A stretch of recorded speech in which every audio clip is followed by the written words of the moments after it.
couple majors. All right, so that's two versions of what's going to be happening. What is going to be happening by the end of next month? Okay. 100%. So, Wait, isn't it Fred? I'm talking about once everything starts sinking in.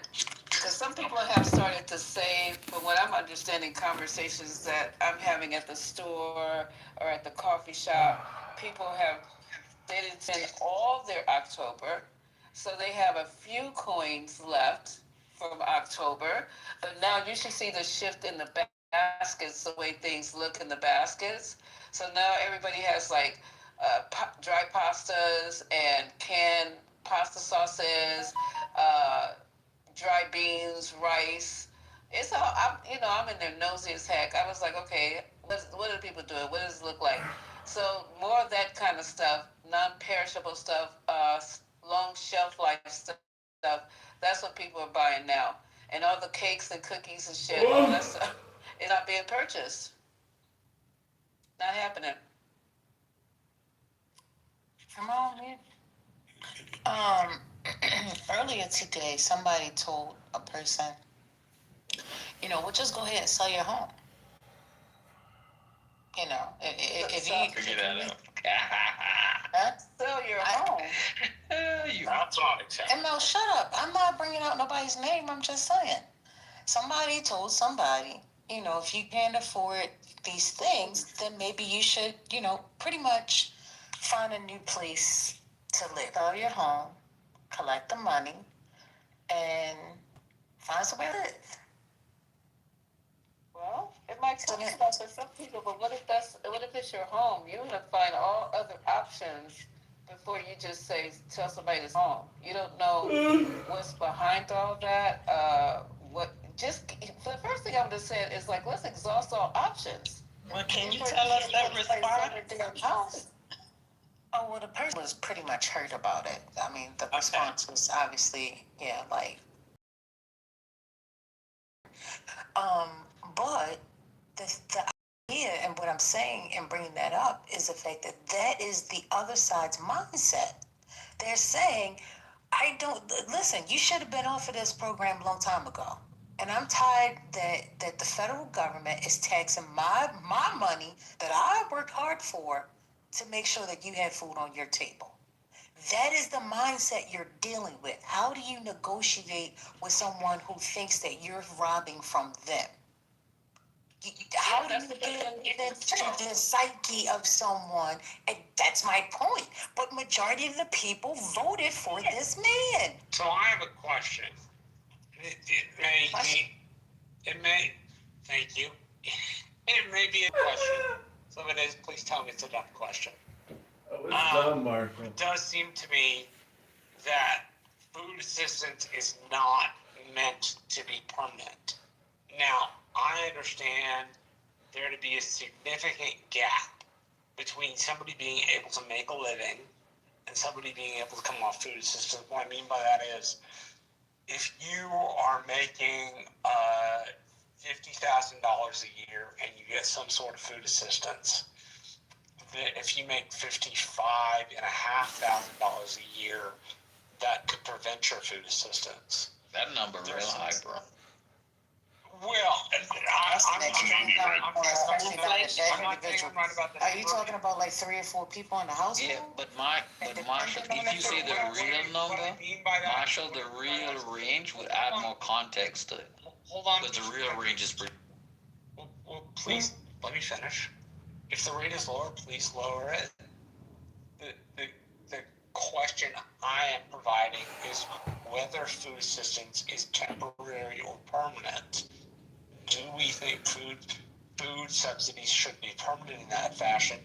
And if we do, that's great.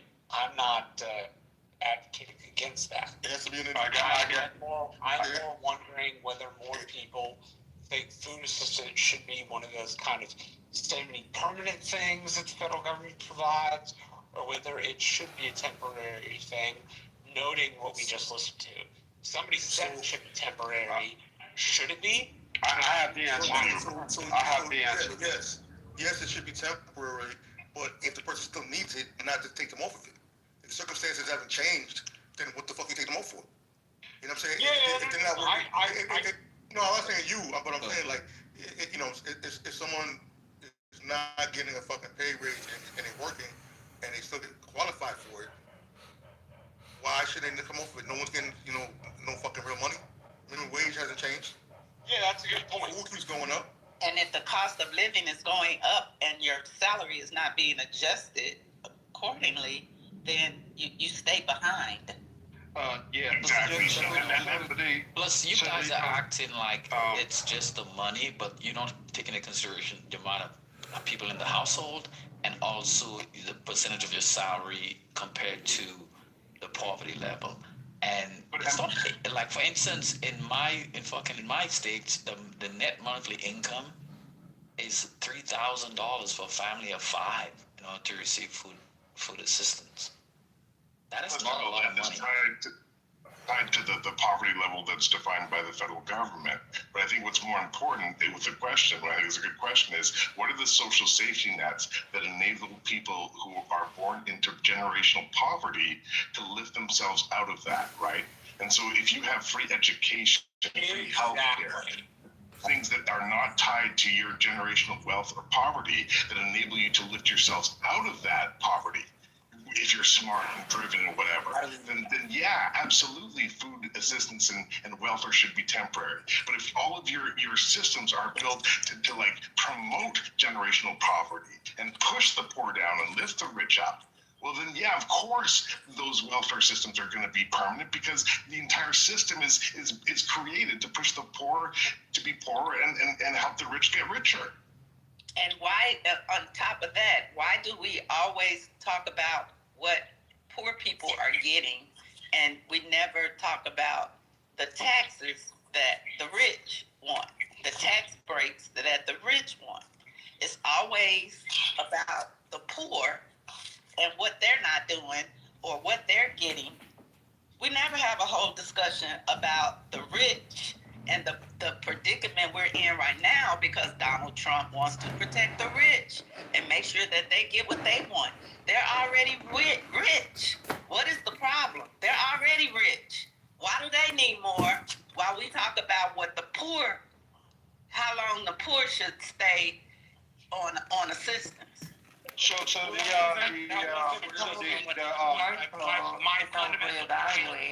I think, Marshall, you should probably evaluate what the economic factors are that allow for an aristocracy to continue to exist, to expand to an oligarchy, because that's really the demographic that you're a part of.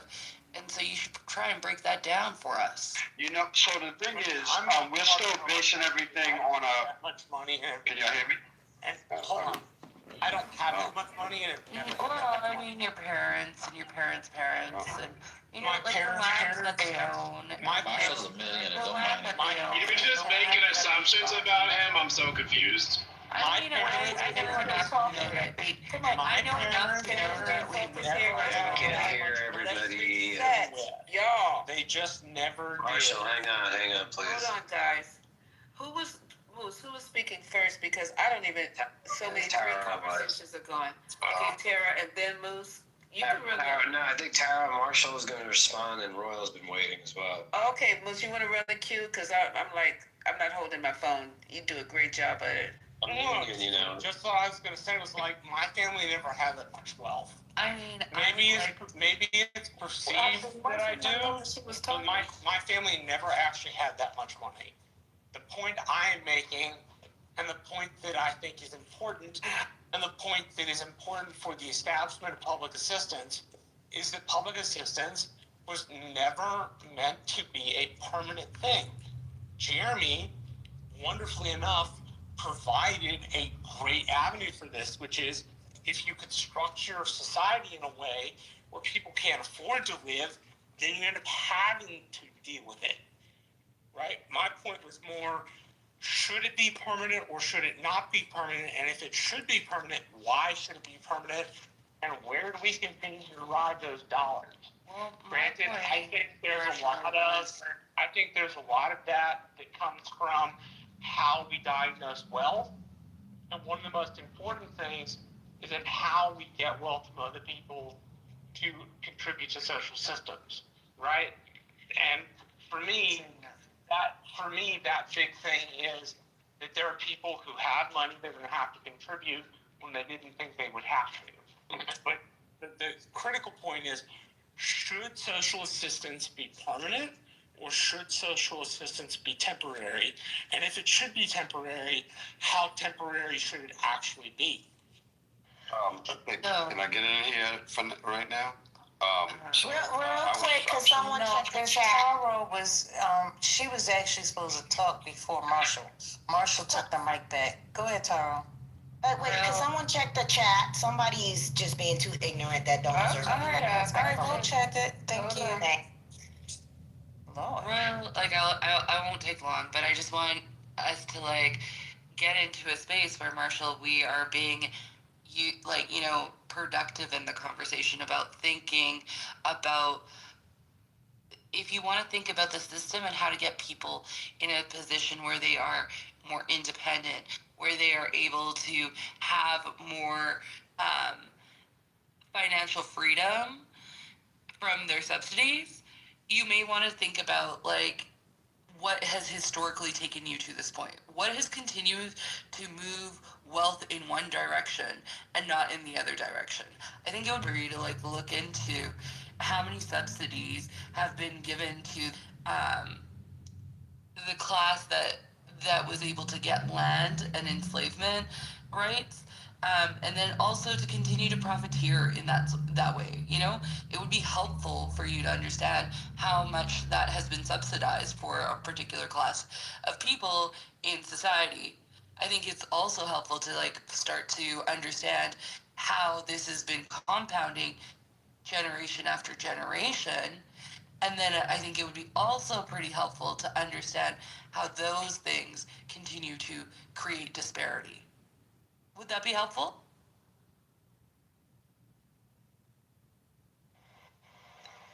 You going, Royal? May have stepped away. Go ahead, Roy. No, after 10 minutes, everybody already said I was going to say, so it's nothing to say. So, Marshall, I would just answer, like, you answered your own question.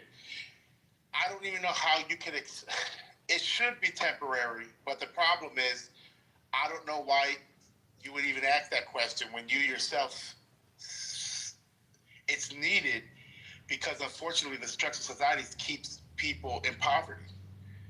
So you can't answer that question faithfully. It should be temporary, yeah, but the problem is it can't be temporary because of the bullshit that happens right here in Vegas. Who's going?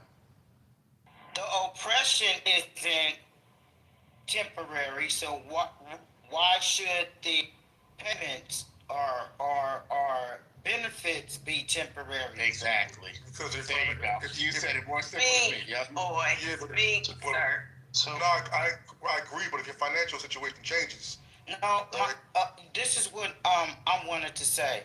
This is Miss Lisa speaking. Hello, everybody. how you doing, Caesar? Like I say, if the oppression isn't temporary, then why should the benefits be temporary? I'm not really into the looting part, and you're going to take stuff because they owe me this. Well, I think we've all become very spoiled and Americanized. We used to farm. We used to farm and grow our own food and eat from our land and eat enough just to sustain our households. We had the barter system going. If I needed something, I can go to my neighbor's house and say, well, I need some eggs. You got some tomatoes? Or I got tomatoes. You need eggs? Or, I have an old car in the back that I got some parts on this car, but I need a vacuum. I'll trade you some parts for my car for a vacuum. See, these are the things that we used to do, and we come so lazy and so, push the button and it happened now, that we have forgotten how to survive just on a basic level, right? Just on a basic level.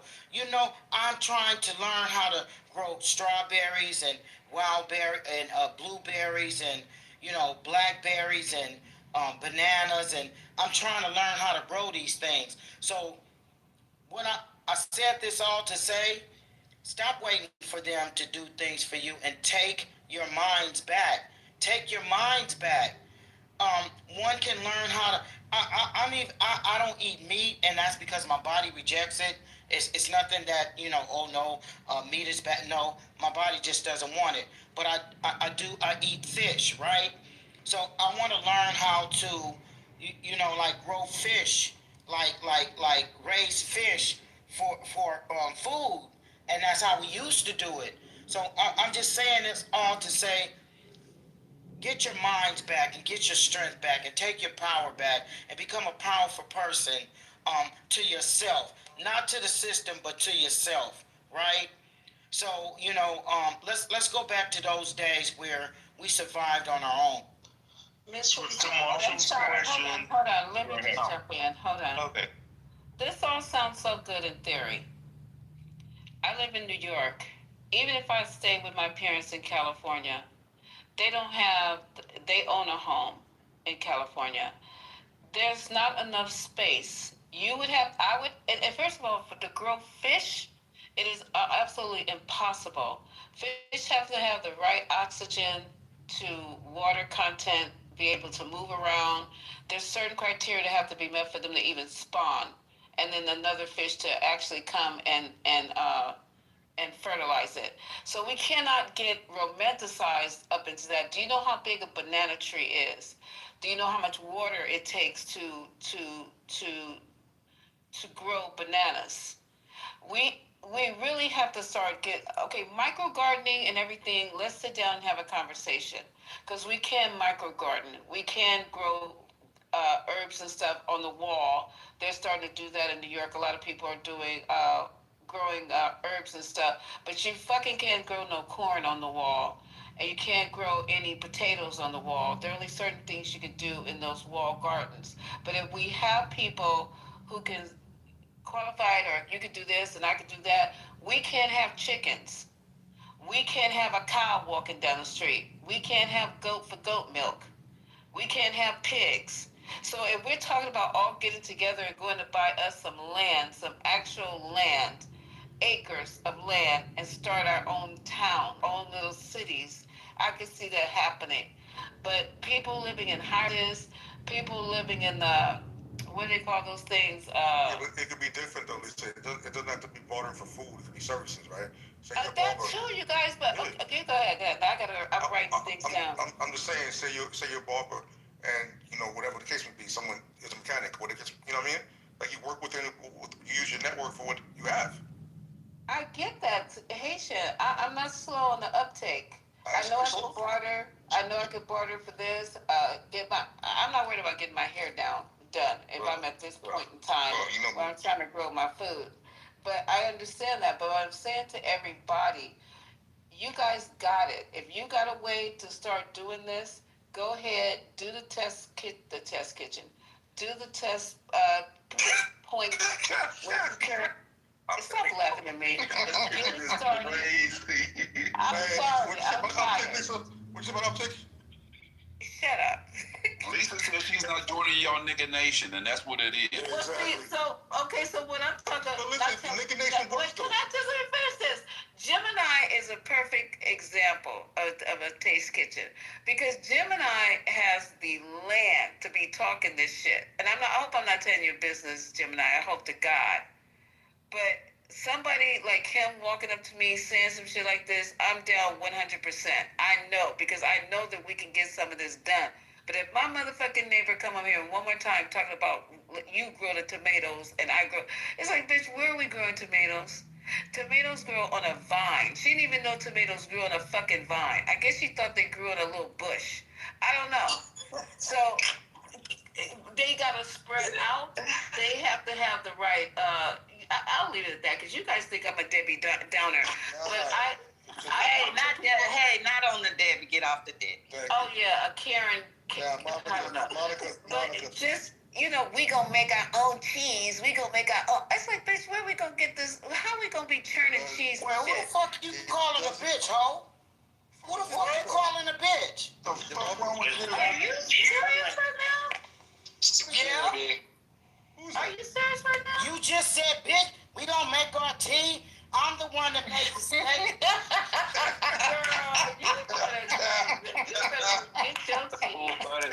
gotta go get your seed, child, because my neighbor asked me this dumb shit every morning, and I was like, bitch, where are we going? It's nowhere in the world be churning. You get what I'm saying? Where am I going? Are we going down to the garage to churn the milk and stuff? I'm 100% down with y'all, but y'all gotta give me a little bit more. You gotta give me. See, here's the irony, right? Churning butter looks good. Here's the irony is that if you're eating like free-range organic eggs, you're either rich as fuck or poor as fuck. Like that's just the reality. Either you're living out in like the boondocks and you got a whole bunch of chickens running wild and that's like the major source of your protein for free, or you're rich as fuck and you go to that super wealthy organic fucking grocery store in the middle of Manhattan to get your farm fresh free range eggs. Like that's the sad reality. So I was gonna back up to Marshall's question real quick. Like I know. Y'all being funny in the goo. Y'all send me some pictures of your ass in the garage churning cheese on a GoPro. I swear to God, y'all ain't gonna play with me all night. I would have said. Not cheese. I thought It was butter. Wait, I just want to let y'all know Trump and Xi are holding hands together. Xi is looking out into the atmosphere, and he's like, "God, why am I here?" Probably Trump. Yo, can anyone hear me? Marshall's turned up like Trump smells. Can anyone hear me? No. Bro, I've been trying to talk for a minute. Can I finally go into Marshall's question? Bro, are we just gonna pretend like you can't hear me? Hello? So Marshall's question. No, Royal. What the hell you asking? I came off the mic first, bro. All right, we're gonna go. We're gonna be disrespectful. So why am I getting muted? I started talking first. Hey, y'all. Who's that speaking? Who's that speaking? This is the bullshit. So You're not supposed to be fucking here, dude. What are you doing? Come on, we gotta do one mic. Come on, y'all respect the Come on. Go ahead, Royal. Go ahead. I guess the giant is first today. I don't know. Yes. So Marshall's question is an example of, while not stupid, is an example of what America is made of. So the problem is, we only have that question because of the structure. It's, somebody was saying it. It's one of the things I wanted to say. But going to the question itself, amongst many other questions like this, these questions only arise because we have a certain mindset. We think, right, that people are bad because they receive public assistance. That's where the question stems from. That's No, Marshall. You Marshall, said I don't think you. stems from Marshall, a place hold on. bad attribution. I didn't Marshall. From a place of bad attribution. You don't. Go ahead and give your rebuttal, sir. Yeah, this is not a step against you. I just said this is an American thinking. Because these type of questions, not just the one you asked, but many questions like this arise all the time because we've been taught to think like this. Okay, instead of the fact that, oh shit, this person needs food, and it does whatever it takes to get this person food. Let's get them food. Let's get them the assistance they need. Let's get them the utilities that they need. It doesn't matter how long it takes. Who cares about that? Let's just make sure this person is stabilized. That is how this social society should be thinking. But instead, right, we got this weird thing where it's like, okay, you got to pull yourself up by your bootstraps. I'm going to make a hard-ass system for you to navigate, right? And if you don't navigate it right, then it's not only your fault, but you're a bum. You're a sucker. You don't deserve shit. What's wrong with you? That is what this society is built on. So again, Marshall, this is not about you. It's about the type of question that is asked amongst Americans. And then I had to think about this some time ago, and I realized, this type of questioning is built into our society, and it's terrible. Royal, like, all due respect, no disrespect. What the fuck are you talking about? What am I talking about? So I didn't ask What are you talking about? That's what you actually don't get that claiming social assistance was bad. I simply asked the question with a predisposition as to whether it should be short-term or long-term, as to whether a family from, say, 1990 should still be using public assistance. No. That's okay. Hell no.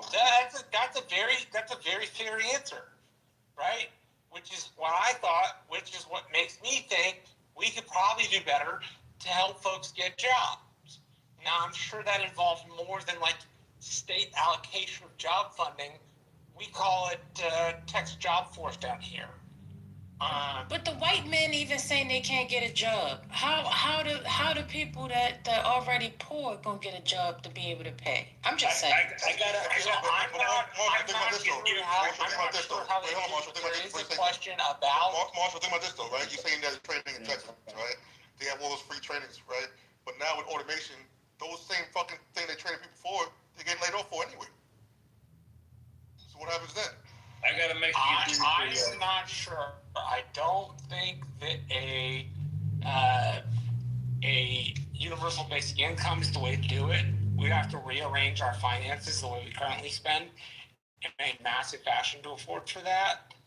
My point was more whether that should be permanent or impermanent.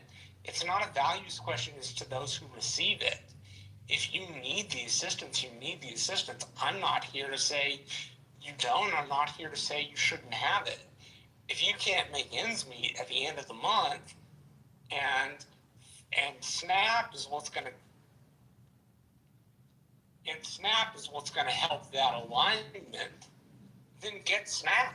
I'm here for you. In fact, if I can give money out of my salary to help you be stable, I would be happy to. Marshall, you understand?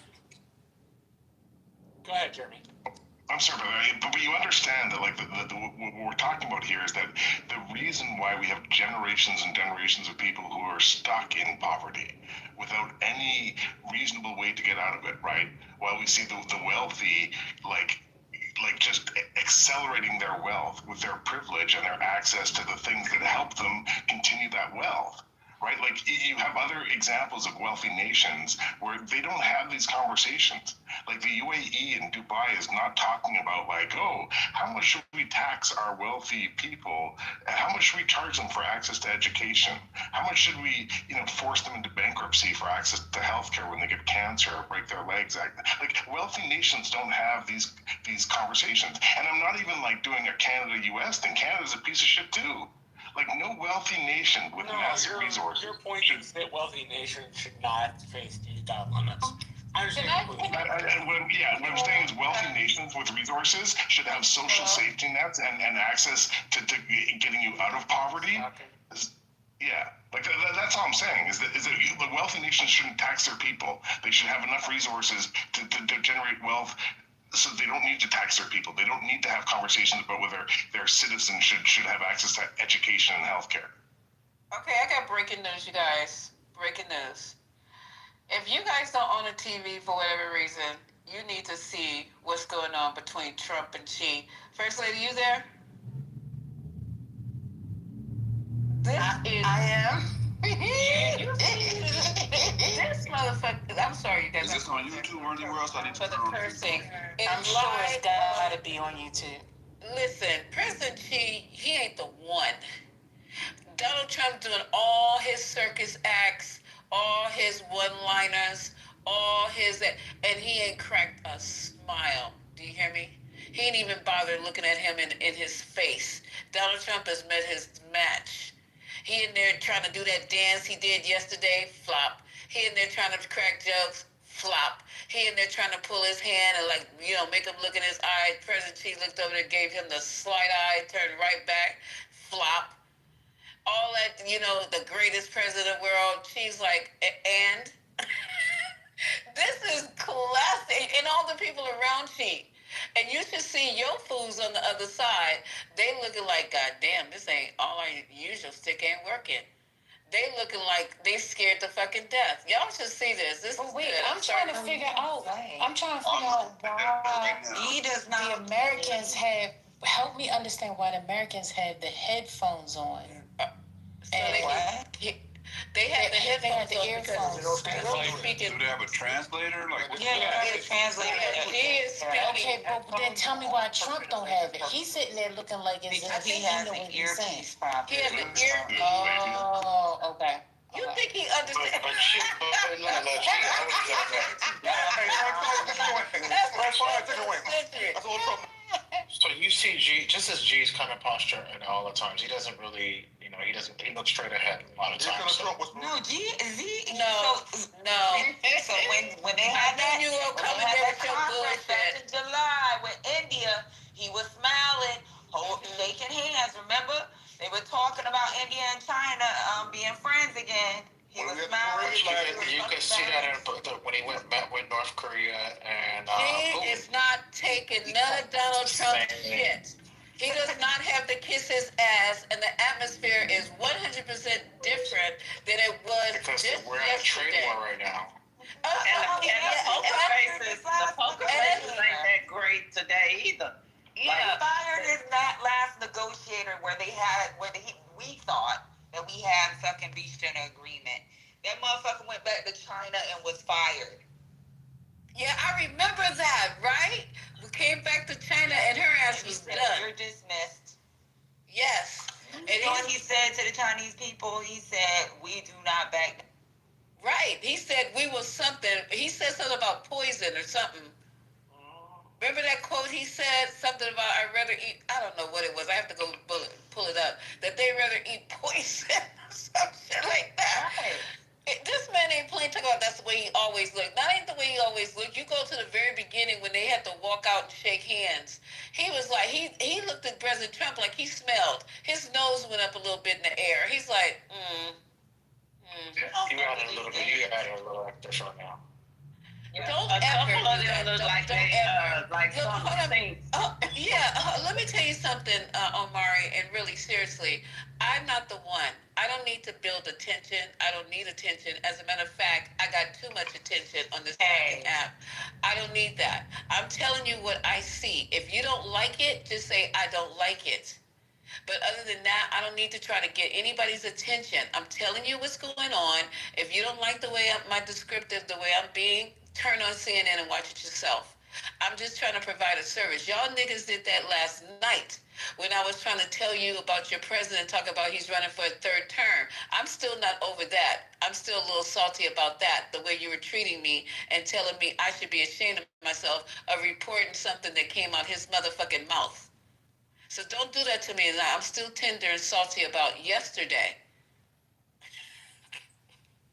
Women modded rooms on this app are now? Tender popular houses. Salty. We gotta say that. Like women modded houses on this app, like Lisa and Patty's, like that's why what Lisa just said, you will never hear in a male dominant modded house on this app. And I'll land with that. I know that's controversial, but I just gotta put that. You'll never hear what? Wait, what are you? Huh? I got a question, guys. Do you guys know?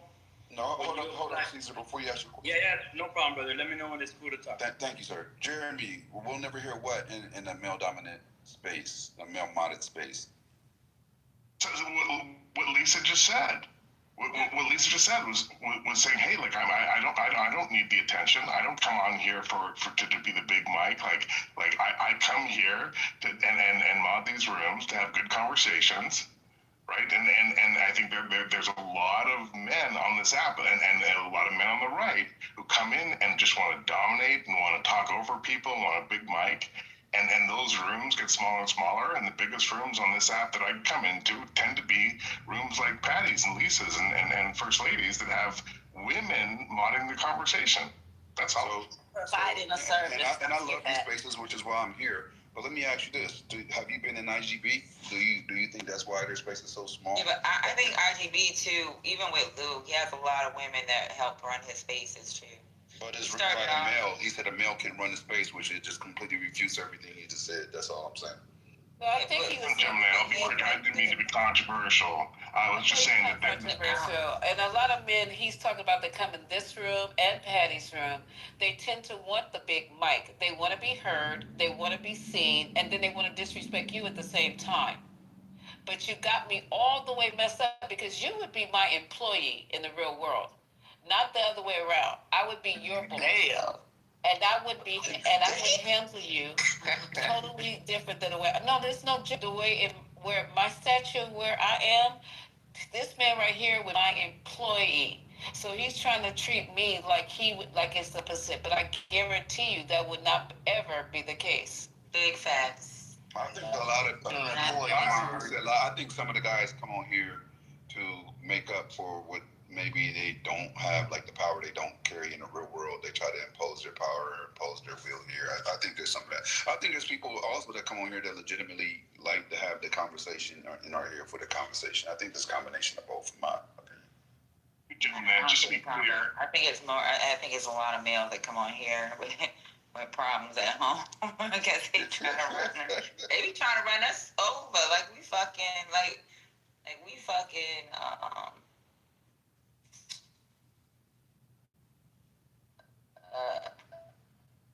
animal.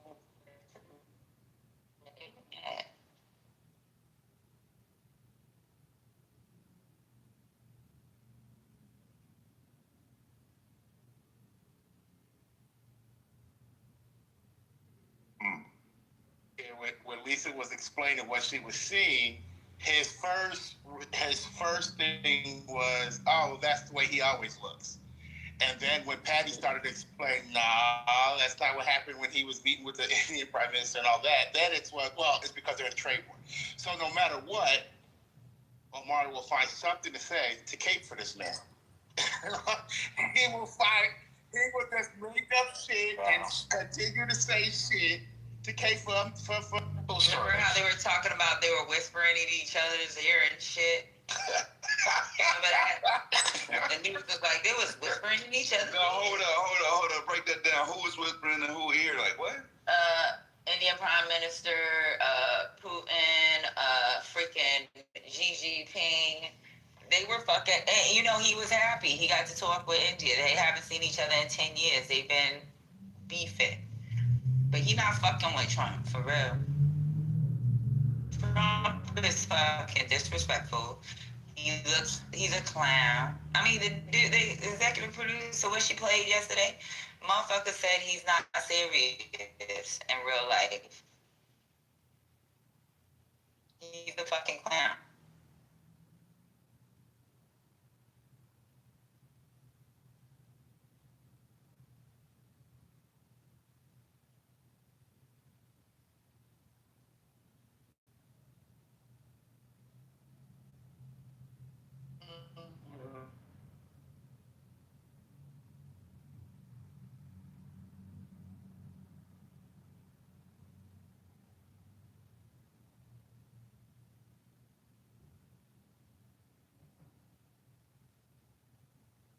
Big facts.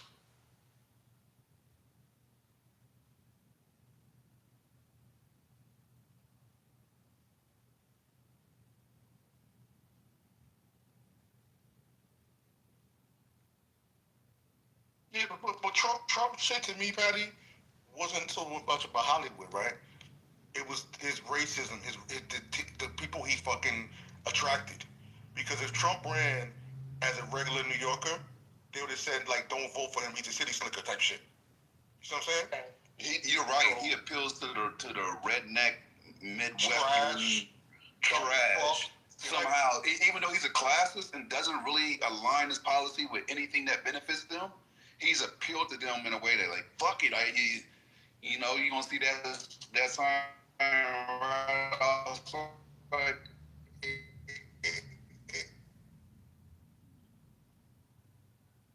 Yeah. Exactly. And then on top of that shit, right? So they also look at him, and not only just the dumb ones, even the educated ones, look at him like, well, he's saying the stuff we can't say. He's bringing white, male pride back, whatever the fuck case may be. Yeah. Remember, white males are being discriminated against. Yeah. You know what I'm saying? They're the ones who are getting fucked by minorities, remember? That was the whole purpose of removing DEI. That was the whole principle behind it. Yep. And and they like to watch This is him against break whites. the This rules. is not benefiting whites. This is hindering whites. The white man deserves this job, and they're giving it to unqualified African Americans. Can that nigga even fly a plane? Like that was the whole rhetoric. And unfortunately, how many helicopter crashes have we had since then? Military related. A handful. The hilarity is saying that, like, oh, we gotta reduce the number of DEI hires in airport, air traffic control, and yet the entire air traffic control system is working on a volunteer basis right now in America.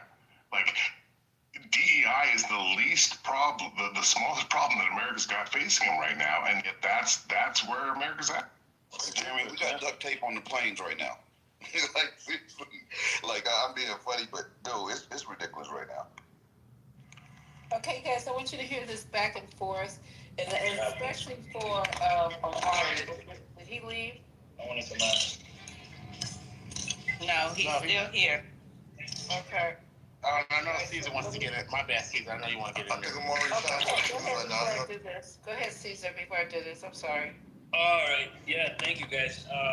Glad to be here. Now, I was just thinking about everything. I love to listen to different opinions and whatnot. I think it's ridiculous how they're taking it away from people that actually need it, I've always made my own money. I've always made good money. And, I suffered an injury, and I had to jump on food stamps. I have kids. Did I feel bad about it? A little bit, because as a man and a father, you don't feel right about it.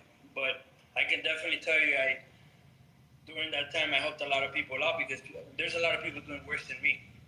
I don't think they should take it away, but I would hopefully say they should incentivize, because I do know that after three months or 6 months, they interview you again and see if you're applying for jobs or whatnot. What they should do is this is my theory, incentivize them with getting jobs from these billionaires that we talk about that have a lot of jobs openings. They need to take some of those people in, train them, give them the proper training, and take those people in. They want tax cuts, no problem, but you got to bring all these people in. I think that's a win-win situation for everybody, because if they have so much complaint about, they're already making that much money, but at the same time, they're also creating jobs for a lot of people. But I really think if you mix both of those things together, it would work out better for everybody. Because I know that my food stamps every 3 months is getting lower and lower. I don't know what's gonna happen this month, but whatever it is, I'm gonna have to figure it out. Hey, Caesar, first off, I appreciate you bringing up that submission. I'm glad. I hope everything's working out for you. And the only thing I'll add to it is it's a good percentage of people that are on like SNAP benefits and other benefits that are working, and that are actually working. So it's not like most people on SNAP are people that are just not working. And I think that is the narrative that's always pushed out there, is that people on these benefits are just people that are just kind of, chilling at home or for other reasons, which isn't the case. There's many, many people that are working and that are on SNAP. And it's because, unfortunately, for many reasons in America, these jobs aren't enough. I have to work 3, 4. How can you work 3, 4, 5 jobs to take care of your family when you need to be home to take care of your family? That sometimes is the narrative that's too often pushed. So that, and I think we can't be naive. We've always talked in this country for years that the middle class is dissipating. That you're either going to be poor or rich. You're either going to fall into one of those two classes. And the thing is, that's being accelerated under Trump. So I don't think the talk of how can we limit the time you're on SNAP can happen when we don't talk about how we're gonna reboost the middle class so that people don't have to be up. Because like I said, a lot of people are working and are on SNAP. So they're already at the work. So how are we gonna provide more jobs where people can get off SNAP benefits, so they can actually get jobs that pay, you know, a living wage and a wage that is enough to take care of a family. You know, those are the questions. So, you know, so a lot of people, unfortunately, are working, have to stay on SNAP. You know, and I don't get too much wrong with it, but yeah. I agree 100%. And I heard just the opposite. 2 days in a row, I've heard that college graduates, particularly in the tech field, are struggling to find jobs because of what we said 6 months ago, AI. These businesses, these corporations are using AI in place of filling positions. I've heard this 2 days in a row that college graduates are going to have a hard time finding work. So those are educated people. And I'm not talking against those who haven't gone to college. I'm just saying it's getting more difficult to find employment. So I'm not sure, Caesar, what companies you're talking about who are doing all this hiring. But if you have some information that you'd like to share, because I believe everybody probably knows someone who is looking for work. And if you have information that you'd like to put in the chat or to say publicly, please do so, because what you're saying is not what I've heard. Yeah. Wait a minute, you guys. Seriously, hold that for just a second, because I can't keep this TV on hold for this length of time. It'll just start playing on its own. Let you guys listen to this clip so we can get it over with. It's Donald Trump and Xi. They're responding. They're giving you guys a breakdown of what happened. I won't play the whole thing, but I just can't keep it paused like this because I'll lose it. So we can get back to the conversation. Put a pin in what you're getting ready to say. I think it was Haitian and another two people that came off your mic. Just put a pin in it for a second. Oh no, don't tell me I've lost it already. Come on. Dang it. Go to YouTube, sis. Wait, hold on, I got it. Poof, child. YouTube doesn't block. All right, is the press to speak? You better not. You Straight out of the room. We just heard from President Trump and Chinese President Xi Jinping. The first time we've heard from Xi Jinping on this, and he called Trump he said he had a very warm feeling toward Trump. They are partners and friends. He wants the United States and China to be, and that's despite all of the back and forth.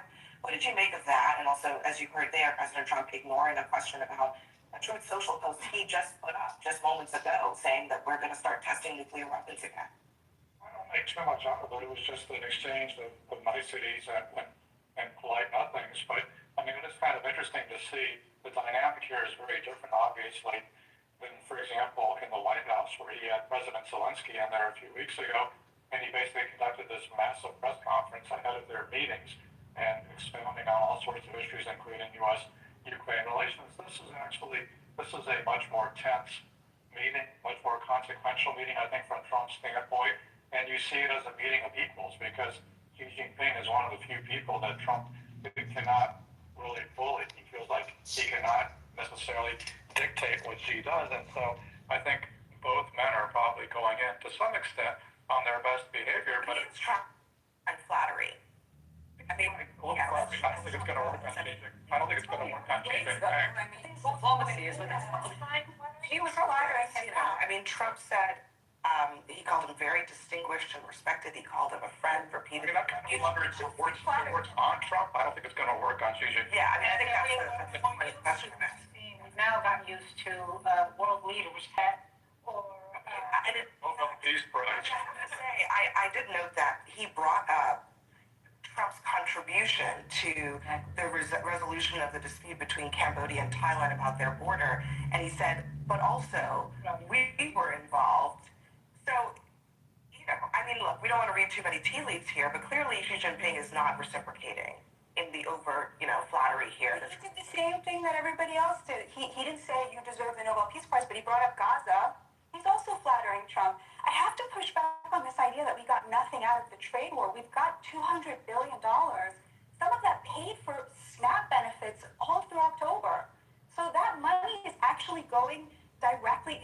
pockets of vulnerable Americans, like to just say, we got nothing out of it. Fraud. Is that what you're talking about? Yeah, we got fraud. We also got higher fraud. It says Americans are paying the cost of players. Actually, yes. Inflation rate is up to Actually, yes. Let me play with the federally today. Listen. Higher tariffs are pushing up prices in some categories of goods, resulting in higher overall inflation. A reasonable base case is that the effects on inflation will be relatively short-lived, a one-time shift in the price level. But it is also possible that the inflationary effects could instead be more persistent, and that is a risk to be assessed and managed. Tariffs are contributing to inflation, and Trump redistributing wealth in this country from people who are paying for goods, which if you're paying for goods coming from China, they're usually lower priced goods. So you're talking about people who are working class or lower on the economic spectrum, to other parts of the economic system is just redistribution. That is all that it is. The vast majority of the tariffs have been paid by American corporations and foreign importers. Yeah, but the vast majority. I'm going to acknowledge it. Consumer prices are up by less than 1%. You have $200 billion. That's more than 1%. Some of them have been paid by those corporations, but some are being borne by Americans, and even more so, the cost of tariffs, which is by some estimates over $1 trillion to American companies, it is rippling down on those companies. When you apply that to companies and they are making less money, guess what they're going to do? They're going to raise prices or lay off workers. We keep hearing that, but it keeps not happening. I think, Abby, what actually happened was during the pandemic, corporations raised prices by 15%. Sure, but the Fed just today lowered their interest rates, saying that the unemployment picture was weakening. So it was the pandemic that was bringing So look, there's clearly an impact. And if there weren't an impact, then Trump wouldn't be over there. Well, I wouldn't be over there trying to stop this trade war, because the trade war he knows cannot continue like this forever. Well, no, I mean, to say that he's over there stopping is acting like this wasn't something that he, we started the tariffs. I mean, that's what he ran on, to bring back manufacturing, to put American workers first. Now, I don't think anyone at this table or anyone else could say, oh, I know exactly how to do that without any, tariff or cost rising or anything like that. It's a long process. Looking at that table of everyone who's sitting there, I can't think of anyone else who would rather be sitting there than Trump, Secretary Rubio, Secretary Besson. I mean, that's a really smart table, and that is why the soybean farmers, who, yes, they have been going through a tough time now, will run through a brick wall for the president because they see him there fighting for him. And I think you just got to let him cook and let him be That's the reason why they're not so much. They are out of business. What do you mean they're going to run out of business? Wall? What do you mean they're going to run through a brick wall? They are literally saying that we are not going to be able to sustain getting zero. And when he comes out of the meeting today, this morning, with the deal fixed, with a better deal. This is like the arsonist thing. I'm going to put out the fire that I started. This is very elementary to think that you can just walk into a Chinese conference room and say we need to increase our production. You need to stop taxing and doing this. We have to go through a process. It's elementary to just do blanket tariffs on every country, which he did at the beginning. He did. What was the plan? Let me finish. Why is he there then? Because he does not have a trade deal. He just got a trade deal with Japan and South Korea? I'm saying, why is he in? He doesn't have a trade deal.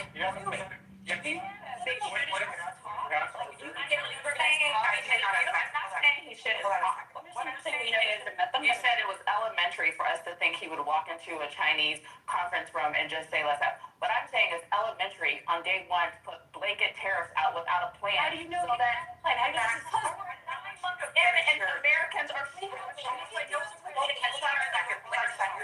Everybody, hang on a second. I want you to finish your thought about what you were saying about the frameworks that they announced this week. Okay, I had to stop it because this is good. I'll watch the rest of this later on myself, but this is Clubhouse on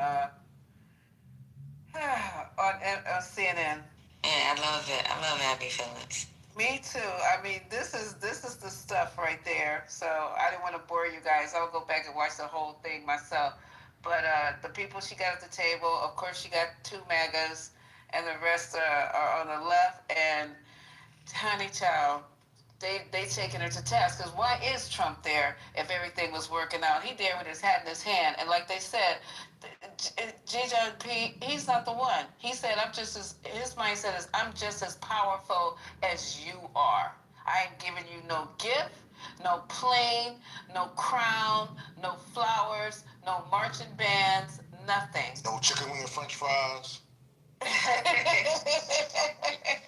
Y'all remember when they didn't make that deal, they were talking about how the CCP was going to suffer, and what he said was like China first. Came with that China first policy where Chinese will buy from themselves first. Right? That's right. And he was not playing. Like, y'all keep playing with them fucking Asians. That motherfucker said this country will suffer. They won't get no food. And it will fucking work. Yeah. And we still have a billion citizens. So fuck. And they about to sell some fucking electric vehicles to fucking Canada. Y'all keep fucking playing. And guess what happened? What happened to the people at the Hyundai plant? Did they ever come back? Nope. Great question. And actually, the South Korean president commented on that recently. I'm gonna buy me an electric in Canada. Somebody trend in his. Somebody pinned trend. There was about the layoffs in the automotive. Huh? The layoffs over there in automotive today. But Amazon right now, 16,000 employees laid off, and they're expecting possibly to 30,000. Yeah, we were talking about that yet. Yeah. Did y'all talk about Trump? UPS too. A lot of companies. So Trump directs the Pentagon to immediately start testing nuclear weapons and put that on his Truth Social. On his Truth Social, yeah. The irony with the South Korean workers. Here's the irony with the South Korean workers, and the South Korean president recently commented on this, right? Is that those South Korean workers, hundreds of them, that were arrested, handcuffed, sent to ICE facilities, and then deported along with their families. They were some of the only people in the world with the specialties they had, and they were there under a special program to help bring American manufacturing back to America, to build a Samsung manufacturing plant in America that did things that only these people knew how to do, and they were there literally to do those specialized things. And what the South Korean president said is that, hey, the reality is that after these highly wealthy, intelligent, educated people were handcuffed and sent to ICE facilities, most of them, even if we get guarantees from the U.S. that their safety and they'll be able to go back and teach Americans how to build these plants, most of them will not go back because they have PTSD and their families have suffered trauma. So we fucked it up on this administration because I think they came on tourist visas because there was issues with their visas, and they were supposed to get it fixed because of the batteries, and they were supposed to be here teaching Americans. Americans, and they're supposed to go back to their country. We never fixed their visa issue, and that's how they ended up here illegally. Crazy. Like this and the result is that manufacturing plant will be delayed and maybe never created, right? And Haitian, I'll respond to your point, is that Amazon launched 3 different AI-powered robotic tools for their delivery and warehouses that will result in 30,000 less jobs. And I think what people don't realize is that when we look at the cost of humanoid robots coming out of China and AI, we are literally 1 or 2 years away from what happened in 1903 when petrol came out and the whale industry collapsed, which was the biggest financial industry in the world. And when horse maintenance was the biggest industry in the world, and then Ford came out with the car, and we are on the verge of that. And I don't say that in a negative way. I think we're going to make it, but I don't think people realize what's going to happen to the global economy when anyone with internet access can become a doctor. Right? I own a tech company. I pay developers in Pakistan $1,500 a month. And they're better than any developer in America, and they don't have access to Harvard or anything. They just learn shit on the internet, and they're brilliant. And that's what people don't realize, is that things are changing. It's not, things are really going to change over the next couple of years. Jeremy, you're going too far with the internet doctor, but what I can say to you guys, I think that's a bridge too I'll let you far. go, girl. But I'll let you go, baby cakes. But one thing I just heard, and I'm really quiet sure. about. I'm sorry, I say go. Mine's very short. You know, like in very certain states. Okay. Okay, so what I was just gonna say real quickly, you guys, before I forget it. Did you guys hear about Elon Musk and his robot army? Nobody? That's what I'm talking about. Army, what? Okay, wow, what is He's what is thinking he about trying to making do? 1 million robots for a robot army that he's gonna be in charge of. Y'all ain't heard? Oh, child, No, it's we a must have billion. to find that. He's trying to deploy 1 billion robots. Yeah. Was it 1 billion? Also, No. and 1 billion for 1 million. I'm sure it's 1 billion. If you ask him, like, undisclosed, it's 1 billion. But he's talking about. Let me go find it. I heard it this morning when I was waking up. They're trying to get the same footprint as the initial global footprint for sales for mobile phones, which was 4 billion by 2012. So they're trying to get before 2033, 1 to 2 billion robots. Yeah, but there's still jobs. There's still jobs that's gonna be available. You're just gonna have to switch it up. Like for us in the military, they're talking about are you tracking, like if you're a senior leader, they're trying to add to our courses some kind of fucking course from Vanderbilt that has to do with ChatGPT. They're trying to add prompt engineering for us. I know I'm supposed to take prompt engineering. I had to put my name in. I take prompt engineering next year, and then I've already did my PMCs. And then we got to do Microsoft Power BI. So it's crazy because they're saying, hey, you got to keep up with AI. And if you're a business major or you're in logistics, most of us that are in logistics and you're a senior, you got your MBA. If you got your MBA, your ass is fucking going to these damn that Vanderbilt class, and then that Microsoft BI certification class. They're not playing. You know what's fucked up, Patty? Who would want a person working on them that just got a license? I'm dead serious. Who would want somebody working on them that got their license on the internet? When on that paperwork, when they asked me would I want students in the, no. I told them, I said, this is Medical City. I don't want no students. They gave me doctors. That dude said I didn't get my license on the internet. He was like, this is Medical City. We don't, so I wouldn't advise to just get a license on the internet and call yourself a doctor. No. Yeah, if you want to take that prompt engineering course, you can do it on Coursera. And they're making us do it as part of our, you know how we have to take 2 classes a year? Yeah. That's one of the classes, and they were full this year, and I had to put my name on the waiting list for the seats that were available on ATARS, and mine is next year. So it's like, it's a forced, something that has to be on SRB now. What was that, Patty? Huh? It's the same thing as that, like, the skilled experts, the human experts, like truck drivers, like you, Patty, as an expert in the military. Those are the skilled jobs that AI needs in order to oversee their nonsense. So you being forced to learn AI is saying, hey, we need experts like you to oversee this dumbass technology so that it can take your job. And the sad thing is that, like, when it comes to software developers, same thing. If you're a skilled software developer, you're overseeing AI code, you're not writing it anymore. But the shitty thing is that, like, what does that mean for the unskilled truckers, the unskilled military, the unskilled? It's kind of weird because that's what enlisted has been fighting for the longest. Because we get special classes, like we go to PM, we go to product, what is it? Product management. We get our product management certifications. We have fucking sergeant majors that sit right next to us that may have 2 masters as well. They may have a master. They try to get into the strategic leadership classes with us. So, like, we have counterparts that have just as many degrees or classes, and they've been fighting for all of these classes that we're actually currently getting. You know, they're also having conversations with Google so that Google can do the Google Central classes for military. It's crazy. And guess what the classes are going to be for? Me, because I'm a fucking officer. It's not going to be anyone listed. And if you thought Google isn't part of the military industrial complex, or Palantir, or like exactly, Patty. Like AI is not like this thing that's separate from the military industrial complex. Like even Walmart just put a lot of money into their employees. Yeah. Billions of dollars with that initiative to train employees.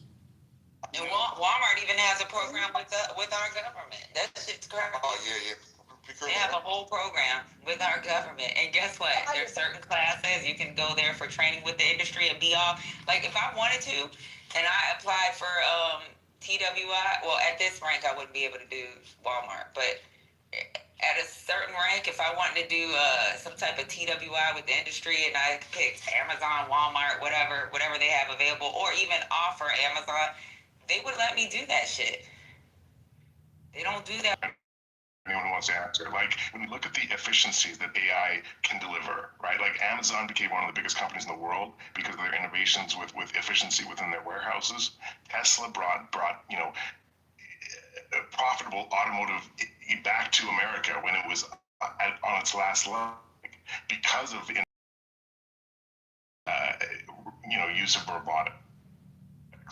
And so when we like arms for their delivery trucks and AI glasses that help their drivers be more efficient, and then also cutting 30,000 jobs, right? And so my question is this: is that I think successful countries are going to leverage their tech to rely less on human skills, but the profits that they generate from doing that should go into social safety nets that allow the citizens of those wealthy nations to educate themselves and to elevate themselves and to be leaders in the future world when it comes to the economy. Like, is that nonsense? Like, that seems so rational to me.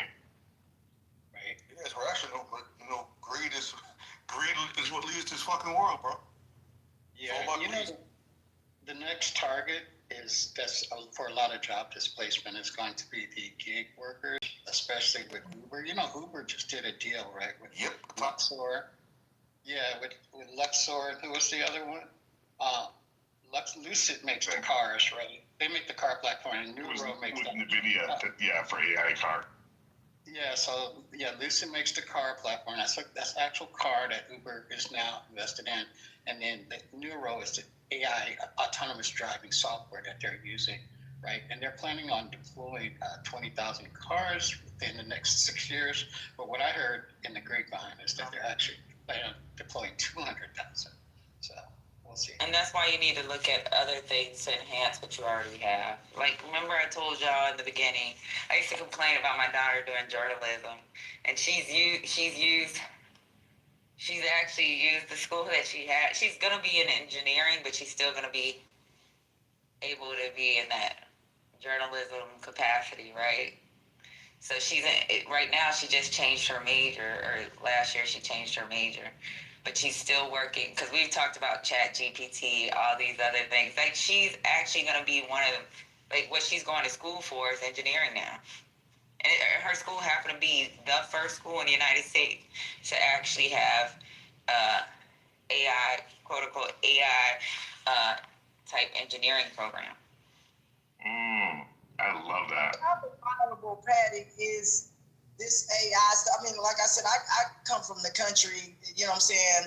You lucky to have dang on dial-up. It's some people back in the day was still using dial-up. That's how behind some parts of Texas still is. So AI, though, I guess, too, is being integrated even into the medical stuff, because when I was at Medical City today, a lot of that stuff was on tablets and stuff. It wasn't like the county hospital at the time where they just gave me a bunch of papers and fill it out. It was boom, bang, bang. So computers and stuff, it really does make your life easy. And I will tell y'all, though, on a side note, Medical City got good food. So if you do have to have surgeries, do not go to county hospitals. Their food is abhorrent. It's trash. I was like, no. So I do not do county. That's not AI, though, Ashton. That's automation. Right. But Ashton does make a great point. I don't know what the hell. Yeah, but Ashton, that's what that is. So they streamline things faster. That's more of automation. Oh, okay, automation. But I think Ashton brings up a really important point, right? For the first time ever, Moore's law, and Moore's law is this law that predicts the increase in computing power of silicon chips.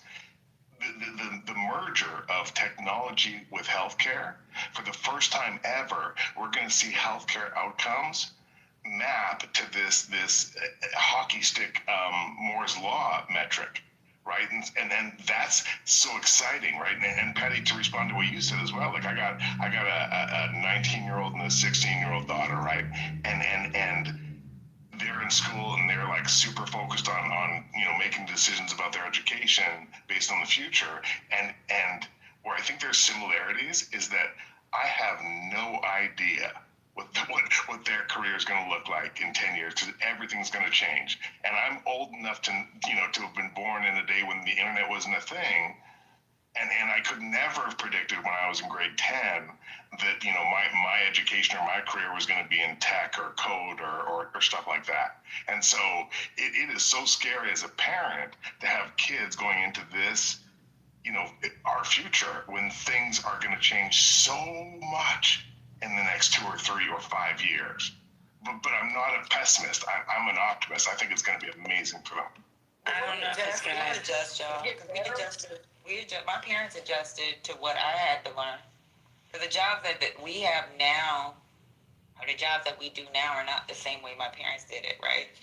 So my mom was actually originally a business major, and everything she did on ledgers. She didn't use QuickBooks. She ended up using QuickBooks maybe in the 90s or early 2000s, but she had to adjust. I think we all are going to adjust. So there's going to be jobs. You just got to adjust. If you don't want to adjust, then yeah, you're going to be on the back burner.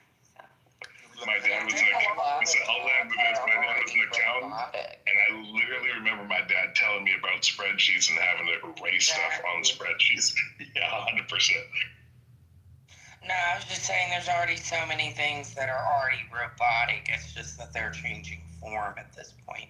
Because even in China, they've already started like life form type robotics. And now here it's still, we've got surgeries being performed by robotic equipment, as well as the autonomous vehicles by 2030. But your robots in surgery are not by themselves. Right, no, but it's still a phase of robotics. They're being guided by a surgeon. Right. But that's what I think what she's saying, Lisa, is like the additional certifications that the surgeons have to get to have that robot. And I think all these jobs will be available. We just have to, that's why I said one thing I appreciate about my prediction is the U.S. government is not playing. Like, they're like, this is the future, and these are the classes you have to take if you want to. You better get on board, y'all. Because while you guys were talking, there's so in Texas, in Aurora, Texas, there is the autopilot for the driverless 18-wheelers. They're up and down the highway. They got other truck drivers trying to follow them around, and they look like they're doing just fine to me. They're the same people who developed the one person who has something to do with the Tesla autonomous driver, and then the one who did Waymo, and one third person. Somebody's mic is open. They now have trucks that are in Aurora, Texas, that are going up and down the highway with no driver, and are 18-wheelers. California was first. Right now. California was first, because I remember them talking about California. I remember California, Interstate 5.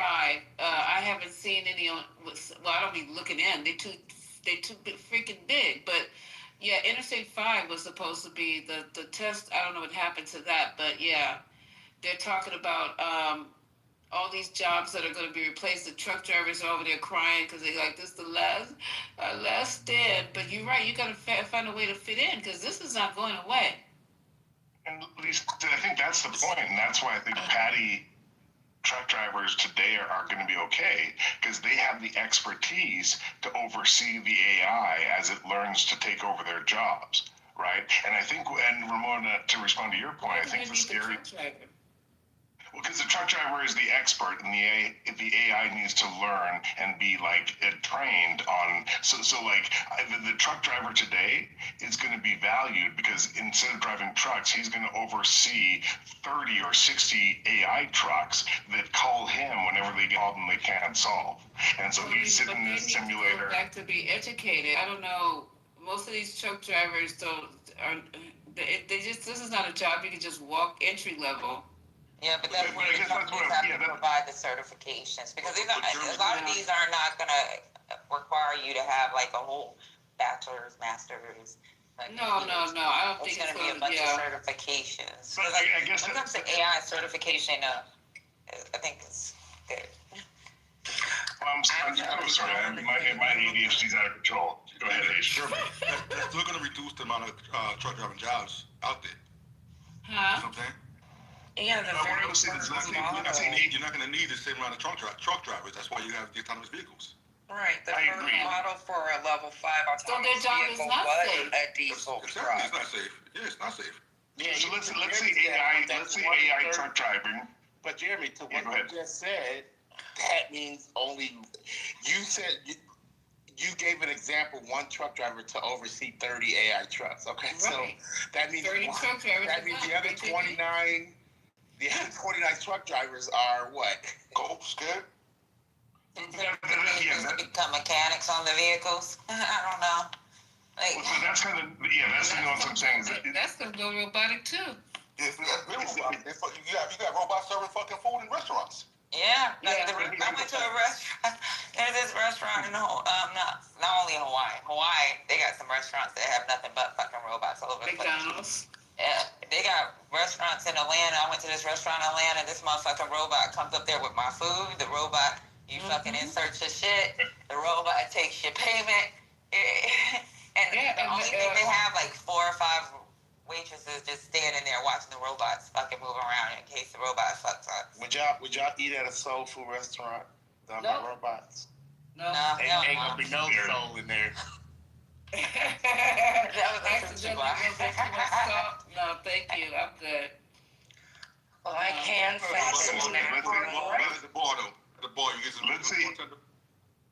let's say AI truck driving could do 90% of the truck driving, but the 10% that's too tricky, they need to go to a truck driving expert, right? So what I'm saying is that the people who are experts in truck driving today could take a job where they just plop themselves in a truck simulator and they, whenever the AI needs them to solve a problem they can't solve in the truck driving, like that last mile, that 1%, it just says, hey, solve this.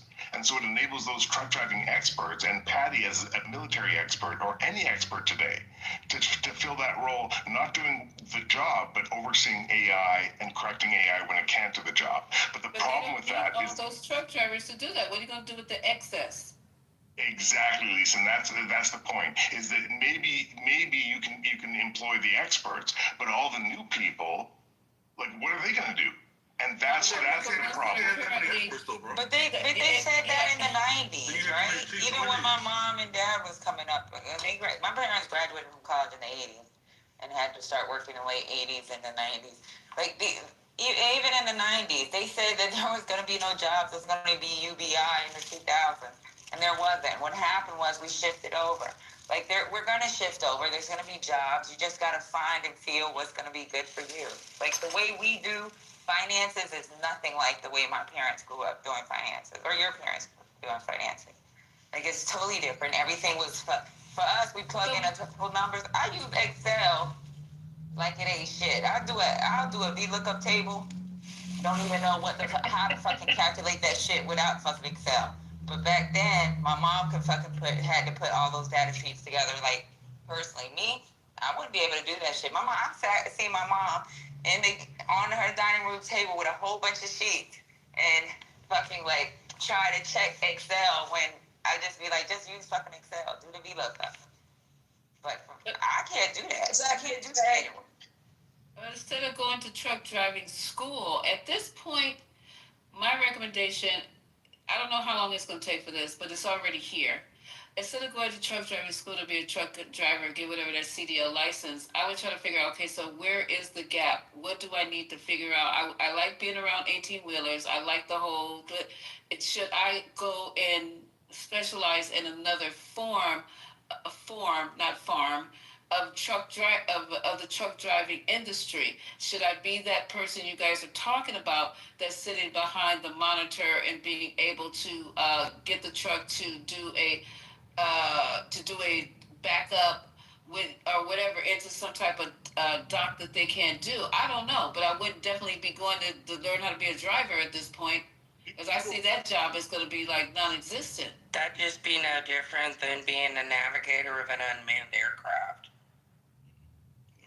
Real quick, so California, I'm assuming, has a lot of Teslas and fucking EVs, right? Yeah. So are there any like roadside assistance for them, where if they break down because of Yeah, power, like maintenance techs, yeah. or fucking. You talking about like tech support for the fleets? Yeah, I've had like if you're on the side of the road because you're powered out or whatever. Yeah, so I've had a Tesla for like 5 years, right, or 5 or 6 years now. I used to, before the Trump administration, when I boycotted America, I used to drive to Florida every year to winter in Florida, and I did it with my Tesla, right? And so the support, the service, the access to it is spectacular compared to any other car company in the world. Yeah, he's not lying. You know, I got locked out of my car. My car drove me 80% of the way to Florida from Montreal every time I drove down there. But the car I'm not so much talking about a Tesla. I'm saying EV in general, like maintenance, roadside assistance for like EV vehicles. I think he was using Tesla as the example. Yeah, what you call that thing breaks down, because I called AAA. I paid for the best that they got. AAA ain't on it yet. Bro, AAA is still doing 1990s, 2000 shit. Yeah, 100%. You're talking about what Texas. We're talking about what Texas does for EVs. I was broke down and they got me in the middle of nowhere, so they got you. Yeah, but you drive an electric vehicle. They're talking about that. So with the electric vehicles, they have a whole satellite that can identify where you're at. They can alert the police just in case something happens. Like OnStar was the first big thing when it comes to that shit. And then going from OnStar to what the tech support looks like for Tesla, it's fucking crazy. OnStar just gave you a phone. It had a satellite that could fucking maybe pinpoint where you are in so much mile radius. But I can tell you I was in fucking Best Buy. And them motherfuckers found me right at the exact place I was at in Best Buy. So, and go Google how many Teslas are stolen. You know, the idea of stealing a car when it comes to Teslas is silly. Yeah, it's insane, the numbers. All them fucking picture cameras they got, that shit is EBT is unlimited. What about if you put a body in the trunk of the Tesla? My EBT is unlimited. You know what I'm talking about, Patty. Yeah. I have unlimited EBT. Who needs food stamps? Dude, what's going on here? What is that? Well, I want to make jokes. But Patty, I think the issue, the difference, and this goes back to the AI and robotic conversation, is that the automotive industry, right, used to be Ford. Like Ford, it transformed the economy to a point where, in New York City, every single house was built, a couple feet off the ground because of horse shit, right? The horse maintenance industry was one of the biggest industries until Ford. Right, whale hunting was the biggest industry until petrol oil, right? And that's, I think, what we're talking about here, is that when we talk about, the old car industry, it was about manufacturing cars. And today, a car is a software. It's literally a smartphone. It's just, it's software and hardware. And the reason why you can't, Haitian, to your point, compare all of the EV industry to Tesla is because Tesla and BVD, or whatever the BVI, the Chinese BYD, thank you. Yeah, BYD is now the most profitable EVD electric car company in the world, is because it's not about manufacturing cars, it's about hardware and software. And I don't have the faith in Ford to transform themselves into a software company any more than I have faith in Kodak to transform themselves into an iPhone that takes great pictures. Yeah, but I'm just kind of trying to figure out if they have an industry for that, like a AAA, but for EVs, not. They do. But it'll be exclusive to that company. Like Tesla has theirs exclusive so not like to Tesla. Okay. So they do have their own, tech support. Whether it's like OnStar. So when I was a kid, all my friends were like, "Oh, your daddy's car is cool," because that little Hummer, you can fucking press the button, you can call. They had satellite. But OnStar was OnStar. That shit still had you within a 50-mile radius. Hey, so just to bring this, Go ahead. Go ahead, Lisa. What you saying, Lisa? No, I was just saying that, My Jeep still, I think it still has on. I know you ain't talk over that, King. Lisa. Go ahead. Oh, damn. Trying to get me in trouble.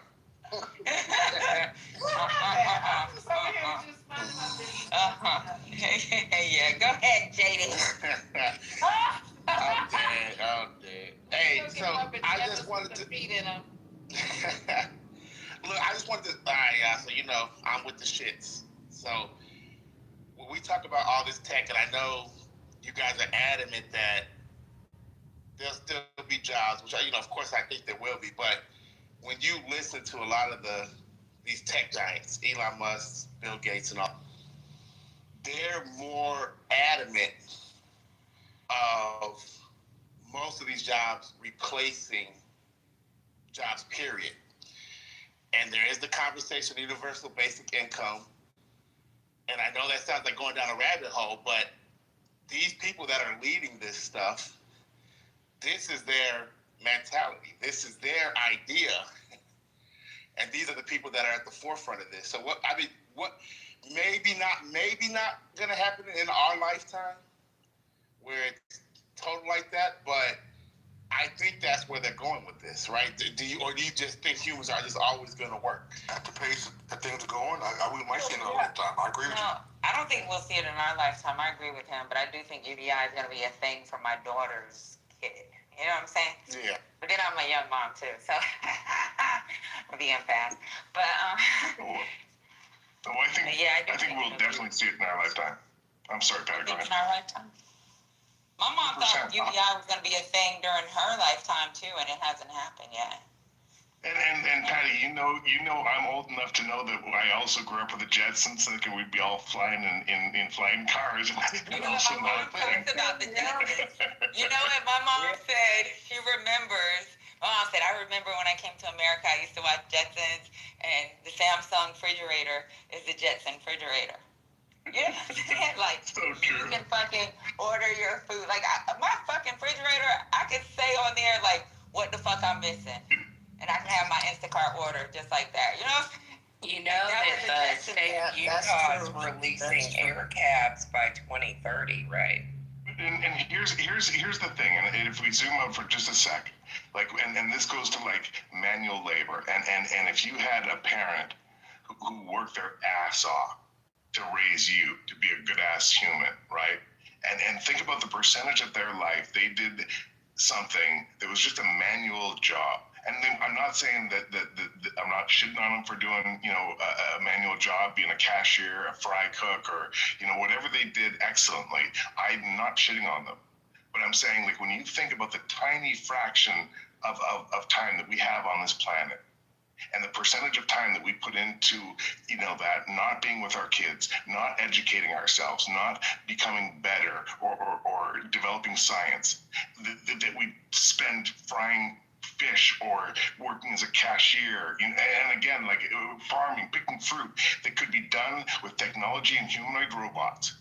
The reason, Patty and guys, I disagree, and I think that we're actually years away from this, is because when you combine what's happening in robotics, humanoid robotics, AI, and energy conservation, like conversion, the three of those things over the next 5 or 10 years is going to be so disruptive and in a positive way that I think that, like, the need to spend 30% of your life on this planet working for someone in a shitty job is not going to be a thing anymore. Xavier, I'm with you, and I think I'm with that. That's unfortunately, it's a touchy conversation to have when it really shouldn't be. But when you talk to some people, like, nah, your ass just doesn't want to work, you want to be lazy, like that. That very older mentality. Shit is. It doesn't, like, even I'm telling you, even in my business, I see a lot of the young people are changing. See, when I was coming up, we wanted to work as many hours as we could, whatever overtime we could get, whatever. We wanted to make as much money as we could.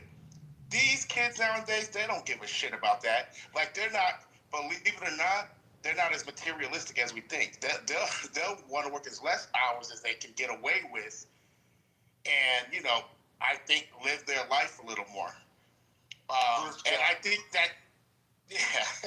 But identify that as the youth they're lazy. That's how we kind of identify. Oh, they're lazy. They don't want to work. And that's how I see people say, but you know what? I'm like, no, these young people are actually smarter. We were the brainwashed ones. And then my parents, y'all were the brainwashed ones, thinking that we have to work all damn day, every damn day, and that's life. And that's what it takes to be an adult. No, I think that's bullshit. I'm for if they replace jobs, and to your point, give people an opportunity to actually fucking live. Because, working our asses 40 hours a week or whatever you work, it is a bunch of bullshit. That's not what life should be. So if the intentions are to get away from that, and now there's going to be some people with nefarious intentions, unfortunately, right? When you have leaders like Trump in office, what are their damn intentions? It'll turn left, unfortunately, with some people. But yeah, I think it should. I think robots and all that shit should take over. People should work less and enjoy life more. Will it get to that? Like I said, I don't necessarily see that in our lifetime. Even though I know shit is excelling fast, I don't know. I hope I'm wrong. But I think that's the whole point of AI is to do the same thing in less time. So you might see it in your lifetime because that's the goal, to get more done in less time.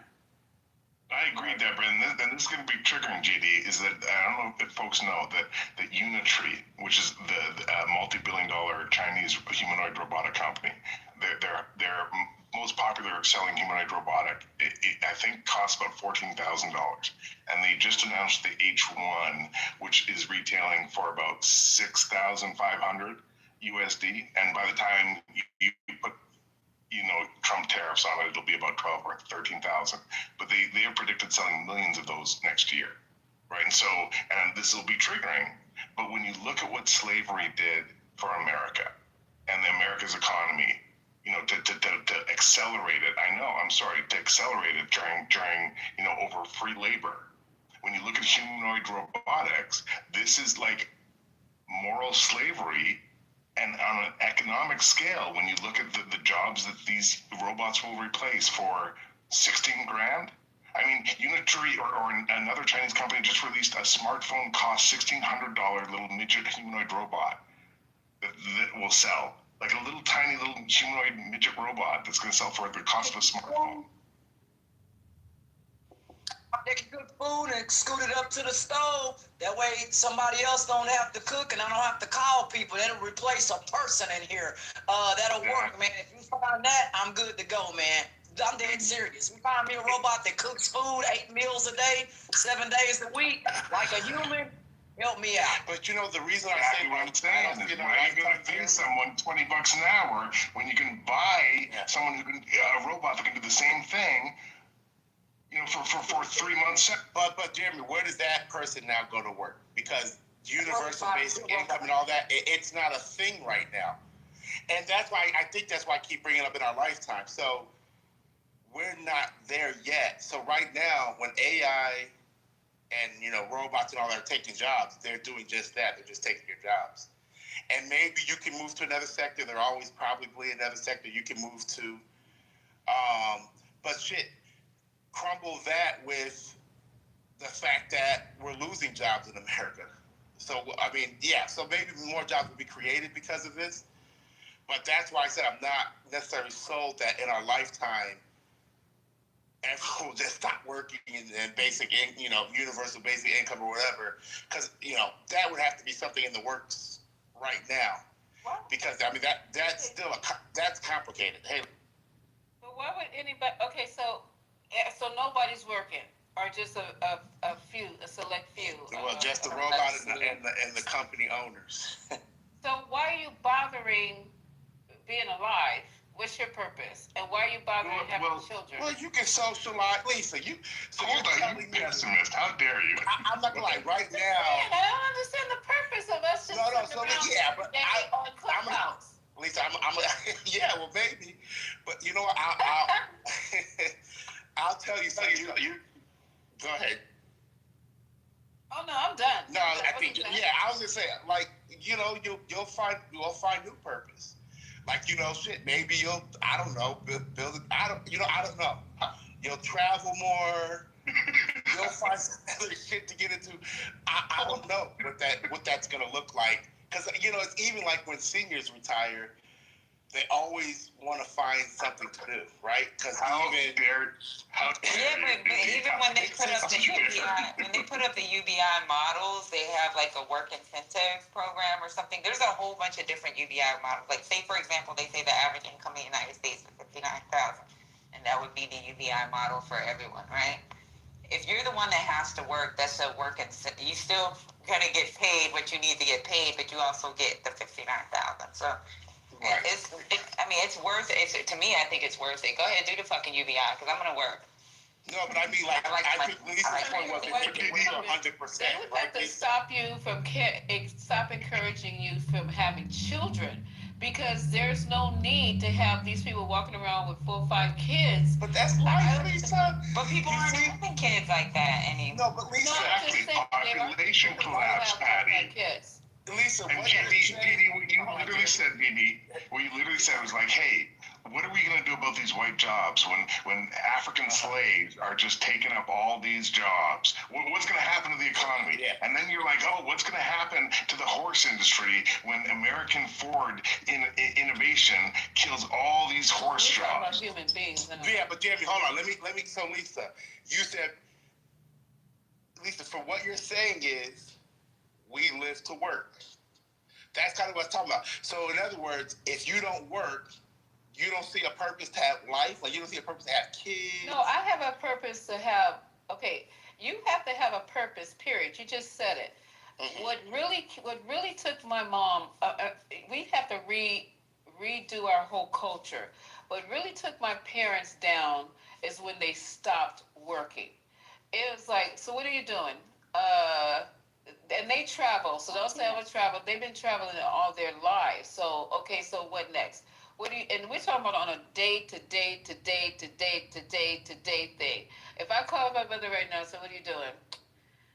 Watching Love Island. What are you gonna do tomorrow? The same thing I did yesterday. It's like, but she loves gardening and everything like that. I told her she should have never retired, because it gave her purpose to get up and get out in the morning, go do so. You don't have to work yourself to death like you did when you were younger, but just to have some purpose and not just wake up in the morning. You don't even look at the clock. Right. You just roll out the bed and. So Lisa, and I don't disagree with you. Lisa, I don't disagree with you, because it's almost like, think about it. Don't you question sometimes why these filthy billionaires still want to work and get in politics and shit? It's yes, they get you're up a every morning. Like, you have all the money in the world, you don't need to do shit, right? Because to your point, there's still that need to be part of something. There's still that need to stay busy. There's still that need. I mean, there's still that need. So that's what I say. I don't know. Yeah, so I don't know exactly if it was to go to that extreme where robots took over everything and you didn't have to work anymore, to your point, then what do you do? You know what? I don't know, Lisa. Maybe they'll plant a chip in your brain to satisfy that niche. I mean, I don't know. I don't have But Quinn is in there talking about other things can give you purpose, but that's the point. You have to have purpose. So you were born in this world for what reason? You gotta have some. I don't know what you guys are thinking about. You're born in this world for what reason? What is your? And I'm not saying the reason is to work. I don't consider my job working. I consider my job a career. But you know, Lisa, maybe you'll have a kid at 60 now. You know, you'll have you can call it right. So you know what? You'll continue raising a family because you ain't gonna have to work. You know, my dad still works, and it's not for money. He does shit because he wants to live, right? So he volunteers at the Boys and Girls Club. He does tutoring. I love my job. Right, there's stuff you can do. Your mom just doesn't want to do that. Arts and music. Yeah, she wants to go back to work. Look at these flickers. Well, tell her to go to the Boys and Girls Club, because my dad went to the Boys and Girls Club. They have a lot of programs. She said, I ain't working no damn Target. I said, you wouldn't even work. Child, you last like 15 minutes at Target. But what I'm saying to you is that human beings have to have purpose. They have to have a reason. We're the ones calling it work. It could be something else. They have traveled. They have done all the traveling things, exhausted all of that. Then I told about gardening, so they're gardening. They gotta, they have to have some structure to their lives. And that's why rich people, like he said, get up in the morning. Why are you up at 6 o'clock in the morning? Well, I got this, that. It don't need to be up at all, because sleep all day if they want to. You know what I mean? Right, but right. They want to have some purpose. Exactly. And Lisa, that's why, like, when we look at wealthy nations like UAE or Dubai, and I know this is going to be triggering, but even like China has these universities for seniors. Universities for seniors that cost like, like a couple $100 a month, and they can learn new skills, dancing, you can contribute to the community. I love that, right? And sorry, what's that? I said that would be me. I mean, if I could be perpetually in school, in college, I would love it. 100%. And that's kind of what I'm saying, is that I think a wealthy nation should allow their seniors to go and have the freedom to spend their time however they want. And if that is doing, something that's regular and just volunteering, then great. But they shouldn't be forced to go and work, if you're 75 years old, to work 8 hours a day just to make sure that your kids and your rent is paid for. That's the delta. Yeah, not that. Yeah, like there's stuff that they can do. It's just them choosing to do it. One of my best friends, her husband, retired from the NBA, and you know what his ass does? He fucking coaches basketball. No, the female basketball teams are there. He coaches female high school basketball in freaking Hawaii, and he does it voluntary. He doesn't get a paycheck. He just went up to the school and said, "Hey, I used to play for this team. Y'all need help?" And they was like, "Yeah, cool." So he would come, and then he ended up becoming part of the school. And he doesn't want the money because he already has the money. He just needs something to fucking do. So, like, you can do, there's a lot of shit that they can do. A lot of free opportunities. It brings up a good point, because like I've pointed out many times, rich versus the poor, and this is, I think, one of the biggest problems in a lot of democracies today. But it's not black and white. I think there are a lot of billionaires, and it's going to be triggering, but there's a lot of billionaires who are actually pro-socialism and pro-taxing the rich more and against what Trump is doing. Right, and I know that that's controversial, but I truly believe that there are billionaires on both sides of the fight against the disparity between the poor and the rich. Help. I mean, seriously, I know you guys were talking about the elderly and things like this. Helping people have things to do. Seriously, making sure they can afford to go to college. Again, like I said, our church is paid for folks to go on to college if they so chose to do that through an exchange students program. For those folks, we also work with the Texas Workforce Commission to help get the elderly and older adults jobs and that kind of stuff if they want those jobs. And there's 180 different jobs that they can pick from federal work to state work to what have you, and you just pick those categories for those folks. They pick the categories that they'd like to, or careers they'd like to do. So I think anything that can help folks have money in their pocket. I don't like universal basic income. I'll have to look more into that, but if it's a flat income, then you need to be able to go over that amount, or I don't know if there's restrictions, or I don't know much about universal basic income. We need people to move up the ladder, and if you have basic income, how can you live on that? You got people that can't even live on Social Security. That's what I was kind of saying. I don't get it. If it gets to that extreme where everything's robot, you simply live just off that, that's not structured yet, right? It would, to your point, it would have to be enough to not only just live off of, like, I want to do more than just live. If I'm not going to have an opportunity to make money, unless I own one of these businesses, then hell yeah, it better be more than just enough to live off of. But like I said, that's the extreme. I don't see that extending our lifetime. But if it did get to that extent, like I said, to that extent, it hasn't even been dropped. What does that look like? Because to your point, I don't want just a basic income just to pay some. I don't even know if I'm gonna have bills. As I said, I don't even know what the other shit's gonna look like. It was lower real estate, actually. Right. Because if there's not enough people out there to just have a bunch of money to make money off of people and their wages, they're gonna have to adjust everything to living wages. Like you might currency as to may not even be the same. You might go places and the shit's just free because it's just a bunch of robots.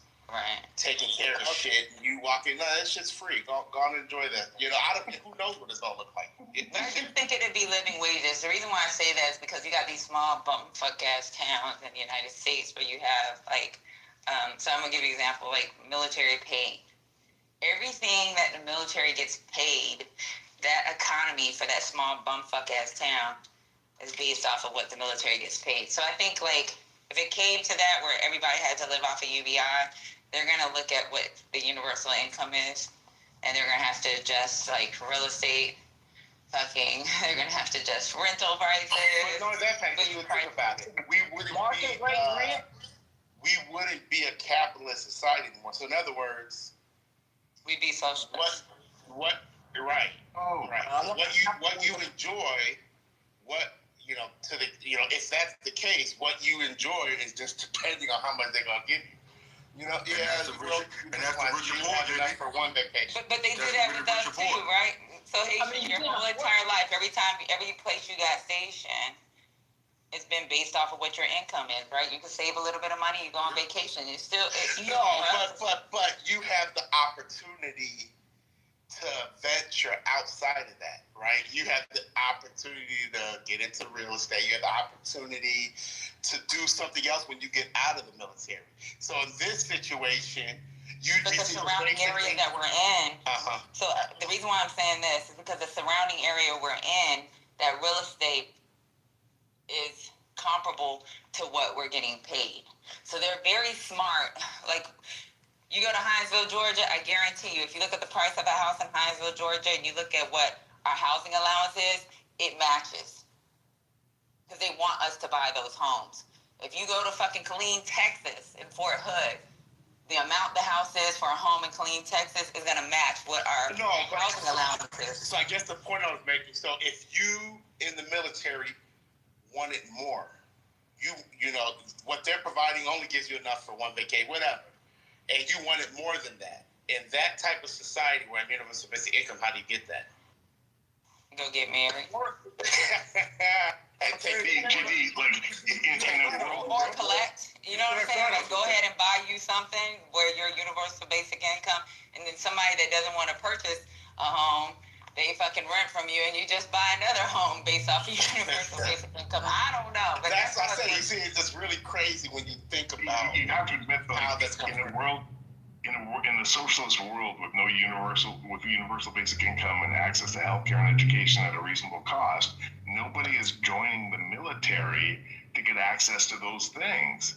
The only people joining. As an example, if the United States worked how the U.S. We're our own social. That's why I be calling it a social. We live under socialism. I can tell you how much my homegirl get paid because it's on print. She's not going to get $1 more than me unless she has a specialty, right? And you I know exactly what she gets paid. We all get paid the same. We're all given an exact amount for food, housing, fucking basic service money because of our job. So, and then we have a basic, what our health care is universal health care. Our food prices are fucking within that fucking base. Our commissary has set prices for food, right? And then outside, if you go outside, then you stuck with the civilians. But everything within a military community is socialism. It's fucking basic socialism. We have fucking rules that we have to abide by. We have to live by. Everything is, it's socialism. And it works. But it only works for those that are able to obey and go by those rules. So that was my question, Patty. Based on that, I love what you just said because you taught me something today.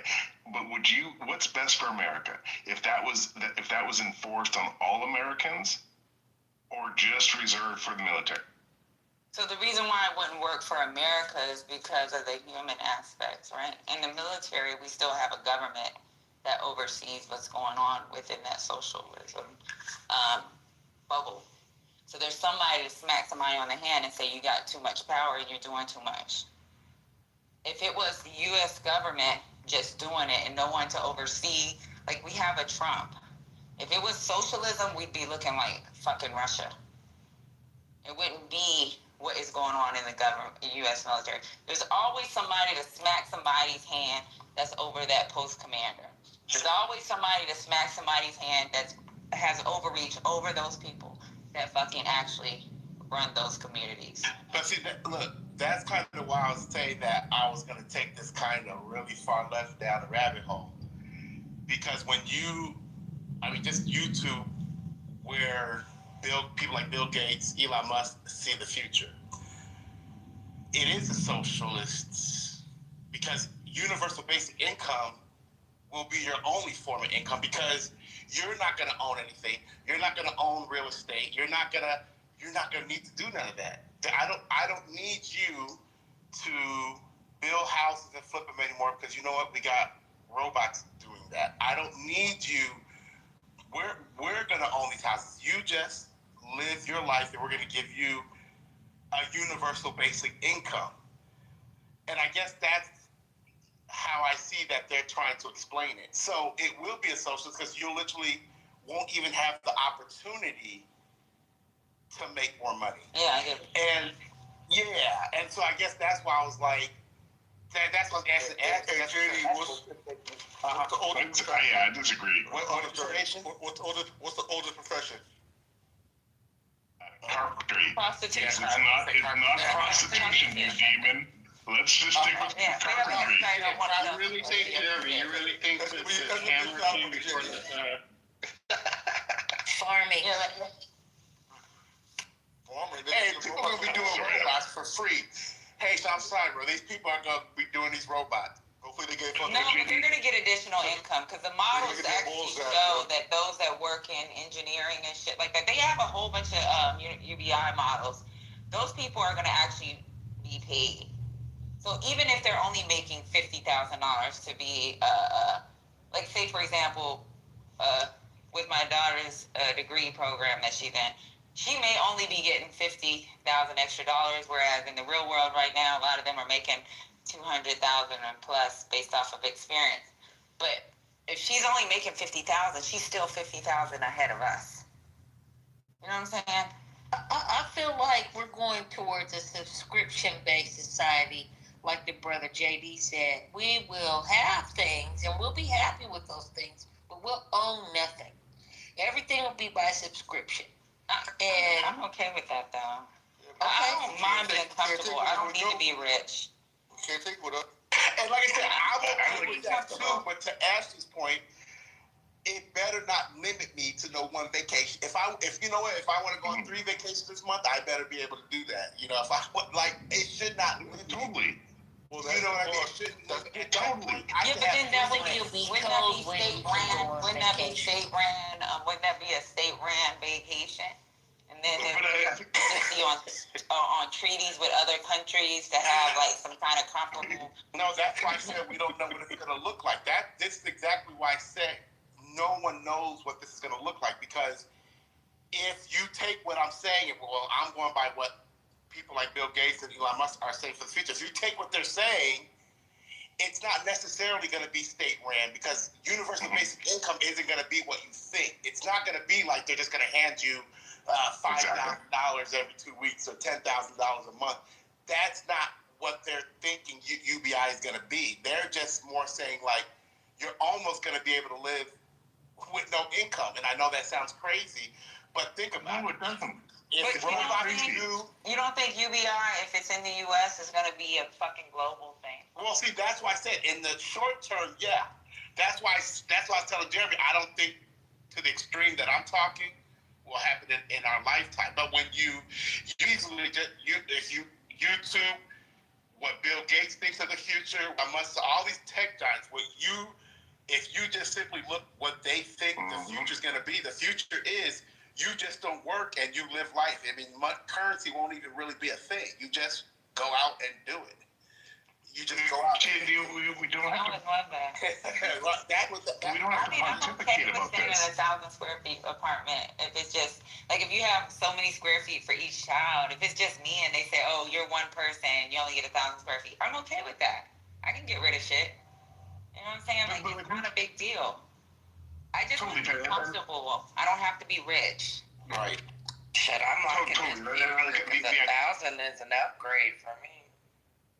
And Ramon, that's kind of the point I'm making is that we're always going to have in every single country, in every single society, we're going to have losers and winners, right? We're going to have degenerates and fucking non-degenerates, right? And JD and Patty, I'm just saying we don't have to pontificate. I'm a uber socialist capitalist, right? And that's not an oxymoron. And that's kind of the gray area that I think we have to talk about. When you look at like wealthy nations like the UAE or Saudi Arabia, they have so many social safety nets. They have no income tax, no tax on their citizens. All their revenue and wealth comes from leveraging their resources and profiting in the global economy, right? And I think that we can have a combination of saying, hey, if you are human, then you should be able to just have a basic life. If you're not motivated enough to live in anything other than a basic life. But if you're motivated, there should be no barriers to your access to education or healthcare or anything you need to be excellent. And that over and over again has proven to accelerate human evolution and the economy and America. Right, like, the Nordic model. Literally the American. So you look at the Nordic model, that's proof that people are paying more into their government and they're satisfied with their government. Like if you look at the Nordic model, when you talk about Finland, Sweden, these people pay a lot in fucking taxes, but they have access to some of the best safety nets in the fucking world. Like if you're on fucking a program, nobody's fucking judging you. I can guarantee you the fucking poorest kid in that country is getting the same education that the richest kid, its child is getting. So, like, I do think there is something to say when it comes to UBI. If you look at how they run shit in these, those Danish, Swedish countries and shit, it actually, like, shows that people are willing to give up 40% of their income to be comfortable. And they actually trust their government with that 40%. If you look it up and do a Google search, it actually says they have trust in their government with that 40% of their fucking paycheck given directly to the government. Yeah, 100%.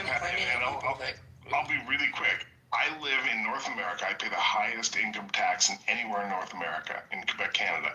54% of my income goes towards taxes, and no one in my country, like the leading cause of bankruptcy in my country is not healthcare debt.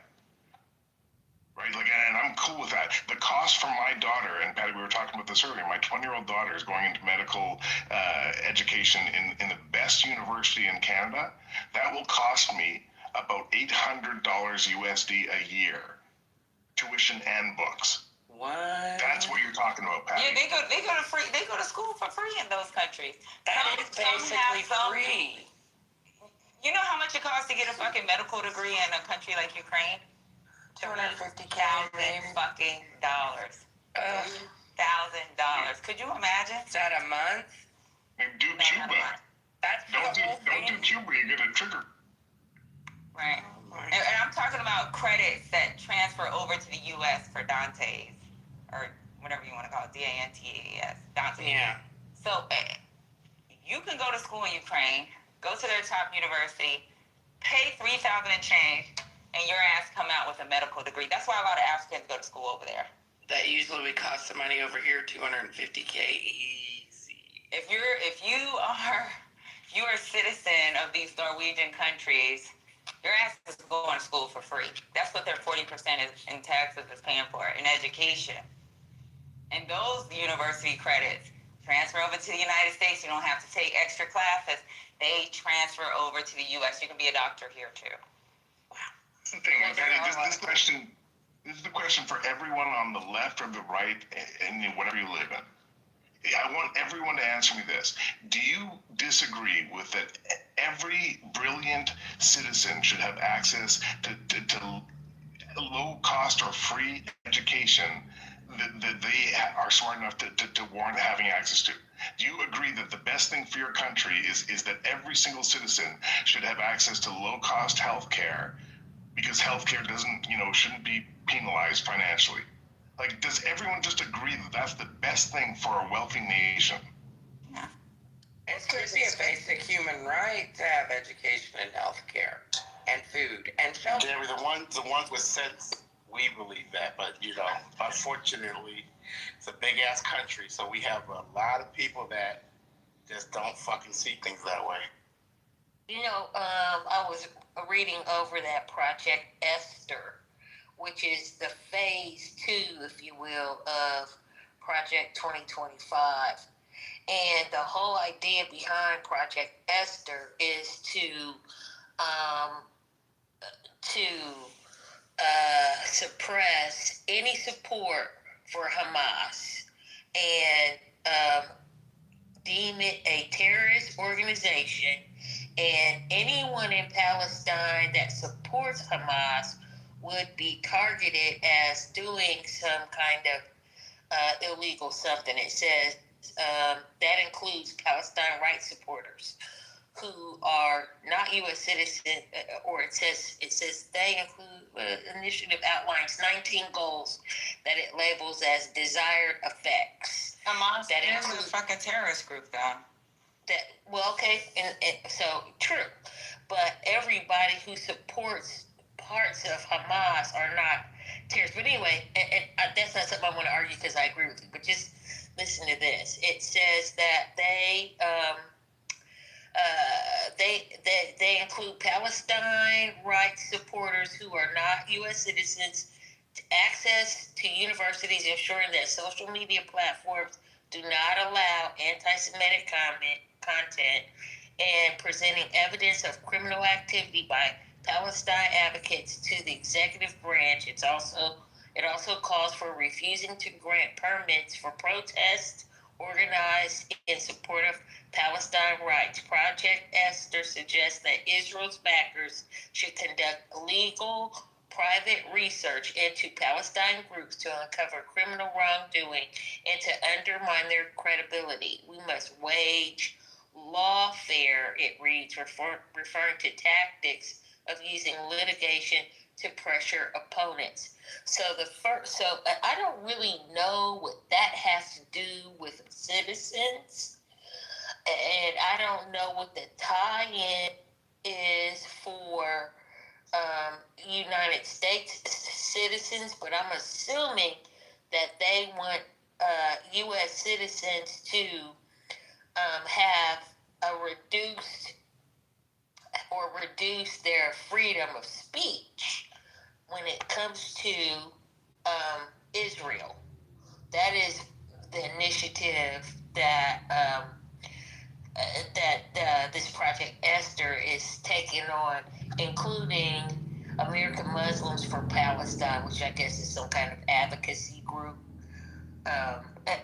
So this is basically changing the narrative of, Israel being the bad guy and taking, that voice away from anybody in the United States and anybody in Israel. Well, Butterbean, they're already doing that, honey. They're taking the funding away from Harvard, from the historical black colleges, or even taking it from the Latino schools and giving it to another college. Not trying to cause any bullshit there, right? But yeah, they're already doing this. Yeah, they're already limiting people's free speech. Yeah, it's already in effect. But I think that is overall. They're trying. I'm skimming through it because I want to get to the economic effects that this is going to have on both the United States and the Palestinian people. But go ahead. I just wanted to read that because I thought that was interesting. And it's like you said, it's already being done. So. Okay. So can I speak? Hello. Yeah. Hello, mods. The tie-in is very simple. They are using this, and we're talking about right-wing Christian conservatives are once again using Israel as a way to reshape the federal government into an ultra-right, ultra-conservative government, and using this part to suppress any free speech from the left. So it doesn't end with pro-Palestinian, it keeps going to anything that's on the left, and you can see it. This is the part where they are using this as a test case to do it in other ways of any liberal or left agenda. But what they're also doing at the same time is distracting everybody with the Project Esther and focusing it, because now it becomes, oh my God, Israel's doing this thing. Oh my God, Jews are doing this thing. Now we have an enemy over here, and not the actual enemy, who are the right-wing Christian nationalist assholes who are trying to do this to our country and to free speech in America. So that's what's happening, and that's the time. Yeah, that makes sense, based on what I'm reading here. And so when it, go ahead. This is a lawsuit. You know, you can't stop people. Like, for example, our church and other businesses got together and paid a lot of money for a permit.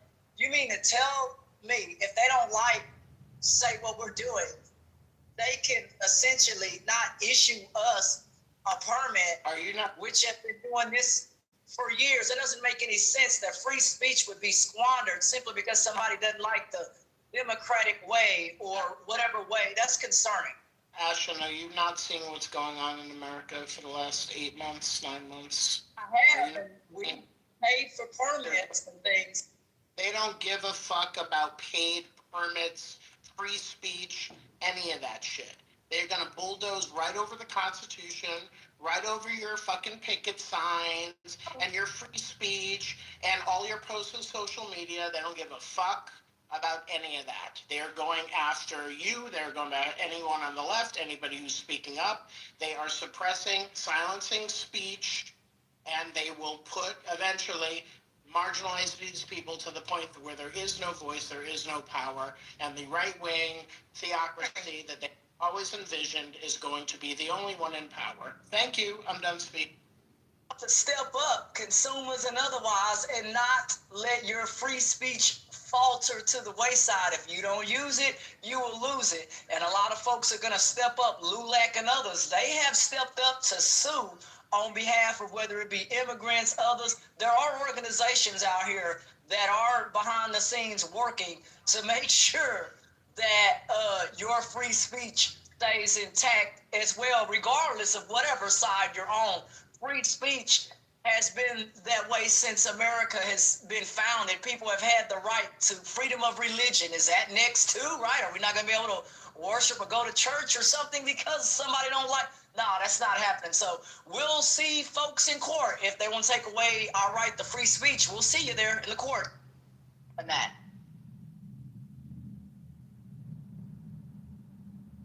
180 years. We done seen all kinds of stuff as a church, and they have the means and the money to go to court, and they will if that is the case.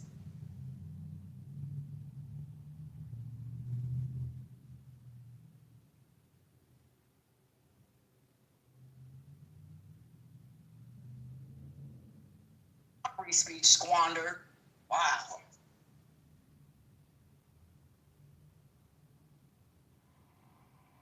So what's interesting? Oh, go ahead. Where's Lisa? Where's Lisa? She probably dozed off. Have y'all already discussed the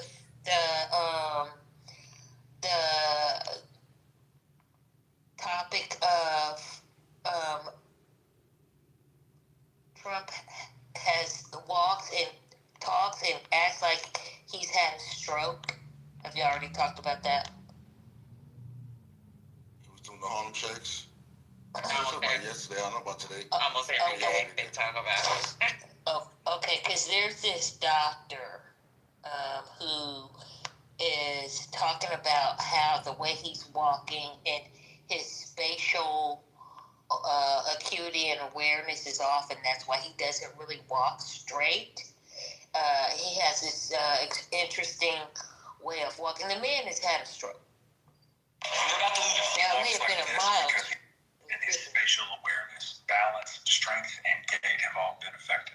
I'm a physical therapist with a doctorate in my field and 14 years experience treating geriatric patients, just like the president. The reason he's meandering all across that red carpet is because he lacks the spatial awareness to stay on target or on the path in a straight line. This is because I believe he's had a stroke that's affected the left side of his brain and caused weakness on the right side of his body. When one side of your body is weaker than the other, it can become difficult to walk in a straight line anymore. But aside from the physical weakness, your balance is affected as well. All of the built-in programming in your cerebellum that's been there since you were small, it gets holes poked in it by a cerebrovascular accident, or even just a series of TIAs or transient ischemic attacks. And he went back to Walter Reed for that checkup. It was a 6-week follow-up for a stroke event that he probably had over Labor Day. A stroke on the left side of the brain would also explain why he talks nonsense so much more often nowadays, and also why when he is fatigued after long travel, like you see in that video, his speech is much slower, much quieter, and much more slurred. His stroke events have not been severe enough for him not to be able to hide it for the most part. But as I tell many stroke patients who still want to smoke, it's much easier to have a stroke once you've already had one. And on top of that, being 80 years old, he's also experiencing age-related cognitive decline that any 80-year-old would experience regardless of their medical history. His plan is to stay in the White House permanently. He has no intention of reopening the government, and he has no intention of releasing anything to do with those pesky files. But the people closest to him know what kind of medical condition he's really in and how close he actually is to having the 25th Amendment invoked. I'd say he's got 5 to 7 months left with us in total. Thank you for your attention to this matter. He walks like... Wow. The doctor gonna lose his license. It's the craziest shit I've heard all day. That doctor's about to disappear. But if you heard it about Biden tomorrow, you believed it. It's just not about Biden. You know what? You can't. This is about the crazy shit I just heard. Doctors aren't supposed to do that. They're not supposed to give a diagnosis for a patient they've never seen. He's a physical therapist. Does that make him a doctor? Okay, well, no, I don't think so. But didn't he say something about the doctors around him? Or something like that. I don't know. If he's a physical therapist, he's a physical therapist. I don't know what the fucking rules are. But I know if you got you got MD behind your name. No, he's not an MD. He said he has a doctorate in 14 years or something. I don't know. I'll play it back. But my thing is that it makes sense to me because y'all know, and I'm not trying to be funny, that he cannot control passing gas. And he has been in the company of very high dignitary people. And if you watch them in different settings, he's actually passing gas and people are looking at him. Don't laugh. Don't make me laugh. People, if you look at the people around him, they're staring at him. They're holding their nose. They're scrunching up their face. He does not have control over that. That's how they look tonight. I said that earlier. The ones on his side were frowning up like something was stinking. None of it matters. He's still in charge, and that's it. Like, so we can talk about his incontinence all as much as we want. We can talk about his mental decline. None of it fucking matters. It really doesn't. Patty, I'll have some banana pudding things. I mean, Yeah, go for it, man, after Ashton. Oh, God. You're right, Scotty. It doesn't matter, but it still stink in that room. Oh, I don't know how you could say it doesn't matter. All right, it's on Matt, y'all. it doesn't matter because he's still president. People are still booty clapping. Facts. All over the place. Oh, okay. In that context, okay. Yep. Until he is out of office, like actually physically, in whatever way he goes, like he's the president, and he's going to be the one that everybody in MAGA is going to be booty clapping for, and that's it. If you're giving great policy, you think people give a fuck if he wears a diaper? Like, at this point, no. Like, come on, y'all.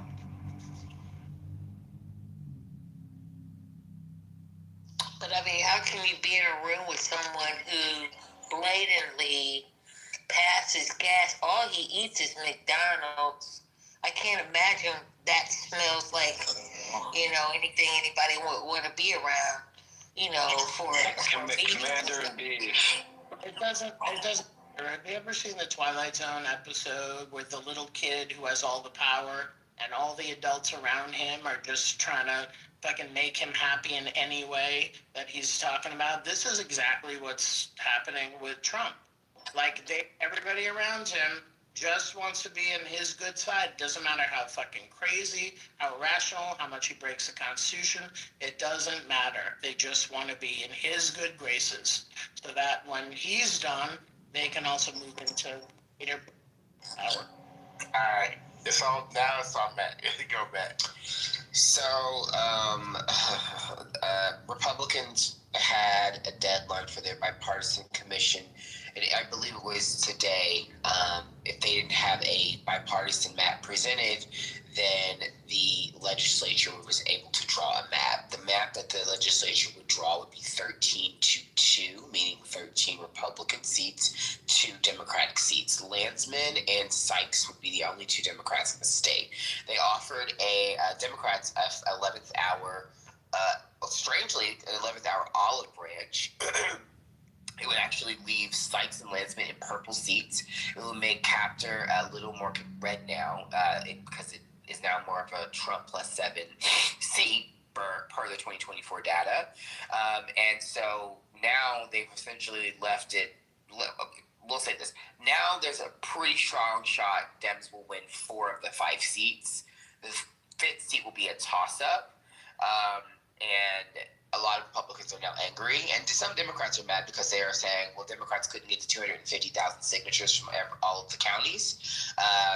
That would need to then basically throw this map out. Well, guess what? That then it just gives all the power to the state legislature, who would actually draw the 13-2 map. So this is actually the best shot Dems have.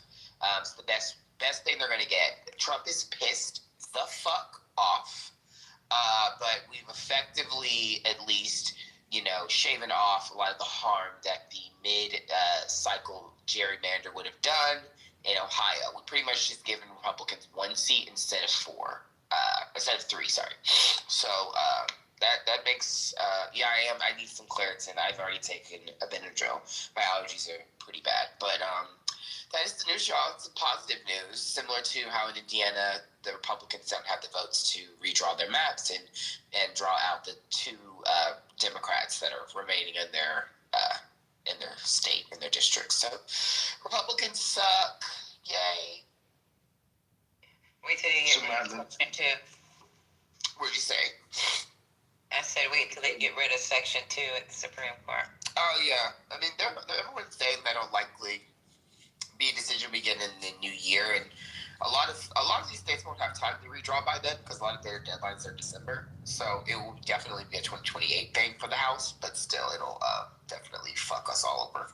But hopefully some of these states like Virginia, who today, I don't know if y'all saw, but the House in Virginia voted to proceed in essentially superseding their independent commission and allowing them to redraw their map and get 3 seats. You're just going to see, Oregon, Washington State, Colorado, New York State, New Jersey, all of them are just going to respond in kind. Republicans will end up winning that fight by probably about 3 to 5 seats, but that still doesn't mean those 12 very swing districts won't exist for the most part, and it still doesn't mean Dems can't win. It just makes Dems' chances to win the House a lot more difficult, but not impossible, depending on the environment that they step into. So Matt, here's my question to you and Lisa, right? When it comes to this, I think it's an important thing, right? My understanding is that Texas kicked this off, And then California responded saying, hey, we have to respond. And now we have this avalanche of every state racing to redistrict. And whether it's a right state or a left state, redrawing these maps, I think, strips away the power of the individual American's vote. Right? And so... Oh, yeah. Yeah, and that's kind of my question is like, where does this end? Like, is it's both the left and the right racing to redraw these maps really the best thing for Americans on either side? So I still, once again, do not agree with that worldview. If one side starts something and the other side doesn't respond, then you're a pussy ass bitch and you deserve to be voted out of office for allowing another party to fundamentally rob your constituents of representation and of their vote actually truly mattering. So I don't believe, one, just quite frankly, that anyone should be doing this. I believe that there should be an independent commission, just like the rest of the fucking Americans. I mean, that's a question people have asked many, many times in many, many polls, and it always overwhelmingly is, we support an independent commission. But a greedy party decided they don't give a fuck, just like they don't care about all the other questions that are asked in many other polls about universal health care, universal child care, all the things that Americans actually like. So these little, oh, well, both sides, those things don't, that argument is kind of, 2024 showed that argument is bullshit. It's no longer both sides, it's no longer any of this. It's one side doing a bunch of bullshit, us being mad that the other side isn't fighting hard enough, and then when the other side starts fighting hard enough, create new examples, new arguments, and it just becomes nonsense. No one should be doing this. They're doing it. Cool. Settled conversation. I'm done circling the drain with this foolishness. I get tired of it because it's stupid. We know it's wrong. None of us like it. We all want independent commissions. The argument isn't that anymore. The argument is, of course, what's going to happen in the end? What's going to happen in the end is this, what I named. Republicans are going to win the race, but Democrats are still going to have a chance. That's how this country works. I don't like it. None of us like it. It's our reality. Yeah, from your mouth to Louisiana's ears, because they have, one district left that has any black representation? They have two. At all. Huh? They have two. They have two? Oh, I'm fine. So if they lose this, if this VRA, where they get rid of the model that they use for impact versus intent, is lost at the Supreme Court, because if everybody listened to those, I love the oral arguments. If you listen to the oral arguments, if they lose the impact versus intent, then we're fucked. Then Louisiana's fucked. Then they will go down to one congressional district. But right now they have two. So. Okay, I'm sorry. I thought that had already gone through, but thank you. But still, that's some straight bullshit. I mean, I just got the audio description of it, but did you guys look at the way that line is? Right straight down the middle where it cuts everybody out. Listen to what's going on with the voting rights. Yeah, this is like making rights absolutely non-existent for 3/4 of the fucking state. Yeah, and that's exactly where we're headed. I mean, at this point, but once again, I don't like the slick, slippery argument of both sides are doing this. Please fucking stop. Please stop. We know what is going on. None of us agree. However, if one side starts some shit and you do not respond to protect your rights, you are mentally retarded. I agree with that. Hate centrists. I hate people who play this dumb fucking game. This is the world we live in. It is wrong. That argument doesn't need to be had anymore, right? Like, we understand we should be in a universal single-payer healthcare system. We know that. We're good. We don't need to talk about it anymore, right? We don't need to now argue what are the pros and the cons? Is it something that makes sense? Right. Universal child care makes sense. Basic stuff makes sense. Medicare and Medicaid and Medicare makes sense. We need to. I'm tired of talking to people on this app. I don't know where y'all live. I don't really care. But it becomes exhausting. That's why I'm frustrated when people do this stupid, weird, dumb shit.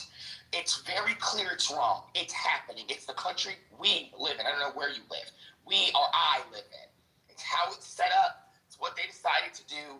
It's fucking corporate greed. It's politics. Right? If we all could wave a magic wand, it would be an independent commission in every fucking state. We would not be talking about this. But guess who would be the party in power then? Democrats. Why is this done? Why did this happen? Republicans.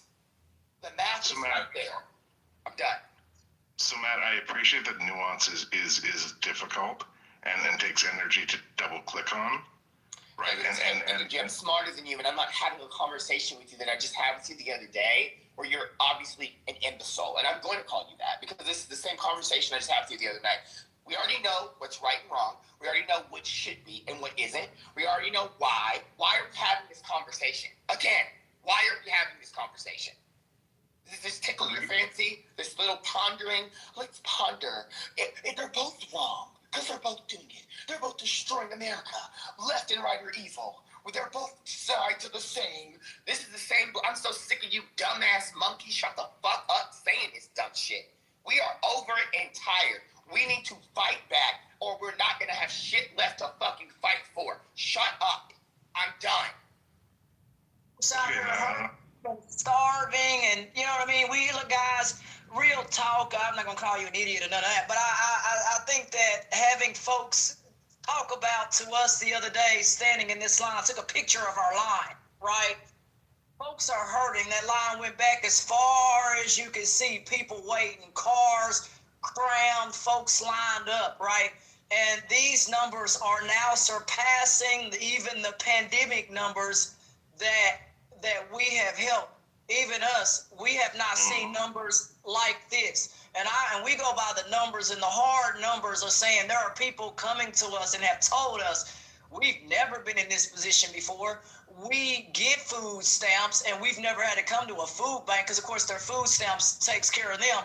It is utterly embarrassing for Republican people to sit here and not see the lines when you go by these food banks. Man, you had people there as early as 6:30 in the morning. One lady showed up at 5 a.m. up there, right? Because people are hurting. And guys, you can't make this stuff up when you have folks standing in massive lines. We had 2 lines like this and merged it into one because there were so many people here. So people, Republicans, you better get this right. You better activate food stamps. You better activate the safety net programs and things like that. Like my grandma used to say, crime meets you at your door if you don't do the right thing. And crime may meet Walmart, people stealing or other things. Am I saying to do that? No, come to us, okay, obviously, so you don't have to steal your way to food.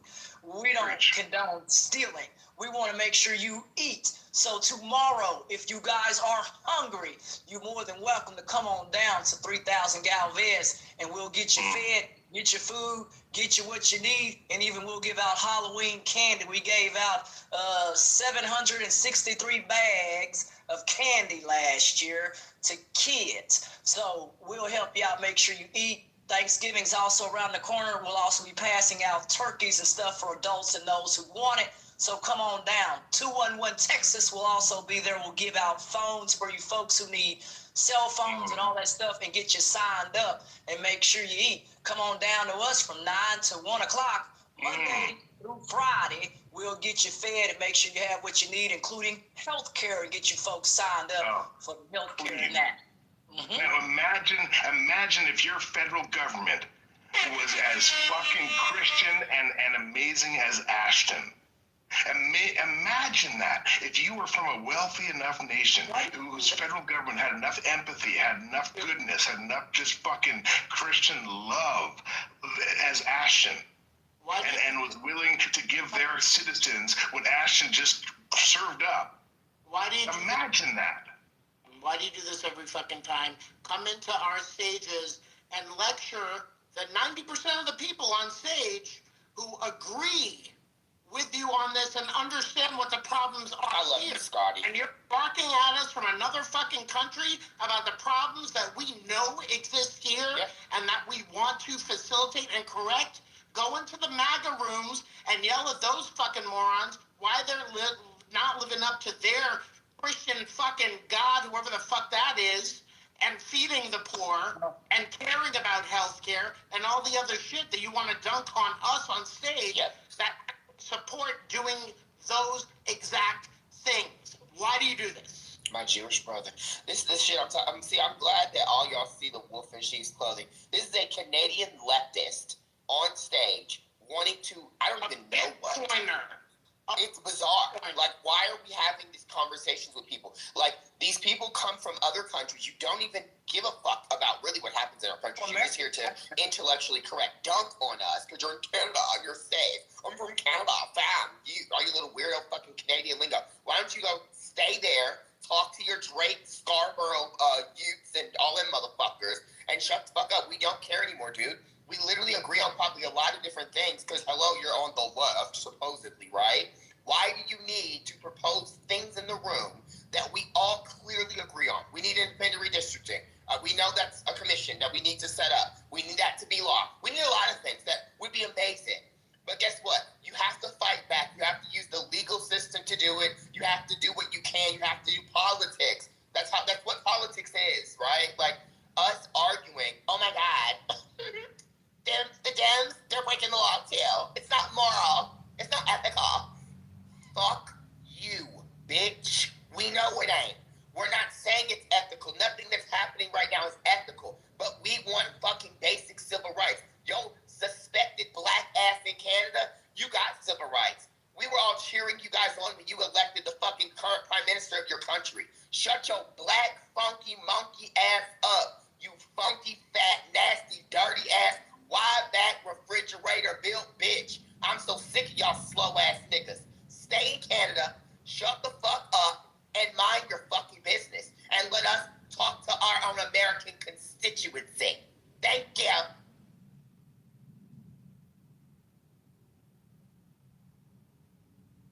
I do love Canada, by the way, just as a side note.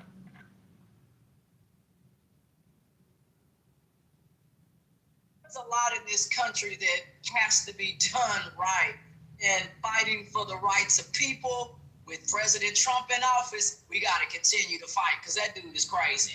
You know what I mean? I didn't know the man was from Canada or whatever case, whatever. But man, you can't have people out here hurting. And for Donald Trump to use food stamps, I looked it up for the first time since the conception of the food stamps program that it has been delayed. And our food bank also looked into that. And others are now talking about finding ways to see if they can sue on behalf of, our church and other churches have talked about, hey, is there a way for us to sue to get this thing back open? How do you get this thing back open if the Republicans aren't willing to do that? Is suing an option to get this open, especially in states like Texas, where we have a Republican, that's going along with Donald Trump. Do they need to be actually sued so that the program can be open and so that people can eat? That was a serious question asked today at our food bank. Could we take legal action? What's y'all's thoughts? Is there any legal way to wiggle this open? Anybody know? Is there anything that we could do to get it open by suing through a coalition, or how does that work? California's Happened before.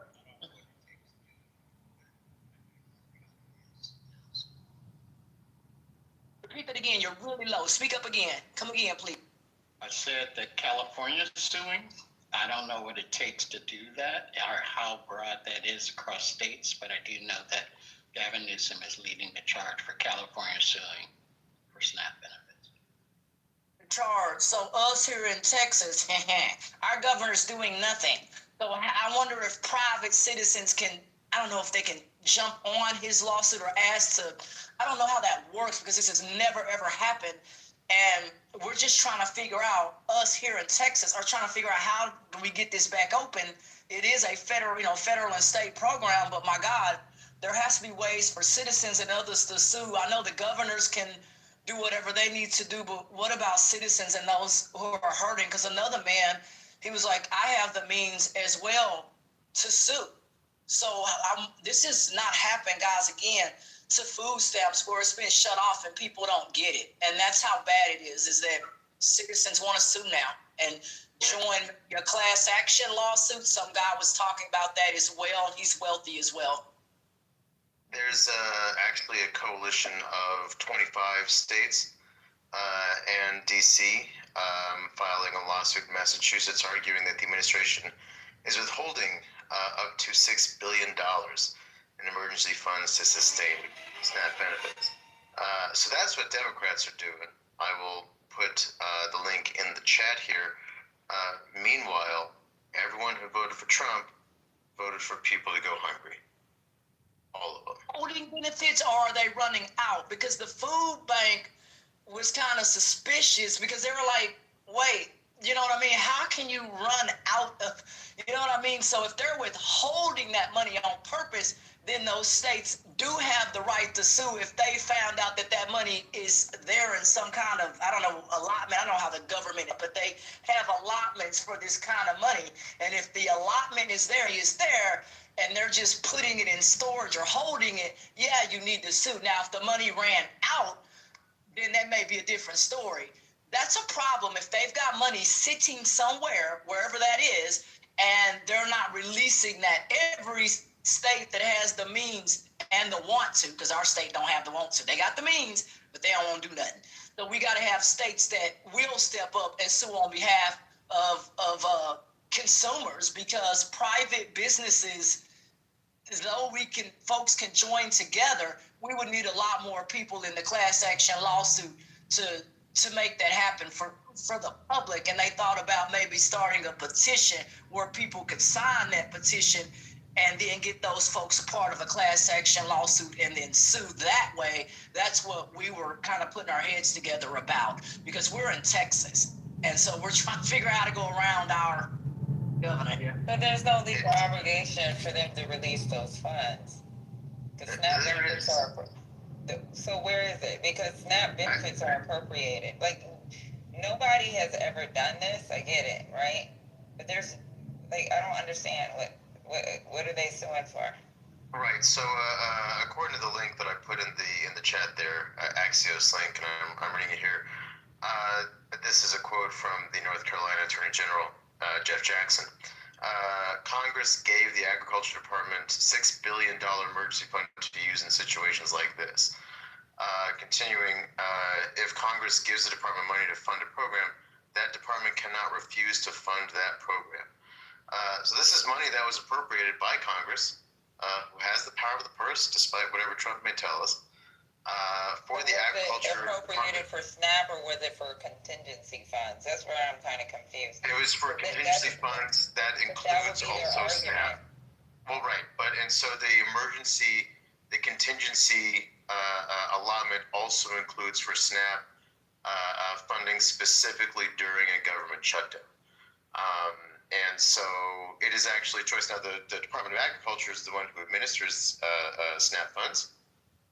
And so the point is that the administration is actually choosing not to do this in an effort to try and apply more pressure against Democrats.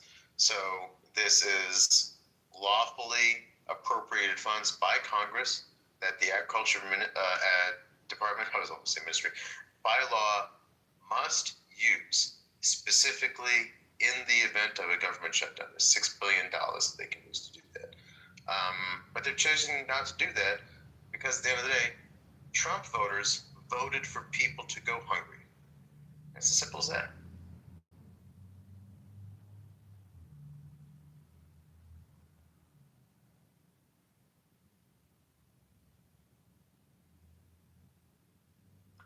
Yes, Omari, and I will continue saying it so that you know that.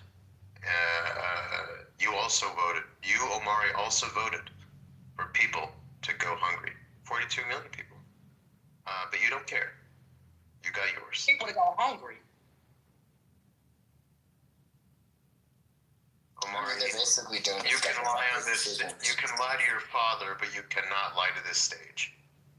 I mean, to me, this is just like them completely superseding the any rescission that they did before, where how they passed a funding bill prior, and then they had the rescissions, right, that they did Republicans to basically say, hey, yeah, I know we got Democratic votes to pass this, stopgap funding bill before, but we're actually just going to take some of the money that we actually didn't want to have appropriated back. This is just more, to me, like a more aggressive. I mean, they're not even doing that, which was, technically, legal and procedure, but wrong, right?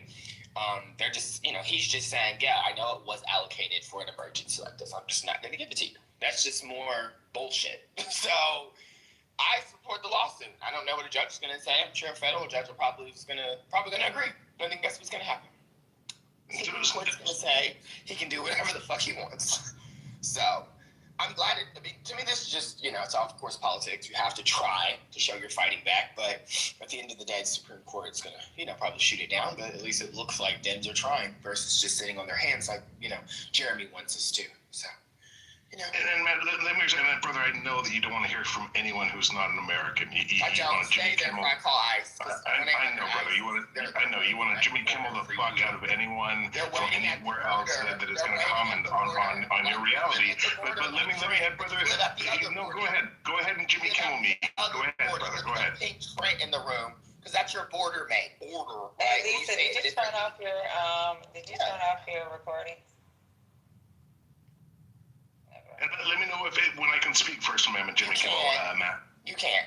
So just say comfortable. And you're on the left? Wow, that's exactly what I'm talking about. That's exactly what I'm talking about. Is that the left and the right in America now is the exact same thing.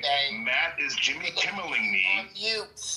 But go ahead, brother. And when you're done, let me respond. But I'm going to let you speak because I'm Canadian and you're American. So go ahead, Matt. One mic on Matt. And it's sad, honey. You Drake sounding bitch. We don't like your kind. You flip flopping ass. You got a Canadian accent one day and a Caribbean one the next, bitch. We don't fuck with your Drake kind in the United States of America, right? We hate each other now. Let's sit in that hate, bitch. Stay over there, bitch, and shut the fuck up. Thank you. You saga motherfucking Saskatchewan, Mississauga city ass motherfucker with y'all's weird ass city names. I don't give a fuck. Respond, and I might not be able to, but I'll try to respond, right? And this is the stay on mute. Thank you.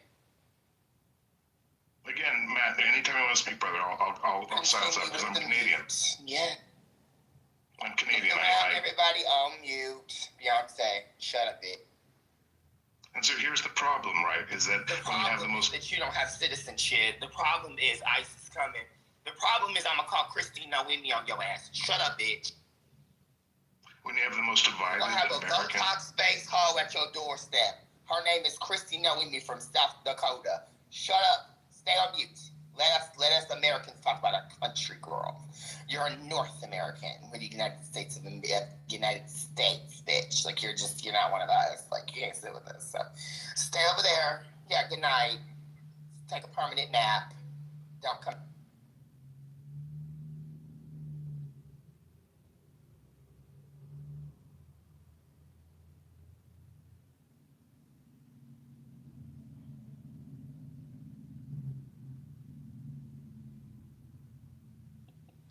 How about them Dodgers?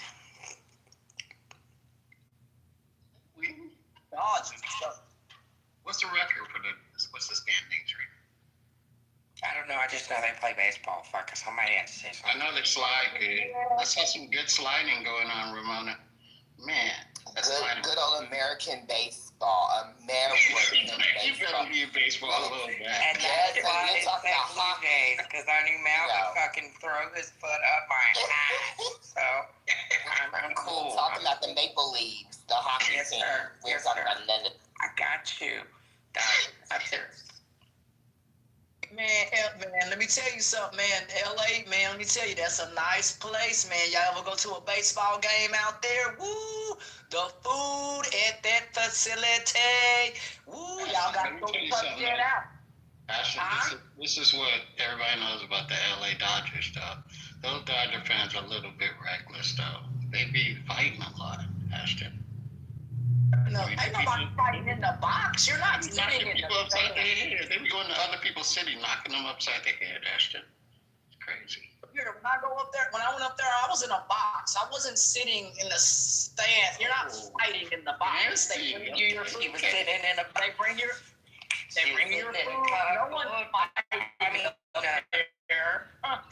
Yeah, I've been in the box too, but I'm just saying, you know, I've seen the reports of Dodger fans coming to the Bay Area and always starting the shit. But anyway.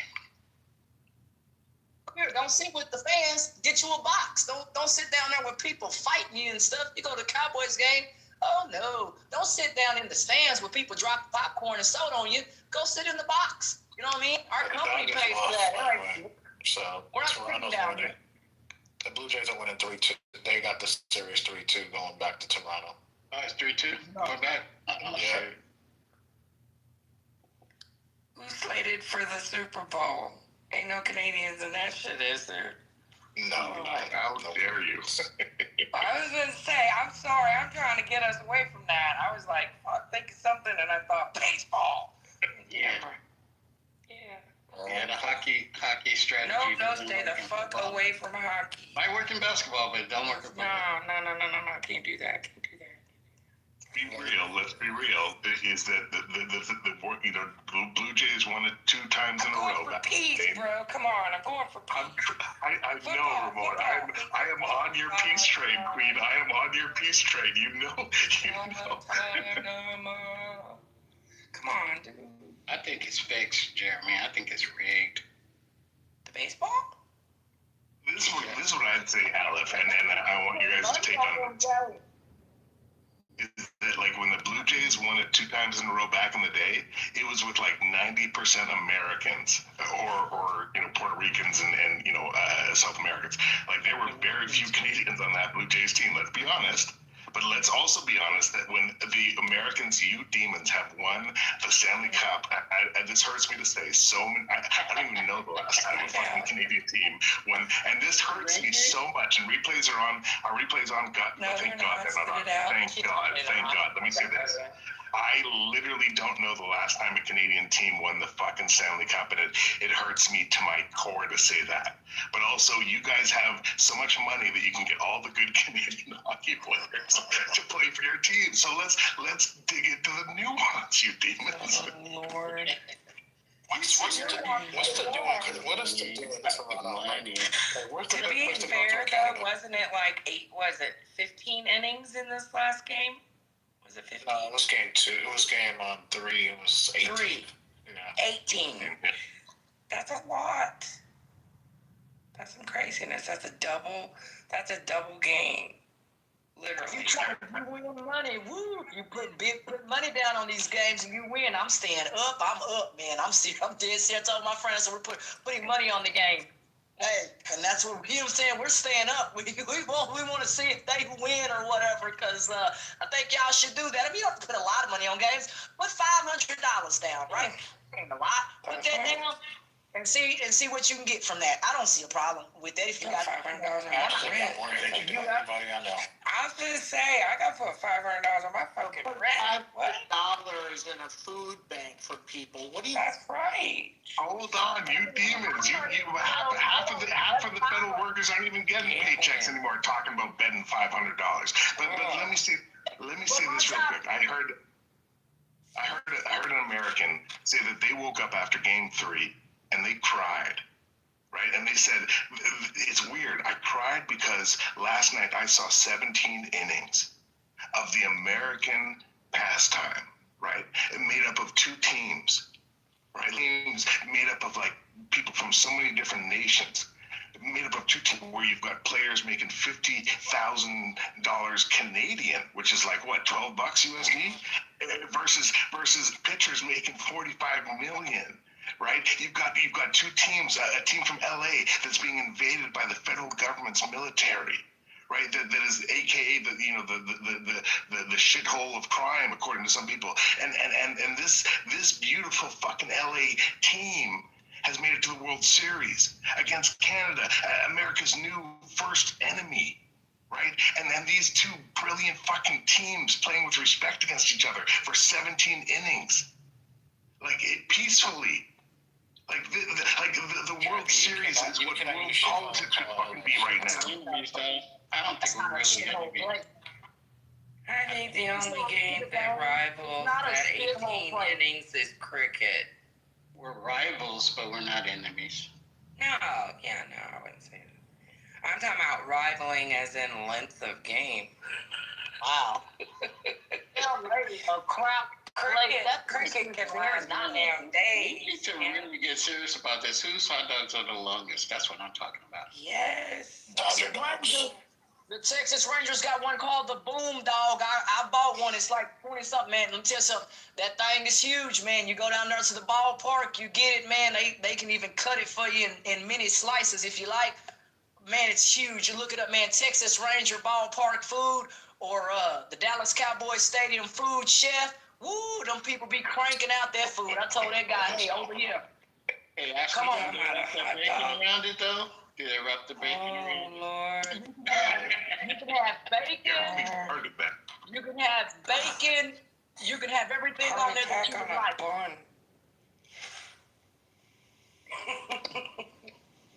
You guys, you'll never go hungry eating over here. We got all kinds of food back here. Got 2 refrigerators, a deep freezer back here. Let's eat. We ain't gonna go hungry at no games. We ain't eat no popcorn. We eat real food over here. You better hide that deep freezer. So I've been hearing things about deep freezer, but back to business. Do you guys think the stopgap? I'm hearing Canadian. Don't start with the Canadian bacon. Do not trigger me. Y'all just tripping me out. Don't compare to ours, though. My ADHD starts acting up, and I go into a whole nother world. What's going on here? Yes, ma'am. We getting padlocks for our deep freeze. I think everybody I blame Canada. I just gotta come out and say it. I blame Canada for all this nonsense. Gary, damn you. It's a gorilla glue. It's a gorilla glue. Sorry. Wow. I heard that there was stopgap. They were trying to negotiate a stopgap for 1 month. Do you guys think the Democrats? To November 20th, isn't it? Yeah. Do you guys That's think fucking bullshit. It's bullshit. It sounded like it was. I don't know. I'm struggling right now, so I don't know all the details of it. So I gotta look it up. But that sounded like reasonable to me. But I think number one, the contingency fund should be used. But that would be number 2. It's a bullshit deal. They're trying to get their foot in the door so they can gaslight their way around renewing those subsidies, or even committing to looking at the subsidies. They're like, oh, we will, yeah, but they have never been able to be trusted to follow up on their word. We have no guarantees whatsoever if we capitulate that they will do shit for those subsidies unless we have it in writing. Will that affect the health care if they open up? God, yes, if they don't renew those subsidies, people, for example, there are people are paying like $300 a month for premiums right now. If those subsidies don't get renewed, those premiums can go up to $2,800 a month. No, but what I don't understand is, like, if they just put the 1 month, right? Won't they still be able to negotiate those? And then we'll be right back where we fucking started. That month. So I think it's better. They have until open enrollment to do this. So that's the issue. Okay. And that's November 1st, right? Yes. Thank you. We're running out of time. I got it now. That's what the swing is. Okay. Yeah, they're these full motherfuckers. Crap. That's why Food screamed at the floor today. He said, "You all have rejected 13 votes." Blah blah blah. He went off, and so yeah, Democrats felt like there was some movement on a bipartisan measure. I'm not aware of what that is because they didn't say it, but they felt confident. This was said earlier in the day, and then shortly after, I hear them screamed and yelled at them from the Senate floor. So the House is not even in session yet, so I don't know how anything's going to happen. And Trump said, "I am the Speaker of the House and the President." So. Man, they gotta get stuff. They gotta get stuff passed.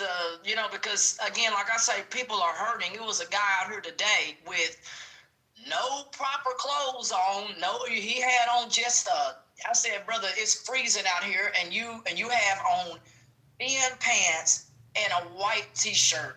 Where in the world did you come from? The county hospital sent this man outside in, I don't know what them clothes they wear at the hospital. That, by the way, it's horrible. It's not stylish or nothing. So I went up here to this store, bought this guy brand new pants, clothes, got him a jacket, got him a lot of food because I like to eat. I said, brother, get anything you want in here. He got a bunch of stuff, and he was warm and everything. Bought him hand warmers. Folks can't be out here sent from the damn hospital, excuse my language, in non-winter clothes. They gave him, he said the suit is equivalent to made of paper. I said, that's what they giving folks at the county hospital. It's not proper clothes and a paper suit. He was out here in the cold today. Went in here and bought him a bunch of stuff, and he gave me a big old hug, and stuff. And I told him to come on down to our church tomorrow. We'll feed him and give him more clothes. So he said certainly he will certainly come. And I said that is what I want to see, because people shouldn't be out here, and the hospitals got to do better. If your county hospitals, please do not send people out in the dang on elements and cold with paper suits on. You know what I mean? Did he come in there naked? I'm confused. Well, the problem is the clothes he had on, they were all ripped up or something. The side of his pants was kind of ripped up, so he couldn't wear those. So they that's what he told me. I didn't see his actual clothes he had on. He told me the side of his pants was ripped. He was poor, and he said that was the only pair of pants that he had at the time. And so they didn't want to send him outside, of course, with ripped pants. Right. That's not That going to could work. be a big difference, right? In how you're perceived and how you carry yourself and everything. Better. I got him brand new clothes, so when he gets up, so he don't look like he walks out with holes all over his clothes. He said I can actually go into a building without everybody and it was sad. The people, instead of helping him, they just sitting there staring and looking. And when I went into Walmart and stuff with him, the guy he looking. I said, hold on, wait a minute, I'm gonna help him out. He thought he was gonna go in there and steal. I said, sir, give me a minute. I'll give you some money if you just stop staring at us. Just chill. So he was a security guard. He kept watching us the whole time I was in there getting stuff. He just kept looking at me. Why was that person vilified? Was it their poverty? Was it their citizenship, their legal status in America? Was it the color of their skin? And genuine question. I'm asking genuinely. Well, he was legal and everything. He's a black guy and everything, but you can't send this guy in there with ripped pants or stuff like that. I got him better clothes. I didn't want him coming outside in a paper pants. No, sir. Got him underwear. Got him all that stuff. Bought a deodorant. He asked for soap. Also bought it for him. Bought him a box of Tide so he can wash his clothes tomorrow down there at the laundromat. Called my friend who runs a laundromat. She's gonna let him wash his clothes. Exactly. Poverty. Poverty. He's in and poverty. Ashton, Yeah. exactly. And Ashton and Matt and brother, I'll engage with you. And I know you don't want to hear from me, brother, but that's kind of what I'm saying, right? Is that when you look at what happened in 1971, when America moved off the gold standard, right? And you look at the left and the right in America today, right? And I'm not saying one's necessarily. I'm not saying they're the same. I do believe the Democratic side has more morals than the right at this point, and it's not black and white, but for the most part. But what I'm saying is that when both sides have voted to pass unbalanced budgets, which has led to inflation and the shift in the American reality, which was before 1971, you could have a single payer home with 2 kids, blue collar job, and build generational wealth and have American dream. And today, Ashton is the social safety net, right? Like the government doesn't care about the poor. Like what Ashton just said is that the poor are being treated like African American slaves are being treated during slavery. And everybody's cool with that, the segregation of the rich and the poor. So the last president to have a balanced budget is Bill Clinton, a Democrat. After Bill Clinton had a balanced budget, Mr. You know who, George W. No, I ain't gonna go to it. Bitch, Bush fucked up the fucking deficit. We had a crazy ass motherfucking. I don't even have to go into this. We all like. What are we talking? I really don't have time for this. How is someone gonna have a balanced budget after what the fuck happened with George W. Bush? How is that possible? Can I ask you something? So let me ask you something, Matt. I asked you a question. Go ahead. I asked you a question. How will you balance the budget after what George W. Bush led us into? I've had a track record of doing a better job than the Republicans. Stay out of American business. You think you know so much. Who's Amelia Sykes? Who's Tammy Baldwin? Who's Jackie Rosen? Why did John Tester lose? Why did Sherrod Brown lose last year? Why does Stinky can run again? What was last year's electoral environment? R plus what? 4. You don't know anything about the American electorals. You don't know anything. Just please stop talking, dude. Shut up. I don't care. I'm not going to be evangelized into your strange beliefs. I don't care. Don't bring my name up. If you want to talk to them about your little beliefs about Canada or whatever the fuck you're talking about, you can talk to them about it. Because what I'm saying has nuance all up and through it. What you are saying does not. You are black. They are both the same. They are both doing bad. That means they are both bad. That means they are both going to be blamed. That means I have to now talk about both of them. No. What I'm doing is offering nuance to explain what actually happened. I'm not playing this slow-ass game. So I'm so sick of y'all niggas on this app. You're retarded. Thank you. Let me respond to you then, and this is what I'm trying to say. Response. Go back to praising Ashton for being a good Christian woman that she is. Shout out to Ashton, girl, period, right? Go back to praising her and just stop trying to, backdoor in your little dumb shit again. Scotty clocked you, I clocked you, girl. You got people here that like you, that's fine, I don't. So please stop trying to do a little Canadian invasion with your little strange-ass political beliefs. I don't give a fuck. I live in reality. I don't live in Jeremyville, bitch. I would never live in that condemned-ass city, bitch. Toe-up-ass streets, fucked-up street signs, nasty-ass people, bitch. Y'all probably ain't got no fucking goddamn shit in y'all's water to make your water fucking healthy, bitch. Y'all just like Florida, getting the motherfucking fluoride out the water. Bitch, stay over there in your little town, ho. Fuck you thought. So the point that I was trying to make is that when you have an American Congress and Senate, the average salary is under $200,000, and the overwhelming percentage of all of those people are multimillionaires, right? And so when you have both sides, Canadian dollars and U.S. dollars. U.S. dollars. So stay out of our business. Stay out of our money. Mind your purse. Stay in your budget. Stay in your business. Talk about y'all. Talk about all that, girl. We already know Trump has raised the fucking deficit. We're in the 30 trillions. That was not done by a Democrat. That was done by a Republican. I can go back and forth with you all day because I know what the violence play. Chucky, bitch, Charles Lee Ray, and The Bride, bitch. Both movies. Stay in that motherfucking lane over in Canada, bitch. Y'all drive on the wrong side of the road or something, I'm sure. I don't give a fuck. I don't want to go to Toronto. I don't want to go to motherfucking Vancouver, Montreal with y'all's funny-ass French. I don't want nothing to do with y'all. Stay over there with y'all's Tim Hortons and shut the fuck up. I'll keep trying to finish the point I'm trying to make. And guys, and I'll finish with this, Matt, because like this is why. You've already been finished. No, brother, but this is why. This is why Nazi Germany. Because Nazi Germany, even the people on the left in Nazi Germany didn't want to fucking hear from reasonable people outside of Nazi Germany. So when you have your closest fucking allies trying to speak, go ahead, Matt. Yeah, Jeremy, let me say, Jeremy, I'm not coming at you the way Matt is, but I don't disagree with him on the points because, I said this to you multiple times. Why you say that? Jeremy, I said you have an agenda when you come to these rooms. I've been open about it.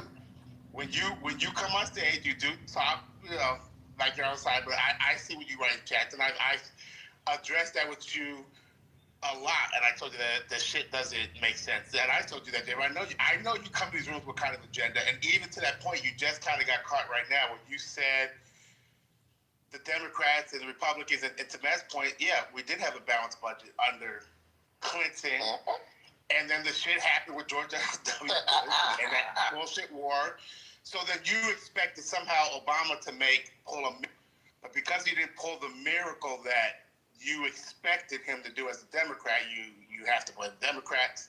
It doesn't. Some of the stuff you're saying just simply doesn't make sense, and it's just not even productive for you to play both sides. It's not even productive. 8 of the 9 recessions, JD, also were all caused by Republicans. Only one was caused by Democrats, like a Democrat like 80 years ago. So when you look at this actual data, it does not support anything. Yeah. I don't even know if you. So I want to say your black ass. I want to go back to Canadian bacon ass. It don't support nothing your Canadian bacon ass is talking about. Your make believes in your poor ass motherfucking arms. Let me know if I can respond, JB. That's the best thing that came out of your country. Go ahead, JB. Back to JD. I want JD to finish. No, that's what I'm saying. So I haven't. I've always told Jeremy that, like, and Jeremy, we used to go back and forth at it in the chat. You probably don't remember.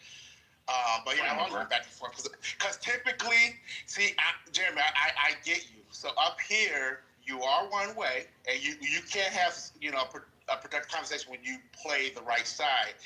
But the minute you get triggered, you can see you just hate America. You just JD, can I respond to you, brother? America, it's evident. Yeah, go ahead. And with all honesty, because I don't think, JD, when I speak in these rooms, I don't think I speak very different than a lot of people on the left in America, right? Like and I hope you, and contradict me if I'm wrong, I think the things that I say, the facts I bring up, that my knowledge of American history is very, I don't think I speak wrong, and I speak very similar to people on the left. Where I get criticized, JD, is that people say, hey, Canadian, you don't have a right to have a voice in this. Well, right? It's wrong information. I don't want to hear anything. Yeah, but why do you let that bother you when you've been talking probably more than most of the people on stage right now? You choose to let that bother you, and you choose to use that as a way to start bashing America. You can't play it both ways. So I got it. There are people that will tell you. The issue I have, I don't want to hear from a Canadian. I can go into a Canadian room and they ain't gonna want to hear from I guess they're gonna tell me I don't want to hear from an American. You act like that doesn't happen everywhere. Bottom line is you've been allowed to speak in dialect with everyone, so that's not true. You just you got more rights than I do. I can tell you that. Yeah, see, like Omari, he doesn't have that much right there because he's a dumbass. He's a dumbass. Nah, I'm just playing. Let me stop. This is literally poor Omari. Y'all is I would rather hear Omari talk because I can actually go back and forth with Omari, and Omari doesn't have good arguments I don't know. Omari, and I hate Omari's guts, and Omari hates mine, but we go back and forth, and we can bang, and we can do all the things, but it's just like, we know where each other sits. We both are not pretending to be something. Like, he knows he's a MAGTard. He knows he's Republican garbage. But you want to pretend like you are some, I'm on your side. I'm a leftist. And I'm from Canada. And girl, you are not on my side. Please stop pretending. You're literally just a anti-American person that's in the room that makes up stuff. And I asked you, who's Amelia Sykes? You don't know who that is. Who is Tammy Baldwin? Who is Jackie Rosen? Who is Catherine Cortez Masto? You know what I mean? Like, you don't even know what electoral environment it was last year. It was an R+4. It's a woman I'm very upset with right now. And knowing that, anyone can put two and two together. You made it clear, right? You have a strike coming over here. Look, I'm not saying Canadians don't have a reason to be angry at America. The problem is, you specifically, I can't wrap my finger around it because it's to Matt's point. You play this both sides. You do. But JD, can I just address that, brother? Yeah. And this is the thing. Because I think I hear what you're saying, and I appreciate it. Because I also believe that Canadians have a right to participate in the conversation around the American political situation right now. In the same way that Ukrainians have a right to voice up their opinions on the Russian political situation right now. Tariffs. And let me hold on, Matt. Let me just land. If my position is that this polluted idea that it is black and white, left or right, the billionaires have oppressed Americans with, and I voiced that. And JD, you're like, oh, you play both sides, Jeremy. Well, no, maybe this is just someone from the outside looking from a third perspective saying, guys, stop being a bunch of poor people fighting each other while billionaires fucking objectify you. Jeremy, let me say this. Let me, Spirit, I'm going to let Spirit go. Spirit, I'm just saying something, it's on you. I remember what Spirit just said, and that reminded me. So what you like to do is, Dan, what did you say earlier, Spirit? You mentioned what you said it did. He's lecturing the 90% of the people on stage and in this room who understand what's going on. We know the diagnosis. We know what is going on in this country. So I don't know why you can't get off that, because every time you come in these stages, you will mention 1971 gold standard. You will at some point mention Bitcoin. And then you will chastise us for, geez, I don't know. The stuff that we know is problematic and wrong and amoral about America. We know all this. We know the billionaires have way too much money. We know that money should not be in politics. We know that Citizens United is wrong. We also know, and I bet you didn't know this, that there has been no Chief Justice of the Supreme Court that has been appointed by a Democratic president since 1954. The conservatives have about 23 nominees to the Supreme Court that have been put through versus, I believe it's about 9 or 10 on the Democratic side. So this has been going on for decades and decades. We are battling with the right wing in this country to make this place the place that you think it should be, that we are trying to do, and we can't because we're up against these forces. And you want to roll out this bullshit with the Democrats and the Republicans. No, we have a binary system. We do not have a parliamentary system. This is how it is. Yeah, and then that's what you do. Yeah, so Jimmy, I'm gonna let you respond. That's fine. So when you come in and do this, we understand it, and we are fighting the fight, but it doesn't help when you minimize the one party that is trying to save our democracy. That's why you get cussed out by that. And Jeremy, and you can't deny, and the reason, like I said, you've been coming to these rooms specifically for a long time. So it's not like I'm not naive to a lot of the shit you've written in chat about how Americans are stupid.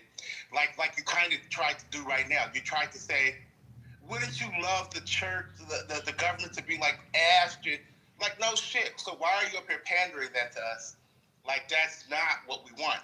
Because and you do that sometimes, and I don't get it.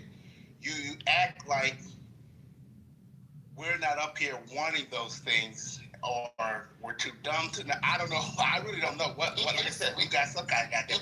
We live in a different reality. And I'm being honest, but like I said, and I'm not like Jared. No, brother, JD, I respect you, man. I'll respond to that because I do respect you, man. And this is the thing. And JD, please, and if anyone takes what I say as shitting on America, I apologize, right? And when I come up and I try to double click on the nuance between the left and the right, and how in some ways both sides are not contributing to lifting America out of the situation, right? And Spirit, like, by the way, Spirit, I want to say something. Hey, Lady Diana, how you doing, babe? Go ahead, Patty, please. Help us, Pat. Hey, Lady Diana, you wanted to say something?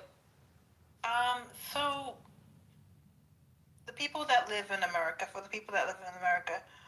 who right now is suffering by just like, a wave or whatever, or thinks they're gonna suffer in the coming months? Because I feel like the price of things is getting ridiculous. I don't know if anybody else is feeling it. Like all the things that I used to take. Go ahead, Ramona. No, that was accidental. Oh, okay. So all the things that I used to take for granted now is just like, oh my God, this is like my family is being affected by this. This is not good for us as a country. Like, there's going to be a lot of people stealing. There's going to be rioting. I don't know if anybody else is feeling that worry, or if I feel like I'm the only one feeling that worry. So I'm just asking. No, I fully agree with you, Lady, and I 1,000,000%. That's the anxiety I also feel. I see that's what the trends are showing us. Look at how our GDP is shrinking. Look at how look at how costs are rising. Look at how wealth is being concentrated. Right, the 1% is just getting richer. We're all just getting poorer. We're in a plutocracy. We're in an oligarchy, and so it sucks. Like this is what we're dealing with, and yeah, I mean, it's just getting scarier and scarier by the day, more and more dystopian by the day. It's, I never thought like Handmaid's Tale or any of these like dystopian shows would actually become our reality, but it seems like, that's, it very much could be where we're all going to be at in the near future if this stuff continues. So, and like, yeah, Spirit wrote in the chat, like, this is not directed at you, by the way, Lady Diana. I think you kind of stepped in while we were having a different dialogue with a Canadian named Jeremy. But we've been essentially all on the same page with what's happening. It seems like, though, we're open to understanding it with nuance, but we're told we don't have nuance, and we, with nuance, are using nuance to analyze what has happened historically in our country, what's happened in modern times.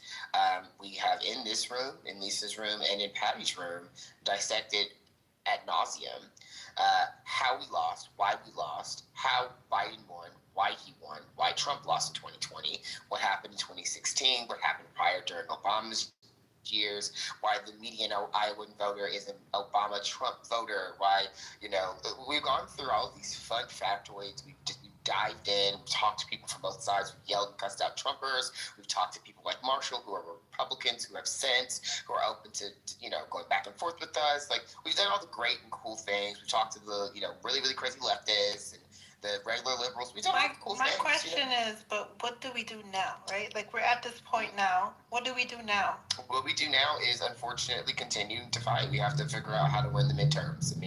That's where I think we need to put our energy. And in addition to that, we need to focus on our state legislatures of each state that we're in. Democrats only control 23? We need to focus on these local races so that we can concentrate power at the state level, so that we can appropriately fight and protect ourselves as much as we possibly can. And yeah, definitely try to ride this out until hopefully 2028 comes and we prop up the right candidate who can actually win. And a lot of people, though, are learning their lesson. Like Diana, 70% of Latinos disapprove of Trump completely.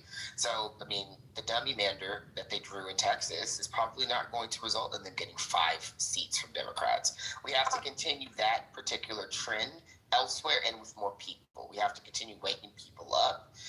And that's on all of us, separately and wholly and together, etc. So that's what we have to do in terms of a call to arms. When it comes to, this conversation that I think you walked in on, we are trying to defend actually ourselves. I know we're going into a different conversation, but we were in the middle of discussing that. We are very well aware of what's happened in this country, where we should be, and we don't need to be gaslit by a fake Canadian, by a Canadian, fake American United States citizen who thinks he knows our country better than we do, when he doesn't even know who Amelia Sykes is, when he doesn't even know, the only person he probably knows in New York is Chuck Schumer, AOC, and Mamdani. So it's just, maybe Cuomo, right?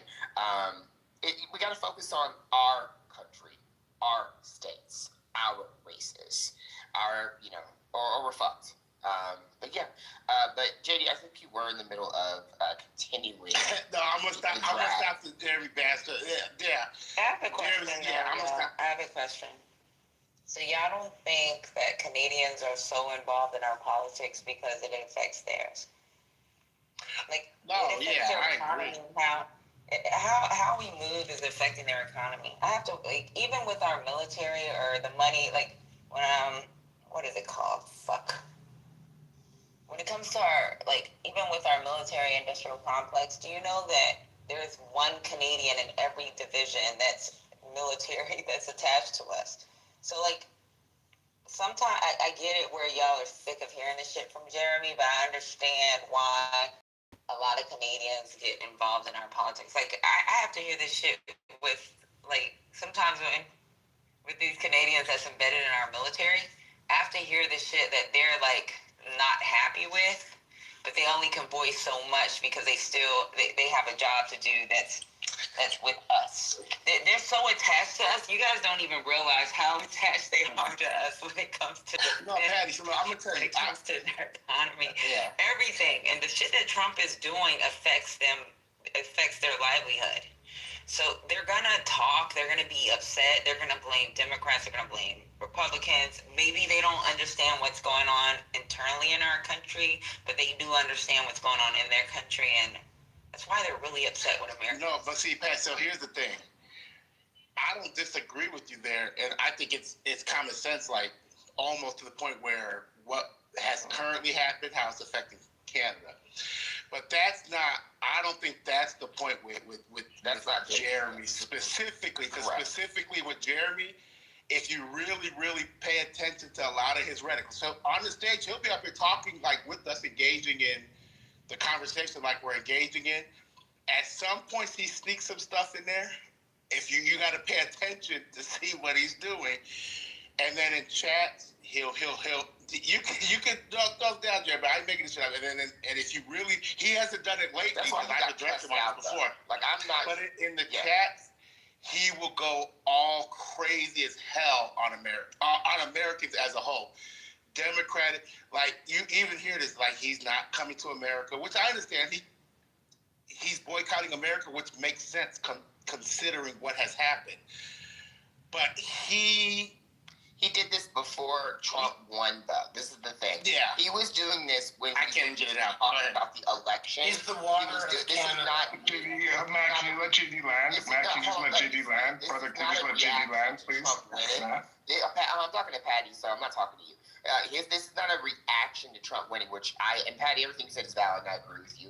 I'm just saying separately, this exists in a vacuum because this is just about Jeremy. Like, Jeremy is not the rest of these Canadians because this has happened. This same bullshit has been his talking points since Kamala was running, since Biden was in office, since, like, we were experiencing Biden year 2. Like, this is not, since we didn't even know Trump was running again. Like, this is what Jeremy does, and that's what we're all trying to just, like, land home. And it just gets old and sick and tired of, I mean, all of us have talked about that both sides of the same people are stupid, and he is just genuinely one of them. And it's hard to, if you're not, like, paying attention consistently to the stuff he's been saying, it's easy to collapse him into, I get it, he's just pissed at, like, all the other Canadians are. Sure, but that's not Jeremy. And when he gets triggered, he goes on an all-American hate tour. Like, Jeremy will go in house to house. Americans are stupid. You guys are dumb fucks. You know they actually think that about us, though. Well, yeah, I know, but as I'm saying,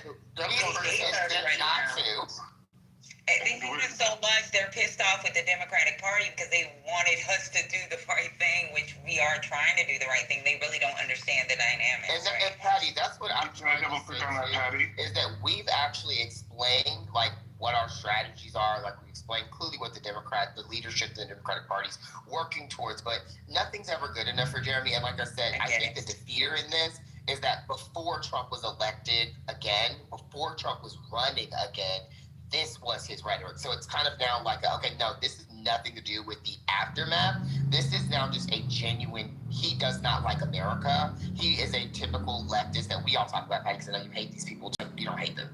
I hate them. I hate leftists. You're more moderate. I'm just more liberal. And for us, it's like, this is the same. Both sides are the same. This is the same, like, uncommitted movement bullshit. This is the same shit. This is the same type of people that helped us lose, that were pretty much arguing with on stage, coming from Canada, but not coming from Dearborn, Michigan. It essentially is what we're kind of leaning into. It's just what, I mean, I understand, like, I see exactly what this man is because I've just observed him for so long, and I just honestly, the reason why I crashed on him the other day is because I was tired of it. Because I'm like, dude, please stop. I don't care. And then JD actually popped in that room, and I think you were awake, Patty, at the time. You came back in. But JD had popped in and heard it and wanted to address it as well in that other room.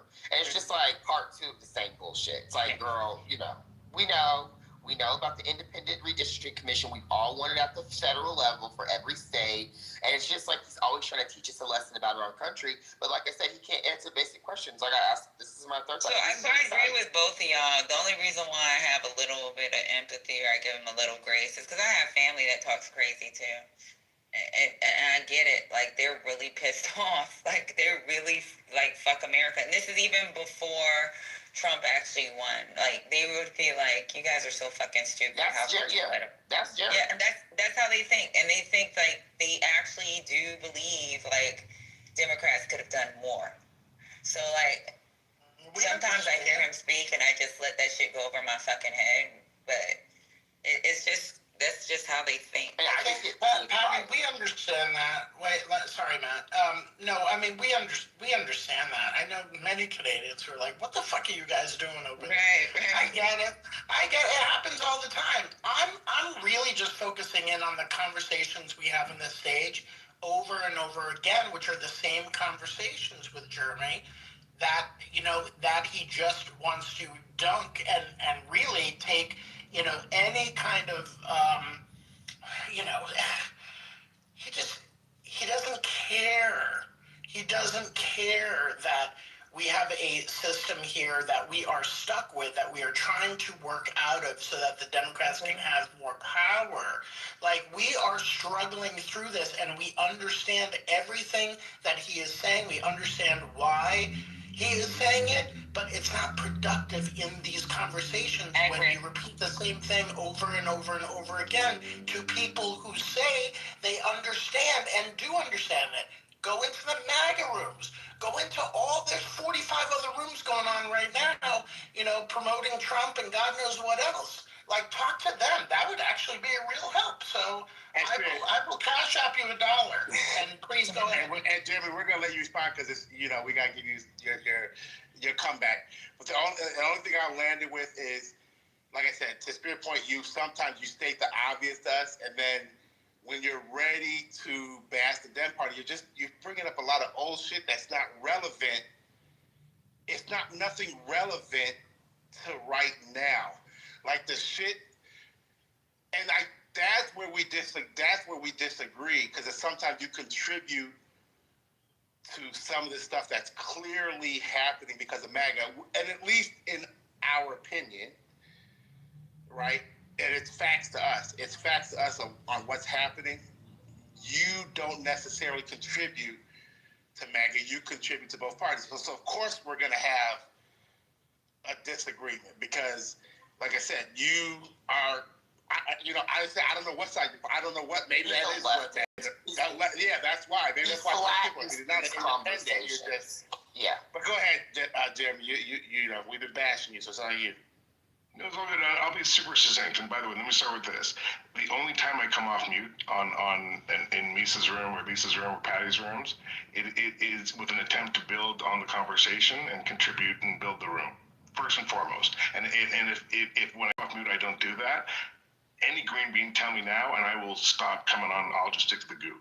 But what I'm saying is that when I come in these rooms and I hear so many people on the left say things that are exactly the things I'm saying, that are driving, stating the obvious.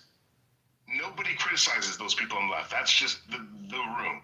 But when a Canadian comes in and says those things, shut the fuck up. Here we go. Shut the fuck up, you outsider. Right? Like, how dare you say shit that's obvious? Don't contribute. And I'll land with this, JD. I'll land with this. All I'm saying when I join these rooms is because what Patty said was right. Is that the livelihood of every single Canadian, and in extension, the livelihood of every human on this planet, is directly tied to what's going on in America.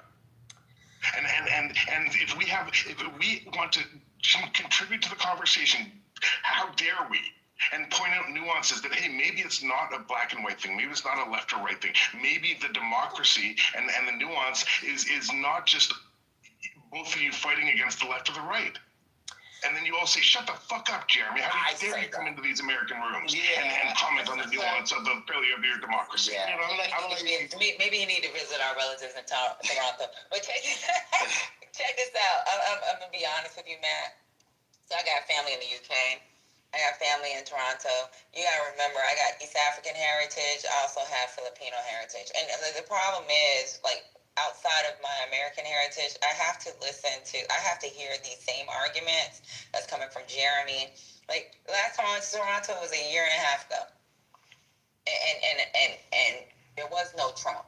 It was just the conversation of Trump, and they'd be like, what the fuck are you stupid Americans doing? Like, why in the fuck are they doing this? Why the Democrats didn't do that? Like, you hear this, you just hear this shit, right? Something as simple as my daughter went to her and my other daughter, they went to Toronto, and they're going to Toronto for Thanksgiving because they're not coming to the U.S. Or they're not coming to see me for Thanksgiving.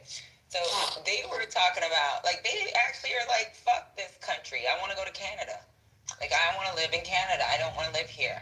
I think that, because I'm all clear on that. That's none of that's. I don't disagree with anything you're saying, Patty. This is what I think's happening though.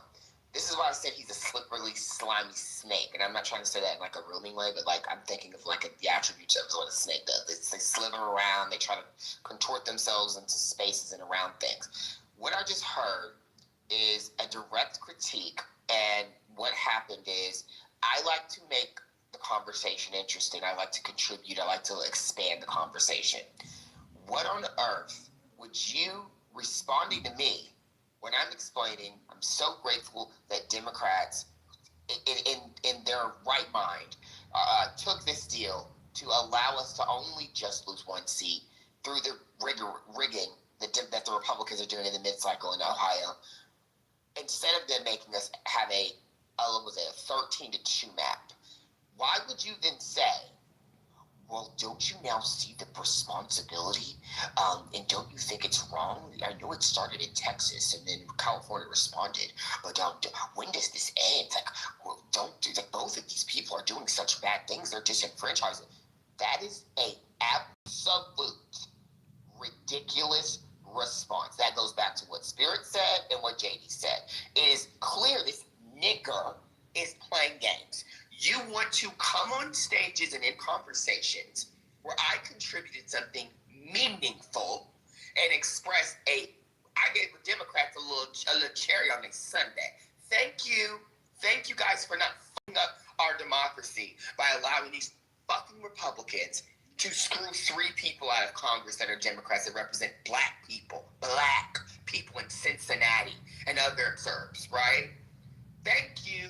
And you want to say, well, they're part of the problem in this because now they're disenfranchised. What the fuck are you talking about? You are not a fair person. You are not a person that wishes to open and expand the conversation. You are simply a fucking charlatan and a contrarian. You want to now, both sides are bad at it. That is not nuance. You are literally a contrarian. That is what you like to do. I don't care if you're from Canada, Africa, Asia, Japan. I don't care if you're from fucking heaven, nigga. You're doing that. I don't care how much you hate America, love America. I don't care if you're from America. I would say this to anyone. I say this to leftists in the United States every day. Y'all are part of the problem. Y'all are why we got Trump. Because the people who do this stupid shit, that is not having nuance. That is just saying both sides are to blame for my problems. Absolutely, both sides have flaws, but one is actually trying to legitimately and fundamentally harm everyone in this room, including you. I'll respond. And I'll respond, but I don't want to hug the mic. Matt is right. If you're going to be on a plantation, you'd rather be on a blue one. It's just to me silly, and it actually does not offer a productive expansion of the conversation. It just tells us in the room we're stupid for having Democrats want to fight back. So it is simple. It is not Canada and I'm mad. It's none of that. It's very specific. You did the exact same thing yesterday, and it's stupid. I'm smarter than you. I know what I'm talking about. I don't give a fuck if you're from Canada, from America, or not. You do not understand our electoral system. You have no idea what we're talking about. And I'm not going to give you grace because you're in Canada. I don't give Americans grace because they're in America. They should know this stuff too. You as a person who wants to comment on this stuff should try to understand it more and not just paint it all in the way that you do. Not get that brush and just start painting it that way and seeing it from that one perspective. I offered you something that made sense. Other things have been offered in other rooms that make sense, and you always have that same thing I just mentioned that you like to go pivot and do. You like to be the contrarian. You like to make it both sides of the same.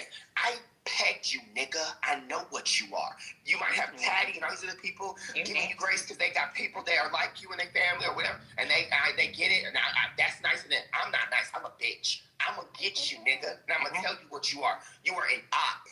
You are a leftist op. I don't play your shit. I'm not gonna be fooled by it. I see you, nigga, and I don't even know what you black. Hey, Jeremy, Let me know when I respond. Let me know when I respond, but I'll mute up. Go ahead. Sometimes I think it's better that you just listen and try to understand what's going on. Like sometimes even like when I tell you, like when I say my relatives, some of my relatives, they say some shit and I just let them say what the fuck they say. I can say certain things and it doesn't mean shit because I'm in their country. So like for you, I think maybe you need to listen and understand what people are trying to do and what's failing exactly. for us. Right. So you have a right to ask questions because you might want to do better for your country based off of our American politics. But asking a question versus making a statement is problematic. You understand? So that's all I'm trying to give you. And the only reason why I brought it up, like, I understand where you're coming from, is I get where you're coming from, but at the same time, I get frustrated too when I hear that shit. Like, I don't hear everything that you're saying because a lot of times I'm not even fucking here. Just because you see my PTR, I'm outside, y'all. I hate to tell y'all that. Hey, Jeremy, when I get my hair done, I get my nails done, and I have girlfriends. Yeah. Jeremy, and just when you respond, just to Matt's point, and it's on you, Jeremy, is when he was talking about the gerrymandering, your response was kind of like, well, Democrats are doing it too, but that's not even what's your solution? Because Democrats have expressed they hate that they have to do it. They hate that this is something, but what other choice is there? If Republican states are gerrymandering and fucking drawing these lines, your response is, well, we should just keep the moral high ground. Don't do it in retaliation. Find some other means, which there really is no other means, but to come back at them the way they're coming at us, there really isn't. And I would love for you to tell me if there is. And no, we can't play the moral high ground, because if we play the moral high ground, guess what? That's not going to help you in Canada. That's going to make that shit worse for you guys in Canada. It disenfranchises the same people you say are disenfranchised by us redrawing maps, but if we let them win. Go ahead. I'll respond, and guys, I'll respond, and then I'm going to mute up for the rest of the night. And I apologize, Patty and JD. It's all like commentary from the mods in the house when I speak up. And again, I apologize if I like redirect the conversation. I don't think anything that is any different than any left-leaning American in this room. And I think the reason you guys take offense with what I say is because I'm a Canadian and I introduce some nuance, right? And I'll land with this, and then I promise you I'm going to stop asking to join the stage, because clearly you do not want to hear from outsiders, and I apologize. And Patty, to your point, I will read the room and appreciate that you do not want to hear from outsiders commenting on your politics. And I'll take that guidance going forward. It's about the statements. Is one thing of. I appreciate that. But if you want to question it, you can say, hey, like, say for example, like, if you have a statement in your mind, you can ask the question so that people can thank you. Make you better informed on what they're trying to do, or why we can't get certain legislation through, or why. I'm so glad you said that. Right. So. And I'm so glad you said that, because the last thing I'm going to say before I bounce for the night is this, and it's response to Matt. Is that I never said, I literally, Patty, asked the question as an outsider, asking a question on what I heard about what was happening in America, which was that, hey, Texas, the Republicans went and kicked American democracy in the balls by doing the shit they did to redistrict. And the only logical response by the Democratic states was to respond in kind. Obviously, they had no fucking choice. And my only question was saying, hey, understanding that nuance, do you guys think that this is a slippery slope that strips the power of the individual Americans' vote? That was the question I asked. And then Matt came in and threw a whole bunch of personal insults to me. And I agree, Patty, and again, I'll mute up. I'm going to mute up now. But then Matt came up and cut me off 100 times and threw a whole bunch of personal insults. JD said that I fuck up conversations in here by asking questions, and that's all I'm saying. Wait. Okay, hold on. You got to let me get back. He just lied. So Jeremy, hold on. Let me get him, Matt. Thank you, Jeremy. So Jeremy, you're going off on that tangent again. See, I noticed this about you already. So literally, and you have the right to get angry. If something pisses you off, you go on this make-believe tangent because those words never came out of my mouth. I just simply said, I have witnessed you on a number of occasions where you do play like a contrarian on both sides, and the problem is it's not productive because the thing is, you'll make it clear you hate MAGA, but then all your talking points will align with MAGA. That's all I literally said. In your mind, you swirl all that up and you make up some bullshit. Like I said that you made up bullshit on the stage. I don't even know where the hell that came from. I never said that. Now, is Matt up here giving it to you hard? Yes. But you see, you just did the same thing I see you do in politics. Because Matt came up here and gave it to you hard, pause, you decided to assume that's the way things work in this room. You decided to assume that's the way you've been treated in this room the whole time. You're deciding to make a decision. And it's the same thing you do in politics. If someone up here claims to be a Democrat and they curse you out, you do typical back. Oh, that's why you guys lost the election. That's why this is you. It's just a bunch of bullshit. You're just angry. You're just fucking angry. But you're making a lot of this shit you're saying. You're just fucking making up because it's not true. You've literally been on this stage for hours. You've been on this stage for hours to get off your points. Oh, JD, can I offer a point of clarification? Yeah. Because you, Patty, I actually don't know who. I think Moose let me up. One of y'all let me up, but when I got on stage, I wrote in the chat before getting on stage, does anyone want to hear the news of Ohio redistricting? No one responded. I had a question mark in the chat. You guys continue talking about McDonald's farts from Donald Trump.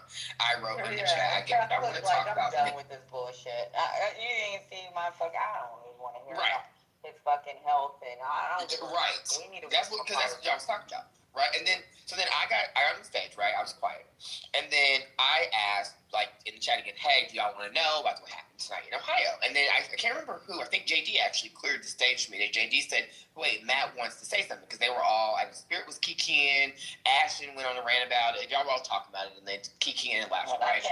Patty didn't give a fuck. Right, Patty didn't give a fuck. Y'all was laughing about that shit. So I was laughing, and I was kind of like annoyed because I really wanted to tell y'all what happened in Ohio tonight, right? So then I get JD makes room for me after Spirit spoke, and then I spoke. After I gave the news, as I just said in my last tirade, because it was a tirade, because I'm very disrespectful when I speak, I was then met with what I stated in that tirade. Well, don't you think? I know Texas started it, and as I just said in my last tirade, that is what happened after. Jeremy, when he just responded to me, lied on me and said he was in the middle of speaking. I interrupted him and offered the redistricting news in Ohio, and somehow he was just trying to respond to Patty. He lives in a different dimension. Have you ever seen the X-Files? He lives in the X-Files. He is the X-File. That is not at all what occurred. This man is a liar. He, I think, suffers from some form of schizophrenia. He is on the Donald Trump diet. McDonald's farts is coming out your booty, bitch. That's what's happening. But do you think that he only listens to what he only wants to hear? He's only listening to pieces of the conversation. Correct. Because he just made that up, Patty. Like, JD, you can back me up. Did I not say what I said? And this man respond to me. And I wasn't even talking to him because I don't like him. I was talking to y'all, who I like. Yeah, but my ADHD be like that too. Y'all can be talking about McDonald's and bullshit and his fucking stroke, and then I'd be like, I don't give a fuck about his stroke. So what's going on with the cookies and ice creams? Well, he must got some severe ADHD because he listened to everything I said though, Patty, because he responded to me. So he clearly was listening to what I had to say. But what he just gave back is a lie, and this is what I'm trying to expose, right? This is a defeater. I was on the debate team in school. This man is a clear liar. He is intentionally trying to contort the conversation. I called him a snake, right? Slithering. He's intentionally trying to convince you, because you were kind of, in and out of listening, and other people who may be joining the room, that I interrupted him in the middle of a conversation with a factoid while he was in the middle of answering something you said when that never happened. He is a literal liar. You are a Jeremy. You are a victim, snowflake, maple leaf. You're pathetic. Hey, like I get it. That one time you went on a tangent talking about Canadian military would fuck us up. You know what you do. You go off on those tirades, and that's exactly, and you're laughing because you know exactly what I'm talking about. Yeah, you brother, go off on American. You go off on those when you get triggered. You go all American hate. Americans are dumbasses. Canadian military will fuck your guys' military up. You know what you do. You're sitting here playing that like I don't know what the hell I'm talking about.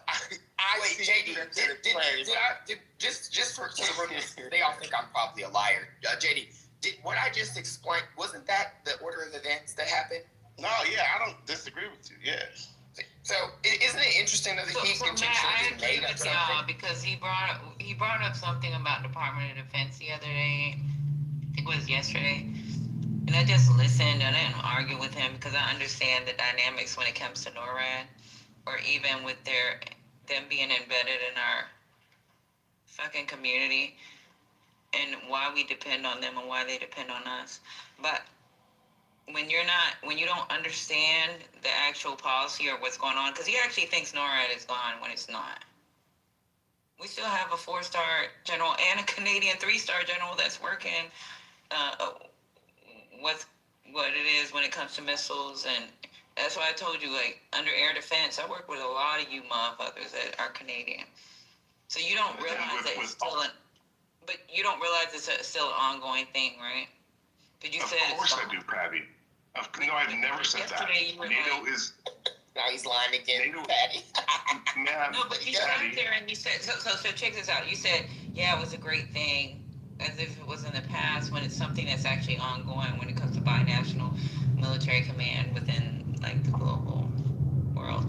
But, go ahead. I'm sorry, I didn't mean to interrupt. Please finish. But how you understood it, I didn't argue with you because I know, like, Americans understand it the same way. I'm not gonna be Rez and sit up here and be like, my military career. I'm not gonna do all that. I'm gonna let you fucking say what you gotta say and just, like, keep it moving, because y'all sometimes you guys say some shit and you have said some shit, because you said some shit, and I was just like, you know, I'm gonna go on mute because you don't understand, but you do. And I understand from your perspective that you do want, you're protecting your country, and then coming to fight with us on wanting Democrats to do better. I think your best bet is just to ask a question like, what are they doing? Like, are they doing something about this, that, and other? Don't make a statement because you really don't know what's actually going on, right? But nor do you have a solution. Nor do you have a. Guess what? The shit that's going on, the shit that we talk in these rooms every day, like the shit that is happening in this country, which shouldn't be happening. We shouldn't be having to face authoritarianism. Guess what? And you disagreed with me the other day. If this shit didn't happen here first, that shit was going to happen in Canada. You guys just got lucky this shit happened here first. Because you guys damn well know you guys were about to vote a fucking authoritarian government up in that bitch. And then, but once you saw that happen here, that made you guys go, oh shit, oh hell no. You guys hurried up and turned that shit around. But bottom line is, you guys were about to go through the same shit that we are now going through had you not been able to view it here first. Okay? So the thing is, you can come in here and bash Dems, right? But the people that are fighting all this bullshit that you agree with us on are the fucking Democrats. I mean, who do you think has to fight against this? It's not MAGA. It's not fucking MAGA. It's not Omari. So it's you coming to these rooms, not today, and probably not the last day, but for the most part, you did used to come in here, and it was like battling MAGA and battling you, but you're saying you're on the side. So, I mean, what's the point? What's the productivity in that? Okay, we got it. You hate. You have you're not Dem supporting, so you think we're bashing you because you're not Dem supporting. But the most thing is it's just not productive, because if you have the same views we're on, then the way that gets fixed is by us taking back over the government. Well, that's it. JD, though, it's like what Spirit even said earlier, though. It's like this man is naming the obvious. I said it when I first responded to him. So I spoke, as I said. Then he responded, and he said his long bullshit about... JD's phone just died, I think, or he... My bad. I swiped out. No, I was just going to say that, like, JD, to your point, and also to Spirit's point, what happens is, you know, he will do this leftist thing of like, oh, yeah, like there's an issue and there needs to be the right thing that's done and da-da-da-da-da. And for us, it's like, look, the right thing that should be done is the independent, you know, redistricting commission. Like, they should be the ones that are in charge of this. Like, we shouldn't have, you know, at the state level, we shouldn't have the ability for anyone to interfere with it. Like, we know what the thing is that needs to be done. And like y'all said, it's the obvious thing. Like, we already know the obvious. Why are you now trying to present us with the obvious as if this is not something we all, like, of course we want that. We know the politics, though, that get in the way of that. So then what is the what's the purpose in bringing that up? Like, it's a pedestrian response. And that's me saying that, right, as someone trying to be articulate. But if I'm being a hood rat, that is a dumb, slow-ass retard response. Nigga, we know what the fuck we're talking about. We know what you're talking about. So how is that a response to what I said about, thankfully, Democrats fought back? Well, this back and forth, this is just going to be a slippery slope, you know. And when is this going to stop? This is disenfranchising people on both sides. Well, it's going to disenfranchise more people if Democrats don't fight back by doing this. Yeah, of course we want an independent commission, but until that day finally comes, in a decade plus, right, we're going to have to do this very ugly game so that we actually can not be disenfranchised. This is what leftists do, though. They circle the drain. The obvious is right beside them, and they want to circle the drain, play the moral equivalency, and then blame Democrats when they do the thing that they actually that they should do to protect us. This is why being a leftist is in my opinion, being a retard. Like, there's no logic there, right? Like, free all the stuff that Mamdani's talking about. Who's going to pay for that? Like, what are you talking about? Like, a lot of these things just, like, are stupid. Just functionally stupid. So I love having wish lists. I have wish lists. I have things I want to get done, right? But guess what? I live in reality, right? And y'all don't. And you proved you don't by lying on me and saying I got on stage to interrupt you, who were speaking to Patty, you claim, and I came at you with heat when I actually offered a factoid about Ohio first. You chose to respond to me. You listened to what I had to say, and you responded to me by going down a sidewalk that had nothing to do with what we were talking about. That did not, as you say, expand the conversation. You were just being a fucking leftist contrarian. You made no sense. And then after I popped off on you because I don't have patience for this type of nonsense, you sat in your flaky snowflake victimhood, and I think you're white. Your white victimhood of being a fragile, fragility little baby, and said everyone's going to be mean to me, so I'm going to stay in the goose because you don't want Canadians to speak. No, babe. I don't like you. So I'm going to read you for feelings, for being Canadian, for being anything. I don't care if another Canadian came on stage and they knew what the fuck they was talking about, baby, we'd be kikiing right now. I would be telling them, thank you, I'm glad you know what's going on here, honey. How'd you figure this out? Oh, you visited America. Thank you, girl. Like, I would be giving them they one-ups. Like, of course, that's great that you know this stuff, and I'm glad you're in the fight with us. But you, who clearly don't know what you're talking about, who can't just receive you don't know what you're talking about, and come here maybe to learn and not teach, baby, you all kinds of fucked up. So nobody cares if you're Canadian. You can come back in the room. You can join the stage and join the conversation. Don't let me stop you, but you might get cussed out again. You just need to be prepared for that. Thanks.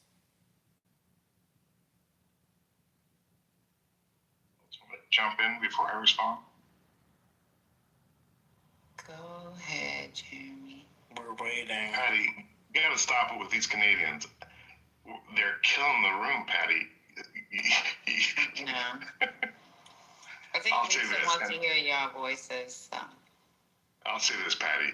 I have never once, since the contention between America and Canada, never once have I heard an American vet come off mute and say anything negative about the Canadian military. Yeah, I would never say nothing negative about y'all. Ever. And I will never speak negatively of the American vets. Never. We have died together on battlefield. Okay. No, that's the truth, though, Spirit. I'm gonna be honest with you. If you look at the Great Lakes, Great Lakes region, when we're talking about economic and infrastructure security, you know who we actually depending on? We're depending on the Canadian military. So even with Northcom, right? There's an alliance with freaking Canada that they do the cross-border pipelines. They're responsible for the Great Lakes region. They're the ones that we depend on when it comes to our cyber energy grid. So remember when Canada said, fuck you, we might turn off the energy, and we're like, what the fuck's gonna happen to New York? What's gonna happen to the Upper Peninsula of fucking Michigan? Like, there's a lot of dependency on Canada, where Canada has made, or Canadians that don't really understand the politics, that they're like, fuck y'all. Like, y'all don't even understand what the dependency looks like from y'all. We may be a small nation. We may have a small military. But you motherfuckers got us in your operational plan if something was to pop the fuck off. So, like, Great Lakes, when you're in Illinois, you're in certain areas, guess who the fuck is supposed to be your dependency? Canadian military. It's not going to be us. They're the ones that we have in the old plan that will say, hey, we're going to stand up this unit, that unit, and then they have one guy that's assigned to fucking ESC, another guy that's assigned to a couple of divisions, that he be the ones that's going to fucking make sure shit goes and fucking goes well for us. And it's Canada that controls most of that territory when it comes to the U.S., even through Alaska. Y'all don't realize that. They have that firepower. They're the ones that's supposed to monitor our, like, airspace in that area. They're the ones that's supposed to protect, like, that area. They're the ones that's supposed to counter, like, something that happens, like, with Alaska when it comes to Russian northern military presence. So, like, they get upset and they don't fucking actually understand. And that's why I said maybe he needs to ask the questions instead of making these bold statements. Because I hear the bold statements from actual citizens, right? I hear the bold statements from our own people, like my own people that be like, we're giving y'all all this fucking money, but fuck y'all, like, we want our fucking money back. So, Patty, can I ask you something? And mute up. And again, I appreciate this conversation because it's given me insights on how my contribution to the room is taken by y'all, and I'll take that to heart. But let me ask you this, because again, what Matt was talking about was a question. Not a statement, was a question as a Canadian trying to understand what was going on with the redistricting.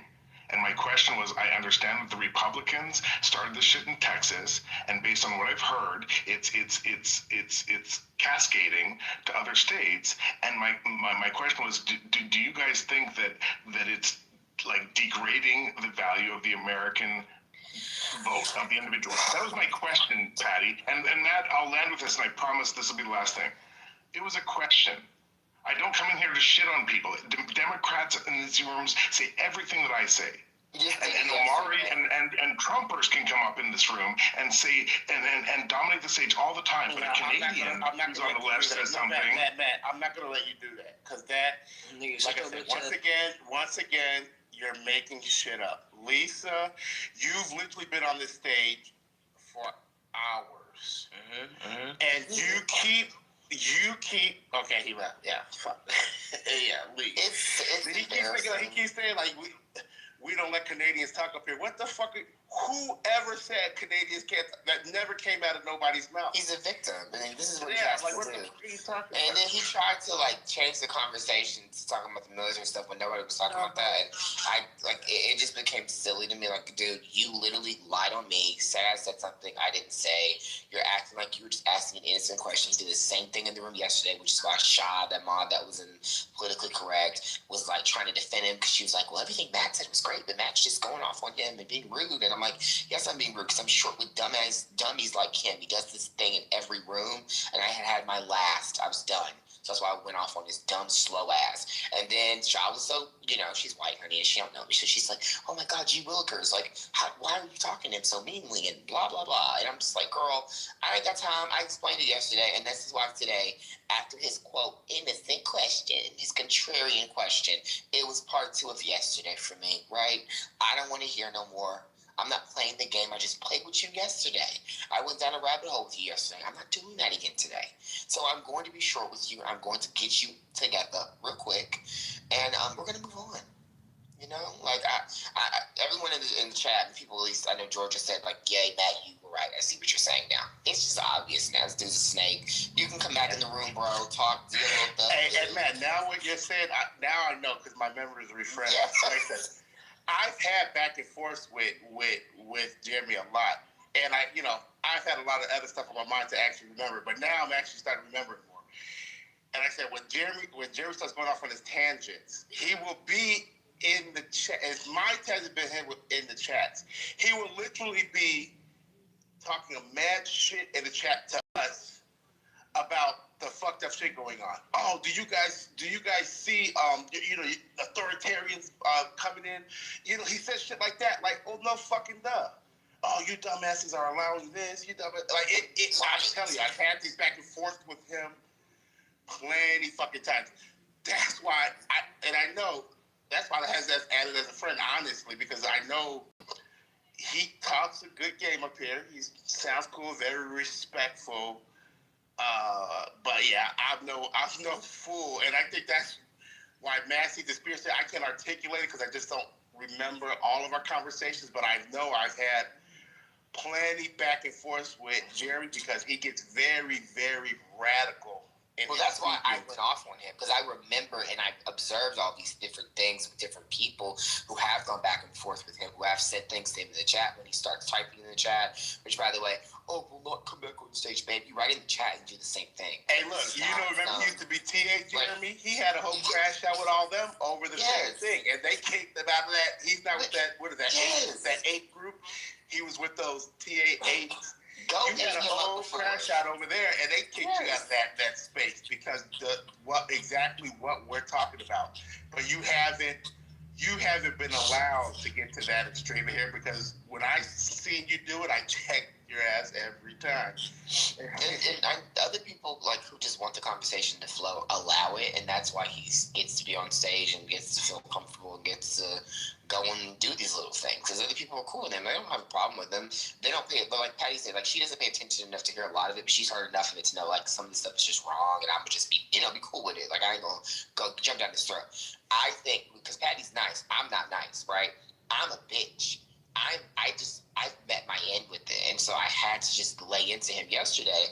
I mean, I didn't even fully lay into him because I didn't curse him out. I didn't actually say a curse word to him. I just called him a moron. You protected over here. I'm dead. And I went steal my son. You get on my goddamn nerves sometimes, and I have to be like, yo. And like I said, that's my baby. So like I said, Jerry, this is Lisa's space. None of us can control, who's allowed to come to this space. So you can keep playing that role. You're allowed to come up here as you always have been allowed to come up here. You didn't have to tell us you're Canadian. You can tell us you're Canadian or not, doesn't matter. No one has ever said Canadians can't speak in this room, even though I know you would like to come up here and say that because that's what you like to do. Just because Matt said that to you, okay, but you took what Matt is telling you and that's how the room thinks. He generalized me as the room's mood when it's just me. I did it. Yeah. The room didn't cuss you out. I called you retarded, busy, and slow. No one else did but Matt. Matt, I almost said my last name. It was me. It's me. Hey, but see, look at him in the chat now. Yeah. Even though I know why he's doing it because he just got bashed for hours. I got that, but I can't even explain it. It's him. But let him listen, y'all. Let him listen. Can I offer something? Maybe he needs to listen and understand where we're coming from. That's it. Let me just offer one thing that may or may not be true, but I'm just going to throw it out there. There are people on this app and on social media and the internet who have a very, very specific agenda. It's like one or two things. In this case, we know that Jeremy talks about always the gold standard and moving off the gold standard. Bitcoin. Which we, Patty, I'm getting there. But they talk about the gold standard because getting us off the gold standard put us towards, more, big banks, things like that. And these are all legitimate arguments. But these crypto socialists, crypto Bitcoin socialists, this is what they're trying to push out there. He's a Bitcoin enthusiast.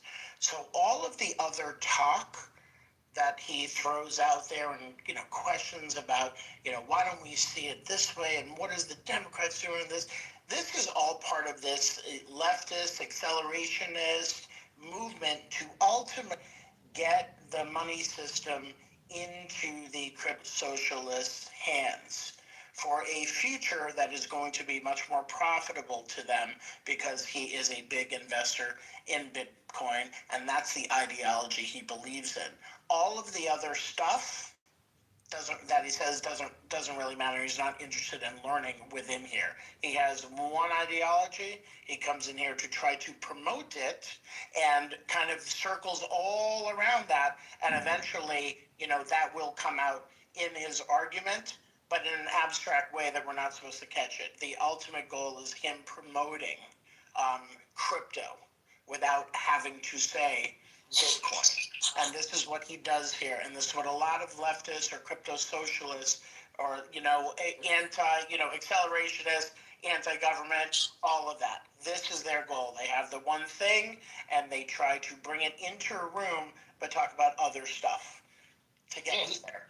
He's a charlatan. I mean, that's what I was saying. You're 100% right, Spirit. He's 100% a charlatan. He has an agenda, and now he's saying this is an echo chamber because we're actually just trying to tell him maybe listen more and talk less. Like, after I made my statement, and I guess you would say breaking news regarding Ohio, you could just say, oh, wow, that's great that Democrats did that. Where you think, you could have said this instead of the dumb question you asked. You could have been like, so how many states do you think Dems will net at the end of this? And do you guys see an eventual redistricting commission as being a part of maybe the 2028 platform push, right, for whoever runs for president? Do you think they're going to try to run on? That would have been a more fruitful conversation on, oh, yeah, I could see Gavin Newsom or, whoever's saying that, or maybe not this person. Like, we could have had if you want to open up a dialogue, you can open it up by not being a contrarian and a charlatan.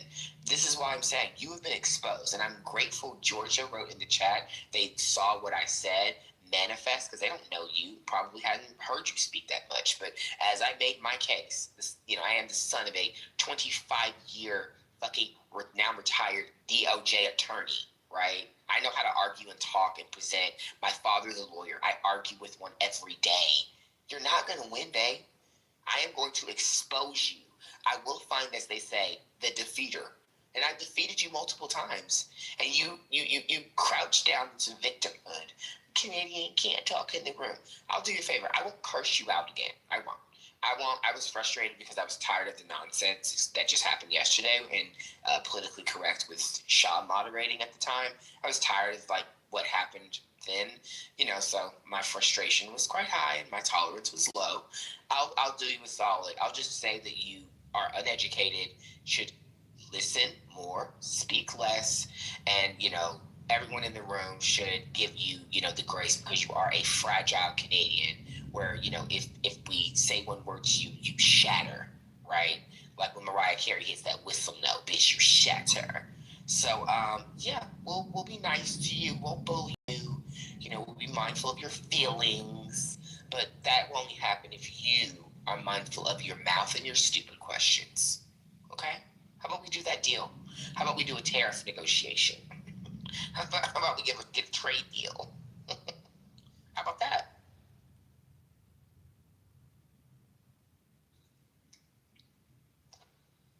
I just want to say I love Canada, and the one political party that actually supports Canada and wants better relationships with Canada and wants travel and wants the economies to be working together and wants the crazy tariffs in place and wants the Canadians to here and vacation and we want to go there, it's the Democrats. Correct.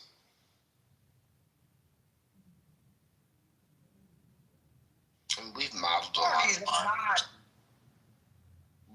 lot of policy. off Canada and Canada off And, the and US. I just want to make this statement so Jeremy doesn't think I'm a total asshole.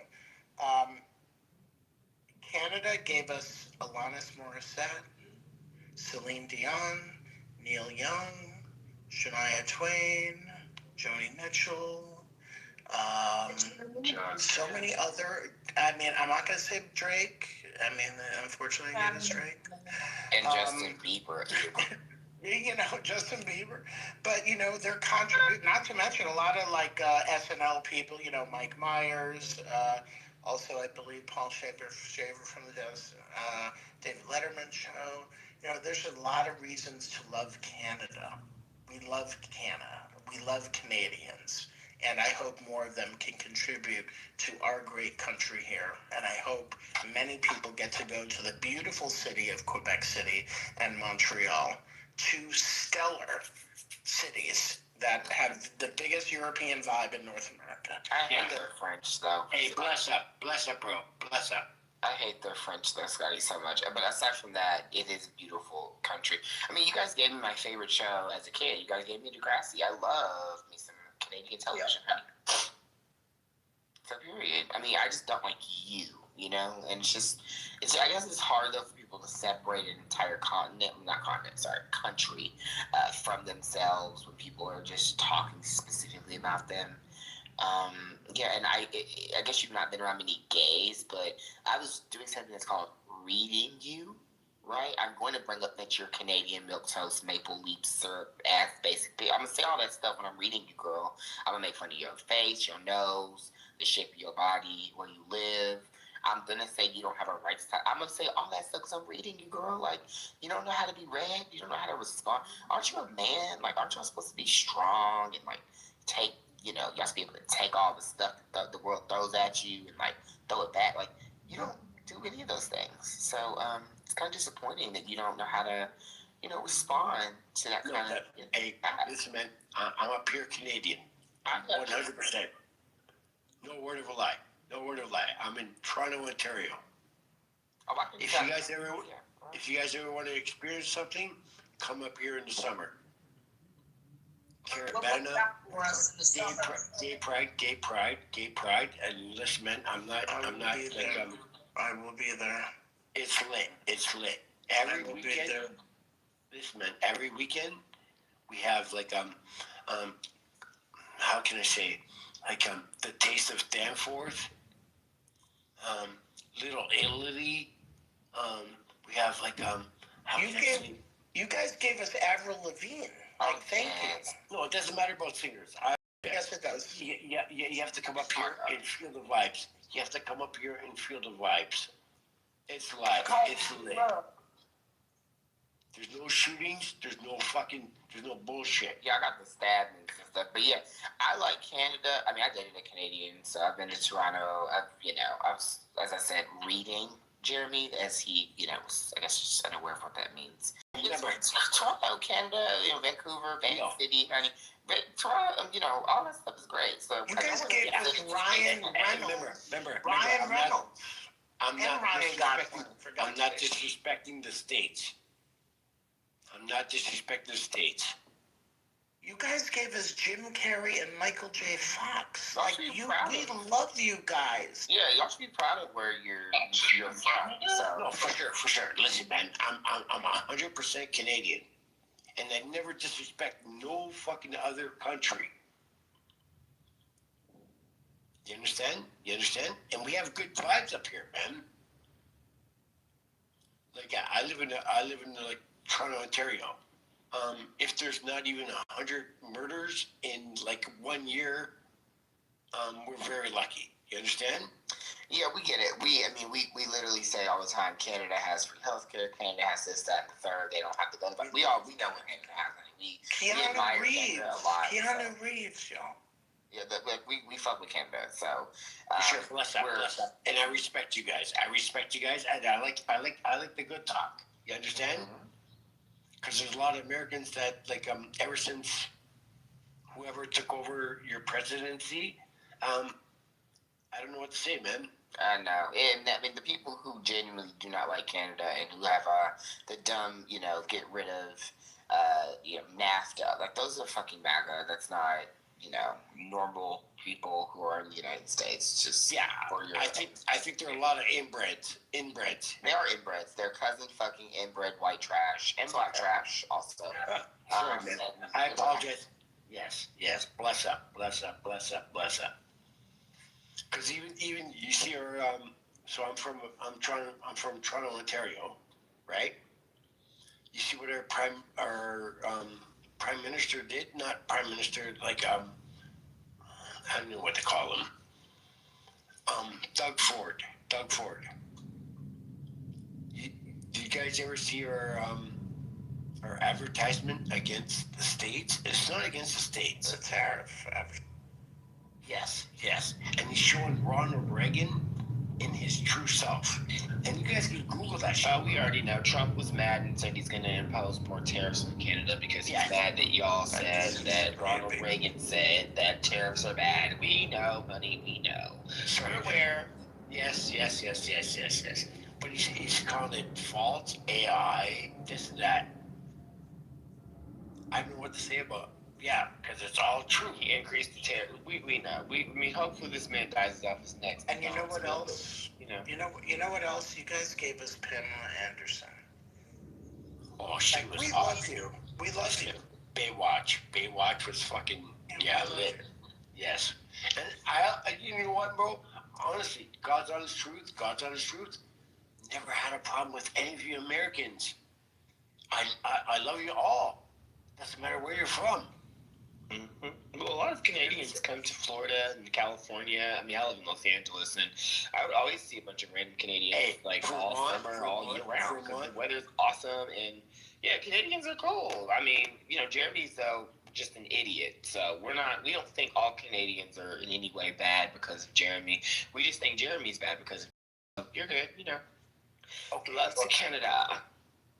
Hey, bro, bless up America. That's all I got to say. Bless up America. We've never had a problem with you guys until this guy. Yeah, I don't know what to say. Sorry, man. I'm not saying no names, but obviously. So, Butcher, I think we have one problem, only one, and that is the Horton Donuts versus the over them Tim Hortons. I'm sorry, Tim Hortons is not good. It was just like, what is this bland food? Hey, y'all McDonald's is too healthy, honey. I need the unhealthy ingredients in my McDonald's when I go somewhere, honey. So, anyway, that's Don't worry. I can't lie to you guys. If you guys would have been here like 5 years ago, before all the influx of and I don't want to get racist. Trudeau, our ex-prime minister. Blackface. Yeah, there you go. Batiman, fuck, I don't give a fuck what he is. And he's got a lot of money right now. He's dating fucking Katy Perry right now. What were you gonna say though that was potentially racist? Were you about to say he let all the Indians in? Yeah, so he opened up how can I say? And trust me, there's no disrespect. I have a lot of Indian friends that were growing up here in Toronto. You understand? And even they told me what he's bringing in right now is not the right people.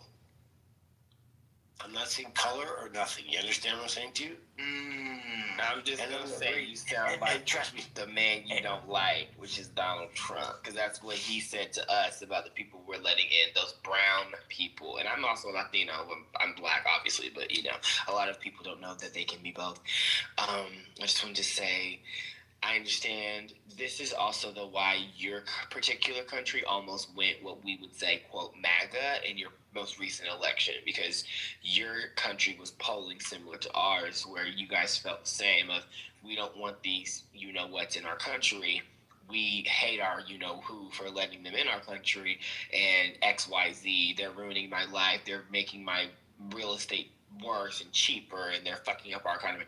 Y'all gotta chill, because this is really where y'all are getting fucked up, just like MAGA.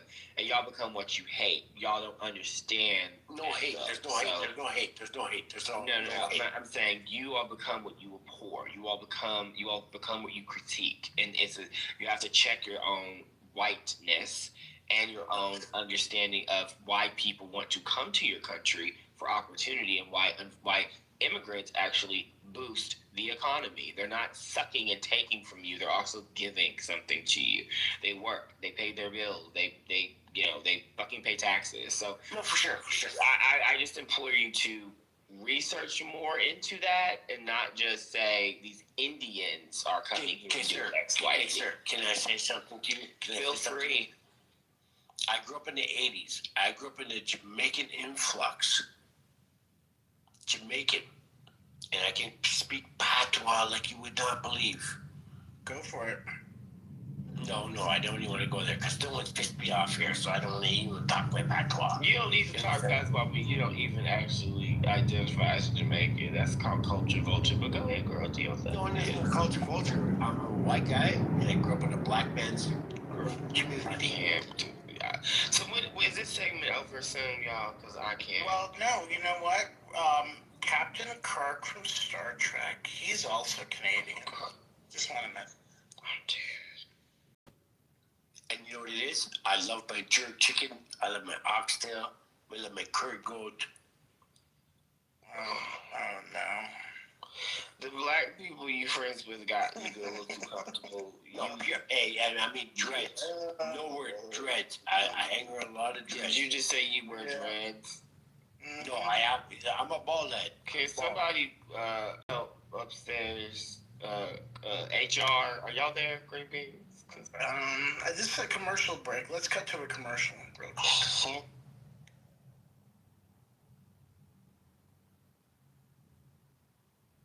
Yeah, that was brought to you by the Canadian Lager. We're back. Oh yes, Labatt's Blue Lager. You know, shout out to Canada for also like Seagram's. You know, I think Crown Royal, Seagram 7, VO. God, if it wasn't for them, we wouldn't have all the good liquor we had behind bars today. In Canada, they sure ain't making no dang on moonshine. They sure ain't making that like we do down here in America. You ain't making it like us. So yeah, they got all the problem with America is that you guys drink green alcohol and you become retarded in Texas and you vote for a fucking idiot. Brother, I'm talking about moonshine. When you know what I'm saying, they can't make it like us. I'm just telling you, they can't make it. No. In Alabama, that's what it is. So on the East Coast is called Newfoundland. You ever hear of Newfoundland? Newfoundland? What did you say? Repeat that again. Come again, please. Newfoundland. Thank you, so sir. It's on the East Coast. That's the farthest East Coast you can get. Newfoundland. You hear something called screech? See? It's worse than moonshine. It's worse than moonshine. You kidding? Well, what is it? What in the world? What is that? How's that worse than moonshine, dude? Moonshine, you can run a car on that stuff. You got to have some power when you drink that. You know what I mean? I have drank it, but a lot of other people that I know have drank it. They've either fallen over, don't walk right, you know. But when you're like me, you can handle it. It's just I would advise to sit down. I've never heard of what you're talking about. What is it made with, and how is it produced, and how is it stronger than moonshine? You have to be out of your mind. So listen, man. If anyone ever comes to Canada and you go to Newfoundland, there's not much there. It's a lot of lead. But remember, when you come home and you go back to the States, just grab some screech. It's called screech. It sounds like a Saved by the Bell character called Screech. Screech. Never heard lady, of it. Google that. Newfoundland, Canada, Newfoundland. Because it's the only place that produces it. Place that produces it, well, the type of moonshine like Bounce and cherry moonshine and peach, a lot of that stuff is produced in the deep southern parts of this country, and it's been around since the conception of bootlegging, it even was a derivative from that kind of stuff. So I've never heard of the this. So remember, when you guys were in Prohibition, do you remember Prohibition? For most of our time. So, where were you guys getting your booze from? We're making bathtub gin. Yeah, you don't know what bourbon is, and you don't know like Kentucky is a bit. Like, I'm not gonna talk actually, because I need a cigarette. So you guys call your guys bourbon. Up here in Canada, we call it whiskey. But remember, during your Prohibition, whiskey too. Okay, no, but bourbon has a little bit something different in it. I'm referring to just alcohol in general. We know what the Prohibition was. We know they snuck out. We know American history. We're a smart room. We're not, well, some of us. I'm not saying you guys are stupid. I wasn't saying you think we're stupid. I'm just saying you asked, do we know what the Prohibition was? I'm saying we know those things. We know what our trade is with Canada, also with alcohol. Kentucky, tried to get a deal with Canada, so they couldn't. So we weren't, going to have this tariff nonsense on the stuff that Kentucky trades with. I mean, like, we know this stuff. Like, that's what I'm trying to explain to you. For sure. We know y'all have y'all stuff that's probably from your own country. We know you guys trade with us, and so yeah. Shout out to Canada, and shout out to Indians who come to Canada. Shout out to Indian Canadians. Shout out to Kamala Harris. What we got, bro? For sure. Hey, for sure. Do you guys remember NAFTA? Do you guys remember NAFTA? North American Free Trade Agreement. Yeah, we know. There you go. Mm-hmm. And when Trump came in, he wanted something better. But what's better? Like, I just watched this guy on TikTok, and he was American, and he was even trying to school guys. It's a free trade agreement. There's no tariffs. There's no nothing. You know what I love is Seagram's ginger ale. So shout out to Canada for that. No, honestly, bro.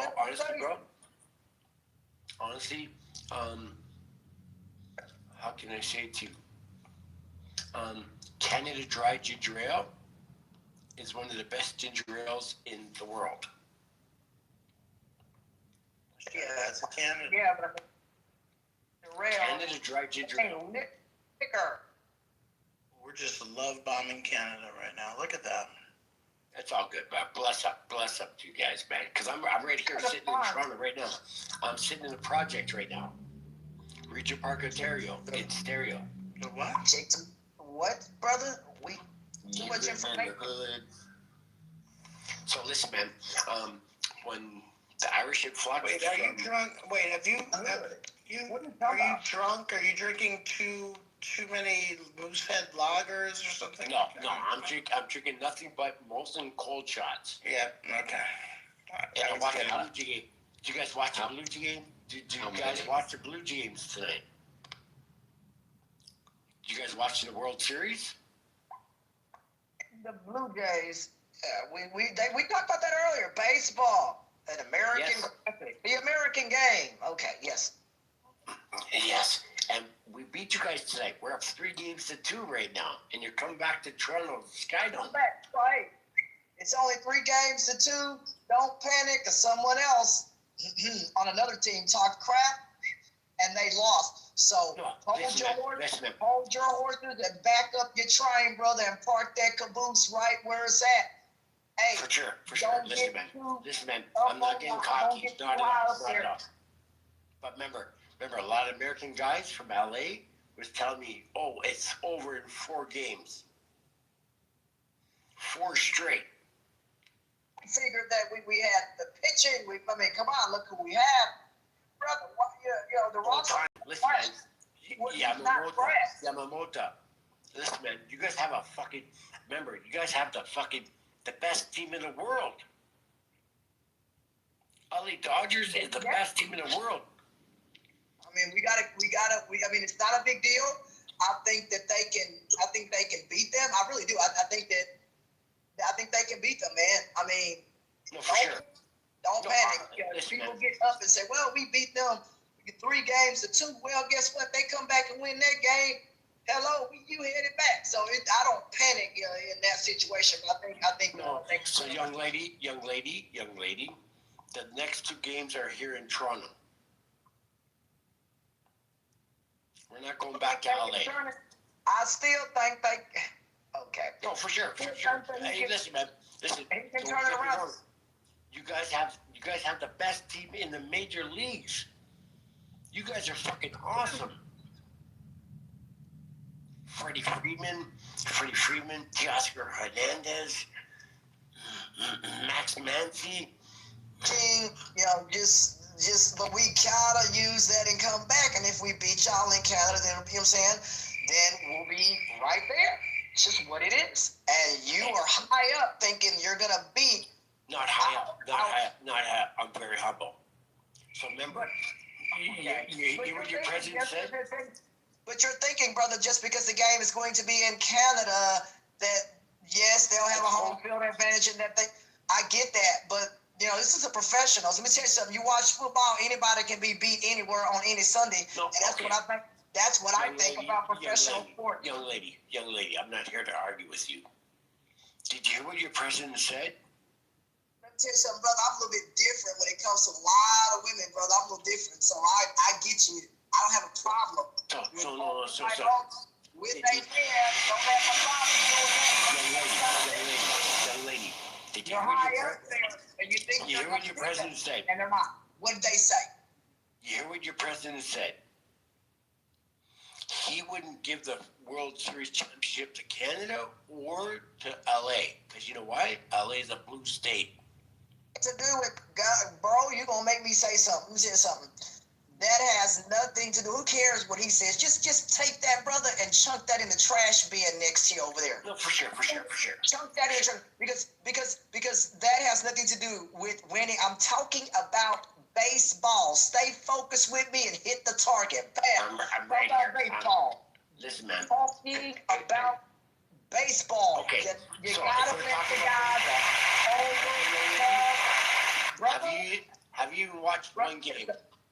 Have you watched one game? I like sports, so you talking to the right woman right here. I'm not somebody that's up under, can't know what's going on. I know what's going on. Let me tell you something, brother. A little bit different, and I'm going to hang with you. Curveball, watch out. Look here. They're going to overcome. It doesn't matter if the game's over in Canada or going back. I really do think with that kind of firepower, I really do think that this team has enough to come back, and the team is deep enough to come back. How deep is your team? I'm just telling you. I'm going to ask you something. Have you even watched one game? One game. That's what I'm asking. I just said to you, yes. And which game was that? 1, 2, 3, or 4, or 5? What's going on right now? I watched the games, plural. I had time to watch all of the games that played. I have cable and I have access to watch whatever I want. Okay, so listen, are going to win. Okay, they're going to win. Did you watch Game 3? Where are you going with this line of questioning? Sorry, man. No, I'm just asking. She's very knowledgeable, so I'm just asking. Did you watch this? I think it's a point you'd like to make, but you're just asking 25 questions. Not at all. Objection, Your Honor. Okay, so listen, man. So what happened in Game 3? It was the fucking longest game, second longest game. I stayed up and watched it because I stayed up and watched that game. I know it's the longest game. Why? Because if you got money on games, watch out. Now you're going to stay up and watch. Why would you go to sleep if you're a gambler? Why would you go to sleep if you're putting money on games? And generally, if you're putting the money on, you better know what the hell is going on. There you go. So, young lady, you see tonight, I won $7,300 Canadian because I bet the Blue Jays. So the other night, Game 3. I may have lost in one game, and that's fine. But guess what? The ones that they won, I won. So. No, you're good. I'm not here to argue with you. Bless up. Let's be blessed. Who No, wins? I'm not being mean or nothing. I'm just telling you that, I'm smart too. And sometimes the way men Young talk, lady, I never said you were dumb. I never said you were dumb. I never said you were dumb. You're asking me, have I watched this game? Sometimes that's a roundabout way to say that some women don't know what's going on. We do know what's going on. That's why I was trying to check you. You understand? What's going on? So I think and not even you. Not even you. Some guys talk shit. I apologize for trying to repivot as a Canadian, but let me ask the stage a question, and I'm going to ask a question, not make a statement. Actually, your repivot's probably welcome. Thanks, Spirit, and bless you. Now, let me ask you this. What do you guys think is the best for the midterms for the Democrats? Is it for them to just bend knee and let Americans see the impact of the big, beautiful bill? Or is it for them to stand by their principles and really fight for trying to stop the impact of that big, beautiful bill? Like, what plays more in... Stand by your principles. You're right. By far, not a question. I think they need to make sure that an election actually happens. Well, yeah, that's a good point. But no, I think that we need to stop just sitting at the edge of the street begging for attention. We need to get out on the fucking street and start running. Okay, I have 2 dogs. That's who I was thinking of. No, we need to completely. No, we have to explain to everybody why the fuck this is all bad. We don't just need to let people see it because it's clearly not working. I should have seen it from 2016 to 2020 and it didn't work. So no, we need to put on our haunches and attack. 100%.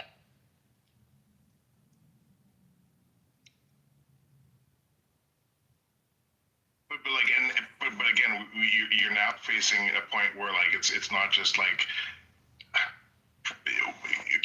Americans with federal jobs that are getting paychecks that have credit cards and a line of credit. We're getting to a point where it's now the least privileged people who are not going to be able to eat. And so if Democrats now said, hey, we tried our best, but we are not going to. We're going to bend knees so that these people can get their food because they passed the SNAP. They tried to pass the SNAP exemption. It was shut down, and so it is what's best for the Dems in the midterms to bend knee and say we did our best, but we're not going to let hungry people not get access to food. So we will bend knee. But when you see 300% increase in medical costs, do not look at us. We did our best. Well, you're assuming that we're going to bend the knee in order for the government to open back up. I haven't seen anything that they're going to reopen. We're not bending the knee. So I think you're I'm confused about the principle or your. What do you think we should do since you probably have an opinion? Honestly, I go back and forth. Yeah, I go back and forth. And I think that at the end of the day, I think the Dems have to bend knee. They have to bend knee. They've got to make sure people can eat. Thanks, Jeremy. We know what you think. Alexis? Am I saying that right? Graduation cap, Alexis. In the knee, we've got to stand and fight. There's not there. Ashton, what does that mean? Stand up and fight.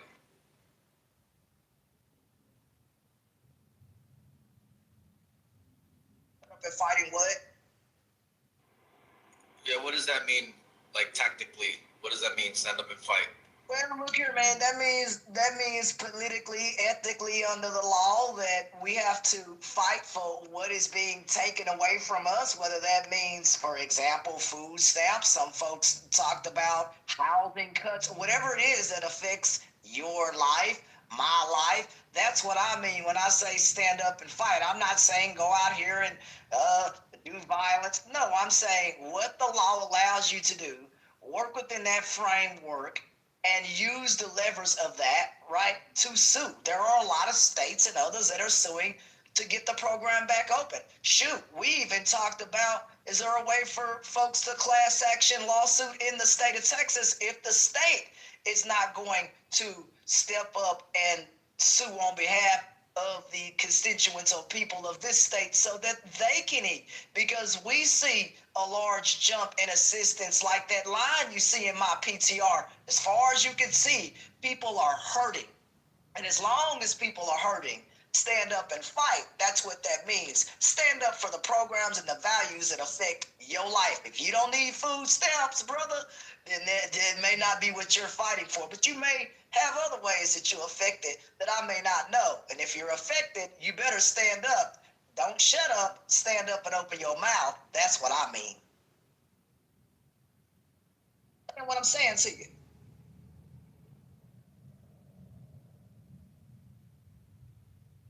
Ask me a question and I said an answer to you. You asked me what it meant and you need to reply or what have you. I did tell you what that meant to me.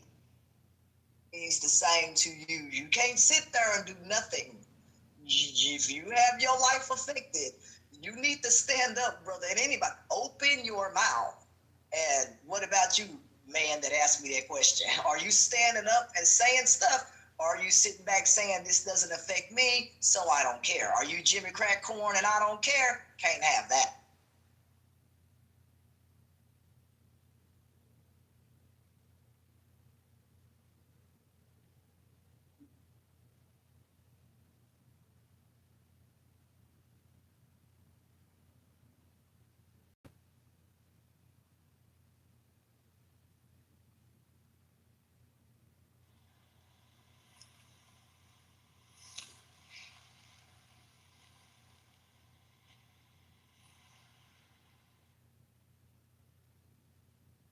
You gonna say something?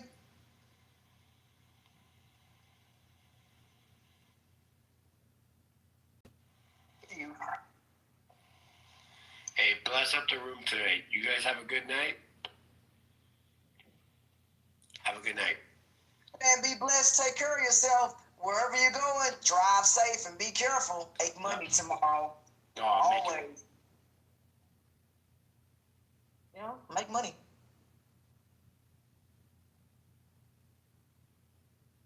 Another Canadian person, that was interesting.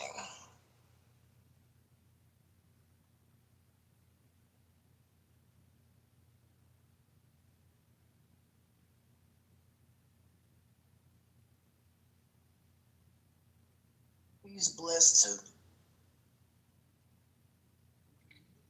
Where'd the Canucks go?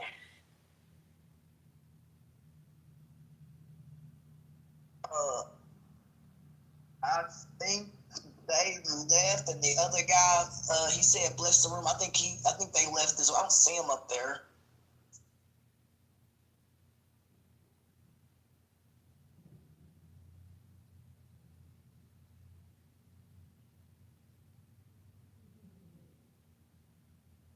I think they went to bed.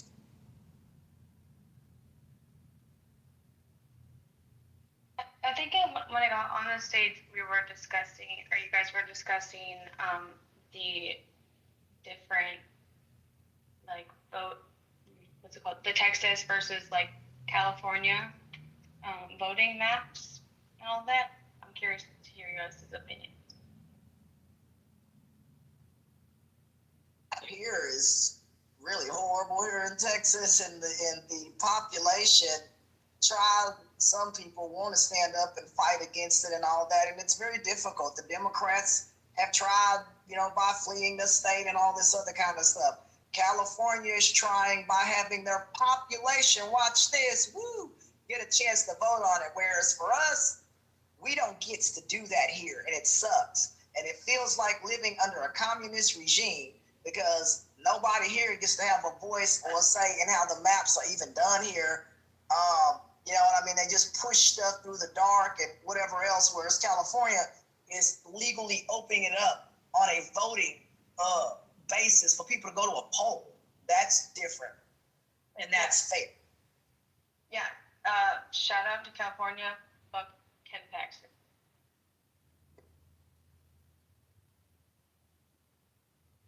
I'm just curious, sorry, what you're saying?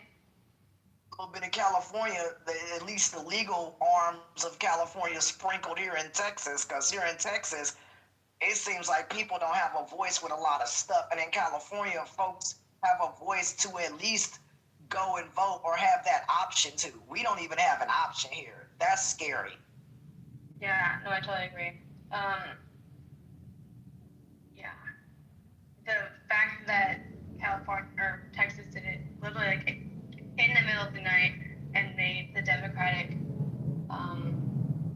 like House members and whatnot sign a freaking like contract about whether they could leave the floor or not. That's fucking insane. I can't even believe that even happened in America at this point.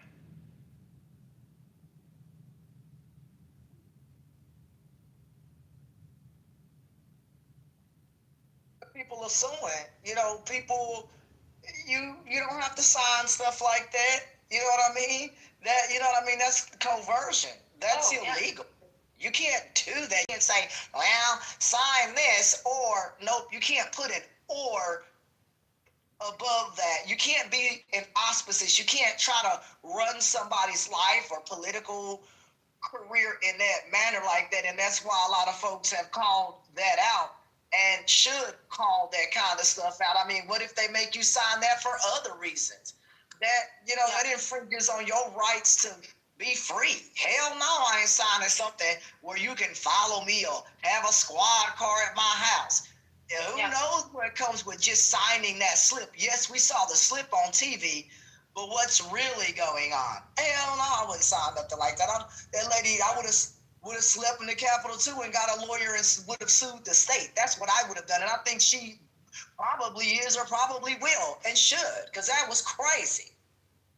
Well, she was the only one, it seems like, that like didn't cave. So like, shout out to her for being a badass and just being like, no, fuck you. I'm not gonna sign a fucking contract that says I can only leave if I have a state fucking trooper follow me for forever. Like, I just I just need the entire country to like step back and think about that for a second.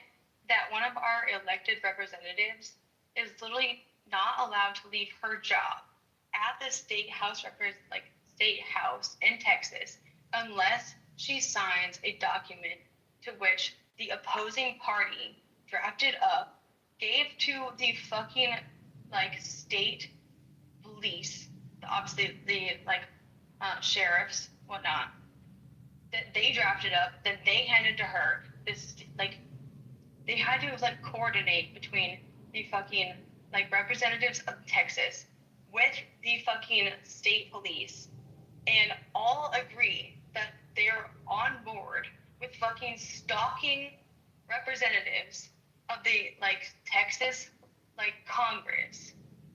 Like, I mean, can we just like otherwise if you don't sign that document, which is like, I'm sorry, let's go back, like let's step back for a second.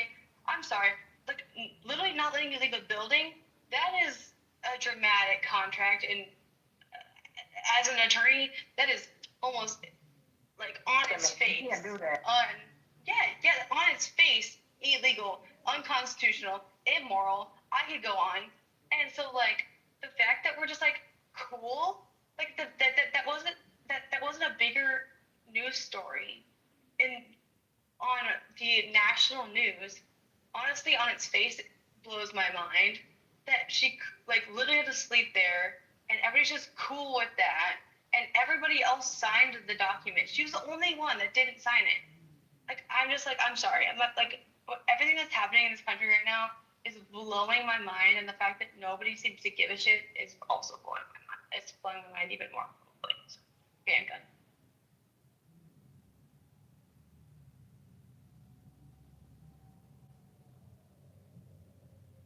Yeah, it's really fucking embarrassing.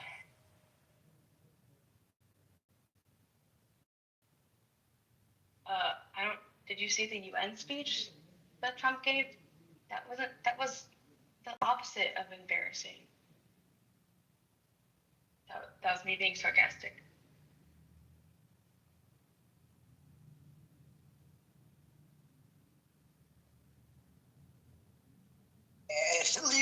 Like, ever listened to that speech, I know you can't be clapping for that.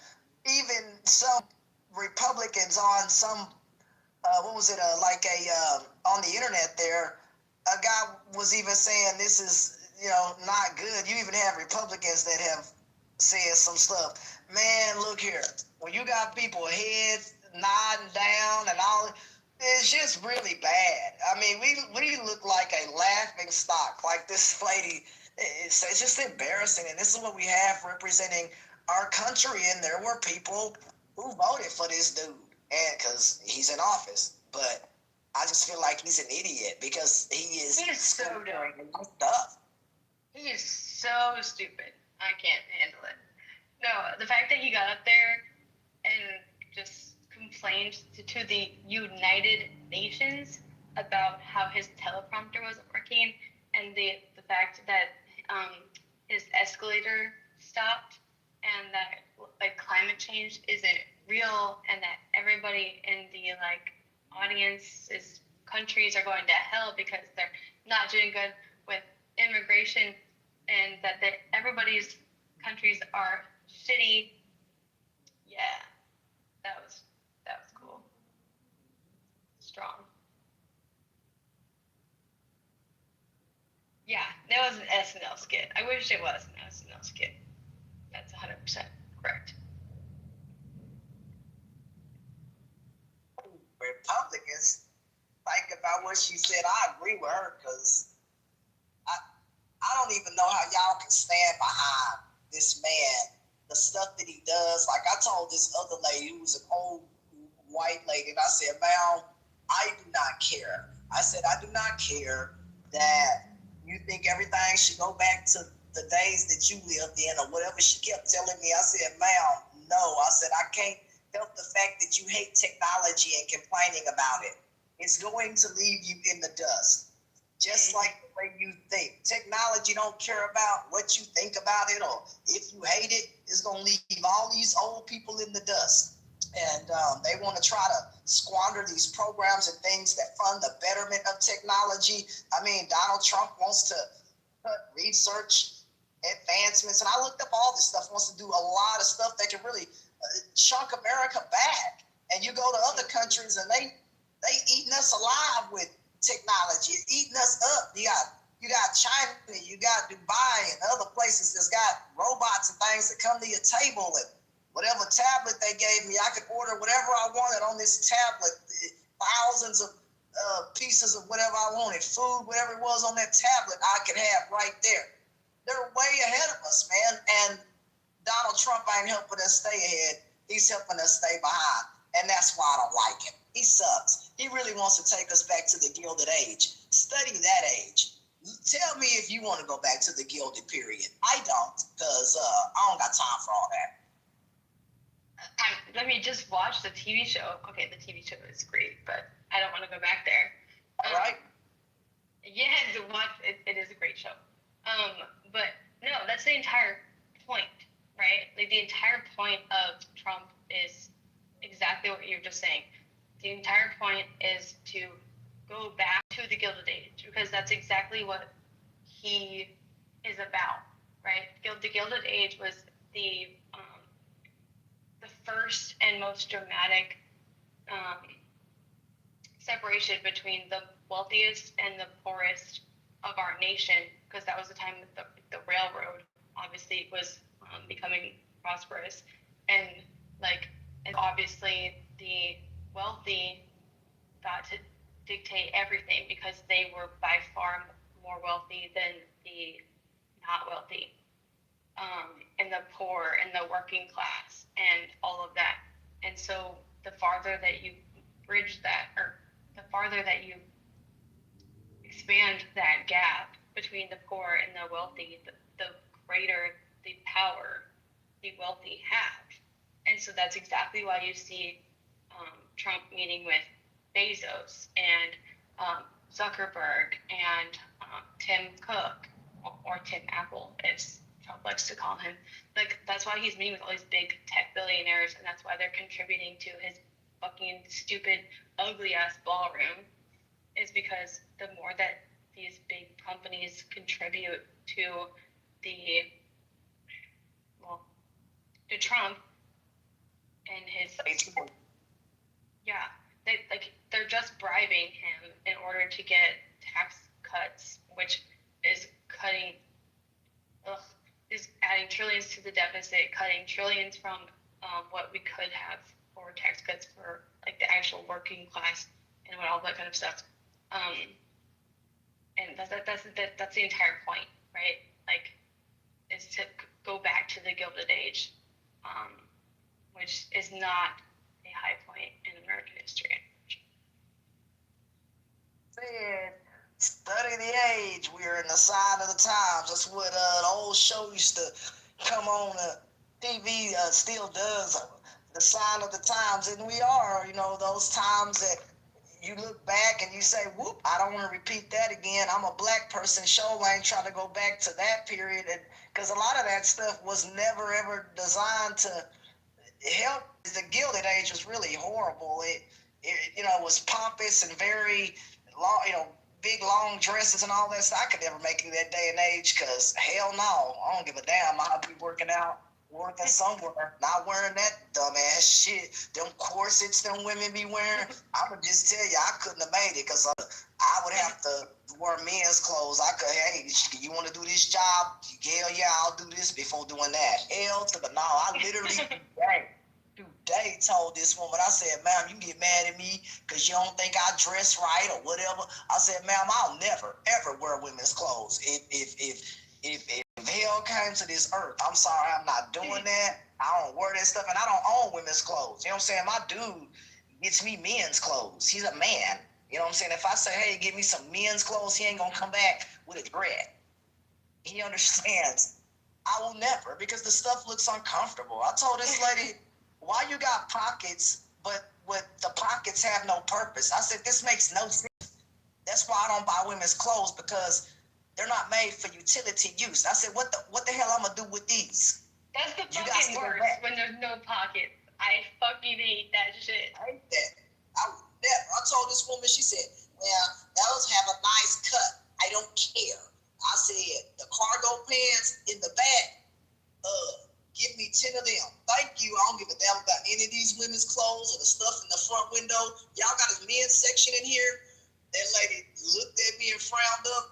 This dude said, "Yes." Shoot, that dude hooked me up, man, put me on this little table thing that was spinning me so he could measure me and all that. I said, "That's the kind of stuff I want. I ain't wearing none of this stuff off the shelf y'all talking about. I go to the men's department where they actually cut the stuff to fit you, not try this on and hope it fits." Man, I ain't doing all that.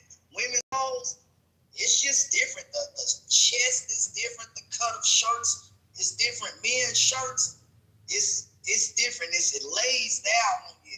The way they cut it, and the pants are beautifully cut in men's pants, and they make the pockets to the size that I want. I want to be able to fit a phone in my pocket. I told the lady, "What are y'all doing?" She couldn't even fit a phone in her pocket. And one lady, her pants was so tight, she told me I had to lay down to put them on. So I said, "Ma'am, how's that fun? Why would I want to lay down to put my clothes on? That's so dumb."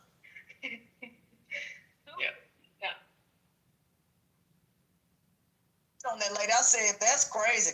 And she was gonna sit up there and talk about me could have weighed my pants. So I said, "But my clothes fit me, and my clothes are cut and tailored. Your stuff, you look a hot mess. Don't sit up there and talk about me because I don't wear women's clothes. My clothes look nice though. I have very nice clothes. What about you?" I've never had anything tailored to me in my entire life, so you're beating me, that's for sure.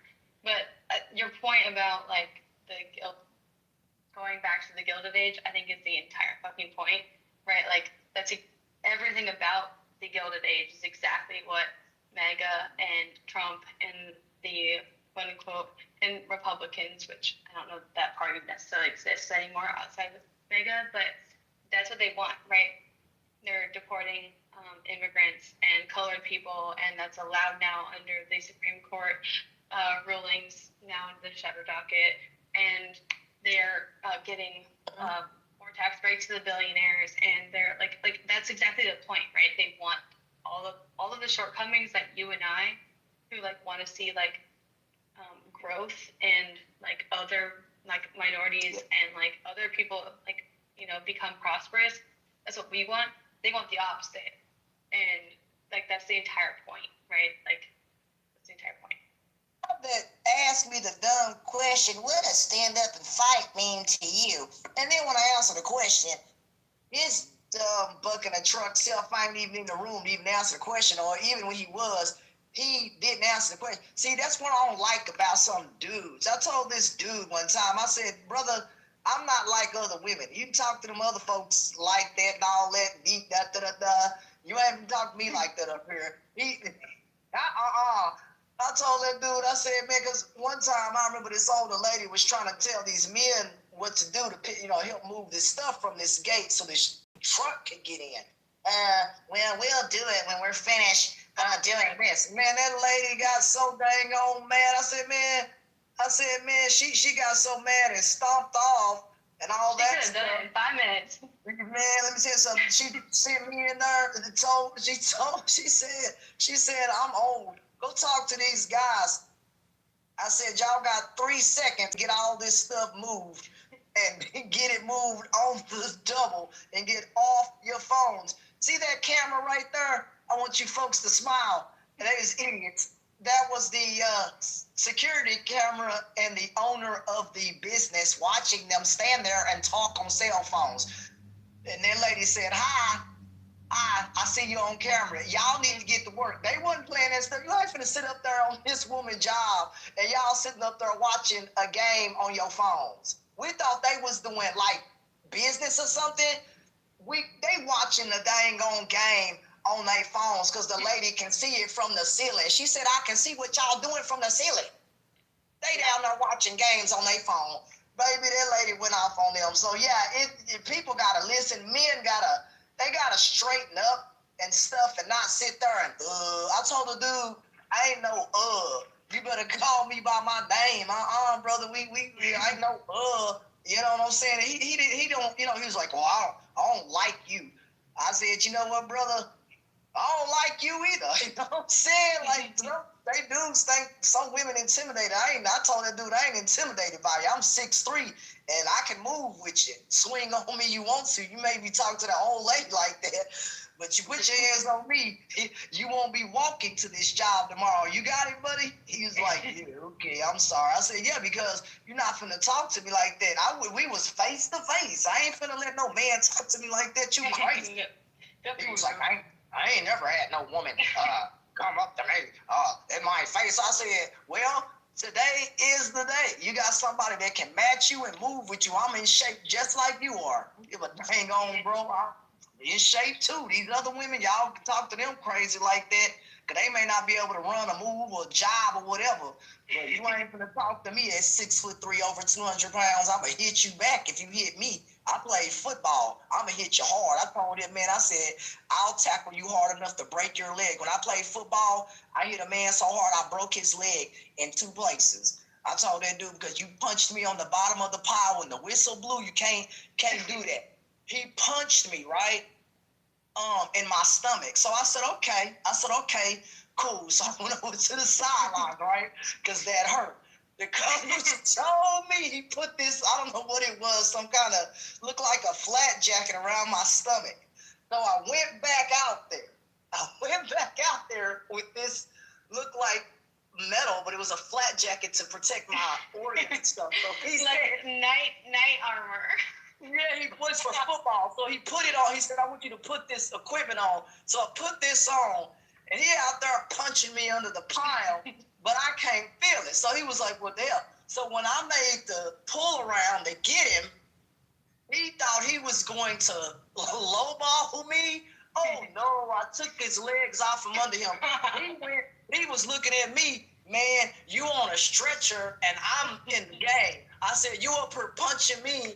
And he realized, man, I had a flat jacket on after that play, and he was just punching much of nothing because it was made for impacts and punching and stuff. But yeah, when I played football, I have access to great equipment, and I'm glad I did, because no way, man, you're gonna play out there with some dudes and you think you finna play. No, I played out there with the men and them men will punch you, talk about your mom and daddy out there on their field. They do not give a dang on, and that's why I have a fortified backbone, because football ain't clubhouse. They talking to you in your face, and you face to face with a man talking about your mama, your whoever, whatever. You got to go out there, catch the ball. They don't give a damn, your mama. So that's how they play on the field. You caught the ball, but they'll still talk about you on the other team. So that's why a lot of stuff on Clubhouse, I just look over that kind of stuff, because I know in real life, I don't really give a damn, because I done had people get my face on a football field, so I don't care about nobody. Yeah. On the app. Yeah, no, my sister, I'm the oldest, my middle sister is like a fucking badass, and she like literally could throw a football like a perfect spiral like 60 yards, and I'm like not joking about that. Like literally, like people would come over to us at like games and tailgating and all that kind of stuff, and like literally be like our high school football team literally asked my sister to like try out and become a team member of the football team, because she was so good at it, and like she's just like I would help you win, but like you're gonna treat me like shit, so like no. Which is like shitty. Like it's like, why does it matter if she's gonna be a girl or like that she's a girl, you know? Like she was much more of a badass than everybody else on that high school football team. Did she play? That's the same in basketball. When I tried to play sports with women, I don't want to play with you. I remember because when I played basketball, I went up and I was trying. I could. This was when I was in school. You understand? I could jump, right? So I went up and I grabbed the rim, and this lady, did you not, pulled my pants down. I was like, what? How did you do that? Right, I had stuff that I wear under my clothes because I play football. Glad I had them on. But I'm like, what are you doing? You can't pull my pants down. And she was like, man, you can't jump. You're not supposed. What? I play with men all the time on the playground, and this is what she call it, formal basketball or something, she said. So they roll out these balls. I came in, I played with the regular ball from the playground or whatever men play with. So I threw the ball, she throw the ball to the side and gonna roll out these smaller balls. I said, man, we ain't playing with that. Them balls, the men over in the corner, they laughing because women, for whatever reason, I don't know why she said we gonna play with these. I said, well, ma'am, they don't play with these on the playground. Like, seriously, you go to a park, they play with a regular size ball. The first time I ever played with a smaller ball was in women's sports. And I busted out laughing, and the woman's face was just frowned up. I said, you're kidding. And so I just had a very difficult time playing. It was like holding you could grab it with one hand. I said, I don't want to play with this. This is no good. A lot of women hate me because I don't believe in modifications. Even in football, the ball, I played with everything the men played with. Equipment, I just had a motorcycle equipment modified underneath my clothes. That cost $1,500 for the bottoms and $1,500 for the top. And it had fortified metal for my spine and fortified metal for my chest and side area ribs, and it protected my vital organs out there on that field. Because you got people out there that's 300 pounds. Well, if a 300-pound man falls on you, that equipment protects your spine and all that stuff. So that equipment kept me from being seriously injured. I've never had broken bones, none of that, because of that equipment. And I would see dudes, their bodies would be beat up, but stuff, and this equipment kept my body in pristine, condition. I never had a bunch of bruises on my body because my family invested in the right, equipment for me to play football, so I could play the game. Yeah, no, and in my brain, like even if women do need modification to meet men's physical abilities, it's just like modifications that allow them to equal our, you know, our brains and our intellect, because it's been what, 5,000, 6,000 years of men leading the world, and here's where we are. So I think it's about time. What are you saying? Yeah, what? Men leading the world? What? I mean, they fucked it up, girl. They fucked it up, and it's about time that we get our chance. And so if we need to have physical, you know, moderations, you know, we need to like make modifications to become on their level for physical football and all that kind of stuff. It's only because we need physical moderations while they need mental ones, and they just haven't realized it yet that we're better mentally, and we need to be the ones to like they've kind of failed in their duty that they've had to rule over and dictate the world, and it's our turn to show them why they've done it wrong. Yeah, but wow, okay. I'm what? I might not think about it as that dramatically, but I kind of wanted to trigger people about it. Sorry, that's eye-opening because I think the only two people awake right now. Oh yeah, I'm just like trying to see what she just said was the wildest thing ever. I never maybe look at the chat. It's true though. Maybe God made women less physically strong because He knew. Actually, I don't know that I believe that God necessarily is a man. I think God is a woman. Shout out to Ariana Grande. But that God made men physically stronger to match the fact that women were mentally and emotionally stronger. That's just my opinion. Or could it be evolution because men had to hunt while children were given babies? That's why men have more hair on their bodies to protect them from the. Yeah, I don't disagree with you, girl. I don't know if that's evolution or. No, I don't disagree with you, girl. I'm just saying that you're like honestly just like that evolution, in my opinion, only reinforces that point. Is that like literally God created? Okay, so like obviously God created the man first, and then Eve out of his rib bone, right? And so like. There was so many times that like God could create an equilibrium between the two of them after making that decision, and He decided to make the male physically strong.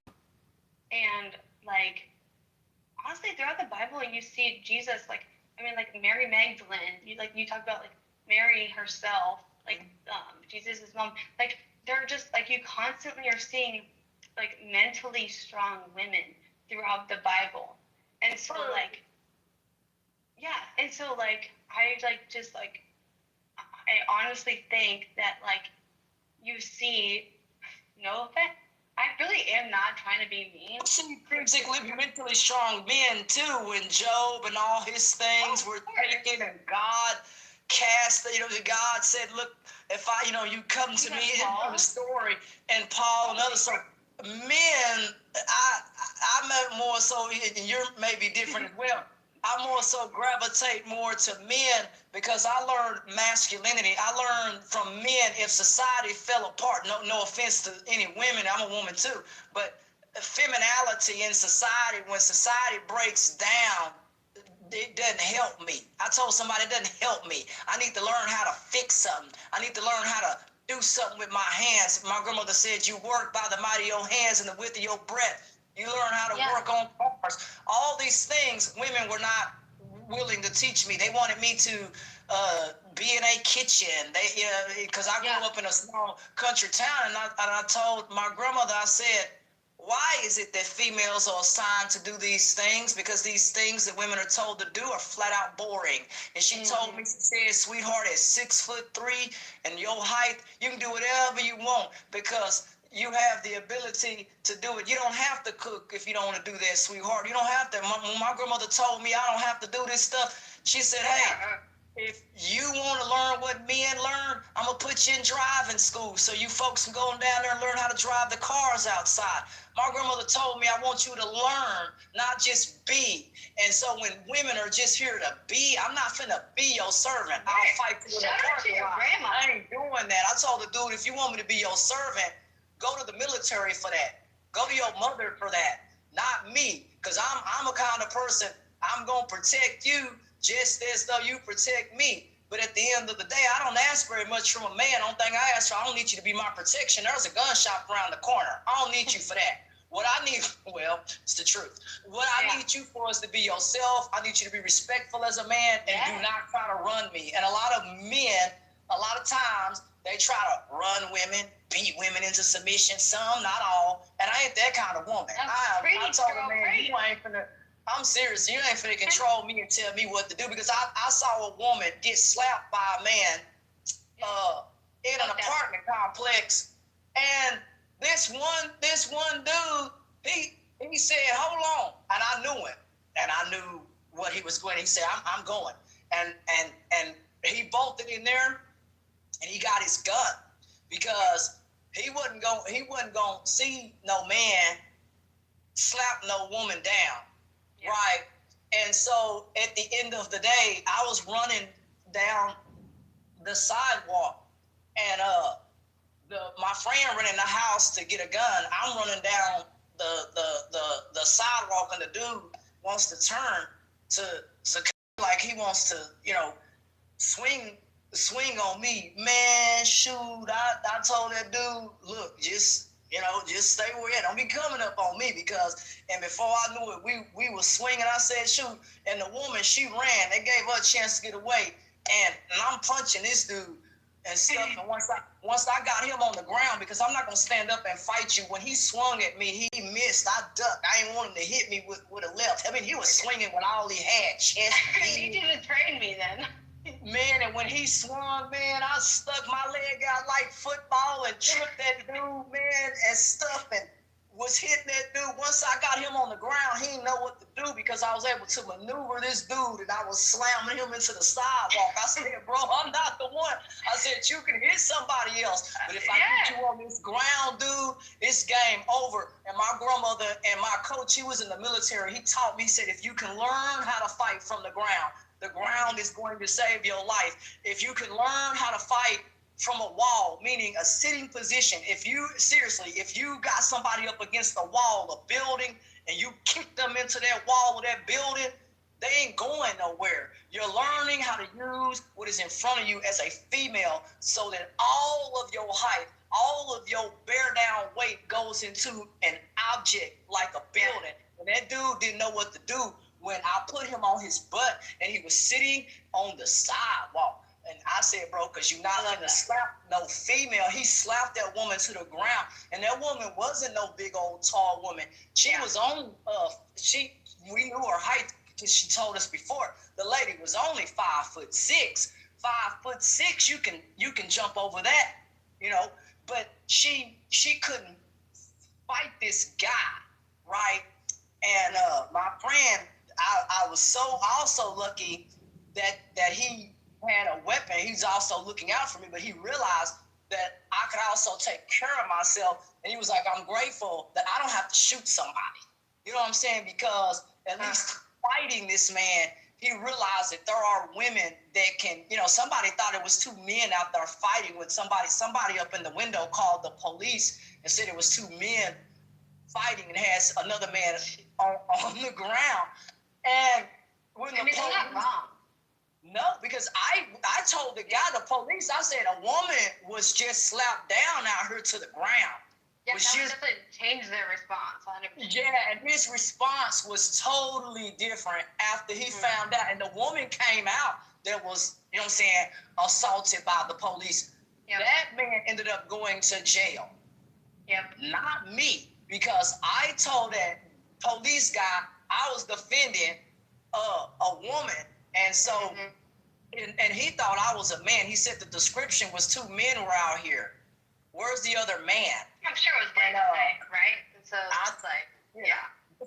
I'm a female. I'm not fighting a man. So, yeah. I'm sorry. I'm scared. That's not totally police. That's the only way I can entirely valid. That's entirely valid. I don't think I could. No, yeah, like I read a lot of romanticy books because I'm in my romanticy phase of my life. And so I like to think in my brain that I could punch back and physically put up a fight with men. But I honestly probably couldn't. On the ground, it's game over for them because you're not going to stand up and box with them. No, I'm going to get you on the ground. I need to engage in some like karate or kickboxing, something like that. Because I was a prosecutor for about the last two years. I was a prosecutor here in Wisconsin, and the amount of times that I had to deal with like defendants that were very, I get very angry when I think about the defendants and what they did to these women, and that was what I got most riled up about when I was still a prosecutor a couple months ago. But I always got worried about defendants following me from the courthouse to my car and coming back to my house. And you have a weapon, you need a gun, because there's a nice gun shop over here. Nice gentleman in the window there can help you, because you don't need nobody trying to follow you or none of that. Yeah. Where are you from? I'm from Texas, and we get you a gun.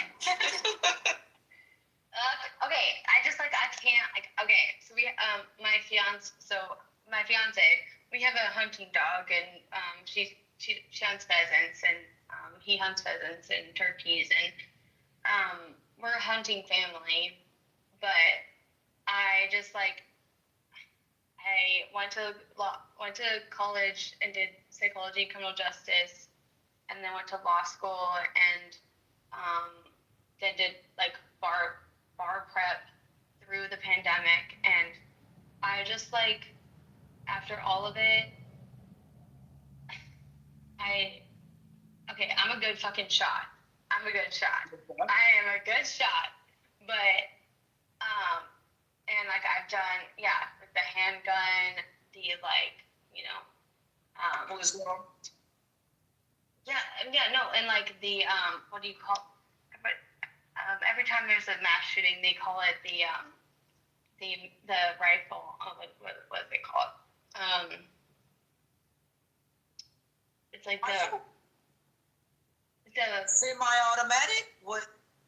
Yeah, the AR-15s. Yes, ma'am. Yes. Mm-hmm. Bang bang. Yeah, and so I literally when I was in Memphis. So when I lived in Memphis, I was actually part of the drug task force, and the drug task force was a part of the Shelby County, which is the Memphis County. The Shelby County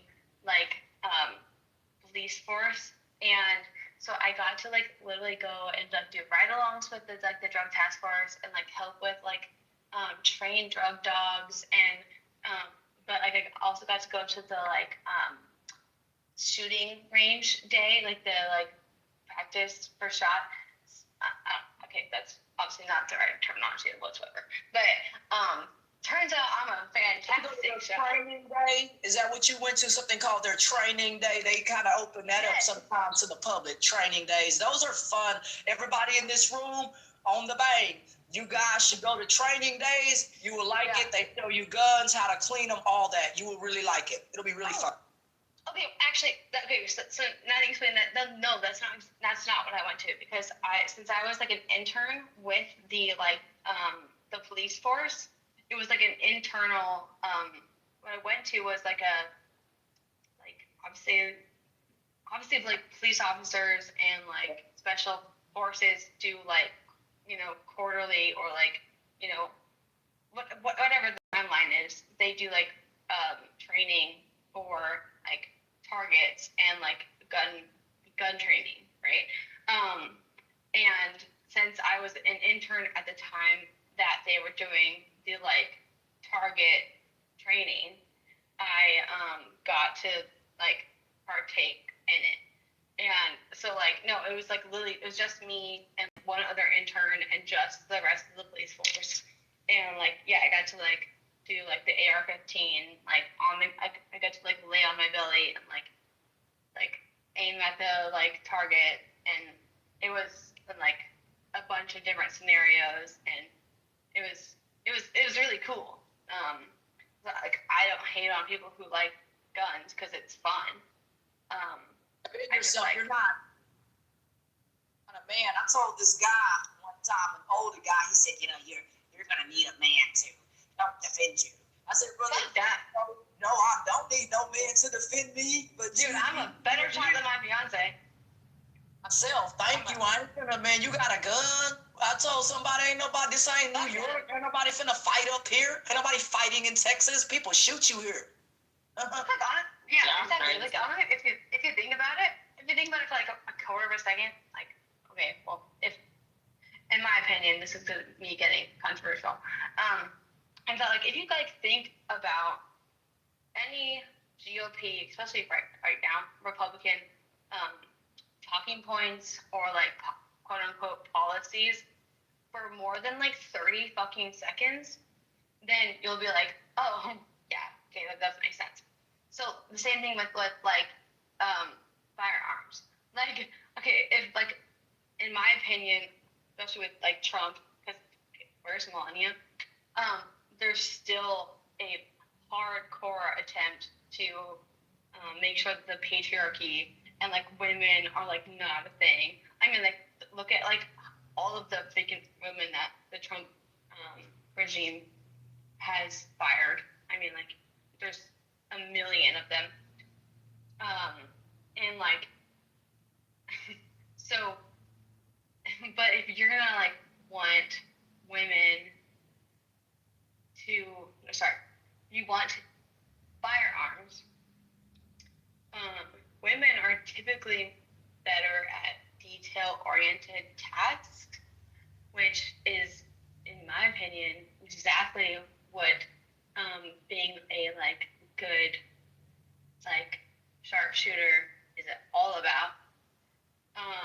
So they're just like fucking themselves. It's just my opinion.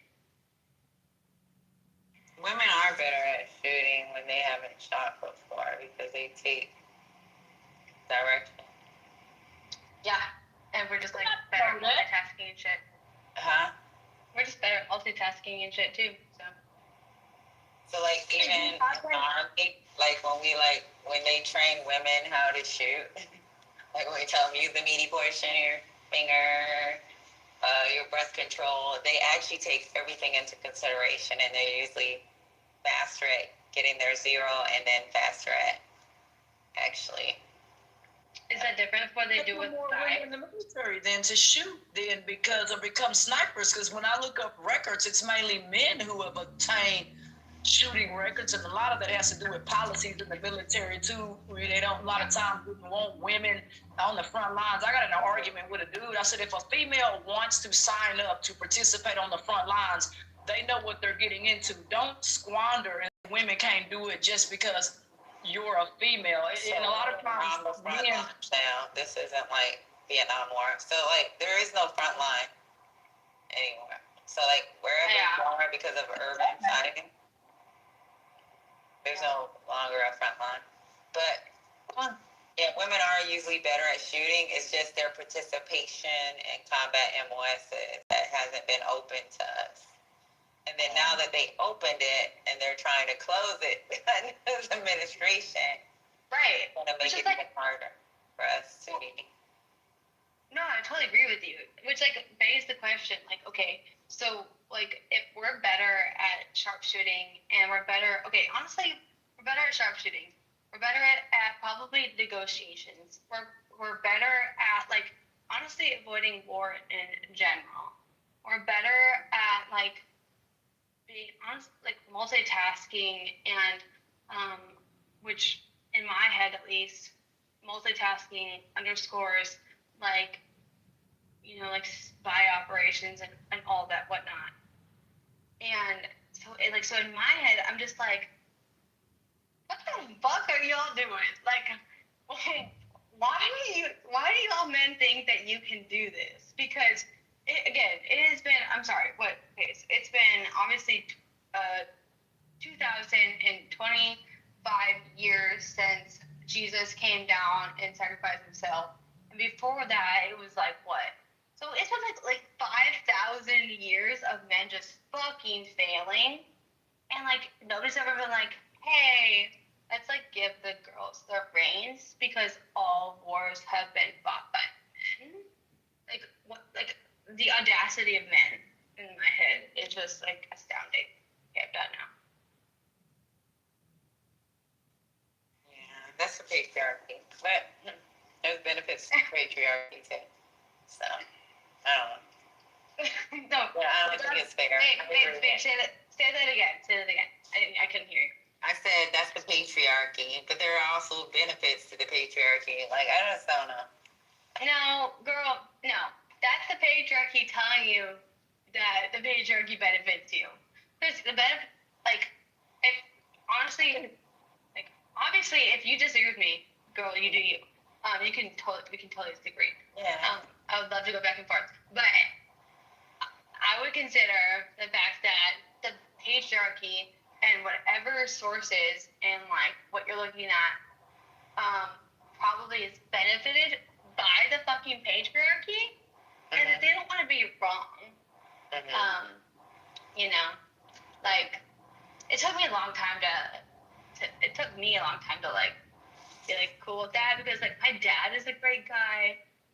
My fiance and I have been together for like 10 years, and he's a great guy, and like I hated like to think that like they were like not good people, and like I think that those are two totally different like subjects, and so like that took me a long time. So like I totally understand like if like there's like hesitance or whatever to like fuck the patriarchy. No, for me, it's fuck the patriarchy, but at the same time, there are benefits. That's all I'm just saying. Oh no, I mean, like, I totally agree with you. Totally. Yeah. So I honestly, like, I don't think I can do anything else but work, right? Because not saying I don't know. But then there's times that when you're a single mom, you do not always want to be strong. Like sometimes you just want to be alone. Totally. Like why the fuck can I just chill? Why the fuck do I just have to pay all these fucking bills and there's someone to help me with these stuff? Why the hell do I have to show up the way I have to show up? Like nobody wants to show up like that all the time. No, totally. You're 100% correct. And like I think that's entirely love that. I think that's entirely. Like, okay, so, you guys can be honest. Are you guys, like, Taylor Swift fans? What? Yes, no? Yeah, we Okay, I missed both of that. Taylor Swift fans. Are we what? Taylor Swift fans. Say it again? Do you guys like Taylor Swift? Oh, I love Taylor Swift. Yeah, she dates the NFL player and all that. I ain't mad at her at all because she encourages a lot of people, especially women, because women need. Exactly. I mean, I have no problem with. I may not, know her music. I may not, that I ain't sitting up there singing Miley Cyrus or playing it over here. Miley Cyrus is a little bit weird, but. It's kind of soft when she needs to be. Yes. And then she gets to work hard and make all the money. Yes, and she's a bad bitch when she needs to be. Like she's in charge of everything, but then when she's like really down, that's where her best music is coming from, right? It's her. Yes. Her just taste like the children. what she's doing is great. And she does a lot outside of music as well. She have a charity or something I thought she was putting together and it's donated to help. She does a lot outside of music too. Yeah, that's why I, watch people like that because that's encouraging. And I hope more and more artists do charities and things to give back, not just keep their money. Some start them for tax write-offs or whatever. That's, whatever they do. But some honestly start them because they honestly, genuinely want to help people have a better life. And I'm for everybody having a better life. Because when I was homeless on the street, that ain't no life for nobody. But I sure learned a lot for the men that taught me on them streets how to take care of myself. I'm forever grateful for men. And I live with one. I always say that men are God's greatest gift because a man, you know what I'm saying, that they have masculinity, which is, for me anyway, is what I'm looking for. So I said, God, Jesus, I'll take one of those. A man, thank you, Jesus, I'll take that. And but even your husband, don't you get tired of being so strong all the time? Like you have to. No, I don't. Well, I do. It's just. Hey, I was gonna ask the same question. So. Do you like being strong all the time? Like sometimes, like I don't want to. You need to be strong all the time. Yeah, she's totally right. Like you don't want to have like these days where you just chill and somebody protects you, right? Like you don't want to always be the protector. Like when you're a single mom, you're always the fucking protector. You're like the protector. You gotta make sure the lights are on so they can study. You gotta make sure that the child eats. You gotta make sure that the child's happy. You gotta make sure everything in the house is going perfect. And there's no one to help you. So it's like you are the protector. You're the protector, the provider, the everything. Like you want to like. Yeah. Like sometimes you need a rest from that shit. Like you don't want to be like always angry because certain things ain't going a certain way. You need somebody to take care of you. Yeah. What about men? Or share that responsibility, right? Yeah. That way you can have a rest. Like you can have a rest on Monday, and then that person can have a rest on Tuesday. Like when you don't get no fucking rest, that shit ain't fair. You just like on the weekend. I mean, like that's like shit, but like, no, you're totally right. I tell you, it is good to have a man help with things like bills or whatever, you know what I'm saying? Right, but so I've you do never like to rest. Yeah. Well, yeah, but I contribute financially. I just don't leech off my man and say, no, we're not saying leech off of somebody. What I'm saying is sometimes you want to rest. Like you don't want to always be like, fuck, I gotta take out the trash. He might take out the trash. Okay, that's my day of rest. And like, you just want some rest, right? Yeah. Like, okay, you say that, you want some. Yeah, okay, yeah, so like on that. Repeat that question again. Come again, please. So you actually said in so many words that you like to have somebody there that can like do certain things. Like you want. That's why you like. Cooking, I'll never do that. I told somebody, no breaks for that. I don't cook. So you're here. I told them that's your rest, right? That's your rest. You got somebody that cooks, and you cooks. Yeah, they cook and all that. Whatever. Yeah, they cook. I do all the cleaning because I want my place a certain way, and if I don't want to do it, I'll call Dalworth Clean. They come in and do whatever they do with all that stuff. Good for you, because that's not my bad. I just call them. You do want to rest. You said you don't want to cook, right? I hate cooking vehemently. I do not. It is the most boring. I told this guy one time. Just imagine you having to do everything. I wouldn't. Cooking, I wouldn't make it, bro. Sister, I still have to pay somebody to come in. And even when I live by myself, someone said, "Oh my God, what are you gonna do?"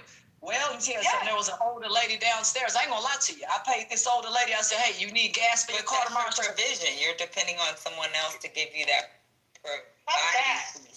Right. I mean, she cooked for me, man. You know what I'm saying? I lived by myself at that time, and that lady cooked, man. I put gas in her car, and she would make all this stuff for me. She said, "Man, you cool." I said, "You too," because she was up there cooking. I wasn't doing that. So you can always find somebody if you pay them to do the task, and you live by yourself. My folks will pay somebody to come in and take that burden off of them, come in and clean up. You may be able to pass those tasks that you're talking about, not the kids, your kids, that's different. But other tasks. My daughter's gonna take some responsibility. Yeah, that's what I'm saying. Your kids need to, thank you. They need to take responsibility if they're living with you. They need to help out. And that's how my grandmother was. I was raised with 12 kids, so all I know is teamwork my entire life. I was raised with 12 kids, and we had long receipts. My grandmother used to call them long receipts. She said, you look at this long receipt. It was thousands of dollars, because we had to feed the kids. And she said, I can do it because I make enough money to feed all y'all. You look at all these zeros here. This is going to take care of you. And my grandmother believed in well ahead of her time. She said, some of these burdens, my grandmother paid for certain things to come in. She said, we want the yard to look nice. We just pay folks and they come in. Yeah, but somebody took that burden off of you. And if you got somebody else, like you got your boyfriend, right? And he does certain things that help take the burden off. And that's why I said you do want to rest sometimes. Even though you say, no, I don't want to. You don't always want to be strong for everything. I don't think men want to be strong for everything. Like, can you imagine just the man, like, fucking working? Or just, like, having a common cold. I mean, like, if they have, like, are they a little bit sick, they're like, oh my God, I'm dying. Right. That's why men were dying before us back in the day, because they had so much on their plate, right? That's what I'm saying, is that, like, women were, like, God introduced women against Jesus to balance out the physical and the mental. Women got the mental and emotional capacities, and men got the physical ones, because that's what God started with. That's just my opinion. Some stupid and dangerous stuff. Statistics show that men's insurance is possibly higher because of the way they drive. I was on 35 today, and a man. Stupider. Yeah, I was like, bro, he almost took out 2 cars. One guy, he was on a motorcycle. I don't know what in the God's name the man on the motorcycle was doing, because he shot the gap, but the man in the car, he would have took out them vehicles. I was like, what the hell? This dude was driving a vehicle in 2 lanes like it was the motorcycle. Bro, you can't do this. You on 35 driving like this. You know what I'm saying? I'm in a big pickup truck. He in a little old car. I'm going to cut him off. And he got upset. I don't really care. I'm in this big old truck. You cut in front of me. I'm going to go right on over you. I don't really care, because you can't be driving in 2 dang on lanes down the dang on road. It was people honking at him. Dudes are dumb. I'm sorry to the men. Y'all are dumb as hell when it comes to driving. Y'all be talking about women.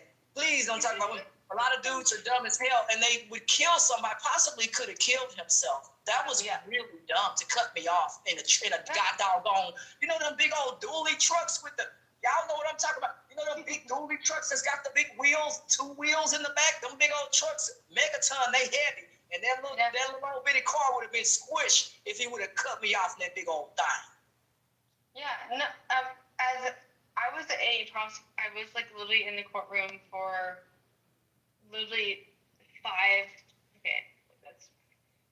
out of the 5 days every week. And the amount of dramatic, ridiculous things that I heard from defendants and defense attorneys, and just ridiculousness in general. Sovereign citizens were my favorite. But citizens, salty citizens. What did you say? Sovereign citizens. Have you heard of them? That's a Democratic thing, that sovereign citizen. Citizen? Oh, I have so much evidence and hardcore dispute against whatever about that. Oh. You must be a Democrat. Where's my MAGA buddy? I need a MAGA buddy. Are you a Democrat? I'm sorry, but okay, well, before I even answer that, what does it matter about sovereign citizens? Because that's what I'm an attorney. I'm literally an attorney. Right, and that's what Democrats do. That sovereign, saying they're sovereign citizens and stuff. Absolutely not. Absolutely not. I have never once encountered a sovereign citizen that was honestly, I honestly never experienced a sovereign citizen that was aligning with a Republican or a Democrat. They're very much like out of the norm. They're very much like independent. So I 100% disagree with everything you just said. No offense. No, it's all right. I mean, that's just a Democratic. I've met a lot of Democratic wannabe sovereign citizens. So More because I know. I don't know. You know what? I just honestly I don't know what's wrong with leftists these days. What is going through your guys' mind? Well, let's start with what you think of as a leftist sovereign citizen. What does that mean to you? Well, no. I just think all people who try to be sovereign citizens are leftists. Yeah, I don't think there's They don't believe in leftists. government, though, JD. Sovereign citizens Yeah, don't I'm believe saying in that government. I've They're like, fuck encountered. the government, fuck corporations, fuck. Yeah, I'm with you. I'm with you, Patty. I have literally been in 10,000 probably. I think I counted it up last year. 10,000 different hearings with the government, and I have encountered hundreds of sovereign citizens, defendants, and so I don't know if you guys ever heard of like the Waukesha Christmas parade tragedy in which Daryl Brooks, he ran through the Christmas parade here in Waukesha and killed I think 6 different people in the community and injured dozens more. Daryl Brooks was a sovereign citizen, and I was literally a prosecutor at the Waukesha District Attorney's Office, in which we had to then obviously talk to him, collaborate with him, and he thought the court couldn't tell him what to do because he was anti-government and. Yeah, it was the stupidest shit. Well, it's like right now. It's like that's why I said they're Democrats. It's like Democrats are. They think like ICE. They think ICE can't tell them. I will go. No. The Democrats want more government. I will literally. Okay. Right now, what I do for the last 10 years of my life has been writing briefs and letters and papers and literally so many and hearings and all of that to literally prove you so wrong. I'm not trying to be a bitch or trying to just prove you wrong. So I will you and I can literally meet via Zoom. We can chat. But sovereign citizens are so not left leaning whatsoever for a million different reasons. Well, he can't be right because people on the right, we are strictly constitutional law. We're on the right, we are strictly constitutional law-abiding citizens. But the thing with sovereign is they don't believe in laws. They believe that they are their own. Right, and that's why I said Democrats, because Democrats, they don't necessarily believe in following the law. They believe in... But they believe in big government. So, Democrats, they believe in, government, big government. That's why they're all into social safety nets and... Well, Patty, if I could interrupt you. Because I just think that there's, we need to differentiate between the what we used to think of as Republicans and we used to think of as Democrats, because I love looking at that clip of McLean being oh no, don't talk shit about Obama. Are you nervous, Alex? Because you say a lot of Oh yeah, probably. I also have ADHD, so I'm working on it. So thank you for pointing it out, because I'm sure that the court and the judges hate it when they do that. Oh my god. There you go. Okay. Hey, Alexa, can I ask if you don't mind? Yeah. Do you consider yourself a Democrat? Oh yeah, absolutely. I'm a Democratic Republic, progressive. Oh, sorry to hear that. Oh, I don't really give a shit what you think about my identity as a. Oh yeah, I know. Just sorry to hear it. Yeah.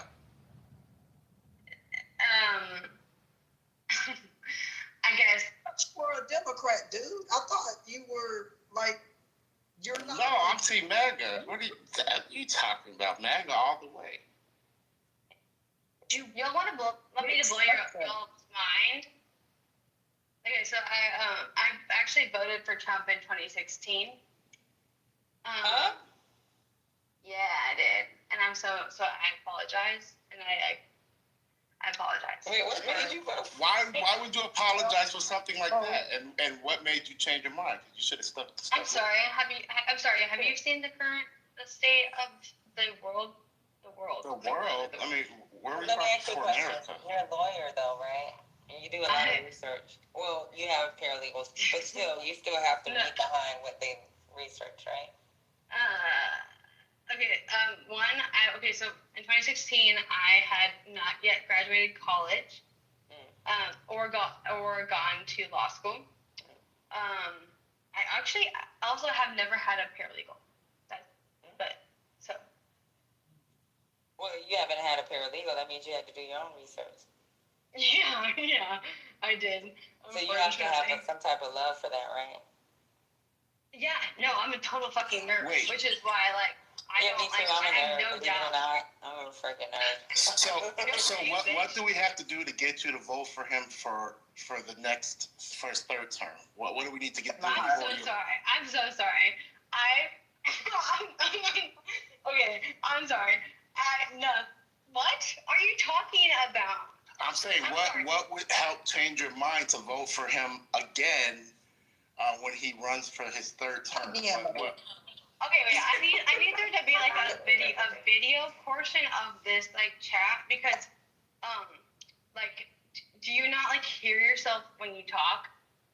Yes, I'm asking you when he runs for a third term, which he will. And I'm sorry. Where in the Constitution does it say that you can go for a third term? Actually, strike that. Where does it say that you cannot go back?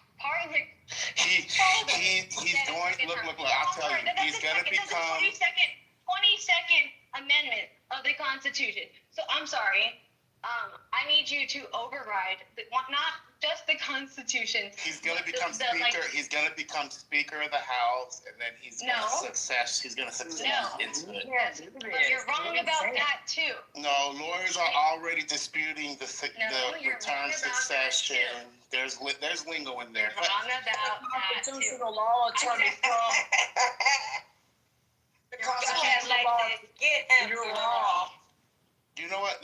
See, this is the problem. You guys won't accept the fact. The fact that the guy that you are fucking idolizing and making your. Look, Trump is saving America. What's wrong with your? I think it's something wrong with your mic. What's wrong with your mic, Alexis? Alexis. Is she being electrocuted or something? Like, what the? I hope not. Let me back channel her. Hey, Alexis, I'm gonna back channel you the room so you won't get lost if you gotta go out. Oh, wow.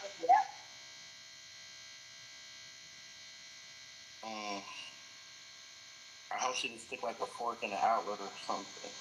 That's right. You guys still here? Yeah, we're here. We're talking about this. And Katie, the MAGA is actually really like trying to. Alexis, are you there? Alexis, leave the room and come back. Alexis.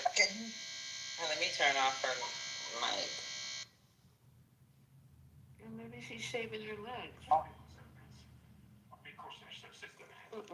That's a lot of shaving. Can you hear me? Or no? Yeah. Oh, there we go. It's that Obama Can I just phone. mention the fact that you wanting me to poison myself is pretty fucked up. or like killing myself. I'm not walking into it. No. It just sounded like it sounded like electricity. I don't think you probably didn't hear it, but when you were just not No, able to I speak heard to us, you. no, you weren't able to hear what your phone was sounding like. Babe, I heard you. You heard me. Okay. All right. So, look. Bottom line is, we need to get you to vote for Trump for a third term. So what convincing do you need? There are so many. I couldn't even like begin to list the problems with what you just said. But like just for shits and gigs, okay? What like to persuade me, okay? Why do I need to vote for him? This is good. I like waking up in the morning like Okay, this. so because he's number one, he's making America great again. Okay? That's the number one. No, Hold on. you cannot leave it at that because I'm so sorry. Like Okay, hold on. Let me finish. He's making America great again. About that because that is like the very bottom of the list. And all right. I'll list some more. Shitty as hell. He is getting rid of all the. He's deporting all the criminals. No. He's returning. No. He's returning No. the black jobs because they took all the black jobs. Yes, they I'm with you, Alexis, babe. I don't want They came and all the black people jobs, and now the black people are going to get their jobs. So, are you not for black people getting their jobs back? Just a simple yes or no. Yes. Of course, I want black people to have good jobs. All right, that's happen. Nothing to do with what's happening with the Trump immigration policy. Like literally 0% overlap. So I don't care what you say. Okay, so all right, so you don't want black people to get the job. I got you. Yeah, that's exactly what I said. Okay, have you heard it yourself, brother? You got a pickup truck near you or a vehicle? I was just probably take a Ashton, don't you know some black people in Texas that need their jobs back? That's nothing to do with it. Hold on, but he ain't helping them folks get jobs. Let me tell you why. Because a lot of them folks come to our church there looking for all right, so let me talk about the job. No job. Okay, wait, hold on. The tariffs that he's doing, all these companies are about to come and build these factories in like 2 months. In 2 months, you're going to have millions of jobs. They're going to build these big old factories. Okay, which companies? Who's building these factories? So all like your foreign car companies. Like who? Honda, Toyota. No, they're not doing that. They're going to do it. They are. That's what the tariffs are for. But they have not. There's not even an inkling of a contract about any of those companies coming here. And not at all. And not only is that, like, I don't agree with that. The amount of fresh water and electricity and AI and all of the things that like come with just like, you know, you just casually bringing up the fact that they're going to bring over these companies is so like. See, this is the thing. You don't want America to win. You have so much Trump deranged syndrome that no matter any of the good stuff I'm saying, you're just going to be against it because you got Trump deranged syndrome. Babe, throw it at me. Okay, what's Trump deranged syndrome? Throw it at me. Yeah. Because I'm telling you all the good things he's going to do. And that's fine, but he's always got something to say about it. You're telling me I'm deranged. You're telling me I'm deranged. So I need you to like challenge me about so what are the things that make somebody deranged? And then like we're talking about Trump. What are the 5 things that make somebody like Trump deranged? And then throw them at me, and I'll tell you if I'm deranged or not. Because you don't think Trump is making America great again, and by that simple fact, hold on. It's not because you have facts. It's just because you don't like Trump. That's okay. That's fine. We can go. That's fine. Let's go off that premise. What makes you think that Trump is making America great again? Okay, so I'll repeat myself. Let's go. So he's getting out all the criminals. No. Don't interrupt me. Don't interrupt me. I know I'm a maggot. You guys don't let us speaking. I'll take notes. I'll take notes. Just hold on. Okay? So, he's getting rid of the criminals, okay? He's getting rid of all the undocumented immigrants so that we can stop spending all this money on them. All our tax hard-earned working money goes to support all these undocumented. Now we're going to have that money back to give to the black people, okay? And the black people are going to have their jobs back, all right? So that's one. The terrorists are forcing these companies to build their manufacturing here, and that's going to create millions and millions of jobs, okay? Millions, all right? So we'll no longer be a consumer economy. We're going to go to back to being a manufacturing economy, okay? Then we're going to do things like, what you see happening in Venezuela. We're going to take over countries like that. And we're going to have more land and more resources. So there's a lot of Holy shit, you're going that far. Okay. You're gonna take over a sovereign nation, bro? Okay.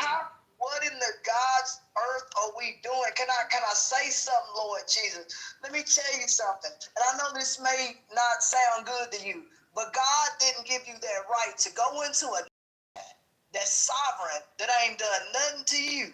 Way down the tip, way at the bottom of South America, far as hell away from us. But we gonna go over there and we gonna take over and take their resources for no reason. They ain't coming over here and saying we're gonna take stuff from America. Leave people alone, brother. Why in the world would you want to go to another country and take it over? That's because you're not for America first. You're worried about everybody else. We're in this country, and we deserve it. We are entitled to Venezuelan activism. We are entitled to everything that Venezuela has. And that's exactly why we're going into Venezuela, because we are a Christian nationalist state at this point that's entirely authoritarianism. And literally the only reason... Oh, so you think he's a king? Are you one of those? Out because literally Trump is upset with the fucking dictarian, what's the fuck his name? That he's pissed off that the people don't like him. And so we're literally bailing out a dictarian government at the time that we're literally in a fucking government shutdown, which is bullshit.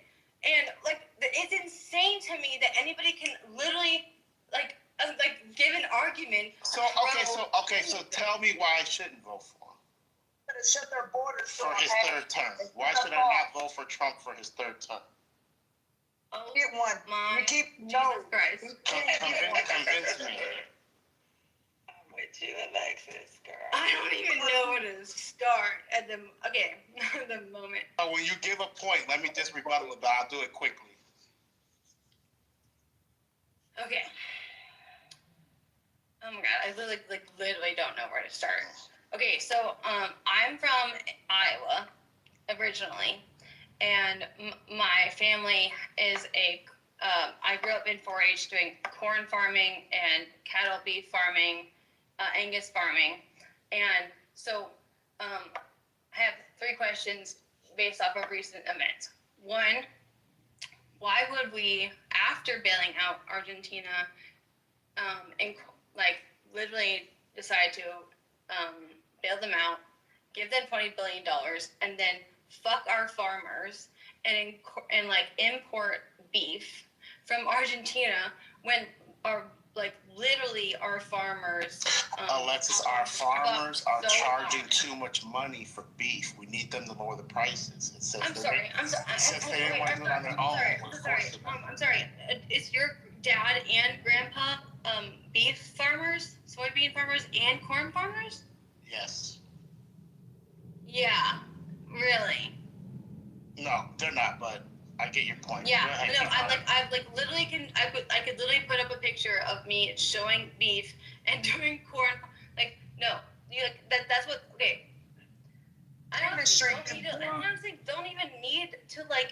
don't even need to.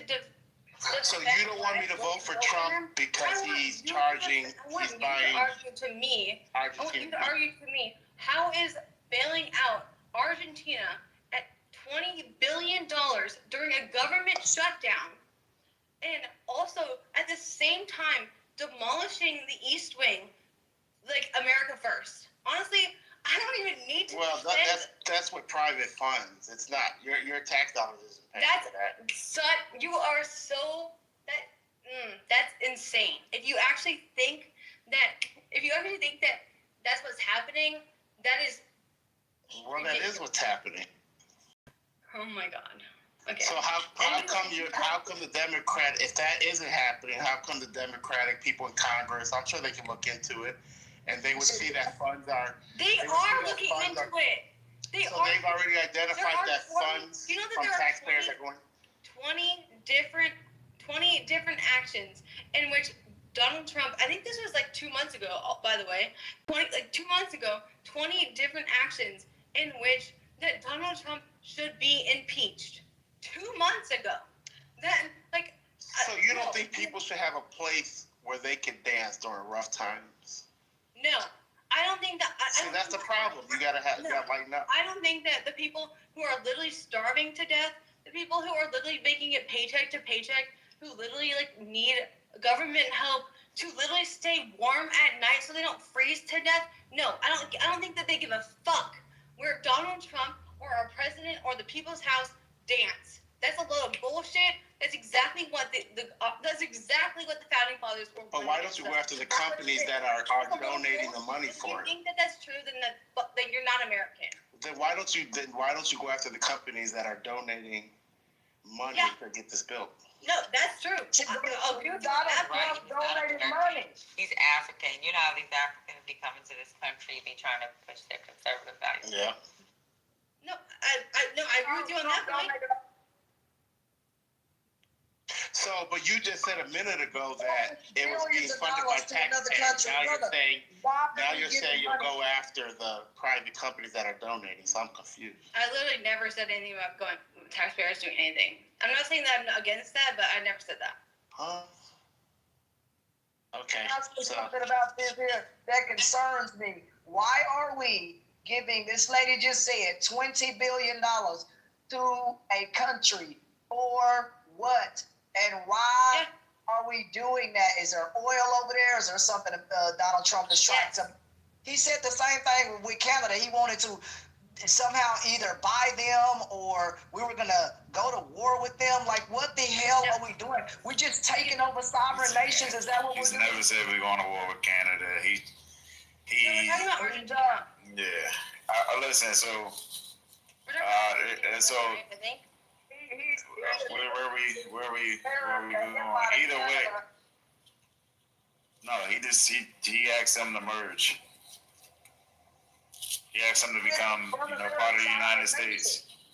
They don't want to merge. Canada is a whole country in the Olympics. Why would they merge? That was just for their benefit, to become the 51st state. That was I mean, they're getting taxed. They're getting taxed crazy on their tariffs. You know what I'm saying? So it's an illegal tax. I hope it gets ruled that, because it seems like it is on average an extra $3,800 a year. We had a constitutional law attorney come down to our church. He's very old, been doing it for a long time, and he's not stupid. He sat there and said to the entire congregation that is like an illegal tax on the people, because the people are having to pay for it, and there are Republicans who sit there and say in other countries, oh no, the American public won't pay for it, someone else will. Just like they said that someone else would build a wall and pay for the building of that, and they didn't. I'm sick of Republicans saying that people are going to do stuff, and it comes back to bite us in the rear end like it is, and we're getting ate up by high-ass prices, and some people even saying they can't get their shipments and whatever else because of whatever Donald Trump has done at the ports. I've tried to get things shipped into this country. It's been very difficult. You never heard things have to get worse before they get better? You've never heard that saying before? I'm not a fan of Donald Trump, but y'all do realize, all of the money that they passed out over the pandemic, we got to recoup that money somehow, or shape away. Yes. You know what I'm saying? And that creates something called inflation. Yes. So everything has to go up in order to balance everything the fuck out. You know what I'm saying? Totally agree with you. And that's it. Doesn't matter who was fucking president. That was going to happen regardless. Totally Prices was going to raise on the price of food and You're the totally cost right. of living and everything. You know what I'm saying? Right. Yes, One 100%. thing, it's fine to go up, but we're talking about a tariff, brother. That doesn't include the price of cost of living. No, he raised it. The legal tax. Well, no, he raised. Why we had he- inflation after the pandemic. The reason why he increased tariffs because he realized that everybody else is getting a deal. You know what I'm saying? And we're not getting. That's not how that goes. Like we're protecting all these countries. You know what I'm saying? But we're doing business and they're capitalizing off of us more than we're capitalizing off of them. That's not how it works. Yeah, BK, you're right. You're absolutely right. No. So okay. No. That's not how that I works. mean, How does if that- y'all just follow How does that work? current events. So how Well, does I- That's I'm all not a- current events. That's not how that works, though. Yeah, So but inflation, so the how only does- reason why it was how do we high get after the our money pandemic back? is because of the supply chain. Yeah. And then with the stimulus money, you put more money on the economy. They put more money on the economy to stimulate the economy. Once the economy was stimulated, we had labor shortages. Remember, we didn't have products out there. So when they started bringing people back to work, you had the fucking supply chain already dismantled. You have a spike in the price of energy. Yep. Then you had corporations gouging fucking prices because they knew that we needed certain things and there was only so much on the economy. And then you have people returning to work. That was all part of inflation. Yeah. And then that damn check that they sent was to stimulate the economy because the economy was slow. But that money has to get paid back with interest. So all of the trillions, or was it trillions, billions? Mm-hmm. You know what I'm saying? All that money has to get paid back to the feds. Yeah, it does have to get paid back to the feds. So in order to do that, they have to. Businesses, they gotta increase. Okay, how are you But gonna pay that ain't back? got nothing to do with the government. We're paying it back. That's still private. No. It's not How are you? What's your proposal to pay it back? Well, they're doing it now by increasing the prices of stuff and raising But that's taxes. private. You're talking about inflation. That's You're private. Raising taxes, and We're gonna have to raise taxes on the middle class. You're They didn't pro. I mean, the middle class is where the most money is. Like, You're pro. That's who not pays true. more The most taxes? money is in Middle class corporate. tax. No, It's in the top 1%. Listen. So, That's the is same there thing more as working workers? my Is there? Jesus Christ, man! Are there more workers? There could be more workers, but there's still more Okay. money in the top 1% than there are middle class. Yeah, people but that pay taxes. those people are creating avenues so people can make money. No, they're so not. why are we? That's not true. Yes, what are you talking about? The reason why they're in the top 1% because they have business, equity, and property. Right. They're creating. Yeah, they they're create supporting the jobs. banking. But they use more. They're supporting the banking system that holds. You know what I'm Look. saying? Our economic system together. What are y'all talking about? Corporate welfare is bigger than, if you look at the dollar amount, corporate welfare is bigger than direct welfare. By far. They indirectly charge the government. If you look at, like, say 22% of your paycheck versus 22% of somebody that makes like, say, $1 million a month, that doesn't hurt them. But 22% of your paycheck, it hurts, right? They use the government more than someone that is fucking receiving SNAP, Section 8, and freaking Medicare at the same time. Yes, but listen. So there should be tax breaks and incentives for motherfuckers that have billions and multi-millions that are creating businesses. For what? Right, So and they can do stock employees. buybacks? No, but that's what they do. they're creating jobs. So There's people trickle can down work. economy. Without that, if every billionaire, millionaire, you know what I'm saying, is set on their money and didn't create, businesses and shit, me and most of the people on this fucking application I speak in would have a way to feed our fucking self. You know what I'm saying? Hey, look, So those guys shouldn't be. That's not true because in the 80s they paid how much in taxes did they pay in the 80s? I have no fucking idea. I was born in the 80s. Yeah, me too. But you still should know like a little bit of history on it, right? Yeah, you would think a little bit, but No, BK's right. We shouldn't be taxing these rich people in corporate because they are the ones creating the jobs. They're the ones that you are think we helping the should economy. not be? No, they use the most when it not comes an to the increase. system. Like they're the ones that use the courts that like to enforce the fucking contracts that they do. They're the ones that depend. There's so much that's coming out of them. Infrastructure, all for the rich. It's not for us. So you become so tomorrow that you other strike. guy you're talking with the pink ticket down there. Brother, look here. You're not honest in the stuff that you're saying. You're talking about stuff going on Wall Street while god doggone people out here hurting to try to get 2 pieces of bread and some food to eat. Brother, you got to get right. Seriously, brother, you can't sit up here and talk about this gobbly-gob crap. When there are people out here, Business 101, they'll teach you that wealth concentration actually is I didn't come in here to disrespect nobody. No, she don't mean to disrespect you, BK. So listen, all I'm saying, like, check this out.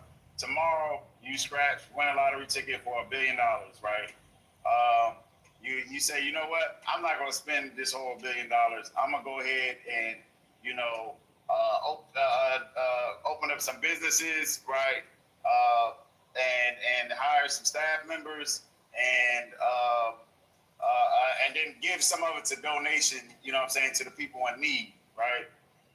Now, do you feel like you should be paying the same amount of taxes as the motherfucker that didn't create opportunity and didn't donate to the needy, you know what I'm saying, as the motherfucker that just walked in your establishment, applied for the fucking job, and got a six-figure income now? Huh? You feel like you should be paying the same rate of taxes as the motherfucker that didn't pour back into the system? Without progressive taxes, the system is going to become an oligarchy, right? So they're the one that control media. They're the ones that actually influence policy. They're the ones that influence the elections. If you don't tax them properly, this is what, like, taxation pretty much prevents money from becoming power. Like, that's and right now, money is power, right? Yeah, but tax them less. Money is always power. Paying a lot of taxes. The bottom line is, hold on. The bottom line is, I'm with BK. I think. You're with what? With BK. So I think that with DK? Businesses should be taxed less. I think businesses should be taxed less, and they should utilize that money to create more opportunity. And I think for now, pass down the money to the middle class right now. Just let the middle class got to take the hit right now. Hey, I'm legitimately, I don't know what you're talking about. You said you're pro DK? Damn, what the fuck? I said I agree with DK right here on stage. His name's DK. Okay, you're pro yourself. Know in your mind, or maybe it's. You're pro yourself. Is that what you're saying? No, pro BK. The guy to the left of you, to the right of you, that so was you're pro yourself. She need to get some sleep. Bro. You're BK. That's these Democrats, bro. Pro BK. That's you, right? No, Democrats. There's something wrong with them. I can't do this with y'all. Good. Okay, I don't know. Why do you think that sucking up all my juice? It's not a very highly rated app. I can't hear you guys individually. All these Republicans on your stage. Okay, so Alexis, bottom line is, I'm not a fucking Republican at all. You're just a realist, so they think that you shouldn't tax the rich. Is that what it is? Who is talking to me No, about I didn't say that they shouldn't pay taxes. That's not what I'm saying. They need a higher tax rate. During the Reagan administration, they were paying up over 70% in taxes. Yeah, they were. There was no problem.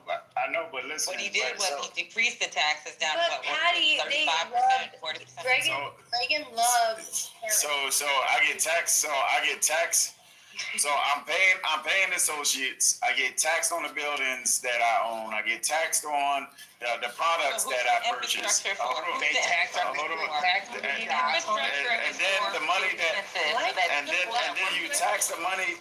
Then you tax the money that my business create from the associates. So like, what the BK, fuck? and then when you go out and buy, when we go out and buy yachts, you got tax our yachts, and then we go buy our man's taxes our man's. Like, come on, like, give me a break. Like, come on, for real. Bottom line is, to BK's point, that money can be utilized to create jobs. So that's why I say, trickle that down. Right now, the middle class is going to have to take the hit right now. And give the opportunity for the people at the top to make the jobs. What? No one should be able to take a hit right now. Why is that? You guys are the biggest fucking economy in the world. How should any of you Americans take a hit? Because we're $30+ trillion in debt. No, 37 trillion. 37, and it goes up every month. And he's right. We shouldn't be doing any of this shit. This is entirely on us. And when I say on us, I mean Donald Trump. Because, I'm sorry, but over 2/3 of the entire fucking debt of the entire economy is on Donald Trump. So I don't want to hear any of this deficit shit or this debt shit or the last, I don't want to hear any of that kind of shit. For sure. Young lady, I'm a Canadian. I know, yeah, sorry, I'm not Canadian. You guys get hear me out. Sure. Yeah, we can pay 50-something% like them.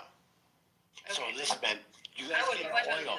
You guys get our oil from us. Oh yeah, I know. Yeah. We get oil from y'all. We get more from sell it y'all. to We you for get so much 40% from y'all. We get cheaper. protection from y'all. Wait, Butcher. Don't worry about the oil no more. We're about to get that from Venezuela. Venezuela. It's gonna be our own. It's all good. Don't worry about that. We got that covered. But we need the syrup. I don't know why you guys are doing this right now. That's in a whole another conversation about a lot of different things. I don't know but what we can you just guys brush are that effing aside. up the syrup for. Yeah.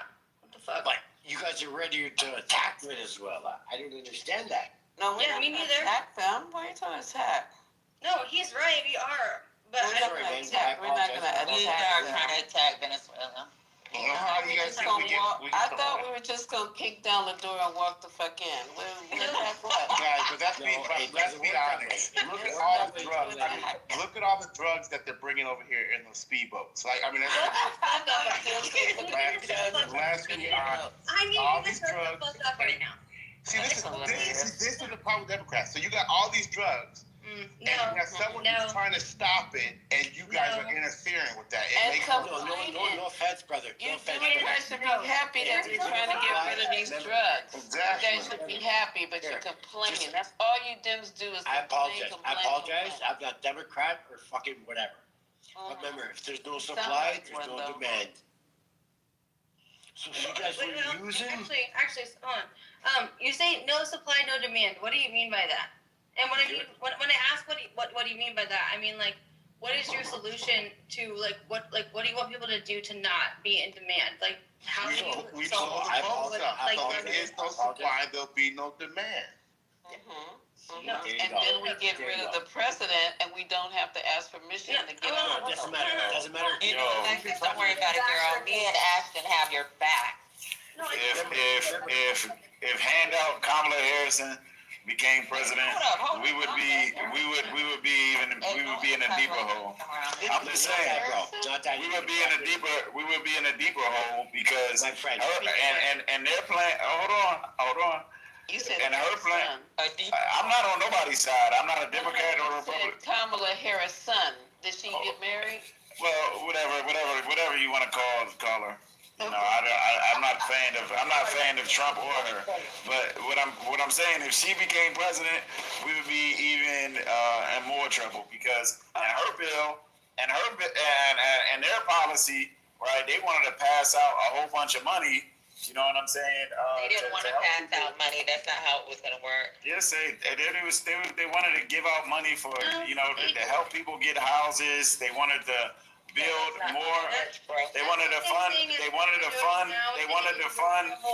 They wanted to fund construction. Taxes to fucking Argentina for no fucking reason. Man, that's what the United States do. They're going to continue to pass out money to different countries. Hey, listen, bro. Listen, bro. Instead of a different fucking country, it's our fucking citizens. She's sleepy. So, like, I'm sorry. No. I don't think For sure. people just, like, do not understand what's actually happening. So, remember. Alexa, see, this is Butcher. Let me just say this to Alexis, you are on the party that wants drugs to keep coming in. Dude, I do not give a fuck whose party. When you finally have a president cracking down. Our country to like run normal. No, bro. Remember. Fathers intended to. And I'm sorry, I was literally spent 5 of my fucking. I'm only 30. I'm not even. I'm 29, and I spent the last 5-6 years of my life. Y'all need to listen to this young lady. Drug task force and being a prosecutor, literally in the drug task force unit. Like, so I'm sorry. Right, so you should know what drugs do to people. We got to get rid of them. Do not understand. So there you go.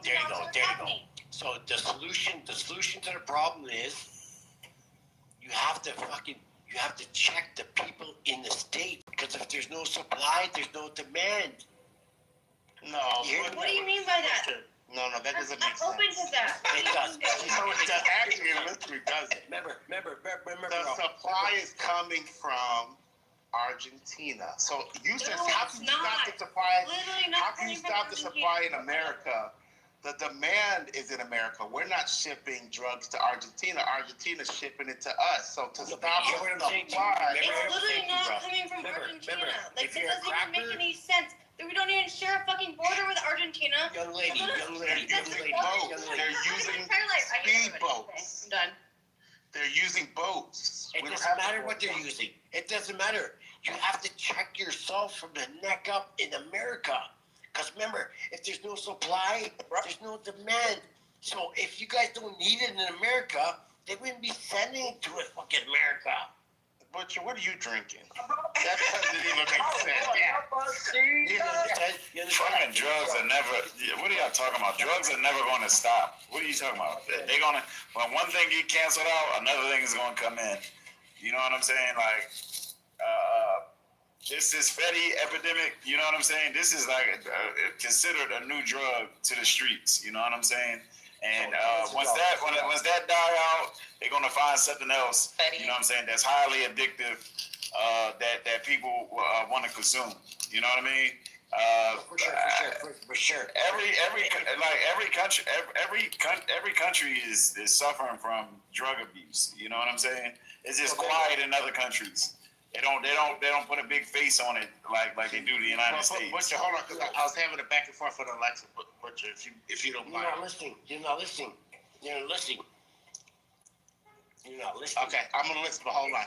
If you don't need the drugs, and you're supplying it to them, obviously it's a big business in your.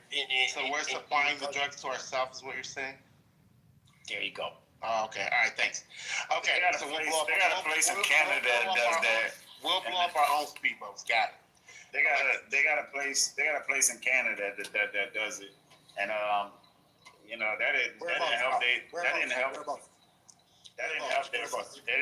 didn't help their economy. So I don't know. No, listen, bro. We have lots of meth heads. We've got a lot of meth heads. A lot of guys using fentanyl. Yeah, but meth is made in America. That shit is made in fucking Billy's fucking backyard in the trailer parks. You know what I'm saying? So my name is Billy. My real name is Billy. I'm making it. I'm a butcher. Well, I'm just saying that shit is made. Meth is made in America.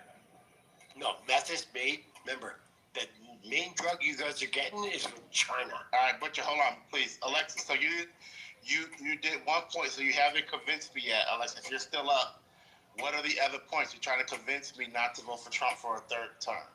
No, there's no. Butcher. Come on, bro. Okay. So listen, bro. Butcher. So Butcher. Can you calm down? No, for sure.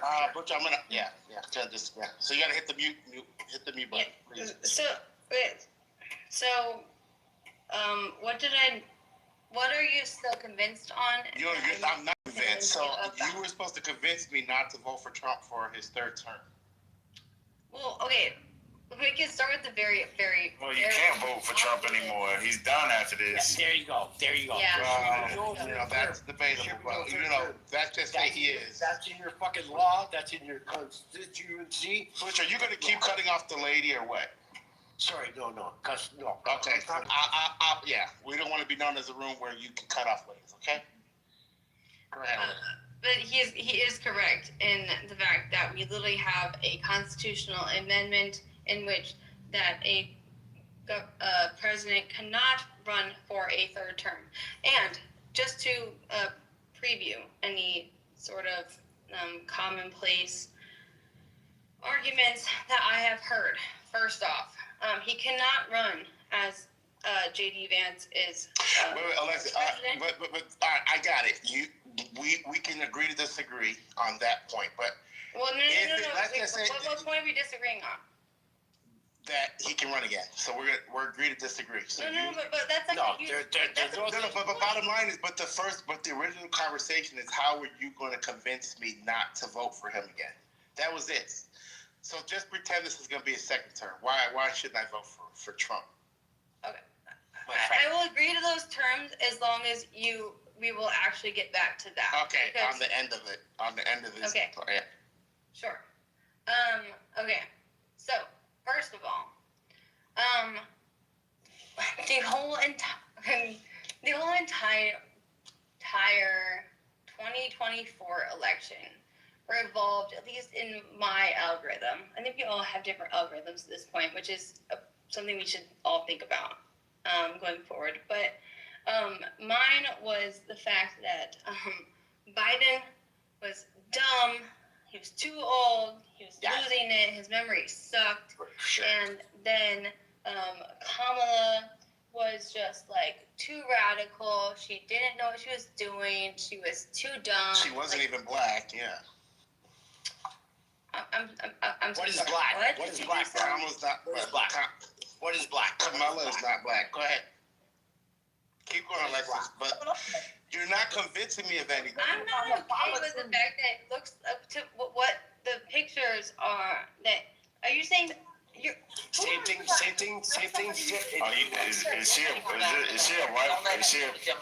she a white woman? Yes, ma'am. Same thing fucking Trump said about fucking Obama. Is this a white woman speaking? He's not black. He's not black. I'm talking. Okay. Okay. No, I'm not attacking her. I'm just gonna state a real fact. Okay, so Yeah, no. you guys voted in drones for Donald Trump. I don't think y'all should be complaining about, you know what I mean? Don't say you guys. He didn't. I'm just saying that collectively, I'm Canadian. Collectively, 40% of men didn't even show up for Kamala, and then an additional 20% didn't vote for her. So make it make sense, bro. yeah, it was like only if we looked at the numbers, not even 5% of blacks voted for him. So we can stop that. We can stop pointing the finger at black men. 40% of most black men did not show up. I'm sorry. Like why? Like you guys can't get around the most. I'm sorry. Objectively, Or eligible voters. Hear me out. Alexis, I'm finding it hard to, and I don't mean this. I apologize if you take this as an insult, but I'm finding it hard to believe that you're a lawyer because you're doing a very bad job convincing me of anything. You guys haven't actually asked me like. I just told you, convince me why I shouldn't vote for him. Okay, so sir. I mean, I can say when she's rambling, she's a little intoxicated and tired. Yeah. Can I? Nervous. We have just talked about it. Nervous of what? It's 4 people on the stage. What the fuck are you nervous for? It doesn't mean nothing. Dude, if you ever done a speech class, So check this, Patty. Check this out. So this is what Donald Trump. Donald Trump. You're just rambling. You're not. That's rambling. She's just rambling right now. It's okay. Let people speak and make points. Okay, for sure. So listen, man. Yeah, Pause, thank you. Pause. Okay, I think her and JD was having a conversation. If Let we them were in talk. court right now, which, by the way, I was literally in a deposition with a expert medical witness today, this afternoon. If we were today in court and you were talking in this way, I would object to literally so many different things. I wouldn't talk because I would have a lawyer talking for me. What are you talking about? Well, Okay, well, so I'm glad listen, that you I'm black. I'm black. So why are you still talking? One, I'm black, and two, I don't know half the fucking legal terms. All right, hey, But we're not in fucking court. We on Clubhouse. All right, Alexis, don't get sidetracked. Because we're not in court. We're on fucking Clubhouse. That's why I'm talking. Yo. Alexis, let's just get back on track. You were convincing me why I should not vote for Trump. Why? No, you can. Hey, this, bro. Listen, man. It's your freedom What's to your vote. bro? You're rude, bro. Not at all. Not at all. You can vote for whoever you want. Okay, I asked her, unless you're a her. Sorry. No, I'm not a her. I'm not her. Let them have their back and forth. Stop jumping on. Okay, Alexis, I apologize. Okay, can you tell me, so why should I not vote for Trump? No. Dude, I don't even know where to start with where you should not vote for him. No, young That's lady. because that's why I told you. choice. Butch, I'm gonna have to drop you, bro. Okay, I apologize. I'll shut my mouth. Okay. So I'll start from where I would in a textbook in constitutional law. Okay, so in constitutional law, I would start with the fact that there are two different branches of the legislative branch. So there's supposed to be the legislative Congress and the Senate. Well, right now, as it is, for whatever the fuck reason it is, Trump has fucking Mike's balls in his hand, and I don't even know the other guy's name, but he has his balls in his hand too. And that's a fucking problem, given the fact that it's supposed to be actually the legislative branch of Congress is supposed to be more. There's not supposed to be three co-equal branches of government. It's actually the legislative branch of government is supposed to be the most important. And that's obviously not at all. You're making me want to vote for him more. I'm sorry? You're making me want to vote for him more. Yeah, she's not talking. I apologize, young lady. That's what I said, man. Like, I know how much you drank tonight, but you're not standing straight. I'm sorry. Okay, hold on. You gotta get some rest. You got court in the morning. I had multiple different objections right there. I had, you want me to, you're making me want to vote for him more, and then I'm also too drunk. And then there was one. Shit. I can hear you. I'm not a fucking idiot. Straight up, young lady. Straight up, young lady. Alexis, we'll move on. You guys are being like, okay, you guys know that you're like literally like, okay, the patriarchy in like flames. You guys know that that's happening right now, right? Okay, hey, whatever. We're making America great again. So look, Jeff. Yeah, good luck with that. I know about making America great again, and come against me. I'm from Canada. We're gonna make Canada great again too. When you guys remember, bro. Don't get twisted, bro. You guys will be the 51st state. No, we will never be. It's gonna happen. Never be. We will never be. We'll never happen. You're not gonna have a choice, bro. Yeah, there's no choice. Remember, it's my choice. Yeah, he's totally right.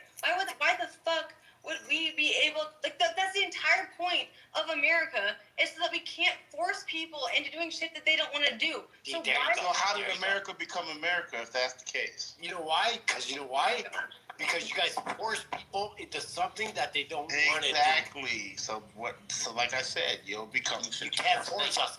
Remember. Well, I mean, Canada money isn't worth shit anywhere else. So I mean, it just makes sense. Yeah, exactly. I'm beating out. See, there goes American propaganda again. No, it's not propaganda. It's facts. Take your fucking money to Jamaica and see if they take it. American, you guys need. And like the fuck. We have everything. The U.S. dollar is recognized and across the fucking world. You know what I'm saying? There you go. The Canada dollar isn't recognized across the world. Like, what do you? It is. It is. Trust me. Hey, bro. It ain't worth it. It doesn't have. It doesn't have. It doesn't listen. It doesn't have any weight. Now you could pull whatever they call that, the CD or whatever they call them. You could pull that. You could pull $20 of that shit. You could pull $20 out of your pocket, right? And I pull this $20 American dollar out of this pocket. I bet I can make motherfuckers hula hoop and jump over fucking bridges. How much you think the U.S. dollar is worth in other countries? There you go. It depends on what country you're talking about. Now, if you go up to Europe, you know what I'm saying? Of course, it's going to shrink. But we go to the Middle East. There you go. No, so listen, man.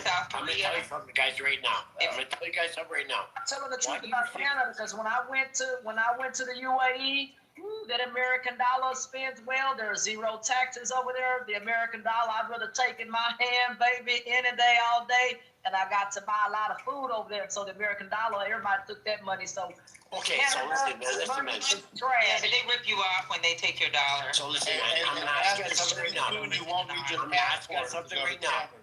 I'm gonna ask you guys something right now. We're the second largest fucking country in the world. We have that fucking 60% of the world's most fresh water. You know what fresh water means? What you drinking down there? What you guys drinking down in the States? There you go. Depends on where you live in Flint. We got Voss water. I mean, we've got tons of different waters. Don't even chirp. Don't even chirp.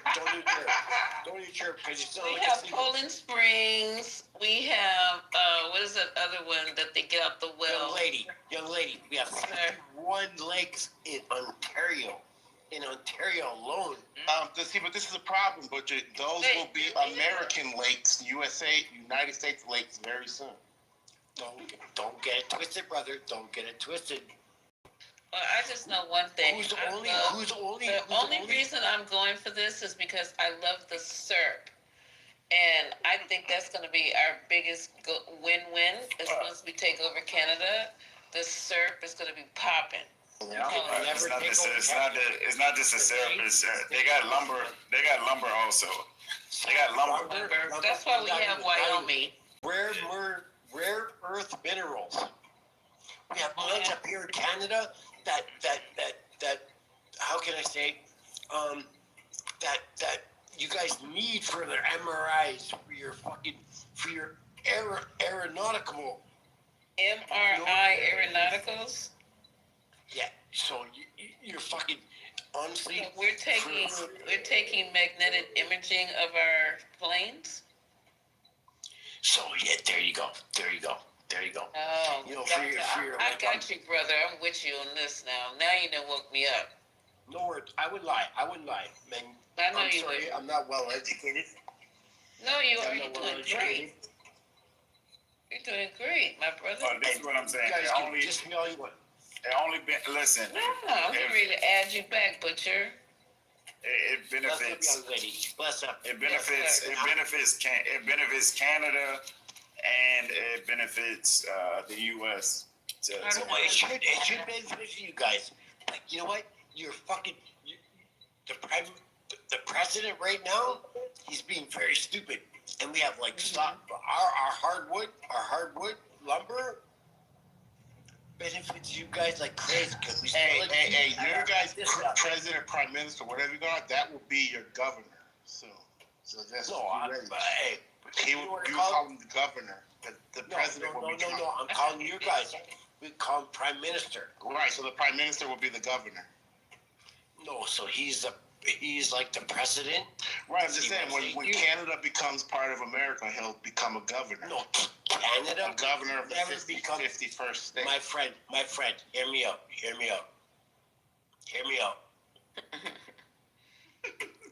We will fight you guys. Are you in Canada? Are you in Canada right now? Let me show you this. I'm gonna show you some magic real quick. Go on now. You can show me no magic. I'm about to show you. I'm about to show you some magic right now.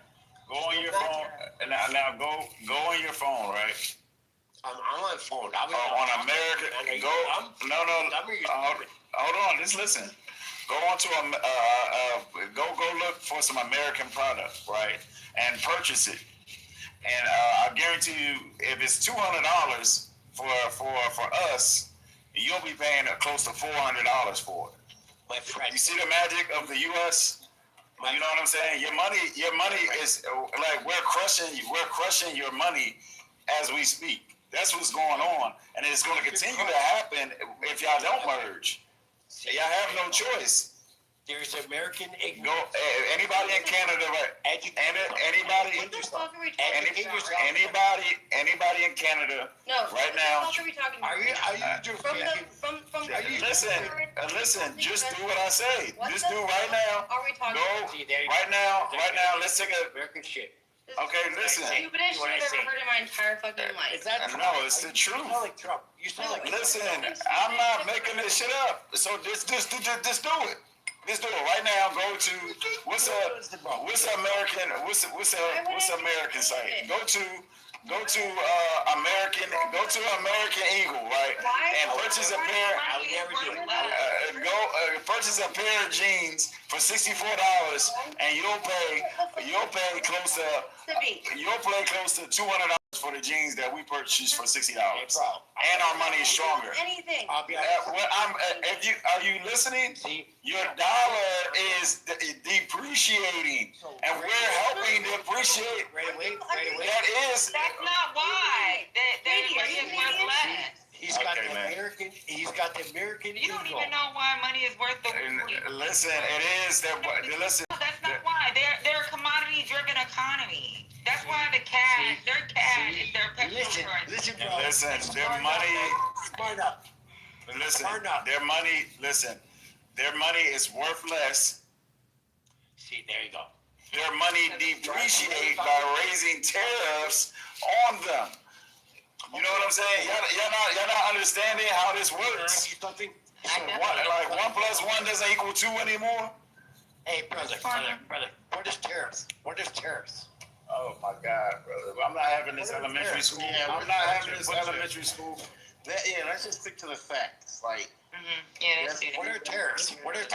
Be ready. When you import my shit, hand it up. Seriously, what's happening right now? But Butcher, let me finish with Alexis. She's back. Alexis, so.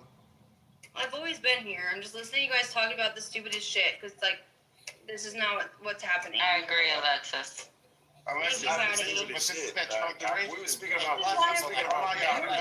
Let me have this back and forth. Let JD and Alexis have this back and forth. I know y'all are so excited. I know it hurts so It's bad. not. Clearly just I'm gonna let drunk ass Alexis keep on speaking nonsense.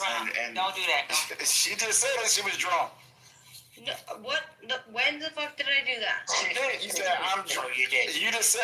You did. What's up? Okay, well, she's not drunk. Just let her have the back and I forth. remember. All right. I just watched. So Butcher, go on Blue mute, babe. Jays beat the fucking LA Dodgers. Butcher. Hammered.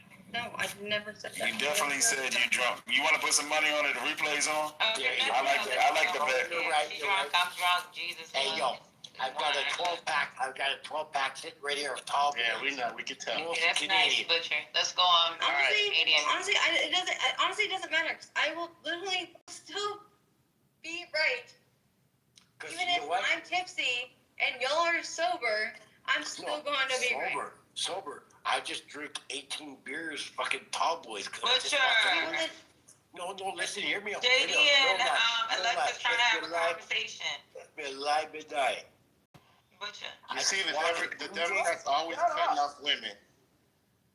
No, there you go. I just watched the Blue Jays beat the dog. Go ahead, JD. Disrespectful. That's why we're gonna take your dad's country. I just, you can't take nothing, bro. Yeah. All right. The Blue Jays just beat the dog. All right. Sorry, Butcher. Okay, so far you haven't convinced me. So like I said, I came at you with we talked about immigration. You had nothing to say about that. We haven't talked about immigration much at all. Yeah, I said we're getting rid of all the criminals and black people are getting their jobs back. No. Okay. That's not at all what's happening. and I think that it's kind of ridiculous, and you must be living under a rock if you think that's actually what's happening right So now. what's happening? Okay, so there might be some criminals and some bad criminals. We haven't really seen that data, but there's definitely not the bad criminals that are being taken away. There's a large percentage of people who are not only legal here, that they have visas, they have oh my gosh, what's the word when you come, like people have residency, legal residency, they have a green card, they have asylum, they're going through the process, they're really legally here. They're legally We're not here. talking about There are ones that are literally legally people- here. there We're are talking people- about. And this happened to me. Okay, look, I literally was, okay, so I live in Wisconsin. I'm from Brookfield. I was a prosecutor in Waukesha, Wisconsin, and next door to Waukesha, Wisconsin is Milwaukee, Wisconsin, which is obviously super blue. And then to opposite that, there's Waukesha, which is super red, which is where I left my prosecutor job because they all are fucking assholes. So, I don't know if you guys saw the news. I know about Milwaukee, Wisconsin. The judge was arrested because she was accused, quote unquote, helping the illegal immigrant get away from the ICE reporters. That's not at all what happened. So, like, literally, judges are being arrested. When are you gonna answer this question? As a prosecutor, like, literally deported people who literally had no record except for, like, the fucking retail that they were in court for. Right. And they're being arrested for. And there's so many fucking reasons in which You cannot be a prosecutor. Unbelievable, yeah. You know what? Let me tell you something about Milwaukee. Isn't that the city? Nice. Isn't that the city that had a lot of like cross-dressers reading books in schools? Like, that's just ridiculous. Okay, well, one. What? Everybody, what is going on? I have so many questions about that. Wait, what's going on tonight? Are we on the, wait, what? Dre, he's having a conversation with Lexus. Dude, so much. Patty, you gonna let us suffer through this fucking back and forth shit? Like, this shit is torture. This is torture. Alexis, look, you made the right decision voting for Trump the first time. Absolutely. You need to come to your senses and vote for him the third time. That's the dumbest shit I've ever heard in my entire life. Wait, so that's a prosecutor? I don't understand about you Americans. You guys don't understand when you have somebody in office. You've been on a plantation for so long.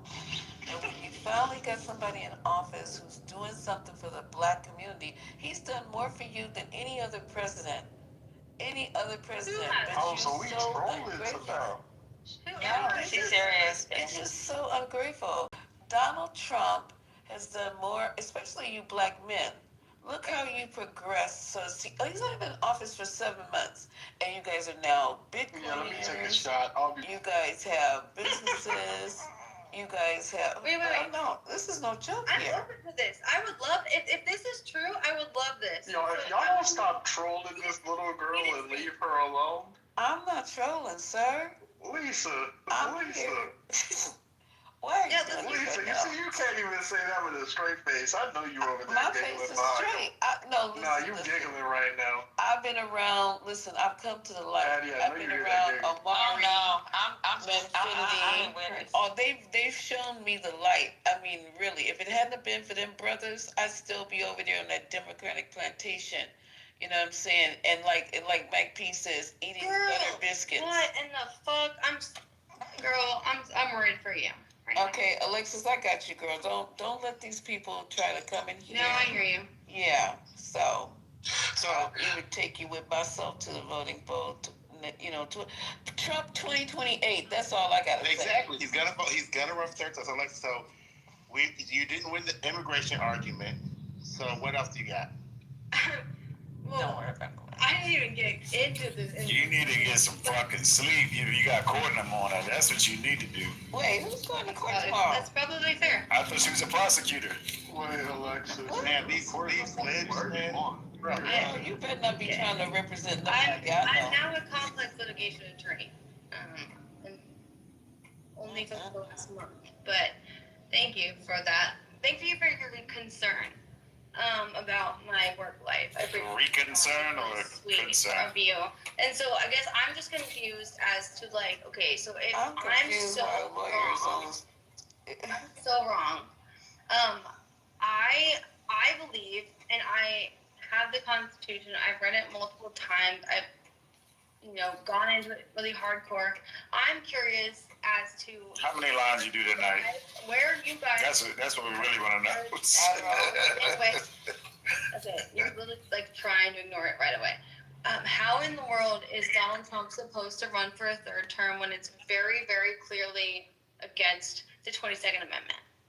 They haven't been talking to you. Oh my God. It's going to be, You have to make sure, tell her, JD, because they've been sending out the memo.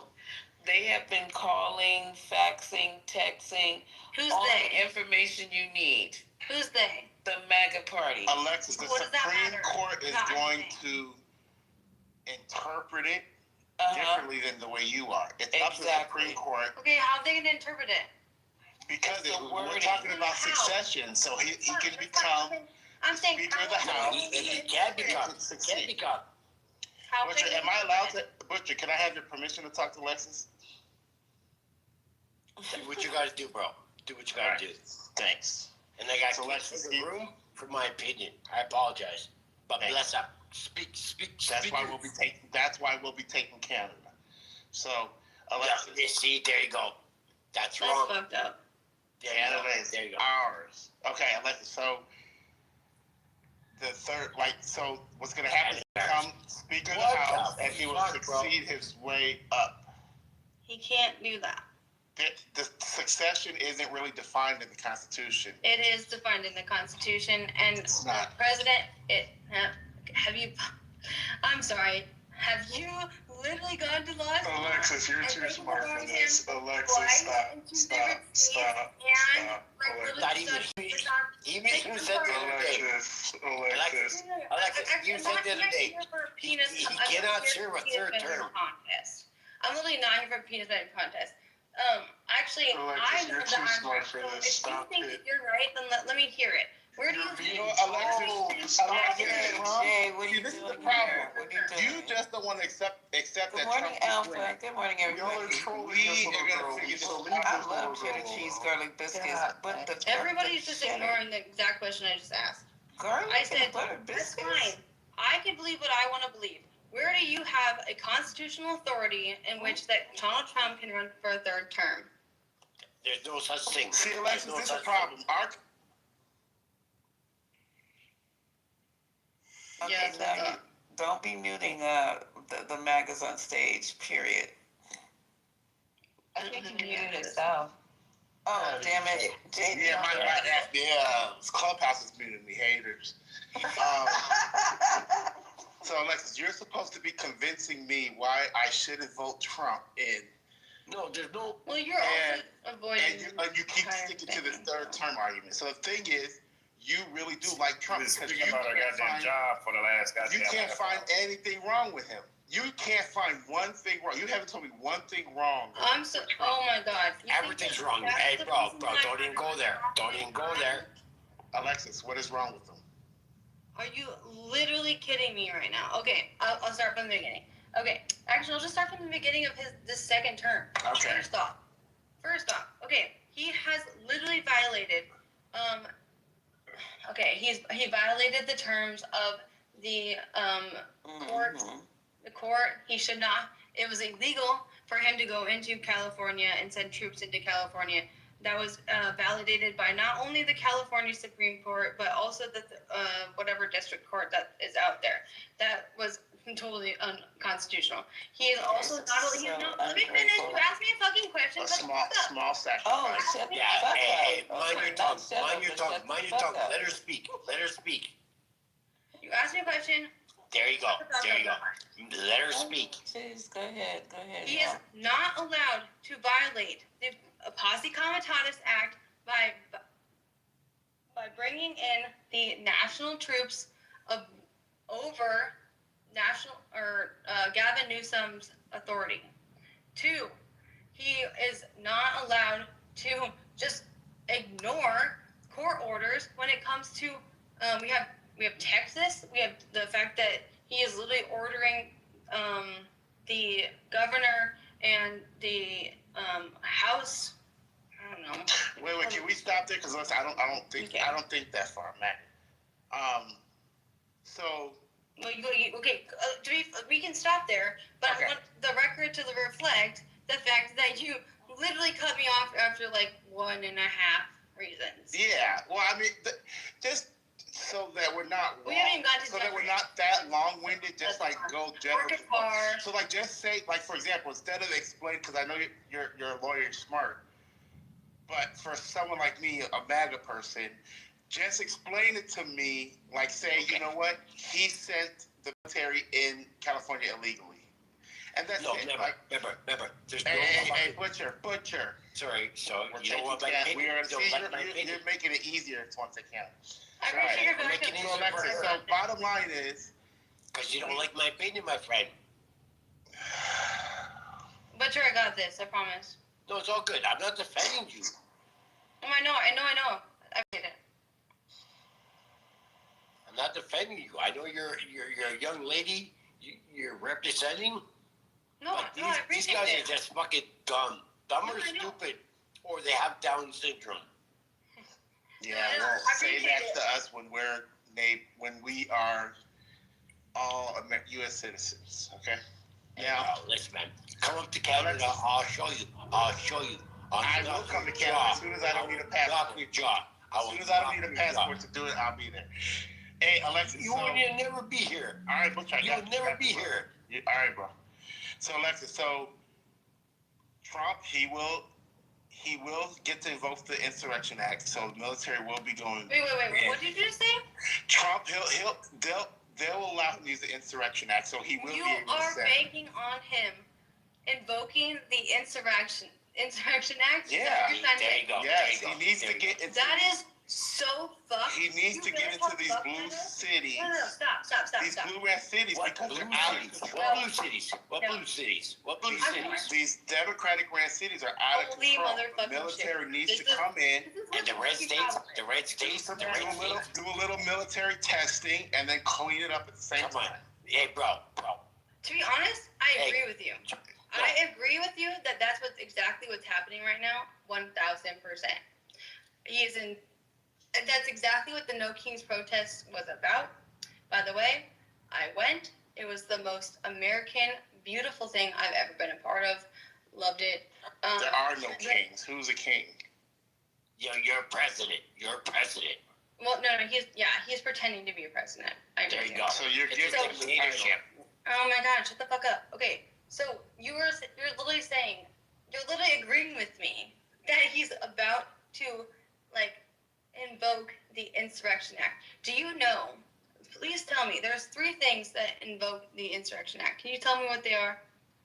3 factors. No, he doesn't need any 3 factors. He's the president. He can just do it. The 3 factors, no. Oh, so there you go. Okay, He's the president. He can just do it. What the fuck are you talking about? That's not how a president works. I'm sorry. Very dirty. You're dirty. That's not how the president works. I'm sorry. But, I'm so confused right now. Do you seriously think that somebody... Okay, let's go back. In 2012, you just think that Obama could have been oh, I didn't like that little riot that happened down in Georgia. I'm going to do the Insurrection Act. Yep. I'm going to be the president of everything. Obama couldn't have done it. No, you asked me a question. That is bullshit. You asked me. Obama could not have done it because he didn't structure it. Because what? He didn't structure it in a way where everyone would be agreeing How would he structure it? Padding the Supreme Court. So you're saying you're going to fucking corrupt the system in order to make a corrupt system. See, this is the Are you problem. fucking kidding me right now? We are fighting for our lives here. Do you not understand that? Yeah, good luck. I understand that. We need to make America great again at all costs. And how are you making? Hey, bro, how are you making America great again? He's the one who triggered the Insurrection Act. That's very true, and he has a justified right to do so. And I'm gonna tell you why. Justified what? Listen, I'm gonna tell you why. I'm going to tell you why. Listen, because right now, when we see these No Kings protests and all these protests, that's rebellion, right? No, it's not. Let me finish. He has to protect civil rights. He has to suppress rebellion, right? Okay. So unless the governor, let me finish. So unless the governor or legislature acts, they have to request it. The state has to request it. If they don't do that, and they see the law enforcement is not being able to control or handle what's happening, then he has a right to invoke the Insurrection Act, and that's what he needs to do. Make America great again, brother. Make America great again. What are these people doing? I don't know. Out of control Democrats. Sorry. No. I understand Listen, that's what it remember, looks like from a you guys own the perspective. whole government. That's not how it works. It's literally Young lady, just let me talk for 1 second. Pause. You guys own the house. You guys own the fucking. You guys own everything. And we're gonna own Canada too. Canada's going to be an afterthought. You would never do that, bro. Remember. Pause. Who's the only fucking country to burn down your White House? Are you educated? All you guys make is maple syrup. Like, what are you talking about? See, get educated. Maple syrup and Get hockey. educated. Like, Get that's educated. all you guys are good. Who's the only country to burn down Do your you White House? not see the White House right now? Do you not see the White House right now? That's why he's making the White House great again, making a ballroom. Like, what are we doing? Renovating. We're not worried about it. So listen, man. You guys never answer my question.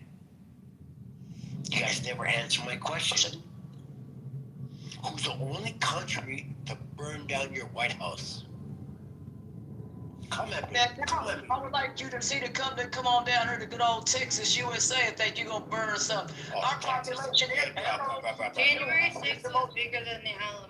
Hey, it was the most... We have the most heavily armed population, man. You tripping. You think you're going to come down here today and burn something. Donald Trump literally inspired the January 6th insurrection, in which that was the biggest attack on our capital since Young lady, none of these government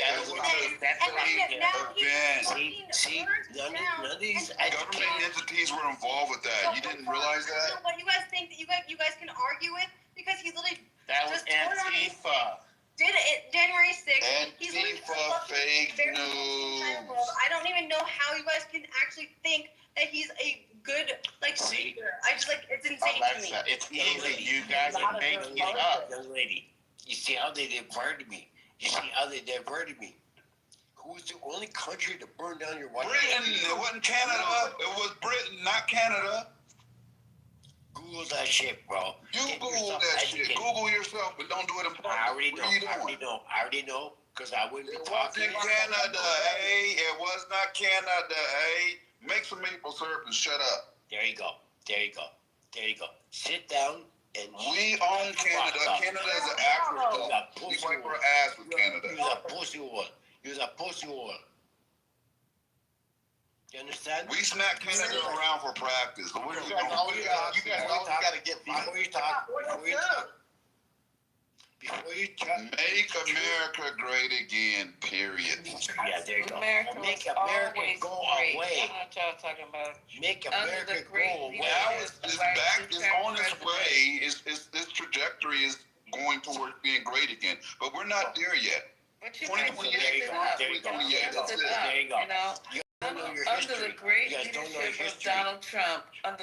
leadership of Donald Trump, we were almost there until they elected this what do they call this man? Bum ass Biden. Yeah, I love that bum ass Biden came and fucked everything up. He was dead when they elected him. He was already dead. So they elected this dumbass. I'm sorry, what did you say? Biden. And then he fucked everything up, and now we got to come back in and start from scratch. But it's cool because we can do it as a Republican, as a man. Good luck. Good luck. Bring Good luck. America Good luck. back to Good its luck with your greatness Trump. of the Gilded The Age. tangerine. We don't need any allies. We never needed allies. We always were the superpower. We carry everybody on our back. Every other country needs us. We don't need them. Like, hey, there you go. There you go. There you go. There you go. We're the best country in the world. They jealous. Okay. They Okay. very Alexis, you know the sad thing, Alexis, is you believed all this at one point, and you just all of a sudden changed your mind. No, I didn't. If you guys You never got she used to be a Republican? Yeah, she voted for Trump the first You time. voted for Trump? I'm telling her she needs to vote for him the third time. I'm gonna have to block her. Yeah, I'm gonna have to block her. No, okay. Block her and boot her. That's it. Wait, I just heard Hey, I need to block her. You never got to tell me your story. I never heard it. Like, you guys never even heard me out. So, like, I don't understand how you guys could be this big of assholes right now. See, there you Why go. you call us assholes when you're the one that voted for Trump the first time? Block her. Respect. Hey, young lady. No, I'm sorry. Okay, hold on. I want to go back to Lisa. And I'm from Canada. I don't give a fuck what happens in your country. Canadians can't fight. Canadians can't fight. You guys are gonna burn. Canadians cannot fight. You shouldn't even be talking tough, bro. Stop it. Hey, listen, bro. No, tough. Oh, maple syrup. Bro. Stay for a second. Bro, I will smack the maple syrup out of you, brother. Okay. See, and Alexis, and you want to know the good thing is, under Trump's third term, you won't have to worry about going to work. You'll get to stay because we'll home. all be in fucking civil war, and it'll be the Handmaid's Tale. So, you're right. Why would be? There's not going to be civil war, right? That's Yes, just how you the will. that is the You actually violent will left be- always this time thinking in that's this third the term, problem. you're These civil Democrats You're always being want so violence. ignorant. We don't need violence. Why are you even thinking of violence? don't worry the derogatory statements. Always going to be the Democrats trying to create a violent scenario. Hey, You know what, Gemini? I'm so sick of these damn Dems. I'm gonna just start blocking them like one at a time. I'm just so sick. You guys have messed things up so bad that Trump's ankles are swelling, trying to get to all the problems that There you he's go. done. You're seriously blaming the fact that Donald Trump You is I've never seen a president blocked starting today. I've never seen a Let president Lisa with talk. That's the problem with you Dems. Be quiet. That's it. They have no self-control. Hey, you guys want an echo chamber. You guys just want to hear yourself Exactly. talk. They want to have you hear everybody say the same thing again and again because we don't agree. Hey, no words, Christ, man. No, I stop. don't want to argue. Hey, pause. No, I don't want to argue with you guys. Roger, I appreciate you But trying to good fight. luck. I want you to come here just so I can call ice on them. I bless you guys. You hear me? You hear me? I bless you guys. Okay, no, you guys Good keep luck. talking about the Good fact that echo chamber, block everybody, and every single fucking question I have asked every single one of you. Not What's one your of you has asked. question? Lisa, you said I'm gonna block you because of I'm a Ask your dumb question. One at a time, please. Okay, so Lisa, I would like to know why the fuck are you gonna block me? Just because I don't like your opinion and because I don't like your your leader? Are you serious? That's the problem with you Democrats. You always want to be liked You by don't have to call everybody. Democrats or nothing. That's the problem. Remember, blessed is You know what I'm blessed. saying? Doesn't matter what you vote. Doesn't matter what you It vote. matters. No, it doesn't matter. It doesn't matter. You shit the same way I shit. You guys are still not answering any of my questions. You shit Do the you way I shit shit, sideways? No, you shit blood. Do you shit sideways, yes or no? Still not answering any of my questions. You blood? know that, Do right? you shit sideways, yes or no, sir? Fucking come on, bro. Do you shit sideways? That's a yes or no question. Get a checkup from the neck up, bro. Are we doing the old Dodds and Fetch rap? Look, let me ask you. From the next Do you? You doing some Humpty Humpty? Do you shit sideways, sir? Sideways? Fuck, I'm not Asian. I'm fucking. Okay, then we don't shit the same. No, there you go. So, what you just said, bro, we shit the same. No, we don't. You don't shit sideways. You just said that. So remember, I'm in Canada. So when I shit and I flush my toilet, it all goes down to the States. Oh, that makes so much sense. Goes right to the herb. Treat my sewage, man, because you sound like a. Hey, how's your teeth? How's your teeth? Oh, I know you said flush my toilet. There you go. I've never had a cavity in my life. No, you got much cavities. Oh, okay, I got much cavities. You got me there, bro. And then, no. It's not the cavity And thing. how much is Us your insurance MAGA cost are you? proud How much that is we it? have Young lady. we only need no 2 or 3 interruption. teeth in our mouth. What's the purpose of having that many teeth? Us MAGAs have understood that years and years. So, young lady, how much is your insurance? How much is your insurance? I don't need insurance. I'm on Medi-Cal. See, Butcher, this part you don't understand. We're not going to need all that medical insurance stuff because we're no longer going to get vaccinated. We're no longer going to have all this stuff. We're not taking Tylenol. Yeah, we're not going to be taking Tylenol. Remember. When Trump washes his diaper. Explain that to me, please. When fucking Trump washes his diaper in your mouth, be careful of that, eh? That doesn't even make fucking sense. You hear what I'm saying too? These Democrats are retarded. Like, there's gotta be a retarded flag that they all take. The sound is damn dumb. Sound all alike too. And yet, no, listen. Did you hear Call one? me whatever you Heard want. them all. He's gonna wash his diaper in our mouth. I was supposed to Okay. convince you guys about how I was wrong, or how I should not vote for Trump, whatever. Let's turn the tables. Let me hear you all. Let me hear you all. Why should I vote for Trump? Alexis, let me ask you this. Do you have a problem with the way that the economy has been going? Do you have a problem with immigrants taking good jobs from qualified people? Do you have a problem with the way that the white man has been having his jobs taken by DEI? Don't get racial, bro. Do you understand that they're hiring unqualified black people to be in jobs that should be open to everybody, which mostly should be white people? So there you go. You don't see that? Hey, so in California, how come fucking no one's even taking the jobs fucking going to I want to hear Alexis respond to that. She's acting like this doesn't happen. You let Alexis answer. Why did you cut off? If I was in court, I would object to a compound question, and that you need to specify on what you actually want me to answer. Go ahead, JD. You got it. So, Alexis, do you have a problem that with all these minorities here, okay, that they're taking all the black jobs? Black jobs? How about the white jobs? Again, I would object. How about the white jobs? Butcher, are you? Now you're getting racist. You stepped on this as well. You stepped on the wrong fucking. Are you a woman as well? No, listen, man. If you don't have a vagina, then shut your mouth, bro. No, don't tell me to shut my mouth. Because if you don't like what I'm speaking, and I sell this, bro. I'm in Canada. We don't give a fuck about Canada, eh? There you go. See what I'm saying? You're being very disrespectful. You see how disrespectful? He won't even let you speak. So we can't ever have. He's worried about hearing it. I'm not simple enough to Everything is about race with you Democrats. Everything is about race with you Democrats. If it wasn't for Donald J. Trump, he loves black people. There's not a racist bone in Donald J. Trump's body. You guys literally haven't let me answer one He took a picture with Snoop Dogg. Right? If he was racist, why he take a picture with Snoop Dogg? Y'all That's true. That's the same way they tried to demonize Charlie Kirk. Like, what are we doing? There you go. I see a black pilot. I get off the damn plane. I don't ask questions. At least Charlie asked. Are you seriously gonna get into Charlie Kirk right now? The good thing. You have to talk about Charlie Kirk. All right, Butcher, please do not interrupt. Let Alexis answer a question without you interrupting. Can you repeat the... Your Honor, can you repeat the question, please? Okay, so do you have an issue with all these immigrants taking over black jobs?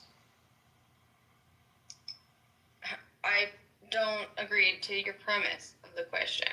I think that there are multiple different reasons for people that are not here with documents that have jobs versus the people that are here and live here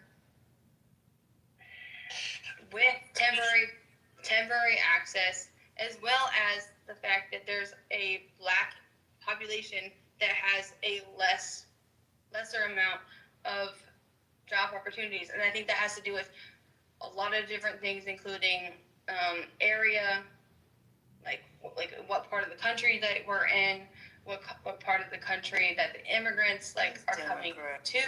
Like, there's just so many different aspects. Like that is a very simple down.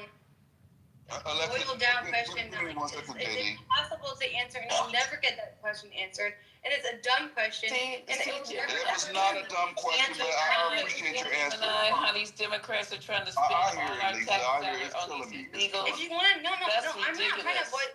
All our tax money. Alexis, can I ask you a question? For sure. That was a very dumb question. Alexis, can I ask you a question? Very dumb question. Okay, very dumb question. Okay. Let me be clear. I'm not avoid your question. I'm just saying that your question was not like very specific.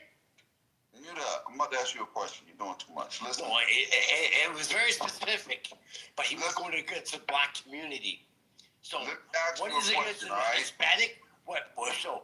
Butcher, mute up for a second. What are you doing? I'm telling you straight. Butcher, hold up for a second. Go suck out. Go suck out. All right. Whatever you said. So, you know what I'm saying? You know what I'm saying? Alexis, let me ask you this. Why is securing the U.S. border so controversial when every other country is strictly enforcing their border and nobody says anything? But when we do it, all of a sudden it's controversial, and they stay, and why can't they have everything for free? Like, why is it controversial when we do what every other country is already doing? Okay, that is a great question. Okay, I love that question. Let's talk about that. Because, okay, I agree with you. Every other country seems to be doing it fine. In my opinion, the reason that it's controversial in the United States is, for the biggest reason, the fact that our government doesn't want to fund the border, right? In order to fund and properly defend the border, you need to make sure that there is not only, which we have done, make sure that there are adequate border patrol technology. Once people get past the border, obviously, they put their name in, and then they go into a system. And then where does it go from there?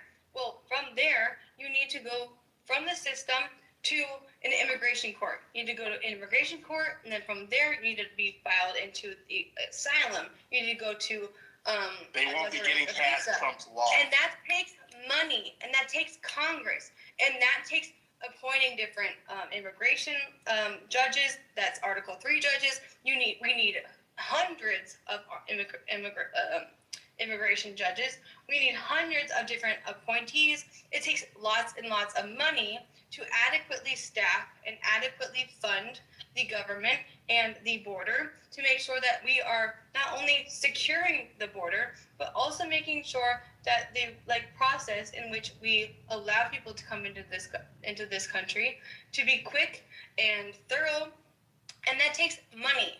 And you know who doesn't want to pay for it? Is the government. I mean, I think that Republicans are worse than Democrats about that, but nobody wants to pay for it. So it has nothing to do with Alexis, are you sure nobody wants to pay for it? Yeah, we'll be taxing the middle class, Gemini. The middle class got to take this hit. They need to. They need to. Yeah. Trickle down economics. So listen, but let's be clear. Let's be very clear. Are you going to tell me that they did not spend $15 billion during Trump's first term towards border security? That didn't happen. I think she ran. Hey, what's the longest border in the world? Oh, she's back. Alexis, I just asked you, did you not know that Trump spent $15 billion during his first term towards border security? You guys don't want to hear it. You guys don't want to hear me, bro. You said they don't have to allocate so much money towards it, but he did that. Okay, well, what did you... I'm not... Alexis, what's the longest I didn't border? even finish the sentence. Sorry, but what's the longest border in the Butcher, world? stop being rude. I'm not being rude. Yes. Being rude or being mad, but either way, you're getting in the fucking way. Hey, I don't give a fuck what I am. We can tell, bitch. And I don't give a fuck what you are. We can tell, bitch. And then Remember, knowledge tonight, y'all. Oh, fuck, listen, man. I'm lit. But knowledge is knowledge. Knowledge is You're still knowledge. here. What's the longest border in the world? I guess my guess would be the U.S. and Canada. There you go. Your guess is fucking See, that's the problem. When you come in, you don't do this in the Dems room. But as soon as you come in the MAGA room, you want to be off mic. You want to interrupt. You want to wake us the fuck up if you think we sleep. Come on, y'all. Is this You have the same respect that you have in them damn Democrats room where y'all go in there, you're all orderly and shit. This is a MAGA space. We MAGA people. MAGA. Okay. Black MAGA. Let's make it even more defined and even down. Oh, now you're getting racist. Now you're getting racist. I'm a racist because I'm a black man. I'm a racist because What is black? What is black? What is black? Look at my PTR and you'll see black. Democrats love I don't give a fuck. I don't give a fuck what your PTR says. No, they can have a black negative space without being racist. That's dramatic. Okay. Now I know who I'm dealing with now. I try to come to you guys and have a intelligent conversation. No, we are. I'm black and I'm a MAGA. No, you called yourself black. I didn't call you. You just said I was racist, though. How am I racist because I'm black and we're the black. We're the black. See, don't get it twisted, sister. Don't get it twisted, sister. Hey, look, we're the black MAGA room. All right, I got you. All right. Go ahead, Wise. Go ahead, Wise. What you about? Did you watch that versus No Limit versus Cash Money? You sit on the block chopping. What'd you say, Wise? Red or black? Red or black? Did you watch that versus against No Limit versus Cash Money? Yeah, everybody watched it. Well, it was good. I ain't gonna lie. What you think they should have played, yo? MAGA conversation. This is MAGA talk right now. I think you should have played this. Nigga, I'm a gangster. Nigga, fuck all this. Is this seriously What is going on right now? You gonna sit your gangster ass in the gangster goo, goofy. This Democratic gangster. This is like seriously what you guys as MAGA? Dems just come in and start playing gangster rap. Y'all, you see what I'm saying? It's crazy. Dems come in here asking that we hear what happened in nigga news. Like, what are we doing? No. Yeah. Thank God for Trump. He gonna get all y'all straightened out. Trump? My All question is the not rappers need to be investigated anyway. And the mandatory draft too. My question is not like You blacks are me versus always you. just sitting around playing gangster music. Oh my God. Smoking This a is black the fucking problem. It's because I'm not coming in here being like, oh my God, you versus me, and I'm the bad guy versus you, they're the good guy. I'm coming in here being like, okay, I'm hoping that like I meet people who also agree that the country needs work and how we can work together. And y'all, from my experience, I've been in here since what? 11 p.m. So I've been here for like 5 hours in this Damn, girl. And I Don't just be Dems work. see you guys literally bitch and complain and about me, where I'm literally sitting here asking you guys questions, trying to answer you guys' questions. There's no compromise, and you guys are trying to complain about how we can't like compromise, we can't like be a better country. There's a lot like, and so I'm all for that. We voted for someone to be a better country. Set your shit aside. I don't know what's going on in this like channel before me, but like if we literally want to make America great again, I'm all for that. Okay. That's a 4-time. So will you wear the red hat? Yeah, this is what. Yeah, good. Way to go, guys. You're off to a really good start. Nice. Sure. Will you wear the red hat again? Will you walk with us and carry forward? This is the problem. I hope you guys all know that, right? What, the red hat? Yeah. No, the problem is that nobody will hear anybody out.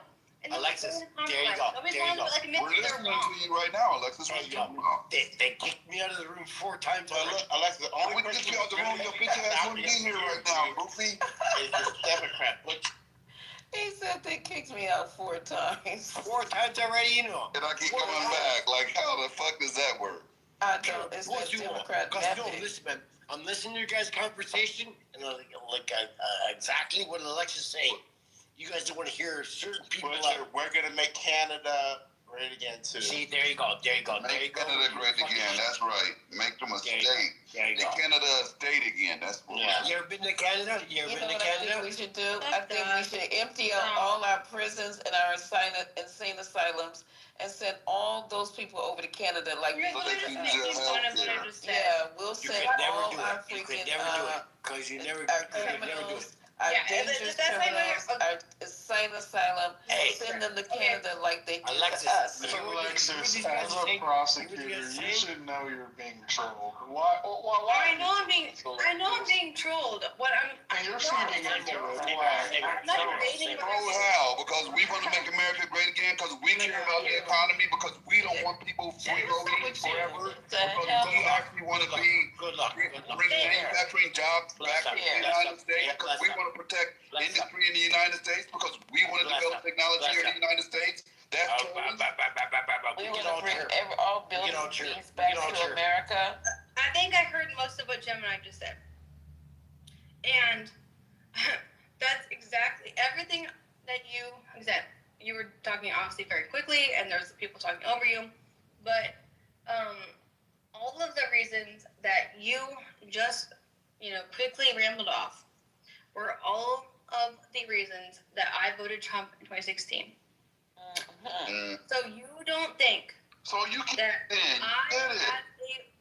as a daughter of I was in 4-H my entire life. My dad is a beef producer.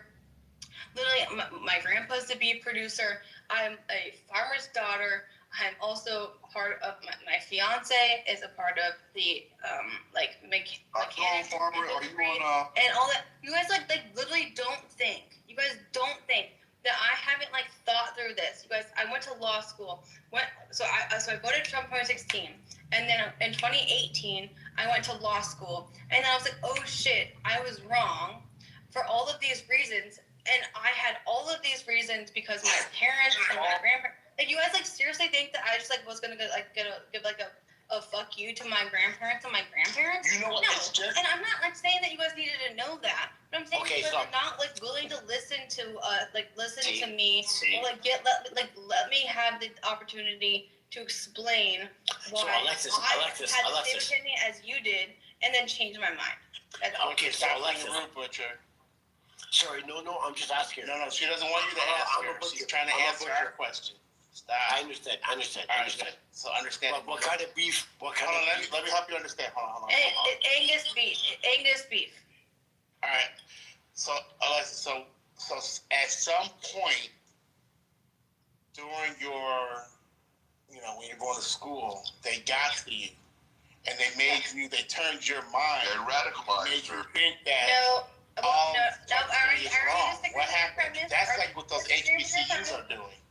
I went to law school in Memphis. Why do you guys need a black college anyway? That just sounds so bizarre. This is America. We all should be going to the same school. We need a different black college. Agreed. Yeah. See what I'm saying?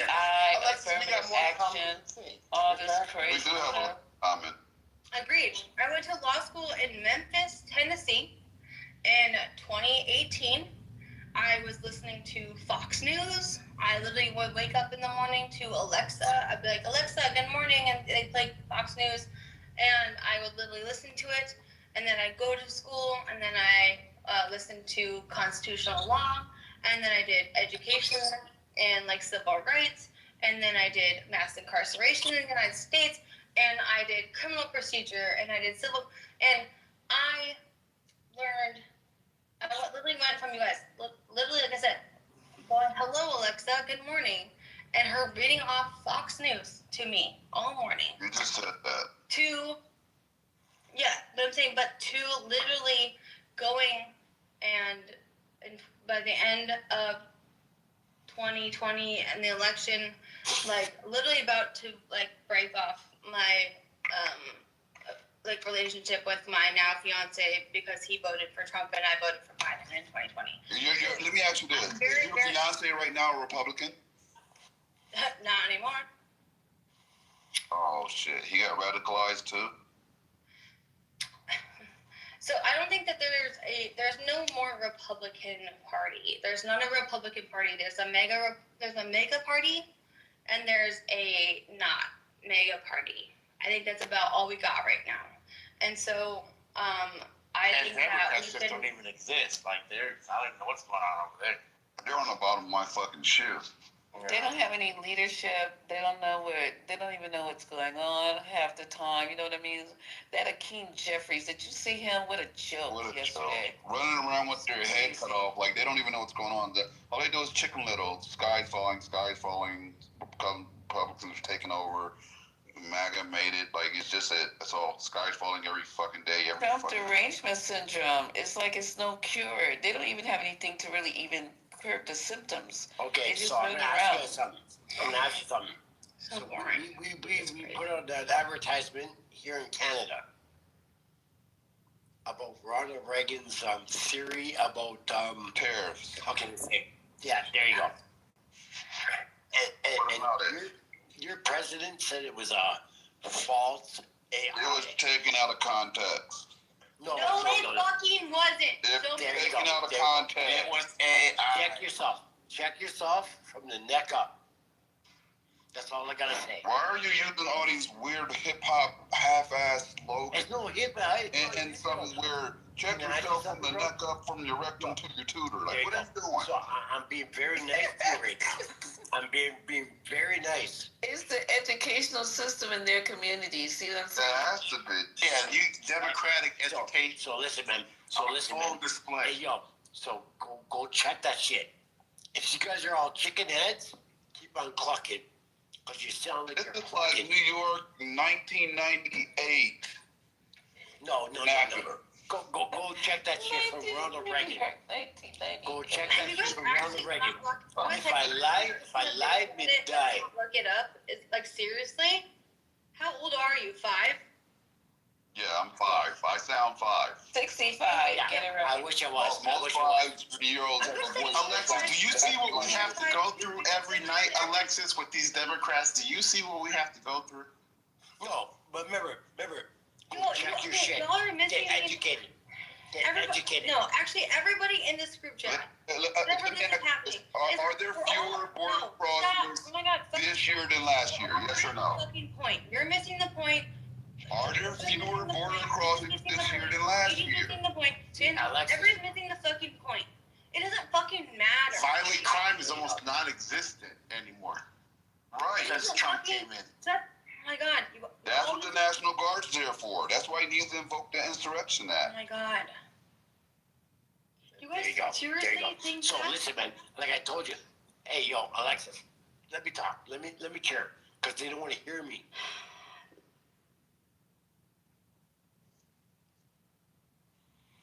They took me off the mic. Butcher, you keep interrupting. I'm not interrupting. She wants to speak. Let her speak. No, it's all good. No. She wants to speak. Go ahead, Alexa. I'm sorry for your Democratic buddy. He won't be quiet. Sorry, bro. I'm not Democratic. Bro, I'm from Canada. I'm not Democratic fucking. I'm sure once we take over Canada, it'll be a red state. I mean, a blue state. My bad. It'll be a blue state. Why didn't you recognize that it'll be Take blue? me off mic again. Right away. You guys sound like puss. I'm glad that you've at least recognized that Canada would be a blue state. Right. It would be a blue state, right? No, Yeah, not even definitely. blue state. No blue. Yeah, it'd be a blue state. Every time they take me off the mic. Every time, yo, you guys are pussy holes. What? Own fucking Canada. Shut up. See, there you go. Why you guys always want to disrespect me? Shut your bitch ass up. We own Canada. I'll take all the syrup I want. I like syrup. Can I ask why? See? Why do we want Canada? Like, when did it even happen? Syrup. Yeah. Right. Well, basically, we're just expanding territory. Like, if we don't share a border and they suck on the U.S. tits. See, there you go. We might as well. We got a colony them. We might as well own them. Like, we already indirectly own them. We're just taking. No, remember. We have under 51. China's going to be grabbing more land. Russia's going to be grabbing more land. They're all fighting for land, and here we are sitting stupid, not grabbing any. We have Can I ask you guys something? Wait. Before this president, Butcher, thank you for the backup. Hold on, go back.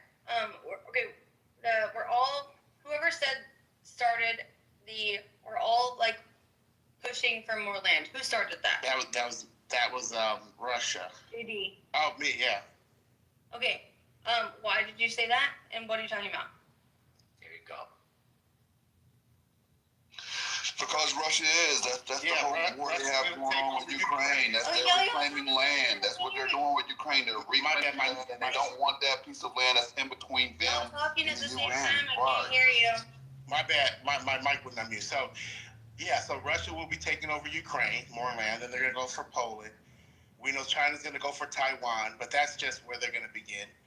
So we know this. So we have to start. You have to start what? You have to start what? We have to start with Canada. Hey, JD, and to be even clearer, JD, I want to be clear on this, right? Canada economically depends on the U.S. Yes. Right? Yeah. No, now you're talking shit. Now you're talking shit. Let me finish. 75% of all their exports come to us. Yep. Without us, they don't have Y'all shit. want to literally invade and make. No, see, we're giving them the option. Are you guys serious right now? No. You're not giving no How option. many times have you heard Trump say, "Hey, Canada, you guys should become the 51st state"? Exactly. Every president Who's their largest? Let me ask you this: who's Canada's largest trading partner? Who do they send 75% of their shit to? Who do they export to? There you go. Their future, their future, who they'll be united with. Remember, bro. Who's Canada's daddy? What the fuck are they talking about? No, you're all missing the fucking point. And if you don't see it, you're not American. Speak it, young lady. Speak it. You're fucking un-American. If you don't see the fucking problem with your talking point right now, you're un-American. No. There you go. Unless you just don't want to put America first. You're worried about Canada. This is about America. I'm not fucking worried about Canada. I don't give a This is fuck about America. I like Canada. So guess what? Brother, Us taking Canada would be better for you? Get educated. Because guess what? When we take Canada and we have all those resources, that's going to benefit the American. What resources do you have that Canada does not have? Richard, give me a sec. Sorry, man. I apologize. No, give me a sec. Do you hear yourself, JD, Gemini, yeah. Lily, do you know what the entire purpose of George III, his purpose was to expand. The whole purpose of the UK was to expand England to gather more territories for the UK. Right. You are literally, the fact that you are even considering gathering territory under Canada or Greenland or whatever the fuck is ridiculous and entirely antithetical to the Alexis, you're stuck. America.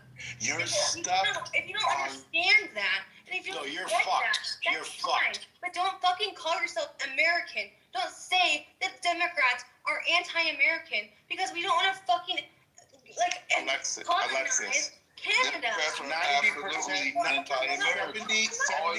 Americans voted for this, okay? No, she's I've ever heard in my entire life. A majority of Americans voted for this. Hey, yo, shut the fuck up, bro. No, shut the fuck up. Shut the fuck up. And did Majority of Americans go bitch ass up. You ain't running shit, but Hold on. Elijah, we'll let you get in this. Butcher, Alexis, so just so you know, a majority of Americans voted for this, okay? This is what we wanted. Yes, they did. No, the majority of Americans did not vote for this. A plurality of Americans voted for this, but Donald Trump did not win the majority vote. Go Google it. It was historically prevalent. No, it was historically prevalent given the fact the propaganda given worked. the electoral college. So many he won people. the most electoral So college. many people. Elijah, are you a He did not win the propaganda vote. Dude, I literally, this is what I did for a fucking fucking living. He did not live. No, he won the electoral college. Alexa, you're overthinking. By Alexa, a historical. you're overthinking this. Alexa, Please tell me this. He has no mandate. He actually won by way less than. Right on Who's point. president? You guys are wrong. I'm sorry, but Okay, all right. That's your opinion. Alexis, let me ask you this.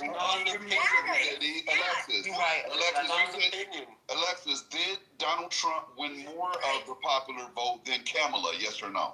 He did not. Yes, he did. Who is Indian, by the way? Alexa. Yes, he did. Yes, he did. How much you want to bet? No, he didn't. No, because he's a pussy whore. Women were He's a pussy whore. smarter than men. You're right. So I'm gonna read you. Donald Trump won 49.6%. Donald Trump won 49.8% of the popular vote. Kamala won 48.3% of the popular Say your vote. name right. Before we even talk about this, say your fucking name right. yeah, thank you. It's Kamala. Thank you, comma. Oh, so we don't care about the point is you didn't win a That is the problem with you Democrats. You know, you come, you run, you have these weird names, these weird ass name. What's wrong with Patty? What's wrong with Karen? What's wrong with names that actually we can pronounce? But you want us to learn how to pronounce these names. Dang, you see how evil you did you just call her See, these Democrats are violent. Well, hold up. Who got called a B word? That's all right. That's how these Democrats Don't get offended. I'm just asking you to say your name correct. I'm not offended. You didn't offend me, dumb Say your name. What's your name? Context too long. What's your name? Fuck it. There's a lot of It's not. No, it's not. Say your name right. It's all right. We can move on from look. Yeah, we can move on from You the can't name. even say your name right. Kamala. And this is why we struggle, because you can't even This is why the Democrats say your name right. Kamala. We're up here having serious conversation. Kamala. And all you're focused on is her name. Kamala. This is why the Democrats won. Say your name right. Thank you, Elijah. She doesn't matter. She's on the book tour and we won. So why are we worried about a loser anyway? Like, what are we doing? Say your name right. Okay, we're gonna move on. Thank you, Now you heard that she had the audacity to say out loud that she was gonna try to run again. See, Democrats are never gonna win. They never. That's why they keep losing. We're still fighting about this. We're still fighting about this, right? Oh my God! Remember, you stay on the path, Elijah. You know how it is. You're still fighting about left and right. You're still fighting about left and right. You're still fighting Elijah, make America great when again. fascists are taking over our entire country. You're still fighting about Democrats and Republicans. Fuck. Oh my God! How ignorant are all you guys? The fact that you can't even pronounce the people that are Kamala. Hey, yo, I got a point for all you guys. I got a point for all you guys. I have a question. I respect y'all being a different political party, 100%. I think that that's good for the country. My question is, okay. 3 days from now, Elijah benefits are going to fucking cease to exist. Would you mute up? We'll talk about it. You'll have your turn. Let the lady, she's a Democrat and a lady, and you're cut it off. You're rude. Show some type of decorum. Fighting. Okay, wait. Unless you see your people are the Democrats you are. Democrats have no decorum. You're still trying to fight people. The Democrats have no decorum. Hey, pause. What you be quiet? People are gonna fucking. Don't tell me. So you mute me. Let's have the back and forth, Elijah, but stop this one. Butcher, I'm just gonna put you down for a little bit. All right, we'll bring you back up. Okay. This is redundant. To Elijah. This is fucking redundant. Elijah, okay. Let's have the conversation. What is your issues with Trump? My issues with Trump? Yeah. Oh, yeah. Let me sit myself up. Okay. Let me light a cigarette. Let's do it. Let's do it. I don't know. Maybe the 2.3 million that he wants in reparations. I don't know. Maybe the 300 million. 2.3 million. That's 230 million. Shut the fuck up. You asked me a question. It's 230 million, not 2.3. You fucking retard. You asked me a question. Let me fucking answer. Get the numbers right. Get the numbers right. It's 230 million, not 2.3. Dumb. I go ahead. Fucking idiot. I'm not gonna answer the question. Alexa, let Elijah go. You can't answer the question. Wait, hold on, you dumb Democrats. Wait, hold on, you dumb Democrats. That's all you guys trying to do is get free shit all the time. Stop. Hey, damn. Relax yourself. Relax yourself, damn. You see, you Democrats just want an echo chamber. One mic. No, I'm not. That's exactly what I'm trying to get at. I'm not a fucking Democrat. You mute your mic. I'm not Elijah, you're definitely a dumb Democrat. You shut the fuck up. I didn't give you a fucking answer. I'm not a quiet. You have Trump deranged I'm not a fucking Republican. I'm not a clearly have Trump deranged syndrome. And they can't just stop over talking. MAGA people, that's why we keep winning. See this? See this mess? They can't stop talking. They don't know how to listen, no comprehension. And all they talk about is they need something free. Right. All they talk about, we need free money, we need reparations, we need need. Pull yourself up by your fucking bootstraps. You're speaking on a fucking cell phone. And if you don't have booze, pull your fucking. You're hypocrites. The country's doing great. And we still won. We still won. All of you are Now fucking what? idiots. Yeah, now you want an echo chamber on a cell phone.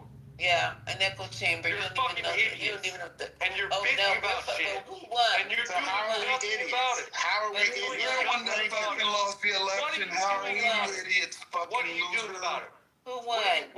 Everybody in this room, what the fuck are you doing about it? And get a new plate of food. Doing for about your what? We're winning while we're getting on our Let's plate. plate of food. And So we know That's what you did. What are you doing about it? You can't even afford the food. What are you doing about it? The country. What are you doing Tell me about what it? he's doing wrong. You're being racist. You're misogynistic. We racist. Racist? How are we What are you racist? doing about it? How are All we we do is carry you down. All we do is carry you down. 420 lounge. You create a fucking echo chamber so you can get here and talk about bullshit. Elijah, that's because you came. Hold on, Elijah. Elijah, you came. Doing something about it? You came. We were having a good conversation. Because you won't shut up. Shut the fuck up for a minute. What the you fuck came are you on doing stage. about it? You came on stage and wouldn't shut the fuck up. You're the one causing havoc. You want me to You're the shut one up? causing I havoc. will not. You're the one causing havoc I because will you have not Trump shut the deranged fuck syndrome. up. Fuck you. You have Trump deranged syndrome. Look at him. Look at these think about my country. Listen to the violent Democrat. Listen to the violence. Listen to the violent. What are you going to It's do? not rightness. As an It's not example of Democrat. this, It's Listen not to the violence. violent Democrat. This is crazy. Freedom. You know what, Elijah? You're most likely It's not Listen to the vile language you use. It's nothing. Exactly. The No. radical left. This is a perfect It's not example. left. I'm not a Democrat. I'm not a Republican. You dumb Dumbass motherfucker. Democrat, right? Well, what are you? Echo Dumb chamber. motherfuckers. What are They you? know what they want to be. Wake the fuck up. Oh, What are you? You can giggle and fucking laugh about it. All right, I Elijah, can't. if you're not going to tell us something, you You can just keep go down and do fucking it. muting me. What do you have to say about the conversation? What is your issues with Trump? Say it. My issues with Trump? Yeah. I would Best like to say president. it, but I keep getting muted. No, because you're not saying it. You're just screaming. Now say it. Come on. Oh, Go ahead, okay. let this You dumb would like talk. you would like for me to have an intelligent correspondent about my Yes, issues with with some Trump? very intelligent people. Okay, so maybe it's the 280 million restitution that he wants for all the people that have been suing him. And he should get it. Should get Shut more. the fuck up. Let me say You my better, if you tell me to Shut the fuck up. You Let me see? say my piece. Okay, you dumb dim. I'm not a Democrat. Dumbass Dem, just keep going. You know what? Ignorant, independent. I'm done. I'm not a Democrat. Yeah, you're not smart enough to be up You know, with this. you're You're not fucking- smart enough to be on a You're not idiots. You're not smart enough to be on a The bag. fact that all you pretty people are sitting on this digital app and it says 420 lounge, who needs food stamps? The fact that you're sitting on here trying to rage bait people is fucking hilarious. And I'm not even religious, and I pray for you. How are we trying to race bait you? You just came in screaming. You're so ignorant. You just came in screaming. That you won't even give me a platform because you're so stupid. And I'm going to say this. I'm going to say this in my spirit. I'm going to say this in my spirit. You're so dumb and you're so fucking ignorant that you don't understand what's going to happen in the next 4 fucking days. You know, you're going to be out of your stamps. That's what's going to happen. Do you understand that 40%? This is a food stamper for sure. Do you understand that 40% of... Where do you think food stamp comes from? You gotta get it. You gotta go get a job. Let's go down this rabbit hole. Where do you think food stamps come from? Let's go down this rabbit hole. Where do you... Elijah, you gotta go get a job. Stop giggling and laughing like a dumb motherfucker. Get a job. Food stamps come from One more time. It's Where called do you think food stamps come MAGA mania. Answer the question. Answer the question. Where do you think food stamps come from? Canada. The food stamp theory. Keep giggling and laughing. The food stamp theory. Food stamps come from? The food stamp theory. Keep saying that. I'm going to ask you again. Where do you think food stamps come from? From Trump. Stamp theory. Trump. I'm going to ask you again. We Where told does you food how many stamps come times from? we answered that. I'm going to answer that question everything for you. we need. I'm going to answer that question for you. 12% Why'd you comes ask from us if you handicapped don't people. answer it? 15% comes from undereducated individuals. 30% come from Midwestern white women that have multiple children that are MAGA. 40% come from Midwest wives. So you can get on this app and you can say it's black people or it's brown people or it's yellow people. But guess what? 67 to 75% of food stamps SNAP benefit. You know what? I don't want to hear that shit. What was that about? I learned absolutely I'm nothing. trying to understand. Is he saying that okay, 30% of the food stamps come from MAGA women? So what, do we go to them? Then they hand out food stamps? Like, what is he saying? These goddamn Dems, they don't know what all they want, you know, Gemini, all they want is from the government. They want free handouts. All they talk about, reparations, then they want the food stamps, then they want insurance, then they want free education, then they want their loans paid off. That's all they do is they want that. You know what, Gemini, I'd be glad, be quiet, Dems. Elijah, let her hear what she's saying, or I'm going to drop you again. You don't care about facts? Be quiet, Dem. Be quiet. See, you got a disability from all that. Ooh. I'll bring your stupid ass back up when we're ready to hear from a fucking addiction. Did you see this Dem just called me? He said, fuck We'll bring him back up whenever we're ready to utilize his ignorant ass. He didn't ate too many paint chips in the projects. Shut up, boy. So, anywho, I'm just sick and tired of these Dems. They only just is want.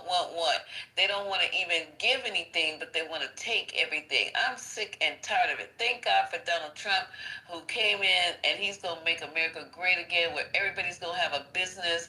Everybody's going to have, like, a Bitcoin stash and shit like that. We're going to get all our oil. See, Venezuela... We should have took that oil a long time ago. I don't know what took us so long to go over there and just take that shit. Take it. I don't know what's the problem. And we're going to build hotels in Gaza. That's the first place I'm going to go. Yeah, exactly. When all this shit is turned around, I'm going to go to Gaza and sit in the Trump Hotel and overlook the whole peninsula. You know, I'm just tired of this shit. Trump 2028, goddammit. Go ahead. I wish I can vote right now. Me too. I'm vote in right damn now. Me too. God damn it. And we need to take Canada. Why are we letting Canada utilize us? Why are we buying 75% of everything that they fucking sell and then act like they're independent? You're not independent. You're my little bitch, and we're going to treat you like that. We need that. Go. Don't get it twisted, bro. Oh, shit. You guys all sound like... I don't know why y'all trying to put Canada. Why y'all even fucking around with these Canadians? Look. You don't like my opinion. Got more leeches and parasites. Remember, Google that shit. We sell you fucking oil at 40%, and you guys sell that at fucking 80%. Light you back up. And we provide you with security and technology. Security? What security? What? Just being close to us. You guys hold them to our pocket while we walk around. That's what keeps my friend. Canada has no enemies. Canada has no enemies. Elders up here. Are you going to say U.S. intelligence and technology don't play a huge role in Canada's national security operation? Are you going to tell me that? Hey, yo, you know what you sound like right now? You sound like a yes or no? Does U.S. intelligence play a huge role in Canada's national security operation? Ask me a question. No. That means you don't shit. That's how I know you don't know fucking shit. No, because you know why? You got shit for brains. Remember, Americans have their own problems. All right, Butcher, we got you, bro. Hold on. Go, Elder, what's going on? Trump is going to bring you to the third world war. Trump is going to bring you to you a bunch of fools. Are you another Trump hater? Damn it! Shit! What time is it? These Democrats ain't got to work and nothing. I'm not a Trump hater. I'm not Democrats, not crap. Democrat, got it. You're a bunch of fools, man. Trump is going to bring you to the third world war. I don't give a damn about Democrats. What proof do you have in that? What proof do you have in that? Is the job market up or down right now? Which one? It's not about the job market. It is about the damn job market. We need jobs. It's about this idiot that nobody likes. It's about is the job market up or down? Answer me directly, sir. Trump is a fool. Is the job market up or down? It doesn't matter when they're gonna bring the third world war. That's what I hired him to do, is to get more jobs. Is the border crossings up or down? Are the border crossings up or down? It doesn't matter. It does matter. I hired him to secure this border. It matters. All right. Elder, are you with Democrats? It doesn't matter about immigrants just pouring in. It doesn't matter. Do you have any facts? Do you have any facts you would like to share? That's why you lose. Gemini, when they drop the bomb on you, let's see if your job. Who's they? Russia and China, you damn fool. Russia and China. Russia is our friend. And we sat down with China today. Friend. Russia's not your. We sat down with China yesterday, I guess, because did you not see Trump's tweet? Yeah. We're gonna be testing our nuclear capabilities again. The first time since 1992. Did you not see that? First time since 1992. We're back in the game, baby. Yeah. No, listen, bro. He doesn't hide everything. He puts it out for you all to see the plans on tweet.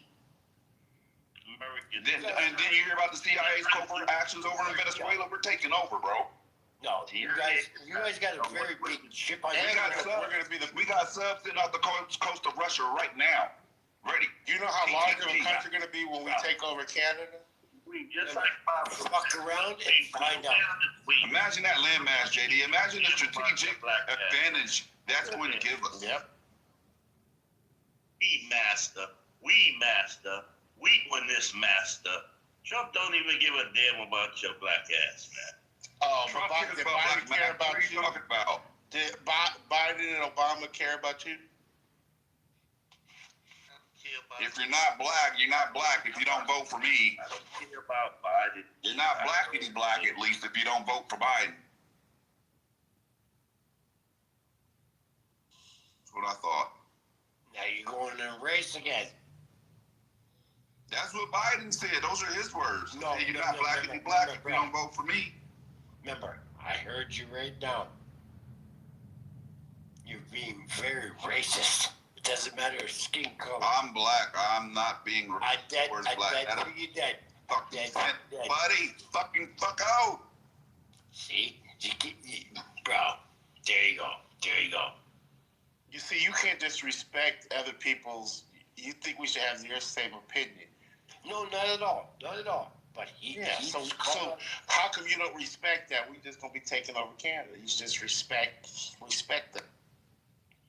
Because remember, you can't take over Canada. We have a strong military. We don't depend on Canada. Canada depends on us. Of course we can take over Canada. No, if that's what you think, because you're very arrogant. America is very American. On us every day, you ask for an allowance, so I don't want to give you an allowance. Allowance? What allowance are we getting from you? Anything that we import, that's our allowance. That's how we give you lunch money. No, so remember, what you guys import is what you need. We can import it from anywhere. Hear me out. We're part of the worldwide economy. Remember, Canada.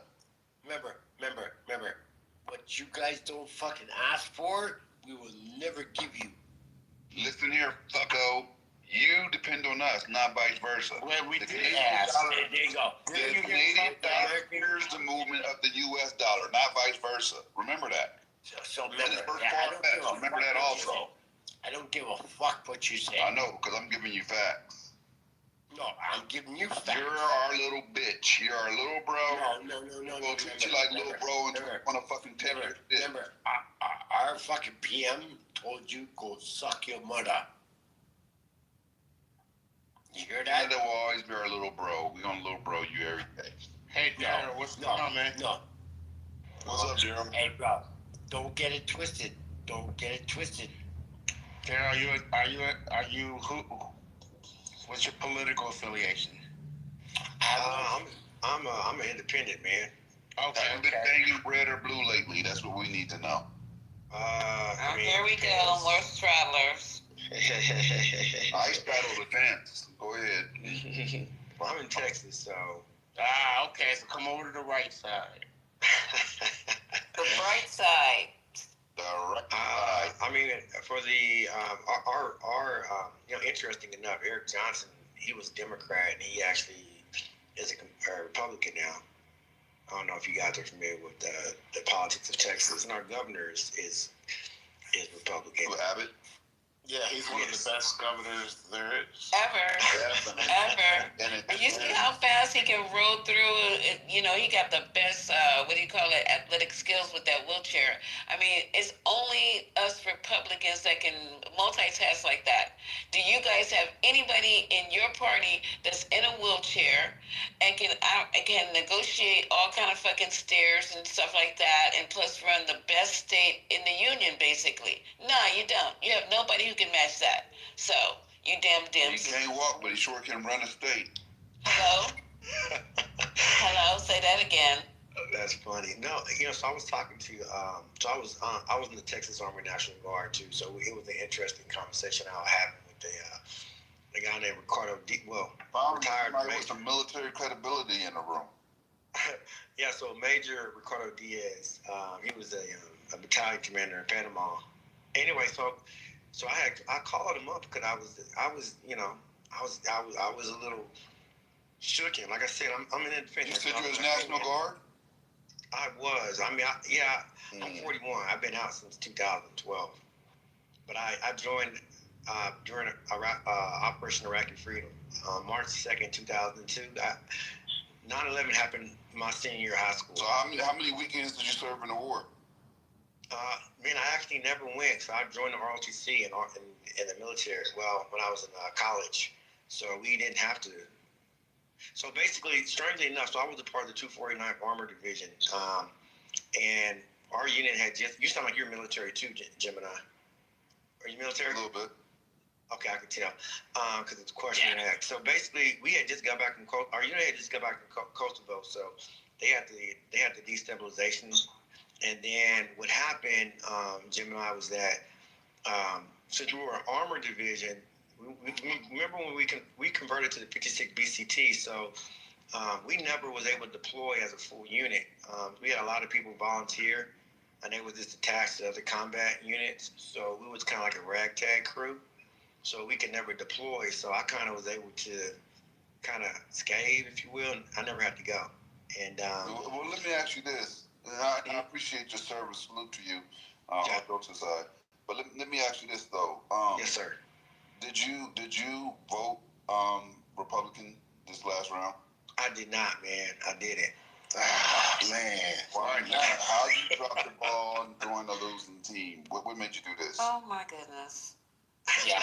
Be careful, man. Well, so I'm pussy war. You sound like a very smart young man. I don't even know how you went over to the Democratic. Okay, go ahead, sir. I apologize. Damn it. I mean, honestly, it's because how we were raised, right? So I grew up in the inner city. So, most of us grew up as Democrat, and as I got older, I never voted straight ticket anyway.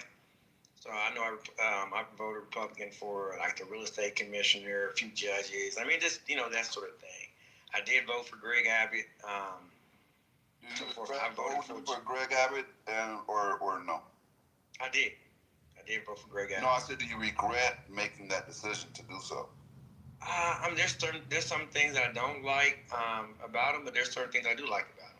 I mean, I like the fact that we got he was pivotal in the Texas Stock Exchange coming here. I mean, we're the second largest economy in the union. So and he was smart to bust all the immigrants to those sanctuary cities. I mean, genius.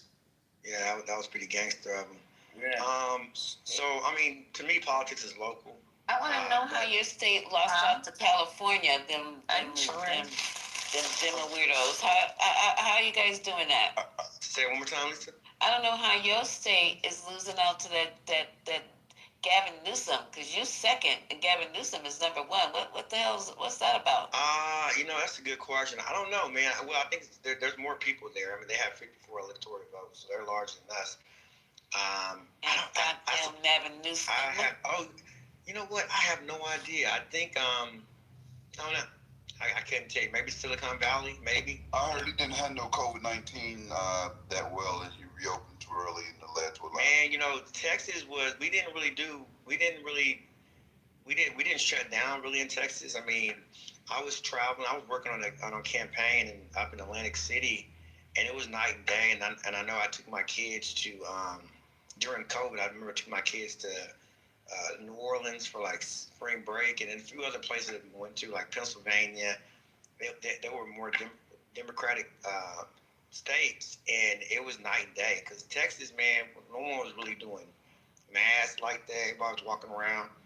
It was very uniquely different. I was traveling. Everybody was really on that 6 foot stuff. There's a lot of non-vaxxers here in Texas, and little pockets of towns throughout Texas. So it's just different, man, here in Texas than it is in other parts of the United States. So, Zara, you were in the military. Do you really see a problem? I mean, these terrible Democratic-ran cities, all the violence, especially in the black neighborhoods. You don't see a problem with sending the military, get this straight out, do you? Hell no.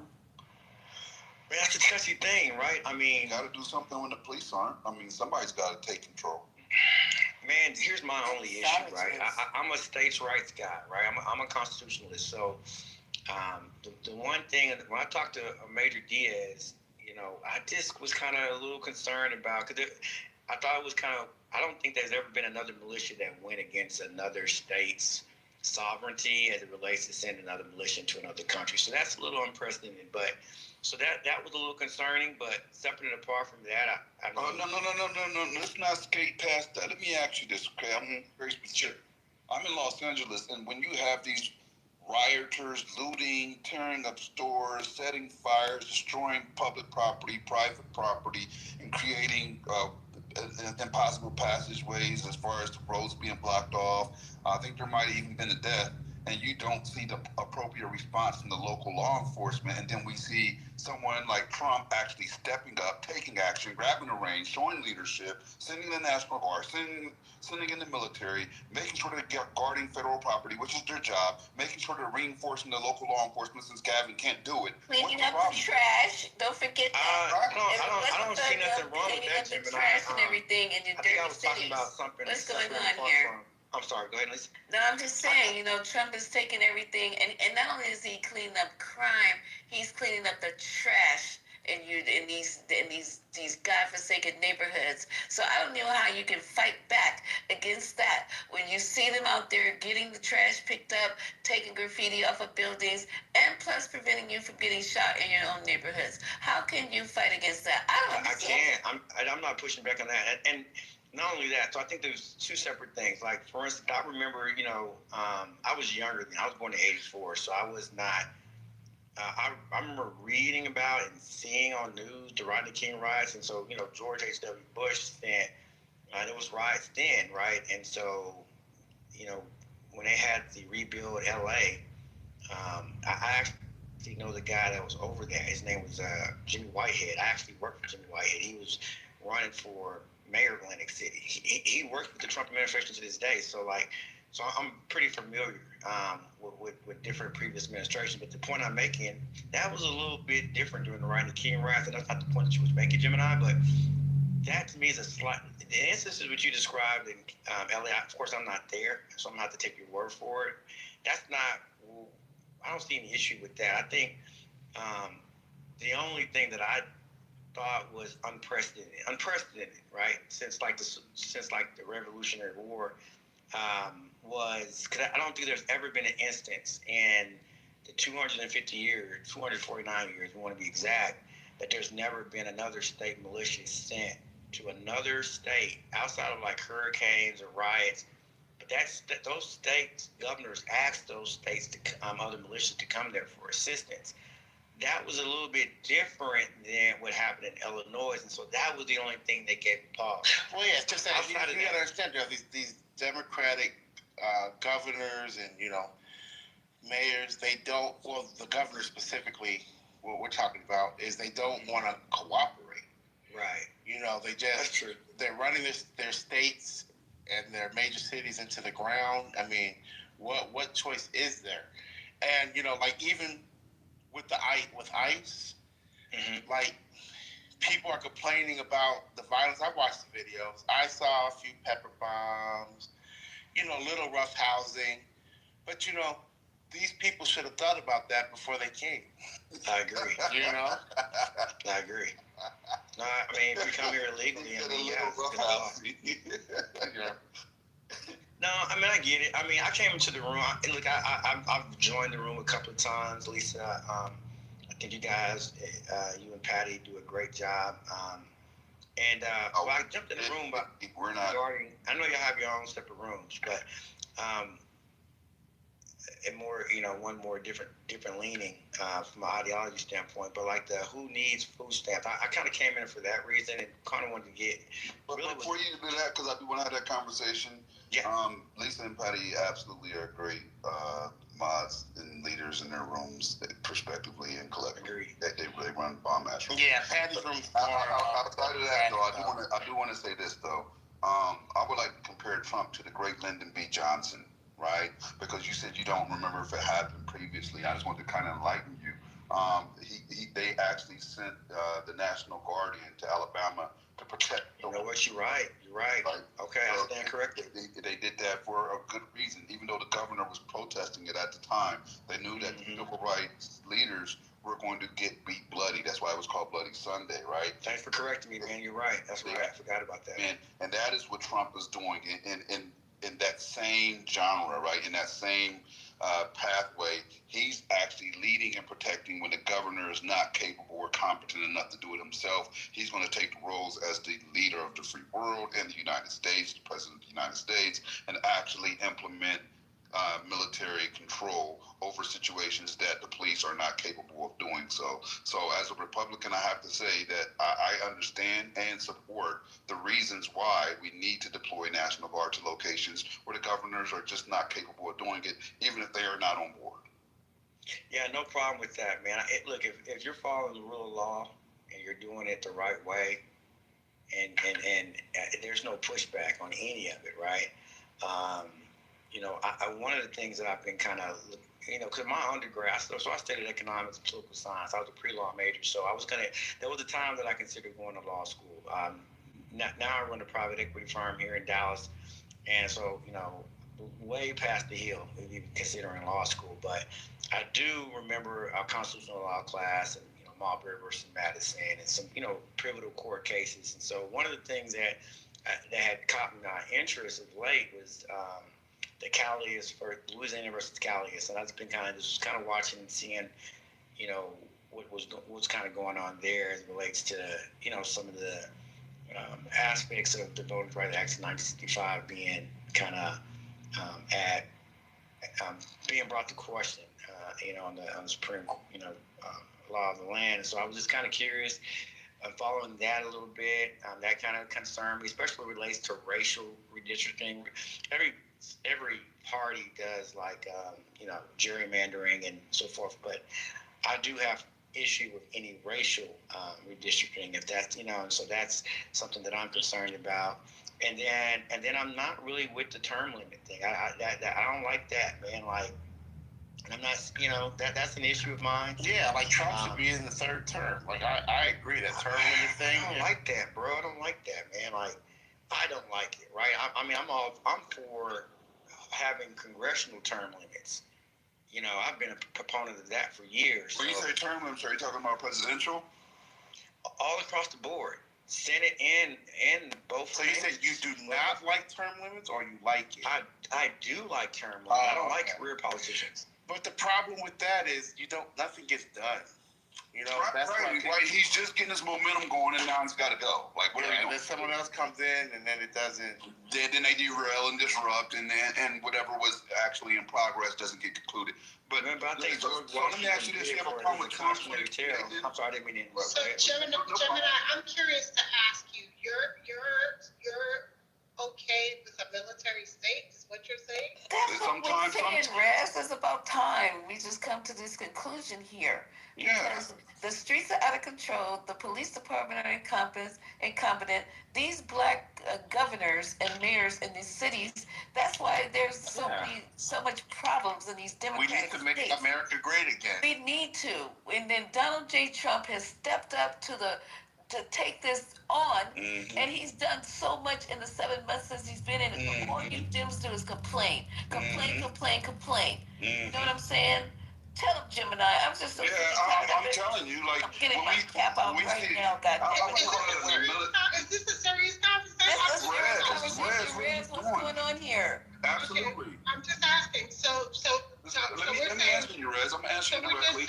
We're saying screw Posse Comitatus. Is that what we're saying right now? What we're saying is Trump 2028, because I see the way he's moving, and I see the trajectory of the United States, and it's on its path to greatness again. And if we impede that, then how will we live with ourselves later on? I absolutely think a lot of these governors need to step to the side. They need to allow someone like Trump, who understands leadership, who understands how to protect the citizens, who understands no tolerance, not let these gangs run rampant, let the immigrants run rampant, grant them every little thing they wish for. You mentioned the immigrant. Let me tell you what a Democrat argued with me about earlier. So, in Chicago, there was a situation where a middle-aged immigrant woman. She was here illegally, undocumented. Typical. So she was selling tamales. So, she was with her daughter, but unfortunately, she's here illegally. So she was alone with her daughter. So they arrested her, and everyone else was getting mad because they were separating her from her young daughter. But I mean, what do you expect ICE to do in that situation? It's not pulling families apart. It's just that's what they have to do. So young daughter was here legally, and the mother had to go. So no due process. We just throwing the whole Constitution. They did get due process. They had the process of coming here illegally, and now they're due to go home. That's what we doing.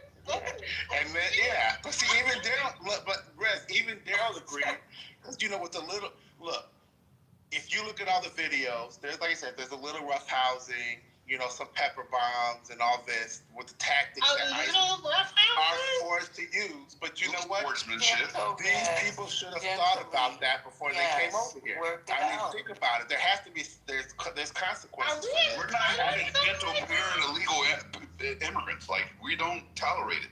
God damn it, your bad planning is not the United States emergency. Right. Get your shit together. You come over here illegally and feed you, educate you. What the hell? You know what, Lisa? You know what it makes me think of? And I want you to think about this. In California, you can break into somebody's house, right? Once you're in their house, if they get injured, you can sue them. Right? That's crazy. You're legally injured, but now you have rights. That's what's happening. It's the same thing. It's exactly. And then they're taking all our tax dollars. Like, come on, we already have a high deficit. We can't afford to just throw our money away to a bunch of people that don't belong here. Right. Well, what happened to those radical Dems who are on the stage? See how they run? They come in here, they dump their shit in the middle of our stage, and then they take off. Then they run away, leaving little shoe prints everywhere. Exactly. Poop stains all over my stage now. What in the hell is going on right now? Damn it. Woke me up, Riz, out of my sleep with this shit. I was like having a good night's sleep, and then I started hearing these Dems in here whining and complaining, talking about we need to have equal rights. It's like, y'all, shut the hell up. How are we going to get our food stamps next month? Two Democrats called Lisa the B-word. Am I sure? Am I in the 420? You sure? These libtards are just, man. Yeah, I'm saying. That's what I'm saying. What the hell? And then these deadly Democrats had the right to start talking about civil war, how it was inevitable and how violence was just going to happen. And then try to have the nerve to blame it on the left. But that's what our room is going to be. I'm so tired of it. You guys, I've been trying to deal with it. And so today, it is MAGAs are going to be MAGAs up front. We're going to talk our shit. We're going to tell the truth. We're going to show you guys how Trump has been in office only a few months. And look at everything he's done to make America great again. And all you Dems are doing, look at you. You closed down the government. You won't even negotiate with our illustrious House Speaker and plus our president, who's all over the world. You're damn near trying to make him sick. You know, his ankles are swelling up even more. He needs a brain MRI because of all the magnificent Does he need thoughts. a lobotomy too? I'm just curious. See, look at her. See, look at these Dems. And they're complaining about food stamps. People should just get a job. Everybody should just get a job. Cherries.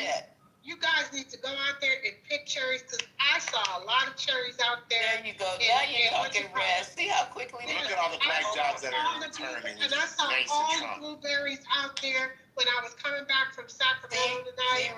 Y'all need to get out there and take her signs. $11 an hour. Come on, folks. Go out there and pick those blueberries. That's because right. there's a ton Nothing's of jobs good enough out for you there. Democrats. Nothing. Yes. So go out there in Sonoma for $11 an hour and pick blueberries. There are tons of jobs out there. Hey, T. White. Nothing is good enough for y'all Democrats. Nothing. Do you all not think is it below them to pick blueberries? How dare you not wanting to pick blueberries? I'm sorry, you're right. Let me reset this. Go out there and pick those blueberries. Yes, I need to take that mindset. How dare you? They got signs all over Sonoma right now. I'm driving back from Sonoma, and it's $11 an hour. They're all over Sonoma. $11 an hour if you want.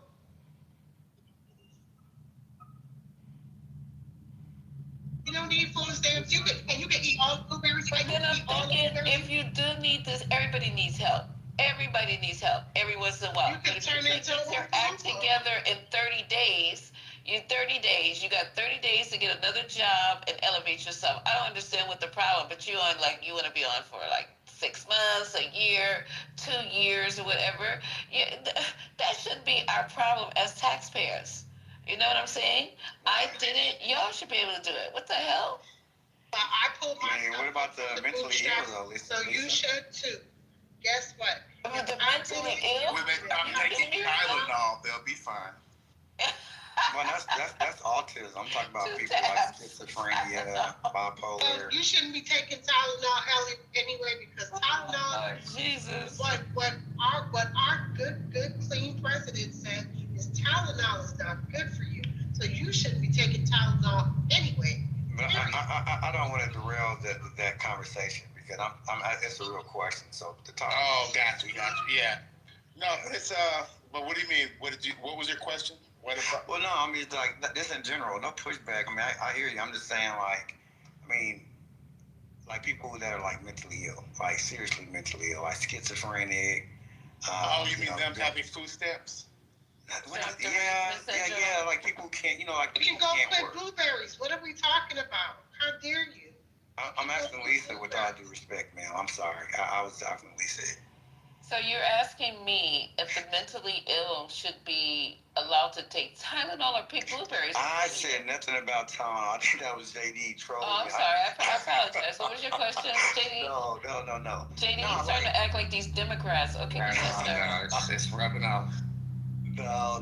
This is like in all sincerity. So like mentally ill people, like some of those people are like really are elderly or children, like people that really can't really do for themselves. Like that's kind of what I'm referring to. Do you want the Republican answer? Like honestly, the MAGA Republican answer?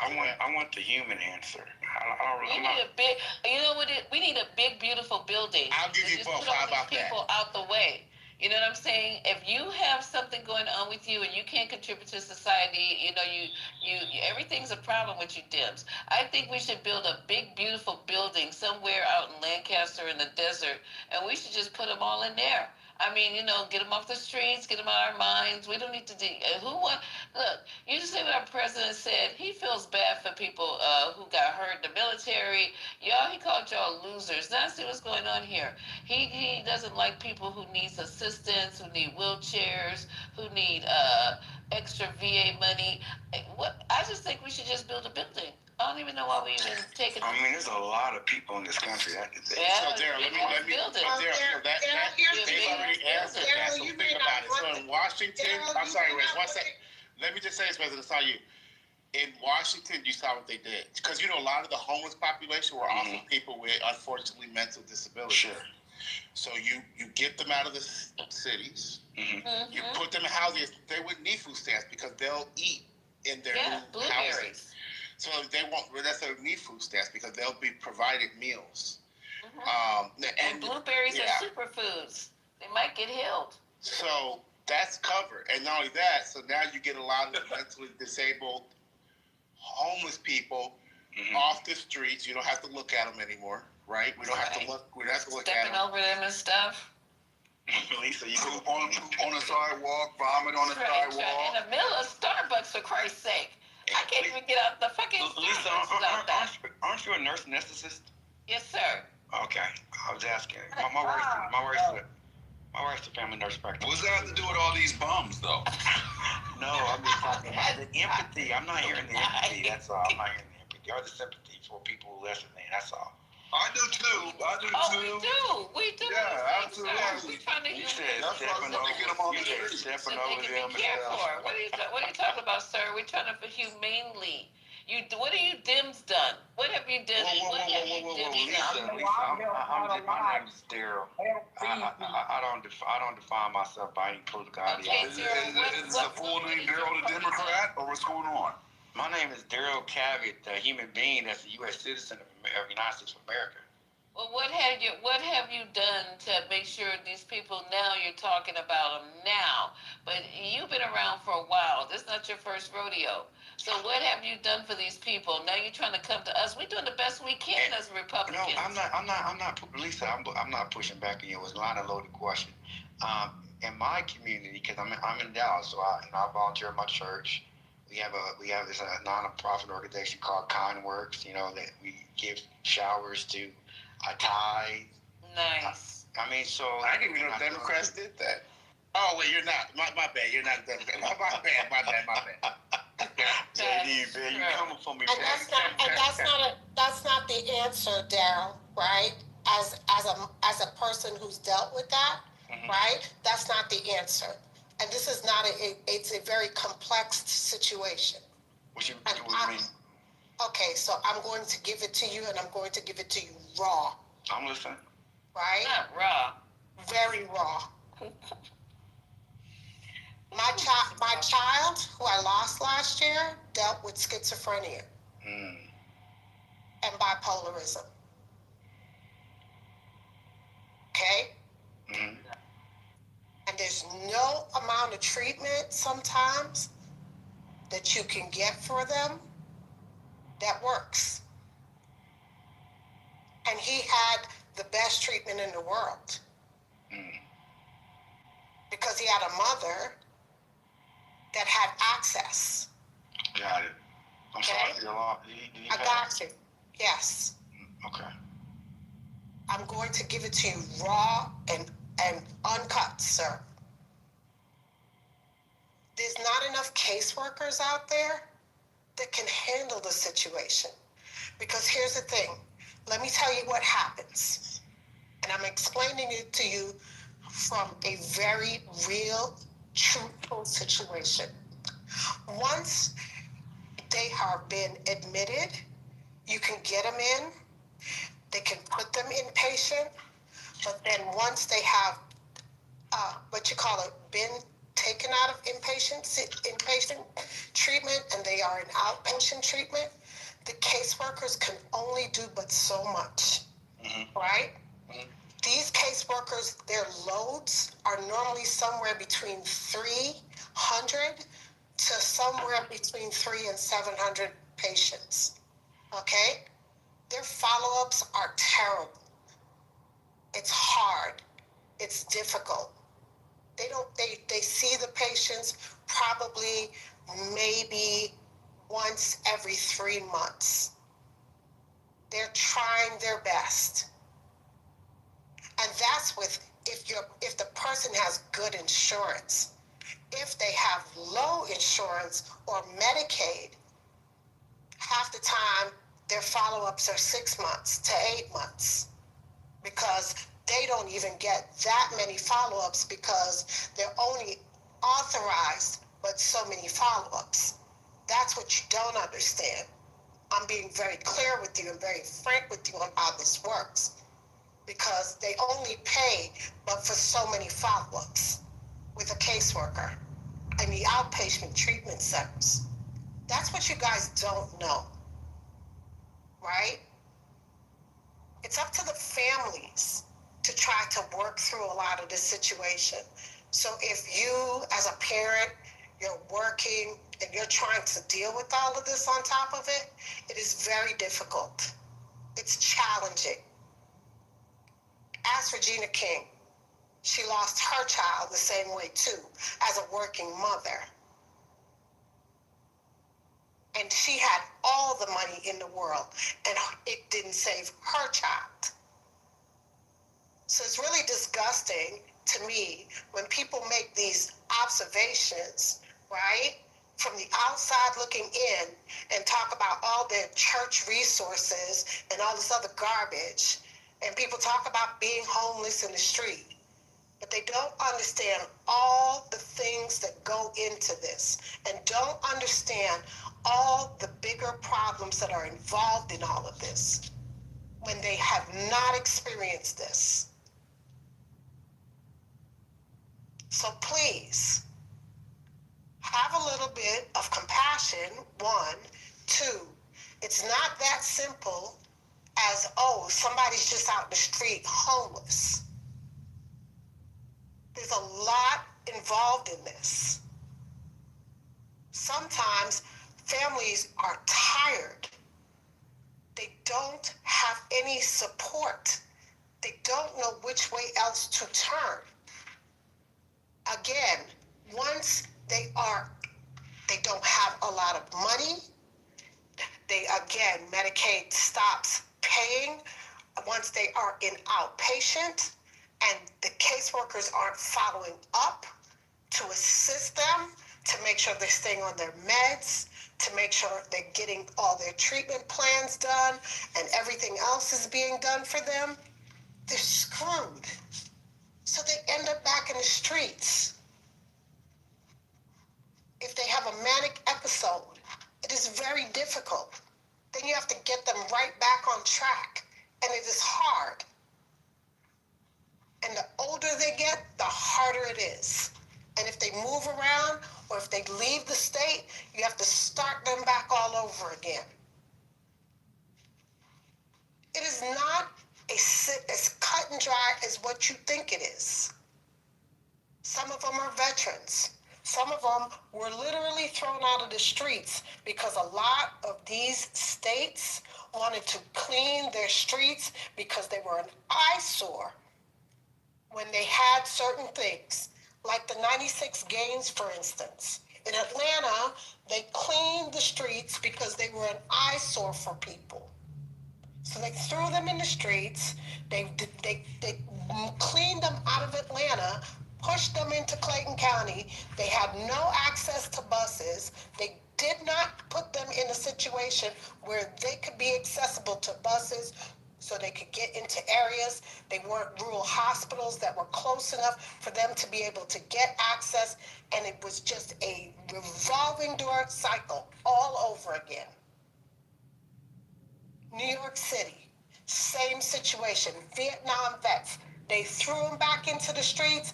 They closed all these hospitals and all these mental institutions, and they did not give a damn. So before we start having these conversations about what you do in your church, have the conversations with the people who really deal with this in real life and the families who really deal with this in real life. Now I'm done speaking. Oh, I mean, Ms. Rez, let me just share with you my story. So my mom is, she's deceased. She's actually from right out of Compton. But my mom was a paranoid schizophrenic. I served in the military. I was chaptered out of the disorder. And I myself have been in that same inpatient place that you talked about your son. And I myself has attempted suicide. I shot myself in the head. I survived. So I hear you. But me saying that I'm volunteering at my church, that does not invalidate your experience or your son. I'm sorry for your son's loss. At the same time, like, I mean, I am your son. I just lived. I just survived my suicide attempt. And, you know, I'm married. I've been married for 20 years. I run a successful private equity firm. You know, and I'm sensitive to plight of other individuals. I mean, I am just me. Like, and I help in the best way that I can. I don't just volunteer. I donate money to nonprofit organizations. I sit on a few nonprofit boards. You know, and yeah, so, I mean, at the end of the day, I mean, with all due respect, you know, I am bipolar manic depressive disorder is what they diagnosed me. I was the same impatient person. I was more, you know, from 18 to 41, I've attempted suicide probably at least 16, 17 times in my life. Now, I'm not schizophrenic. Major depressive disorders is a little bit different than schizophrenia. My mom was schizophrenic. So, like, mental health is not anything, it's not like I live it, you know. I mean, I'm not, you know, but I take my meds. I don't drink, I don't smoke, I exercise, I work out. I have community, you know, I do, you know, I don't know, I'm not sitting on the sidelines, you know, feeling sorry for myself or anything like that. But at the same time, I know people who are homeless. I know people who, you know, got on drugs and so forth and so on. And, you know,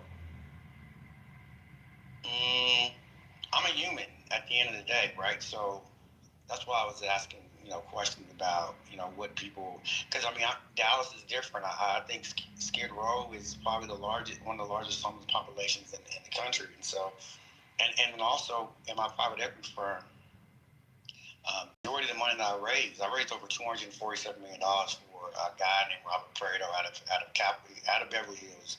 Has a company called Capital Catalyst. You can look them up, to build 40 VA clinics throughout the U.S. So, I mean, that's not to be braggadocious. I mean, it's just, that's my resume. That's what I do, and have done.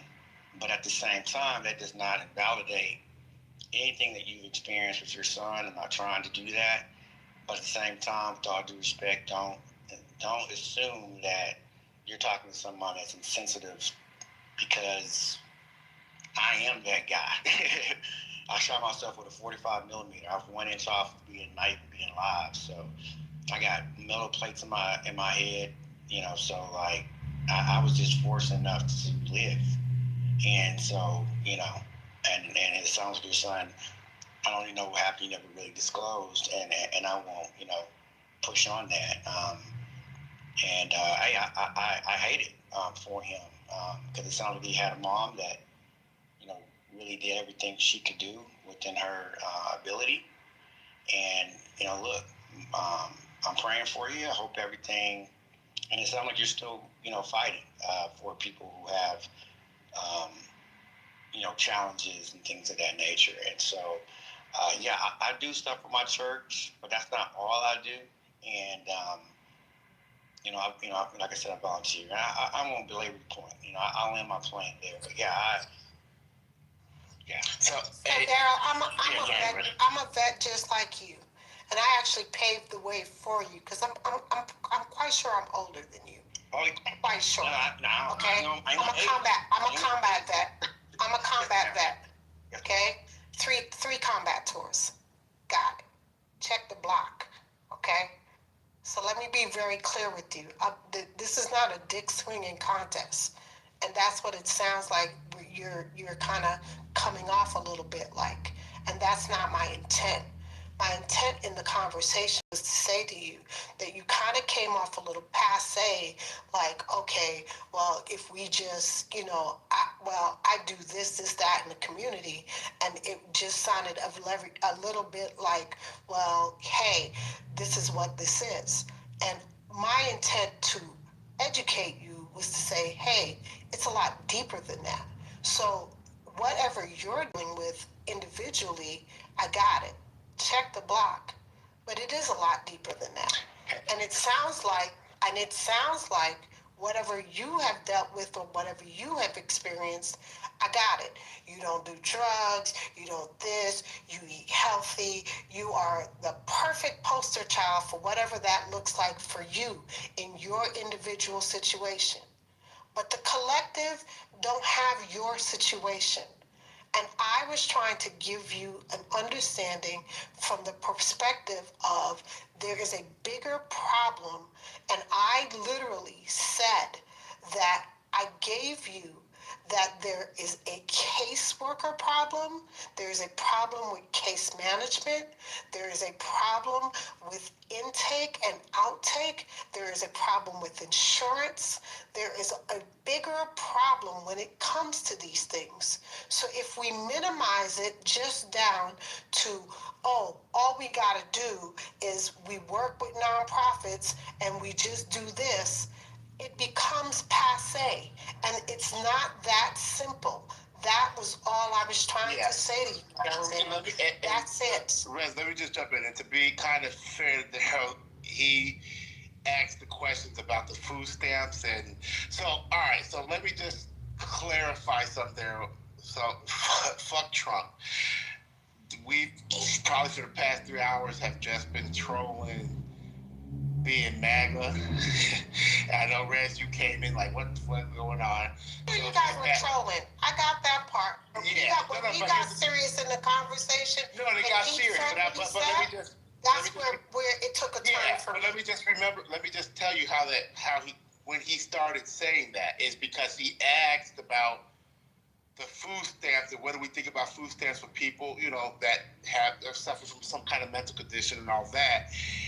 Us still being, even though it's not a totally matter, so it's like, oh shit, like damn, y'all threw a curveball to us with that one. But me and Jim and I were still going with it, and that's why we made the comment about kind of how they dealt with the shit in Washington, like more so it was with the homeless population, but like I said, we know there's a lot of people that suffer with mental conditions that are homeless, and they just, get these people out of the way, put you in some kind of facility and whatever they choose to do. And then I think Daryl then went in to say, well, this is kind of what I do in response to me and Gemini saying all that, which was just total bullshit. But I do believe, that everyone that needs to get the help with it, if we're specifically talking with food stamps or the benefits, of course, if there's someone in a condition that can't really help themselves or provide for themselves, absolutely. That's why we we put a government in place so those people can be taken care of. That's why we pay taxes, so those people can be taken care of. We, as a nation, a long time said, you know what, our most vulnerable, need to be taken care of. So the issue is, if you really, really want to look into it, this damn party, they're not the right choice. I mean, it's blatant as day. They just don't give a shit. They don't care enough. There's a huge lack of humanity that is very, very blatant. It should be enough for everyone to be turned off by the party. It should be enough where I don't give a shit what good things they claim that they can provide. It doesn't matter, because the inhumanity for me is enough. So there, all that bullshit I was talking, I am not for immigrants being roughhoused. I'm not for none of that. I think everyone should be treated humanely, regardless if they came here illegally or not. People should always be treated like humans with dignity, and that's not what's happening under this administration. They're sending in, ICE as a political move, right? They're trying to show their toughness. They're ignoring the laws. They're not treating people with dignity, regardless of how they got here. All that doesn't matter. Well, JD, that actually means that they will be following the Constitution, because most people don't even read. Right, they would be following the Constitution. It says all persons. It don't say documented versus undocumented. That's right. It says people.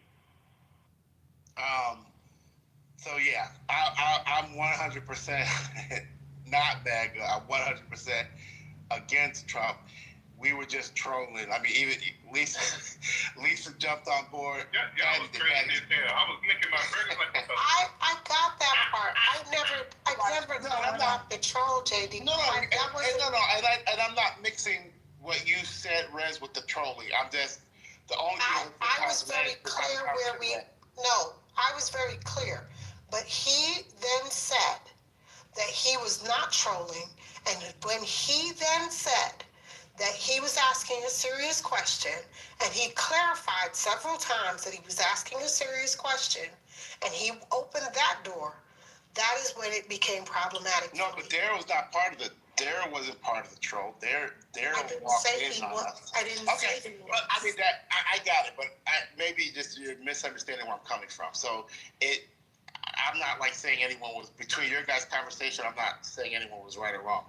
I'm just saying how we got into that conversation. It was just Daryl asking about people with a mental condition being given food stamps. Okay, and it led to, yeah, go ahead. No, I'm just going to say, so yesterday at work, I was doing some serious research on it, because all these articles came out about states and which states had the most recipients and all these things. So I found a great research piece that had, but they didn't list it by percentage. What they did was they listed it by county.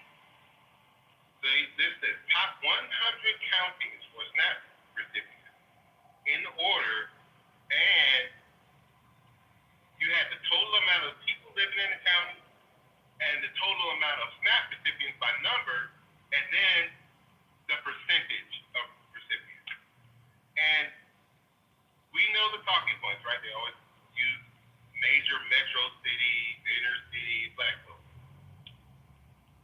Sir, in order to get to a major metro area, you had to go all the way to 89, which would be the Bronx. But they also had the lowest percentage at like 36%. Right? Because there's 1.5 million people in the Bronx, and 200,000 of them, or for a little bit more than 400,000 of them, are on SNAP. And then 2 steps down from that was Baltimore City at 621,000 people and 200,000 on the SNAP. So that's like 31%. So it's not half the city. But when you go to the top, it was, now some of these places were small, but when I say damn near all the motherfuckers is on SNAP,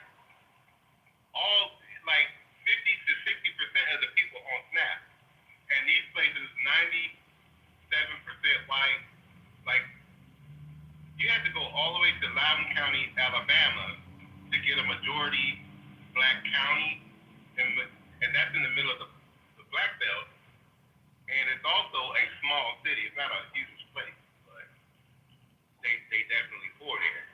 So you know, they got a couple places in North Carolina, but 90, like the first majority of the places are majority all white. Like it was crazy. You know, they would call Halifax, North Carolina, which is 57,000 people there, almost 60,000 people. But it's majority black, right? But it's at the bottom of the list as far as like the percentage of people on Snap. But these places are so small. So there was no New Orleans, no Chicago, Los Angeles, none of that shit. Like, majority of the people collecting the Snap are rural white folks. To the umpteenth degree, because the top two was like South Dakota. South Dakota, Alaska, Alabama, Kentucky, West Virginia. Right. But that's not the talking point. You know what I'm saying? The talking point is black, because since Reagan came in, he wore the face of Snap, which is wrong. We are not the face of Snap. Well, they're about to get exposed now, you know what I'm saying? Because the food stamps are gone. They don't want to put the emergency provisions in. So you're going to see who's going to start. They're already starting to holler on the different social platforms, TikTok, Facebook, everywhere. And you're going to see the real deal now when you take this shit away. Hey, Blake, welcome to the stage. Good morning. It's Thursday. Yeah, good morning. It's Thursday. One day away from the first, the day we all work, 30 days every month to make it through. And I want to first premise this on, like, when it comes to charity and help. I believe that America is one of the most generous countries as far as people go. Most of us have some way that we can give back in to those that have been us in either our towns and whatnot. A lot of people on this stage, I can pretty much assume, are involved in something where they're helping somebody in some capacity. One statement that I just want to dispute is that somebody said that's why we have government. We don't have government for charity. The reason we have government is in its name, governance. It's for somebody to do administrative things. It's for somebody to be the HR department. Wait, we weren't talking about charities, though. We weren't talking about charities. I'm talking about charities, and that's what SNAP benefits is. Oh, so that's my point. Oh, SNAP benefit. It's not a benefit. It's a charity. It's not a benefit. It's a charity. It's not a benefit. It's not a benefit. It's a charity. It is based on the fact that we allow it, and the fact that we, as the American, benefits. It's not a benefit. You can call it what you want. No, it is a charity. Call it. And it's I said this up. The government calls it a benefit, brother. You can't take away from the fact that you can call it what you want, but America I was talking and I got cut off. Wait, hold on. Let Blake. Yeah, let me make my point, and you can eat me up. Then you can eat me up when you get the basis of where I'm coming from. So listen, you can call it what you want. There's a whole lot of full play. Listen, you can call it what you want. The government names things and use euphemisms for a lot of things that don't actually apply in their technical application when you get funded. So you can call it a benefit if you want. They can call it a benefit if they want, but by its definition in this application, it's a charity. It is people taking money from other people and administering it to other people on the basis of their need. So the point is, it is a charity, it is a forced charity, and that's the point. The people, the recipients that get SNAP benefits that deserve it and actually need it are the ones who who kind of get the short end of the stick when it comes to this. There is an issue with our government and the way they spend our money that needs to be reined in. And it really sucks that it had to boil down to this for the bluff to be called. Because you got 13 times that this could have been dealt with. And before the 13 times, the whole reason we're in this predicament now is because the pendulum done swung and people want the shit to be called in. And you got bills being passed with stuffed in with all kind of shit that don't have nothing to do with the major point of the bill. So health care for illegals is something people are concerned about. All right, so the political stuff. Okay, Blake, I got you, but in order for someone to come back at you, it's gonna take about another hour. So stick to come on, man, stick to some smaller points. Keep doing the same talking points that everybody else do. It ain't no. Yeah, but I'm like, because in order to go back at you, is that person People gonna take do an not hour? have health Come on, care. bro. They go to the hospital, but they ain't got no goddamn health care. That's all I'm saying, Blake. I'm not trying to cut you off, but damn, don't take so damn long. Anyway, yes. Go ahead, Tyler. Hold on. I yield to let me get in there. Fun. The difference between when you give a motherfucker like Elon Musk the funds versus a working class or poor person, people want to, the emperor has no clothes, and they want to just give the rich man shit because they feel like the rich man's gonna trickle shit down to them. Politics is the distribution of resources, and who decides who gets what. Period. And the rich people want their shit, and the working class people want our shit. See, that's what you. You saying that when you make that point. No. You said a lot already, and you need to be like. No, when you say a lot that you said. Hold on. When you say that, No. You have to wait, bro. Why don't you let his point get addressed? Why don't you let that man's point get addressed? Somebody needs to address what you said. Yeah. You said a lot of BS. He just did. He just did. I'm just gonna mute all y'all just to get the call. Look, it's on Thug, Blake. It is what it is, man. It's too late for all this, man. You gotta monitor it yourself. So it's on Thug, bro. All right, so this is the thing, man. Like, America has created a program that feeds its own, right? Unfortunately, there are some people that have, understood what this system does and takes advantage of it, right? It's kind of hard to stop that. What's happening in government now is not that America's saying, fuck you people, we're not giving you food stamps anymore, right? It's not what's happening. There is a battle within these parties that they want to get their way. They cry and boo-hoo at each other, and now they're, creating this whole government shutdown, saying, well, we ain't doing this and we ain't doing that until they come to some kind of agreement to, substantiate the monies that they're delivering. So they decided to attack the SNAP benefit program as a means to say, well, we're going to get y'all to vote for us if we don't do this. This is all the Democratic Party that is fucking up all of this, right? Both sides are guilty, but it is the Democrats who are trying to continue to steal money from the coffers of this country. If you listen to those meetings that they've been having in government about all of this excess spending that they've been doing, the senator read off a fucking list of money that's been going to Uganda for condoms. And that woman, the Spanish woman, Ocasio, is behind it. She is behind it. She is the one that is arguing that they want to keep that in the bill, in their fucking, not in the bill, in their budget, to continue to have that money filtered out of the country so that they can fill their fucking pockets from whoever these governments are. There's a big fucking scandal that has been uncovered, and Trump even read off a whole list of things when he gave his first speech to fucking Congress, and everybody's just fucking walking over that. Like, that shit is not happening. All right. And it is. It's happening. Hold on. Are we really listening to this? Hold on a second. I'm gonna let him. I'm getting to the point about this bullshit about SNAP. I've never seen so many people sit up here and cry about some fucking food stamps, right? Because none of you are fucking poor. The poor people are not even fucking crying because you know why? They're out there fucking.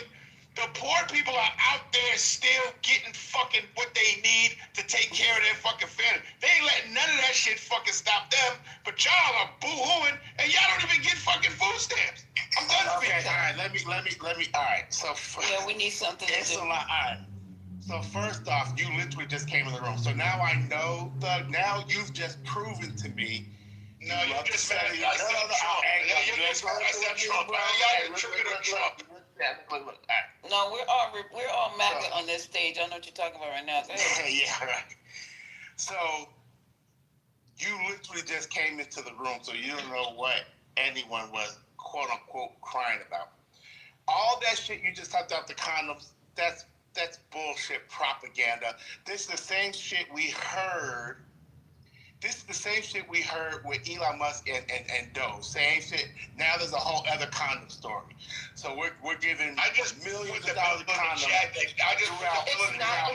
read the bill. It's not in the. It's not. Yeah, it's not there. It's not there. No, it said it's not in the bill, sir. You know how many different things we've heard about what first thing I heard was Democrats want to give undocumented people Medicare or extend the Medicare benefits to undocumented people. Undocumented people have never gotten federal medical benefits, period. So you can't extend it. They never got it from the federal government. So that's bullshit. That was a talking point that MAGA, that the Republicans said to comfort someone like a Thug Willie. Like, oh, I don't know, this is what they want. So this is why the government is going to stay shut down because the Democrats want this. It wasn't fucking true. Then they came up last week, what I hear last week, oh, now they want to give reaffirming care to undocumented immigrants. They want to pay for reaffirming care. So now they're back to the trans thing again. The same shit that they wrote with during the fucking campaign. Now they're bringing that shit back up. All this bullshit. You can go ahead and fall for the okie doke. I mean, goddamn, just go talk to a Democratic congressperson and ask them yourself, what is it that you guys want? And let them tell you to your face instead of you keep reading all this. I don't know where the fuck you're getting your information from, New York Post or I'm listening to the meetings in Congress themselves. I listen to them. I take them to C-SPAN. I listen to C-SPAN every fucking day. Sir, stop cursing. Stop cursing and stop yelling because nobody's cursing and nobody's yelling. When I'm at lunch, I get a chance to listen to C-SPAN. I go to those meetings in Congress to hear what are they fucking arguing about. I listen to all of that shit. I don't know where your news source is at. I don't know where your media information comes from. I don't know any of you, right? All I know is that what I see is happening in real time. Let me ask this one question. If that's true what you're saying, we know Trump loves a good opportunity. Why isn't that shit being blown up everywhere? I can't speak for because it's bullshit. I can't speak. No, man. No, sir. Hold on a second. If I told you stupid, I was muted and kicked off the stage. If I told you stupid, we read the bill. Man, don't even make reference to me being stupid. I wouldn't do it. We're not kicking him off the bill. And here's the thing. Sir.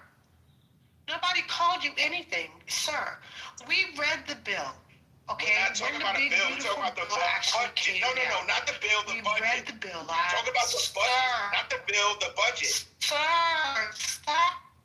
Rez, I think you're in the Matrix, Rez. Or it might be me or you're in the Matrix. Oh my God. She's in the Matrix. She's in the Matrix. Yeah, Rez, you're in the Matrix. She's in the Matrix. Okay, hold on. The bottom line is, and I'll let you go. Okay, can you hear me bullshit. now? Can you hear me now? Go ahead, Rich. And then it's back on Thug and then Sir, okay, sir. When bills are introduced on the floor, right, they have budget lines, right? And all those budget lines are read. We read the budget lines. When you talk about what is introduced in a CR, there was nothing in the CR about condoms for Uganda. This was a talking point. You're lying. Sir, stop. Stop. I don't have any reason to lie. You do have a reason to lie. Sir, But go ahead. stop. Fine, but go ahead. Sir, stop. Please. You yelling at me does not change. I'm not even yelling. You have been. I've asked you several times to stop yelling. Hey, because you're triggered. You just want to argue I'm not triggered at all. I said the word but sir, Trump, I haven't and now raised my everybody want to voice. jump on me. Here's Go the ahead, funny make your part. point, though. I've Make your asked you point. several times to stop yelling. I know, but you can't move forward and make your point. Go ahead. I'm just being quiet. I haven't said a word because you keep over talking me. So who's triggered? Sounds like you are, because I've calmly spoken several times. And you won't cut keep me going, off. though, but I've been quiet and you still just dragging. No, you haven't been quiet. You cut me Back and off. forth about who's interrupting, which is, come on, y'all, just get to the point. Again, there are budget lines in the CR, and every time you can see what are in the budget lines. It's very clear. This whole thing about Uganda was made up. It does not make sense. It did not exist. You did not see this on C-SPAN. And if you did, do me a favor, drop it in the doggone chat as to where you saw this in C-SPAN. It's real clear. Facts are facts. So if you saw this in C-SPAN, it would literally be in the archive of C-SPAN and just... Okay, watch this. Okay, watch this. Watch this right now. When I show it to her right now, you know what she's going to say? It's not true.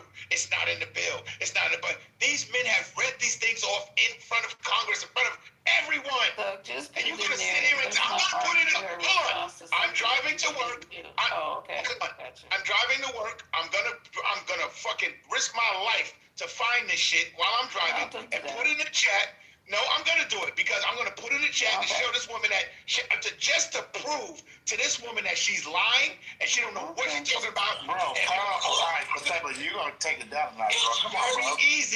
It's very easy to pull up these Congress people who are reading off all of this excess spending that they're cutting back on from what the Democrats have been doing over the decades. They've been doing this shit. There's a fucking list. I'm gonna find it. Just give me a second. I'm driving. So I'm wondering what these Republicans was doing when they were in, like Ronald Reagan, Donald Trump. Same thing, Lisa. They're not innocent. Same. But look at them. Lisa, but here's the problem. We're the Democrats that are calling this shit the fuck out. That's the problem. The Republicans, they do the same thing. They're stealing fucking money, right? So where are the Democrats that are calling these fuckers out, right? We're the ones that are saying, look at this list of fucking excess spending these fuckers been doing to us. You know why they're not saying anything? You know why they're not saying anything? Because they don't want to. Listen, they're not saying anything because they know that they're getting away with the same. They don't want to be the ones that are blowing the whistle. Republicans are saying fuck it. Republicans are saying fuck it. Republicans are saying fuck it. Let's blow the whistle. Let's put this shit out there where all this fucking money's been going. Okay, so wait. Let's just recap this stuff. So the government is shut down. The Republicans, they don't want to budge on the bill. The bill is what the bill is.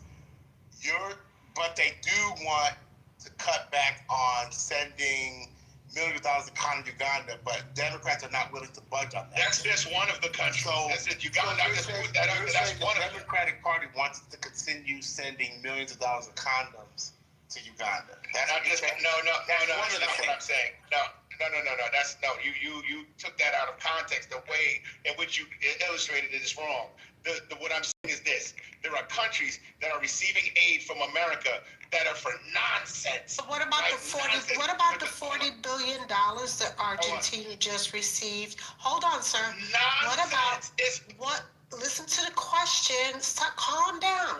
Because again, you're getting all riled up. Stop telling me to calm down and just make your fucking point. Wait, no. Hold on, Brett. Let me get this. Wait. Hey, Tug Boogie, I don't give a fuck. Well, no. I don't give a fuck who you think you are. Come off your mic like that or anyone on the stage again, get the fuck out of this room. Man, fuck you. Yeah, exactly. Yeah, get your bitch ass down. Who the fuck you think you are? Yeah, shut your bitch ass up.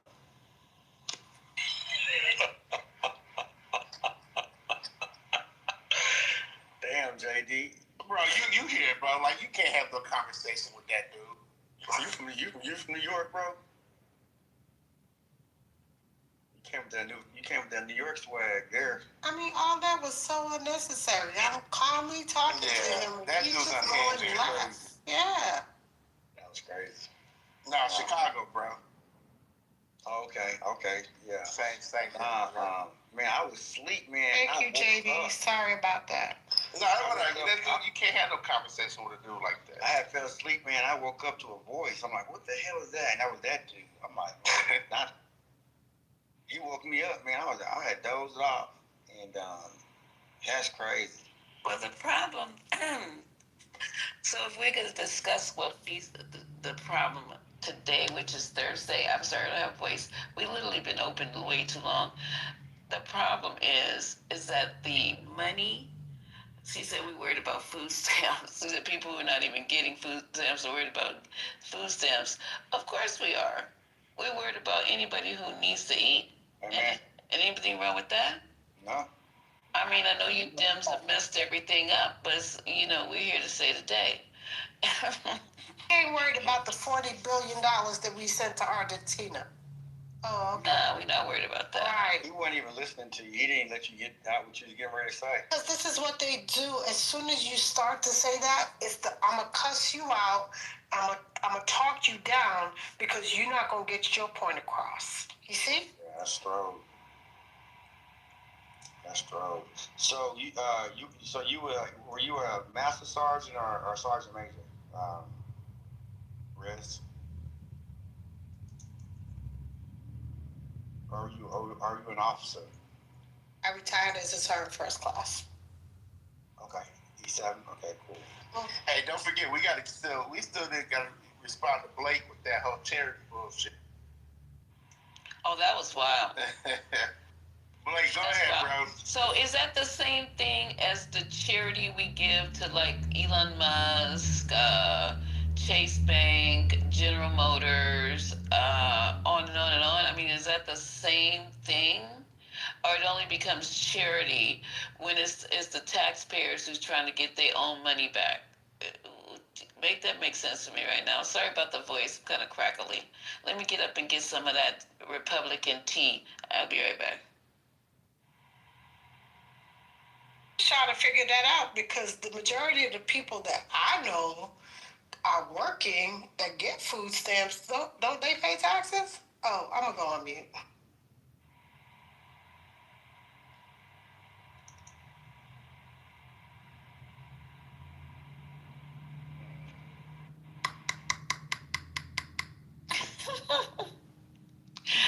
What's happened? We're having a food fight now on the floor.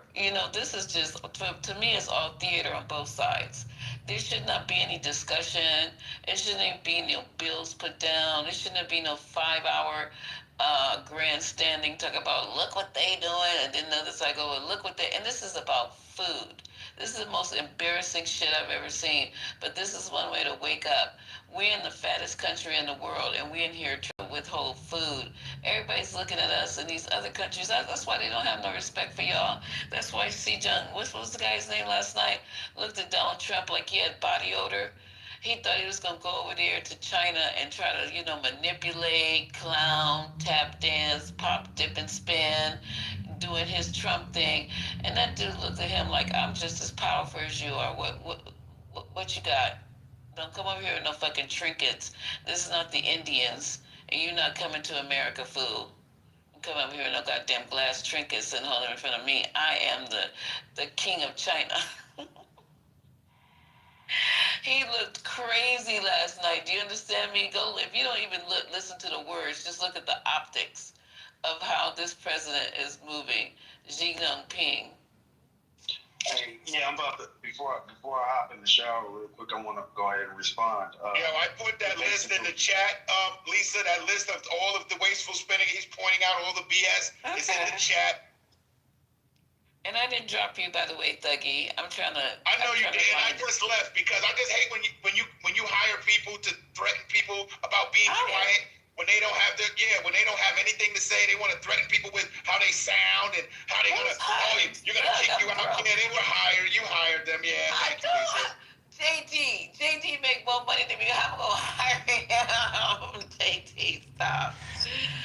This is a whole fool. This is a whole fool. This is something. Yeah, this is a whole fool. I'm not even gonna respond to this. This dude is just wacko. I'm sitting there getting ready to go soak some pinto beans and maybe try to go borrow some rice, and I hired JD. What you put some neck bones in them pinto beans? You know what? I'm actually gonna put in the turkey wings, because my girlfriend showed me how to put those in like a pressure cooker. And do the turkey wings down and then debone it. So all you have is like the shredded turkey, smoked turkey wing. Then you do you put them in with your beans like midway. Don't put them in when they're still like not even soft, but midway. So midway they can soak up some of that turkey flavor. Oh my God, it's gonna be on. And then you get some jasmine rice and you mold it, put it in a coffee cup so to take the coffee cup shape, right? And then once the beans are ready with the smoked turkey, you put like scoop a little bit of it out, set those beans inside like a mound of, oh my God, I cannot wait till this gets ready, Thug. I am dying right now thinking about it. I know, and that's the slow shit that ain't nobody gonna be able to, well, I ain't gonna be able to get that. I don't know. And Thug Bully, listen, I've been calmly talking to you the entire time. I would really like an apology from you because all the cussing and carrying on. Amy, there's no reason to talk. There's no reason to talk to me that way. You want to derail this whole room with this? I have not raised my voice one time. Why are you doing that? Why are you doing that? Because he needs to learn how to be respectful. He needs to learn how to talk to people. But Thug is not going to change. So I don't even know why you're going on a campaign that's fruitless.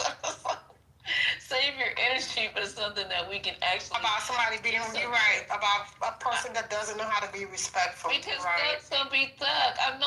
That's almost like somebody gonna try to come up in here and change me, and like they can try. I appreciate the effort, but I'm not disrespectful or anything like that. But a lot of things about me people don't like either. So I mean, you have to deal with take the bitter with the sweet.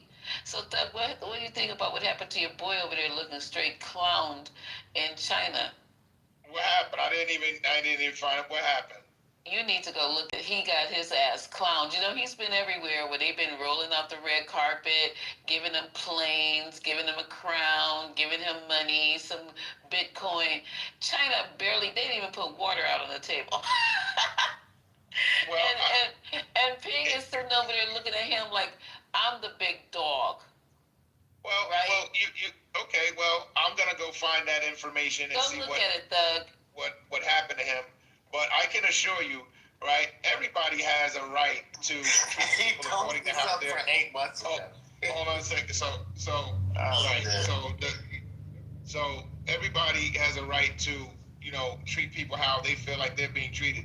If China feels like they've been disrespected, surely make a statement. Make something known to America that, listen, we don't appreciate your fucking tariffs or whatever it might be, right? So I'm not going to sit there and act like, hey, what the fuck are they?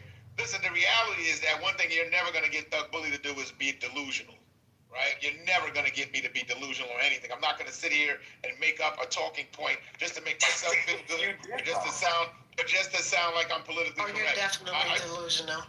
I put my, right, see, so you can call me whatever you want to call me. But if I call you that, why are you talking to me like that? Well, you do see, you're just a hypocrite. No, you are delusional. I said what I said. This is why I don't deal with you people. You just want to argue with me. I'm not a you people. If I would have never mentioned Trump's name, none of you would be saying anything to me. Now I can just get cut off. I know. Now I can get cut off. It has nothing to do with. Yo, you could have let me finish before you said that. It has nothing to do with. You could have let me finish before you said that. Do shit. I ain't got no. Look, now you don't have to do shit. Yeah. He posted a link from 8 months ago that has nothing to do with the current shutdown. It had nothing to do with nothing. That's that shit those supposed to be. To be fair, he is driving. And that was that Doge bullshit that they supposedly found, and none of it was true. My point was that's right. Exactly what I said. And I said what I said. It was a big ass fat lie, and he didn't know what he was talking about. It was a lie. It was a straight lie. It was a lie. It was a lie. It was a straight lie. It was a lie. It was a lie. There was no see this? There was Lisa, no do you see facts. No facts. Lisa, Because it was something that Lisa, Elon Musk made up, and it was a lie, and there was no Look at facts that. behind it. It was Well, just something that look at Elon Musk made up, as Look usual. at them. Thank you. Thank you. Thank you. As a new formed MAGA, I'm starting to see why. But come on now. As a MAGA, I'm starting to see a little bit, you know, through a different lens. Lisa, you're not no MAGA. Come on, I've been a MAGA for like 2 or 3 hours now. What's going on here? You know what? Y'all had me going for it for a while. Almost had you. We was going all night. I'm over here like, are they serious? I was trying to dumb walking down over my homeless conversation people. as much as I could. Oh yeah, okay. You know what? I should have been like Doug Bully. I should have posted irrelevant links and shit.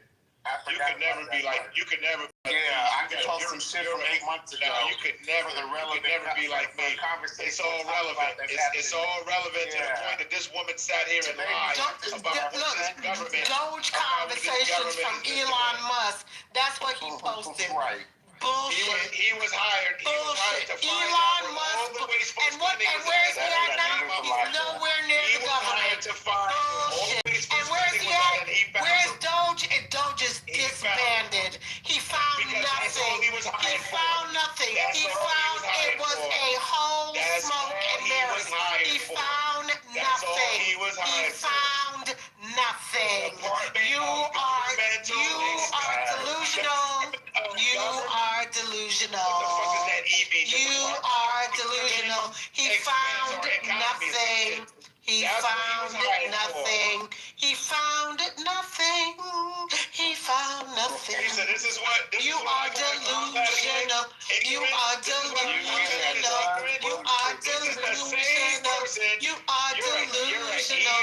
It's okay. That's why you're 5'4". That's why you're 5'4". You have a Napoleon complex. You are a typical Napoleon complex. You could never get your hair. You could never get your hair. You will never get your hairline back. You will never get your. Sir, we can tell that you're short.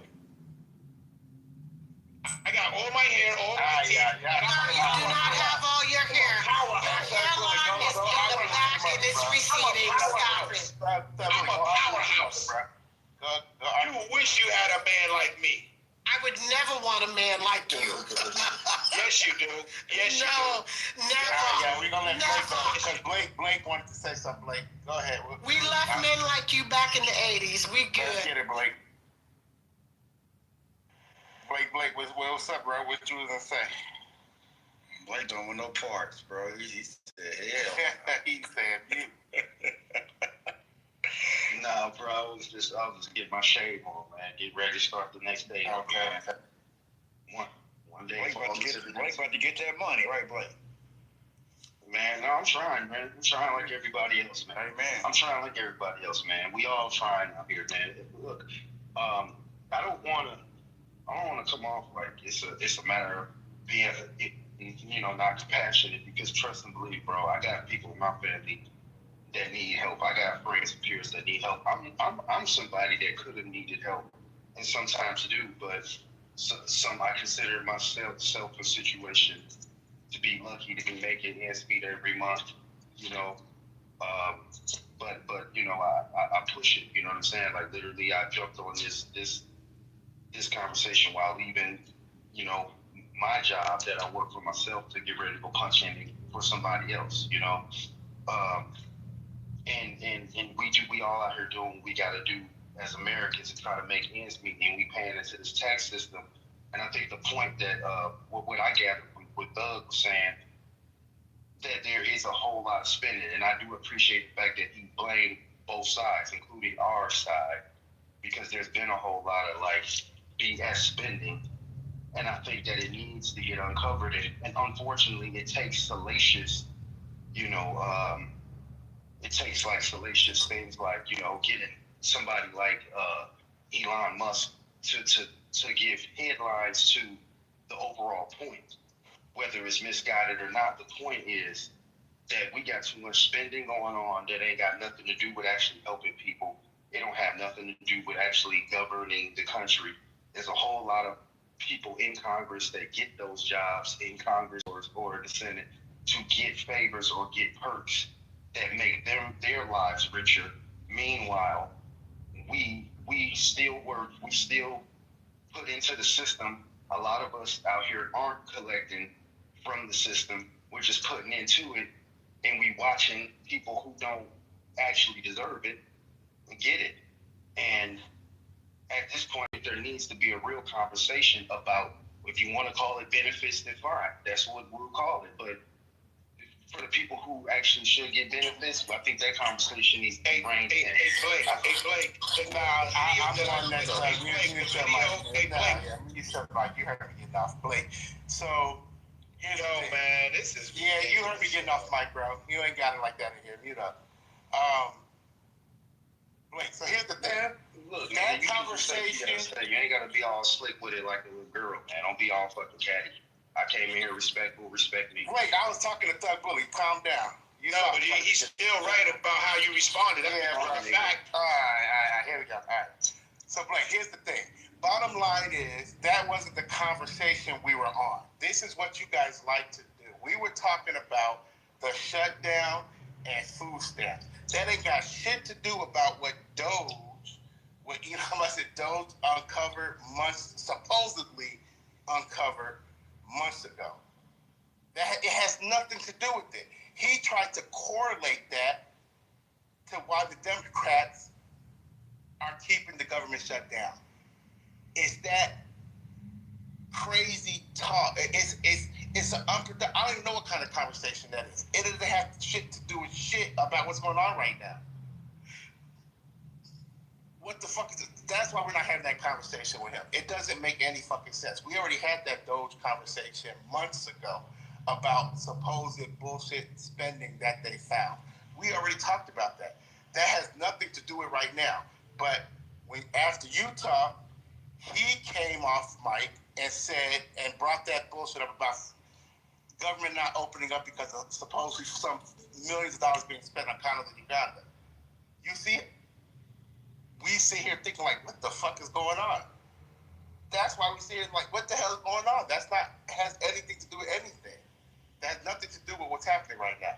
So the conversation was about who needs food stamps. And our question to you, Blake, and Lisa brought up a good point, is because you said that it's a charity.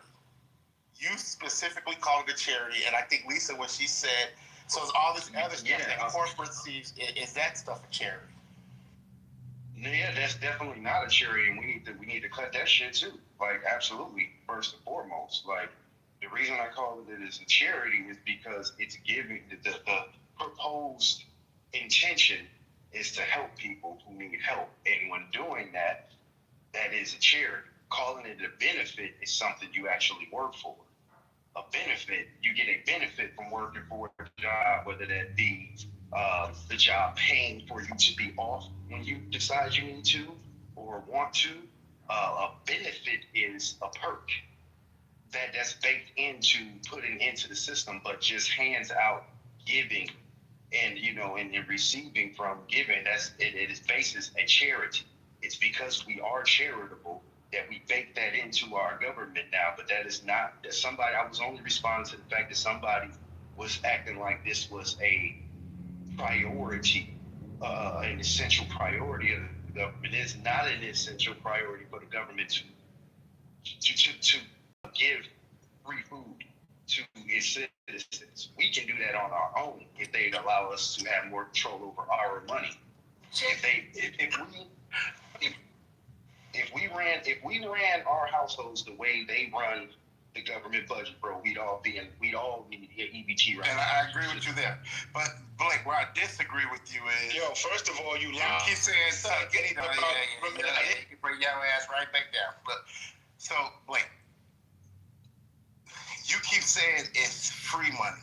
So do you understand the majority of people on SNAP benefits work? You understand that?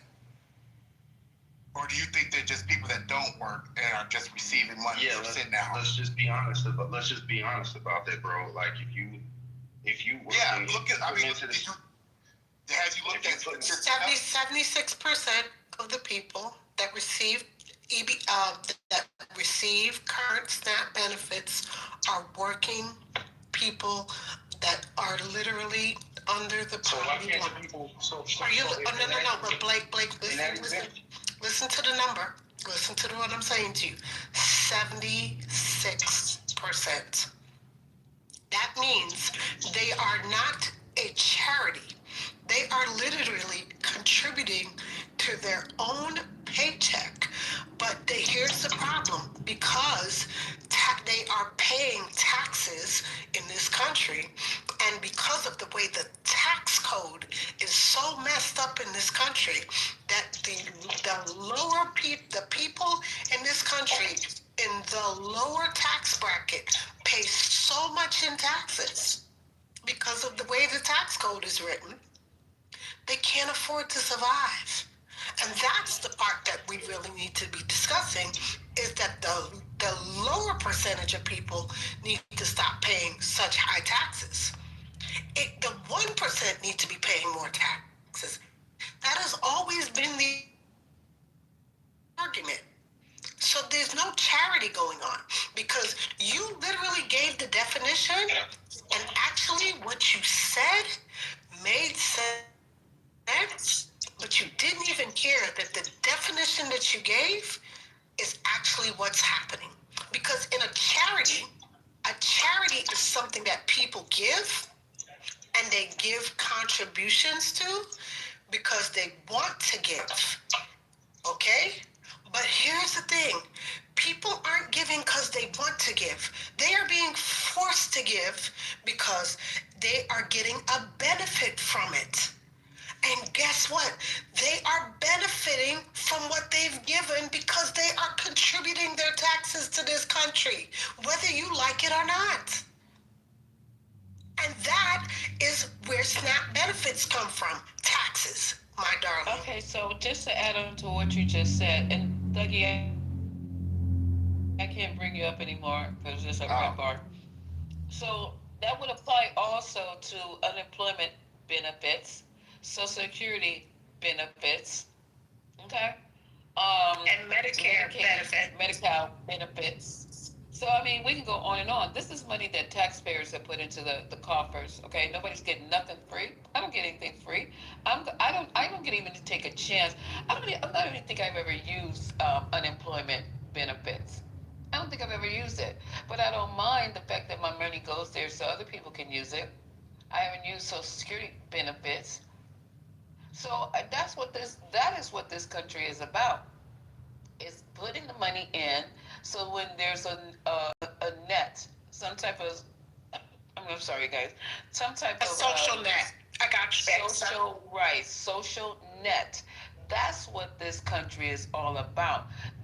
And you've taken advantage, I'm sure, of unemployment. You've taken advantage of anything that says benefit at the end of it, and there's nothing wrong with that.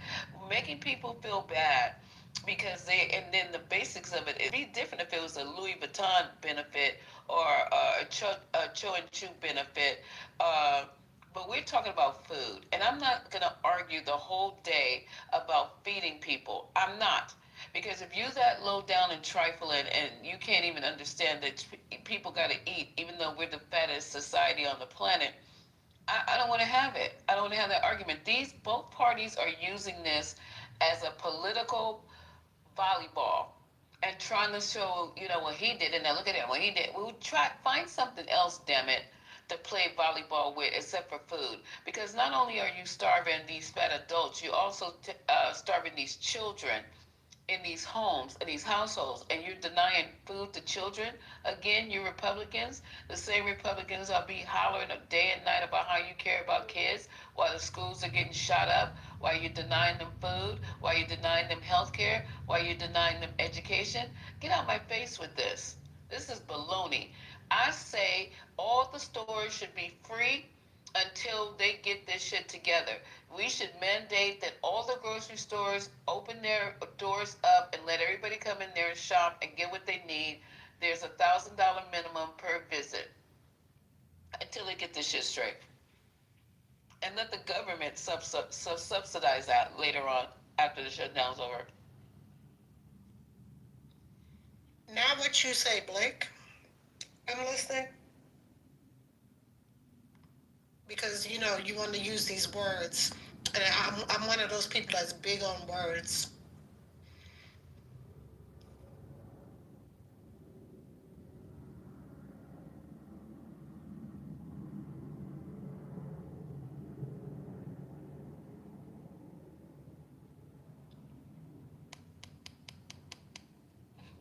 He probably is thinking.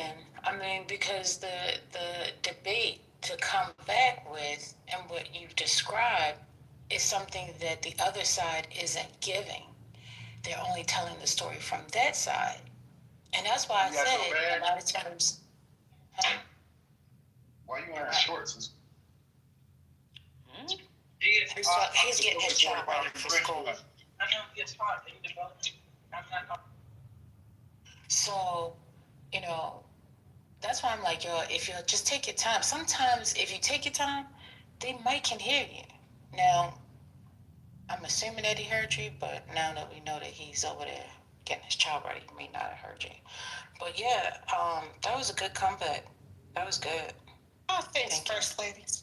Because, you know, I love Oxford and Webster's Dictionary. Those are two of my favorite dictionaries in the world. So, yeah. And now that I'm a MAGA, I'm beginning to see things more clearly. I'm up and at 'em. I got my hat.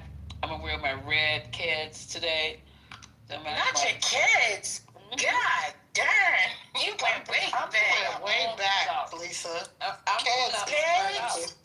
Do they even sell them? I didn't even know they sell them. Do they sell them? I know Converse, they still sell them. Kids? I have them. Put them kids in the trash immediately, ma'am. No, this is MAGA. Yes. This is my MAGA wear. You know what I'm saying? I can see clearly now the rain has gone. You are sick. I can see all obstacles in my way. Clearly now the rain is gone. Oh my gosh, it's gonna be a bright, sunshiny day. Yes. I love it. I owe this to Patty and JD. I was sleeping nicely on the 3-4 comforters. I wake up to them two hollering. And I was like, what is going on? Y'all still up? What did my Jeremy do, JD?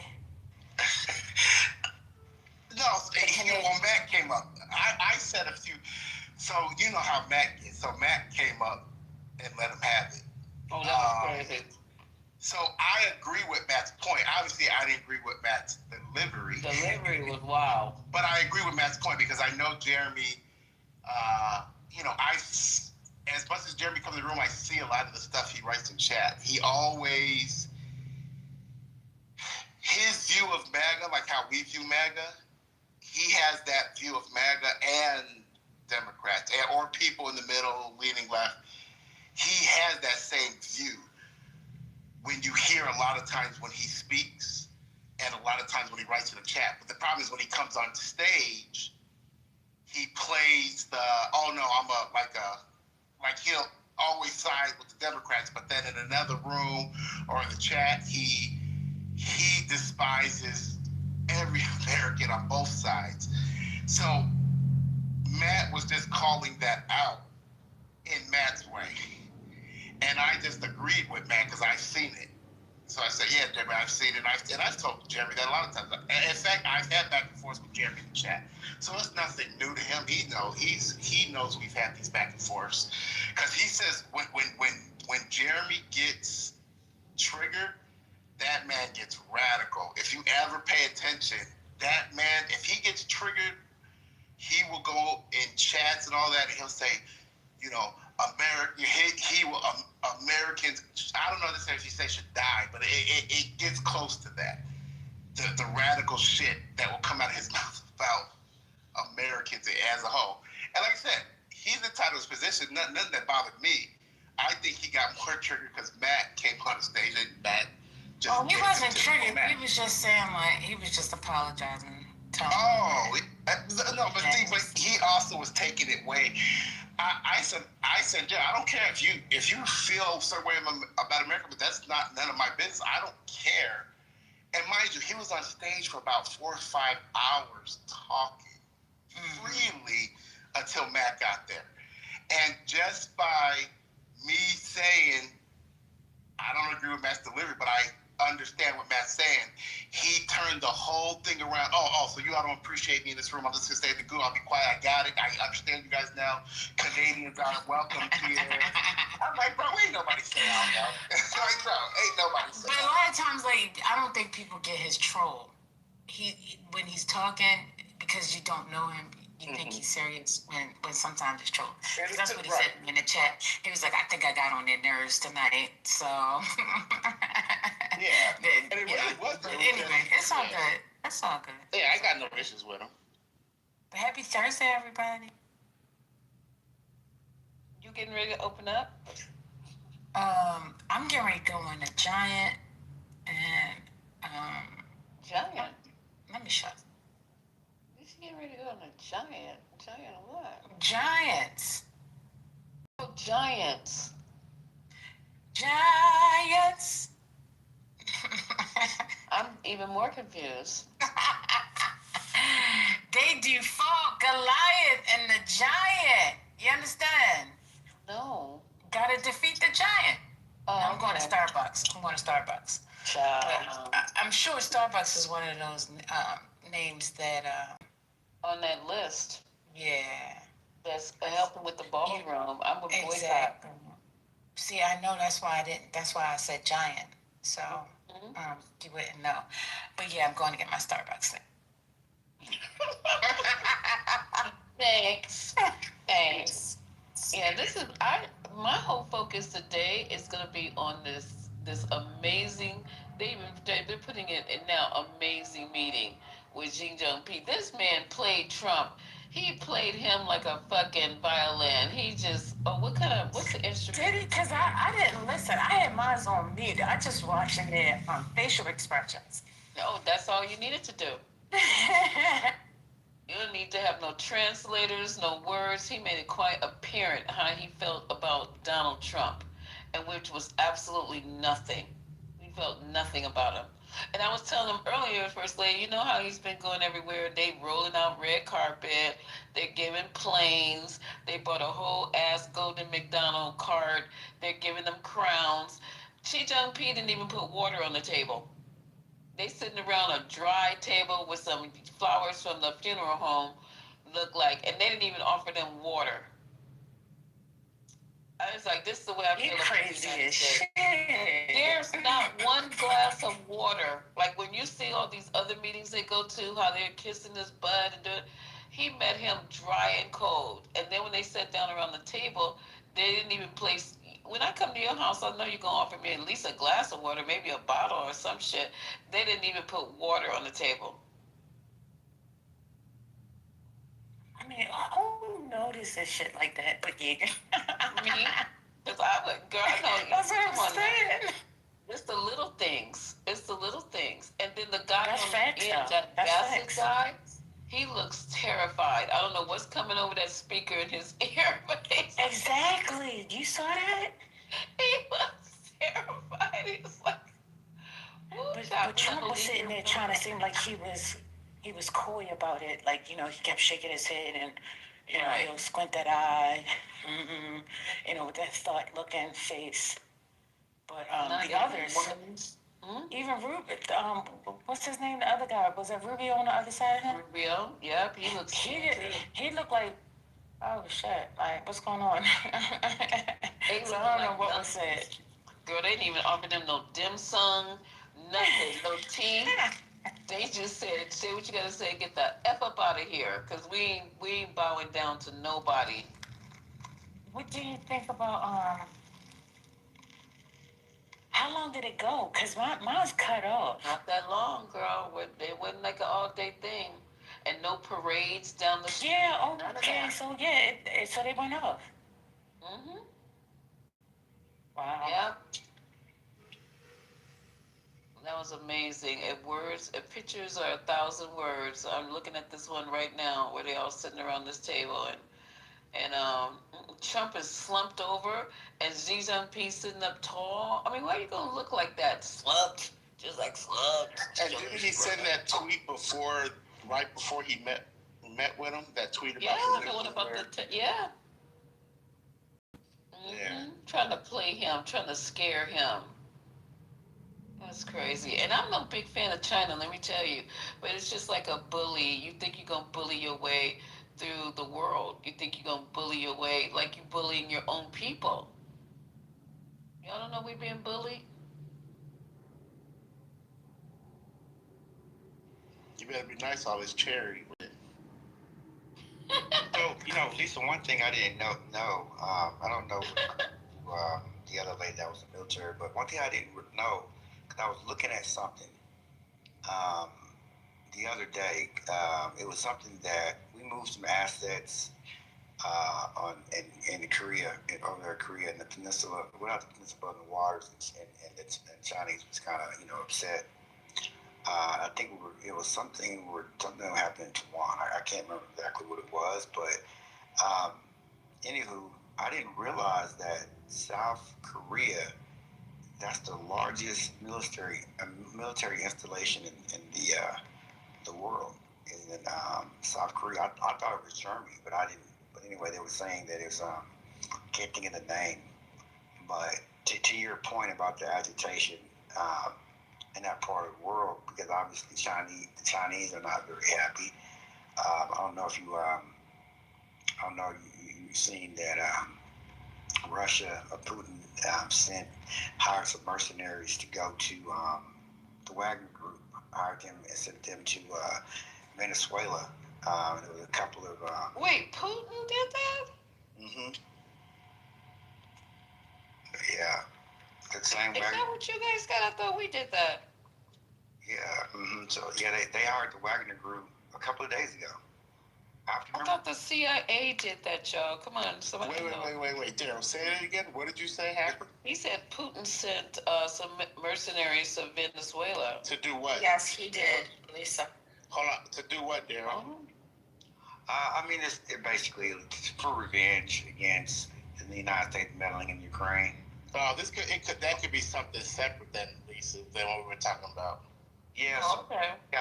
Yeah. So he authorized the CIA. Well, because you had two mercenaries, U.S. mercenaries that were captured in Venezuela. Yeah, that's what we were talking about. Yeah. Oh, okay. That's what we were talking about. But in response to the buildup in Trinidad and Tobago,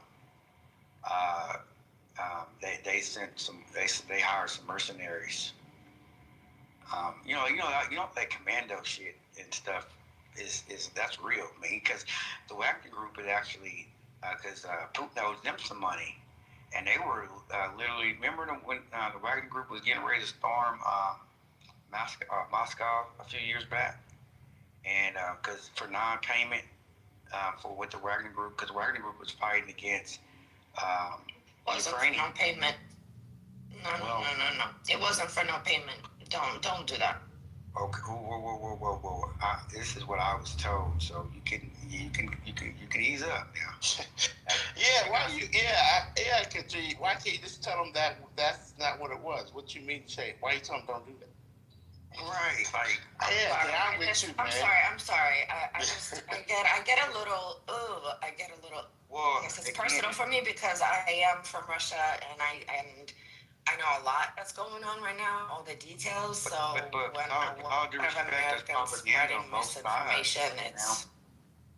Katrina, there's propaganda on both sides. Just because you have assets and resources in Russia, how do you know I don't have assets and resources in Ukraine? That's not to say I have actually family in both places, and I actually helped the Ukrainian soldiers. I respect that. All.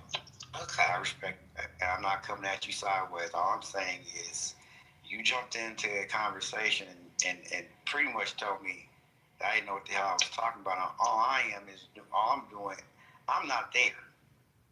I know people that are in the fight.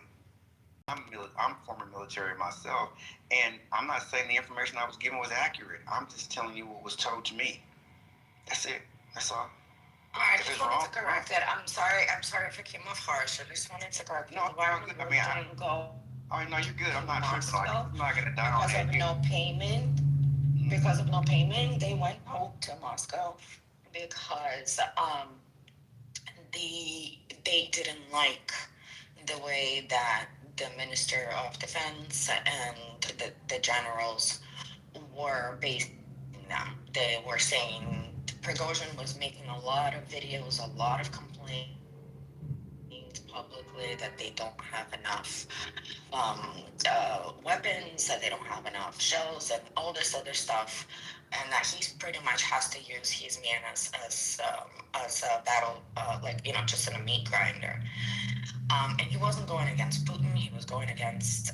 He was complaining a lot about people under Putin, and that's why they had that. Oh, good morning to you. So, Ms. Katrina. Good morning. Well, hold on for a second. I just want to let CEO know before the day goes on. CEO, I finally have to do this. I'm officially MAGA now. I've been up all night.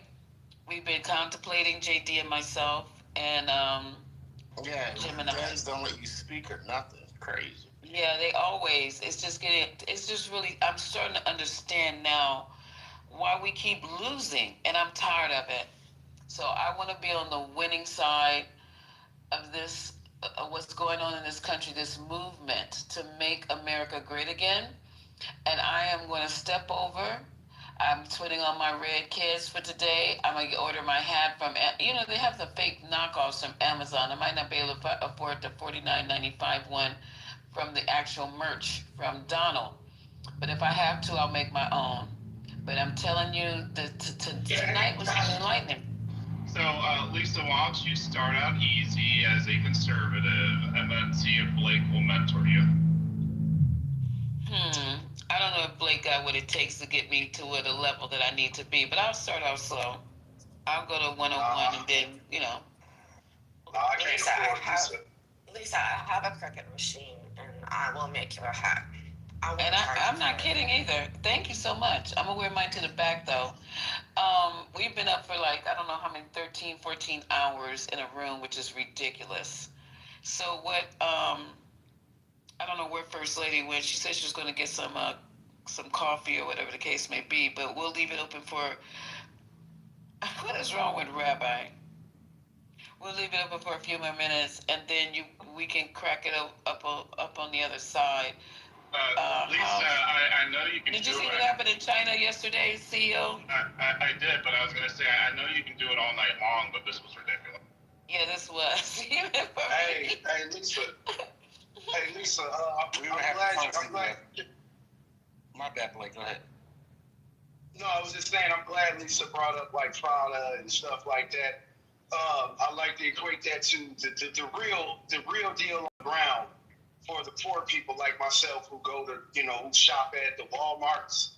You know what I'm saying? I don't go to Target much. I don't go to Target much, only for certain items when I really have to. But for the most part, I'm hanging out in Walmart, And the thing the observation you see on the ground and from the people who work 80 hours and have busted their ass to try to, get some kind of skill set to be able to put, to make a decent, living, is you notice these are the stereotypes that the white conservatives get, and they use it just like both sides use salacious shit. But this is the stereotype and the archetype, and I understand where that talking point comes from, because you see it. You see, you work 80 hours, 90 hours sometimes, and you spend about $200. You drop 2 bills at the grocery store, right? For your family's budget, depending on how many people you got. You drop about $200, and your cart is not even a quarter full, and it's meticulously picked out. You meticulously yeah, we got to get flour because we got to bake this, bake that instead of buying this. That's processed, and that would be convenient, but I'm gonna have to go with this stretch. And then you're making all these little fucking decisions like you living in the Depression days or whatever. And then you sitting in line and then you see bonnet wearing, you know what I'm saying, Jaquisha got a cart full of shrimp, lobster, steak, I'm not lying. I'm not fucking lying. Jaquisha is getting lobster from Walmart. Let me finish and then y'all can eat it. Let me finish and then y'all can eat it up. It's pressed lobster. Yeah, it be first world shit. It be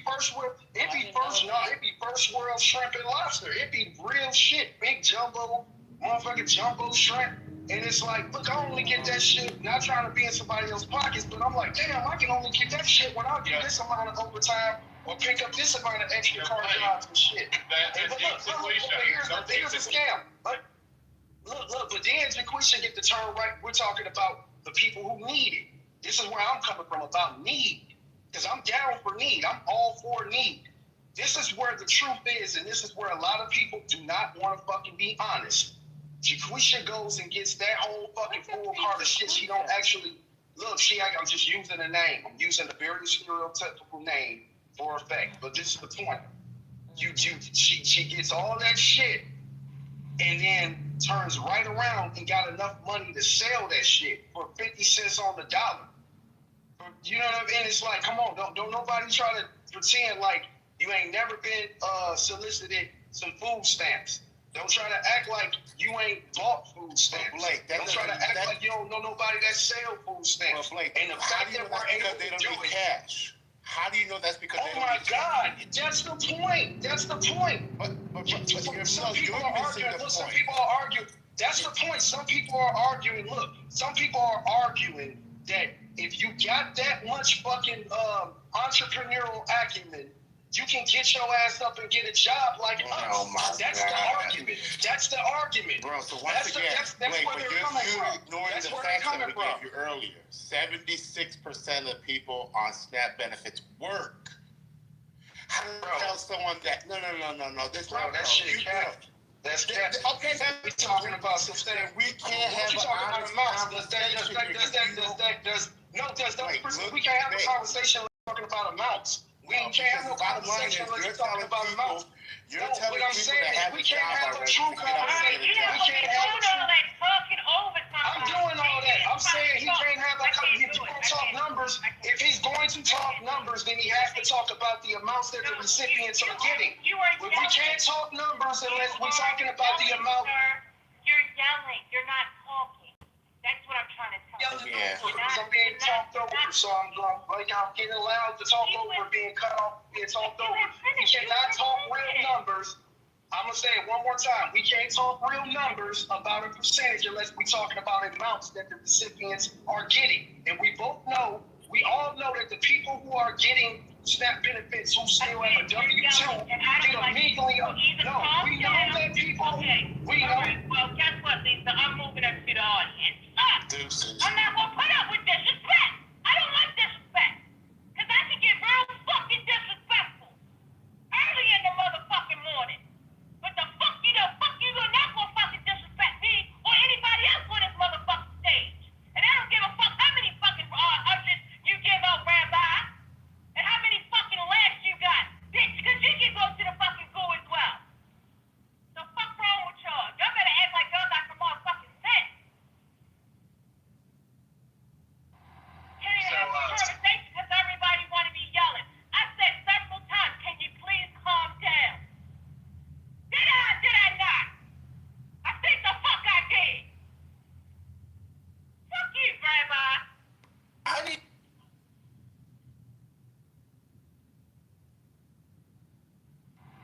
Good morning. Good day. How are you? Happy Thursday. You know, I think JD Blake missed the big picture. If Jaquisha is so enterprising that she can buy lobster from Walmart and then sell it, clearly she just needs some mentorship because she's got ideas. Yeah, she's got a lot of potential to be an entrepreneur. Yeah. What was I thinking? But no, I will say that at the end of the day, I don't appreciate people having enough money to sell off food stamps. It's illegal. For real. Yeah. So part of what he was saying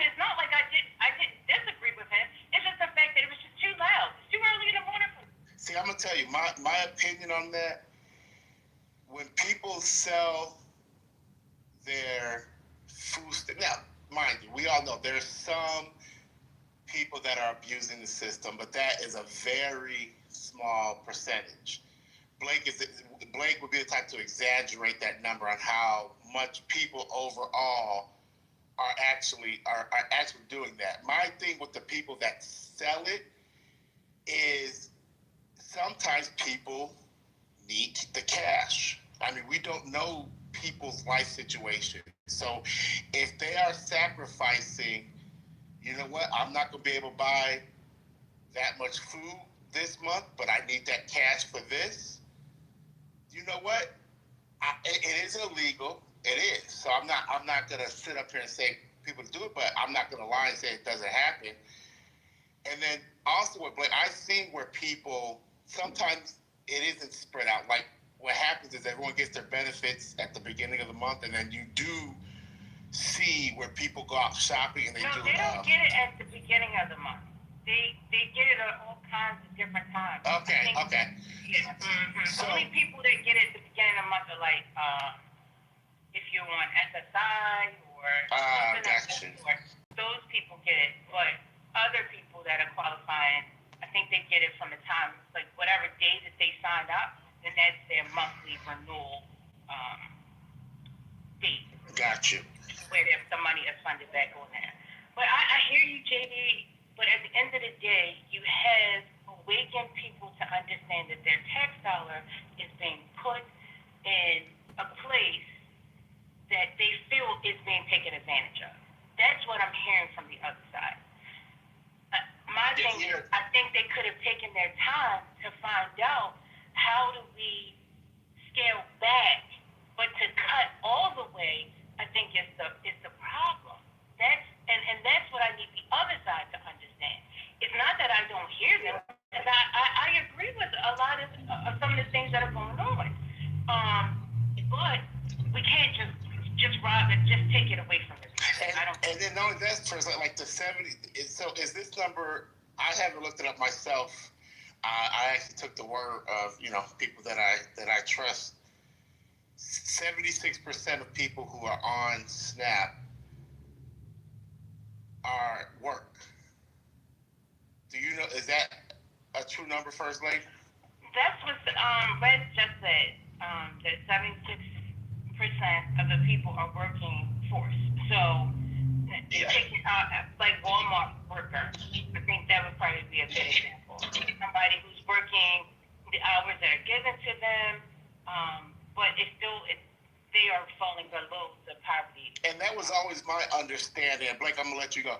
That was always my understanding, and that's why when people want to attack food stamps and attack benefits, attack the reason why people are on benefits first, because it's not just because people are taking advantage of the system. I said that's a very small portion. Like the problem is, if people are working and they still can't afford to freaking eat or support their family, we have other issues. We should be attacking those issues first, because you want to attack where all people, this whole rhetoric, get a job, do this. Like I said, that's rhetoric of a very small percentage of the people that are taking advantage. Just because in your own anecdotal experience, you quote unquote think what you're seeing is people taking advantage. That's your anecdotal experience.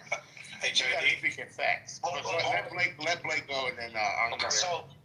So First Lady and JD, good points. I don't disagree with the basis of the point, but this is what I'm trying to say that I didn't get to say is this.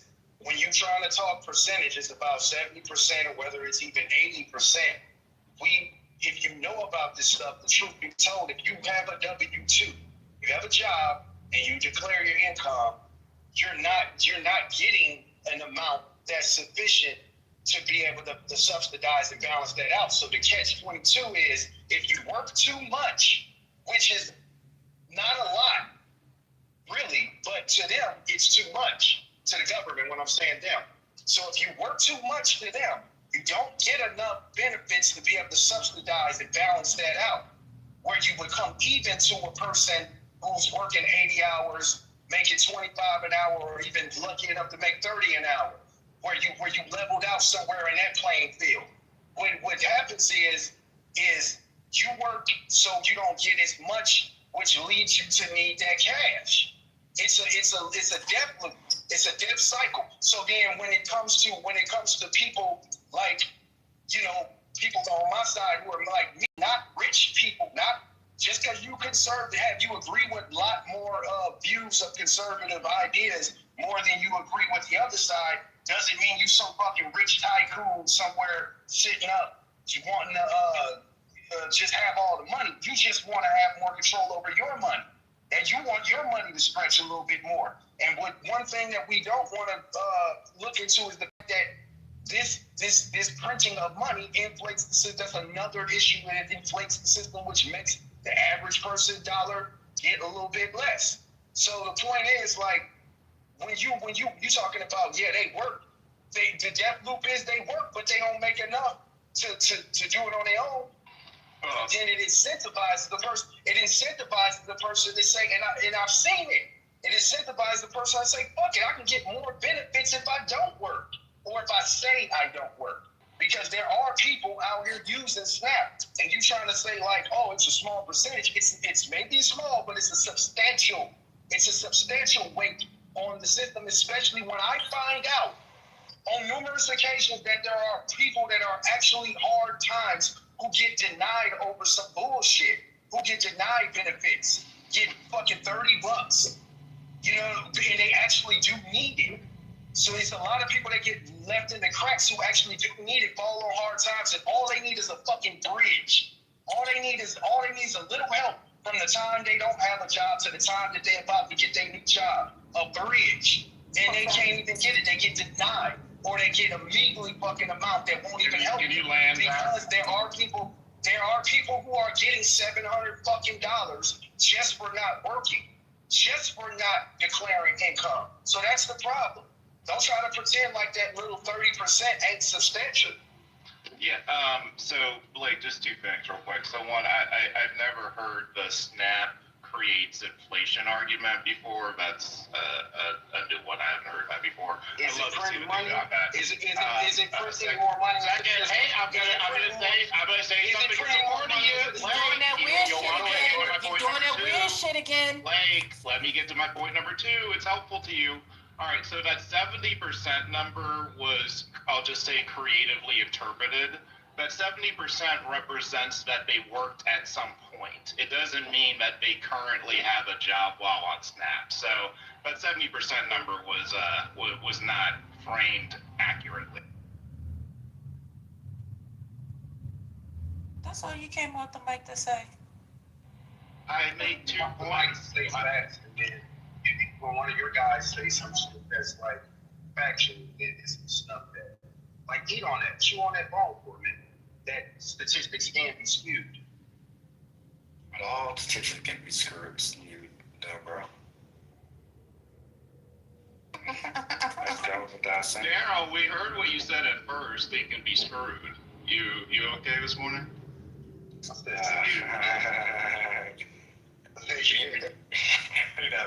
You know what I mean, man. Come on. You got a better CEO. Blake, I think it'll have a better conversation with you if you actually come with the facts. Because even you're saying 30% of people are. If you said 70, then he's saying that the 76, so he's rounding it up to 30%. So yeah, really 24% based off of that, because it's 76. Yeah, he said 70 at first. Yeah, he was saying 30% of the people are missing. No, I was saying the remainder. I'm saying the remainder. Okay. If it's only 30%, I'm saying yes, that's a small percentage, but it is a substantial. So you think the 0.05 that are misusing it, the 0.05% is substantial? Because there's a 0.05 of people that get caught in the cracks that I just mentioned. That people that do work, have intention of going back to work, have never used the system, and just need a little bridge. I've seen several of them, and I was one of them in my 20s. I was one of them in my 20s on two accounts, on 2 occasions, where you just need a bridge. You just need a bridge to get from here to there, and you can't. In some states and some they go by, when he was talking about not actually working or had worked at some time, I'm assuming that he means like when they ask all the questions, you fill in the blanks and you fill in the numbers, and you're like, yeah, that's what I did make, but I no longer make that. I think they still count that as, oh, that's what you make. Because the tax system does the same thing. So, you know, that's all I'm saying is like that 0.5 or whatever you're saying, that small percentage is affecting those who get caught in the cracks and get denied benefits just for a momentary time. And well, you know, wait. Food shelters out. One second. But these shelters or food shelters, these food banks are running out because they don't have the food to continuously keep on, you know, hey, what's going on? What are you? So, yeah, but, you know, the 24%, 24 to 30% that we're speaking about, if they're frauding the system, you still have 76 people. You saying that other people are getting denied. There's 76% of the people that are getting up. So I think your argument is simple. It's not that you have a problem with it. You just have a problem with how it's currently going and the people who are abusing it. I think that people can actually hear and possibly have a conversation with you saying that, because that's what it ultimately sounds like to me. You even said by yourself that you've actually benefited from it. And I've spoken with a lot of people who are MAGA supporters who have also felt on hard times and had to use the system for a part of their time. You're not saying you have a problem with people doing that. You're saying that you have a problem with the limitation or not having limitation. Is that correct? Yes or no? No? Yes. Blake, is that a yes or no? Well, if it is yes or if it is a no, I think that the limitations have been put in place for a lot of states. I'm not sure if it's not all over the place, but a lot of these states do have limitations. Go ahead, CEO. Yeah, I was just gonna say first, like there's a lot of, and Blake, you can respond to this after, like, there's a lot of emphasis on this tall amount of fraud. The flip side of it is 98.5% of SNAP benefits are used appropriately. Exactly. That's pretty good for a human system. For something to be 98.5% effective is pretty good. And it's 1%, like 1% that is like given, it's just done wrong at the agency level, and then it's less than 1% of people who are actually committing fraud. Yeah, I mean, we can say that all day long, man. The thing about fraud and the thing about crime is a good majority of it is undetected. When you're trying to fight against fraud, or when you're trying to patch any fucking hole in any system, physically and in concept, it's harder to patch a hole while it's leaking. Let's just be honest. When you're going to fix a fucking leaking pipe, you have to cut the water off to deal with the issue. And in concept, that works too. And that's just the sad part about it. So the thing about it is this, man, getting the water cut off, it's a major fucking disadvantage and a major detriment to, you know, the people that need that water. That's the truth. So what is that's the overall thing with it? So hold on. Then I want to correct First Lady. I had said try to get help. I didn't get help. I wasn't allowed to get help. I fell through the crack. I wasn't the only one. I know a lot of people in my peer group over my 40-something years being on this earth that fall into this weird crack where you make too much, you don't make enough. And when you talk about inflation and the joke about, I've never heard the argument yet, because it's not an argument that anybody really does. If you're printing more money, it does add inflation. More money into the system is inflating the system, whether that be through benefits or any other way. The point is, the money's being printed. The money don't come out of nowhere. The digits do. The fucking digits that they print into the system do. But the point is, so it's like, come on. People fall through the cracks. There are people out here who are good intention, who do contribute to the society, but there is a substantial amount of people who don't, white or black, conservative or left-leaning. Like, it doesn't matter about all these fucking divisions. The point is people who actually need this shit, and when it boils down to it, fucking SNAP benefits should only be for those who actually cannot survive. Meaning, you don't have a fucking hand. You don't have 2 fucking legs. Your brain don't work. Like something. All right, so women, let me back up real quick. Them the motherfuckers who should get the maximum.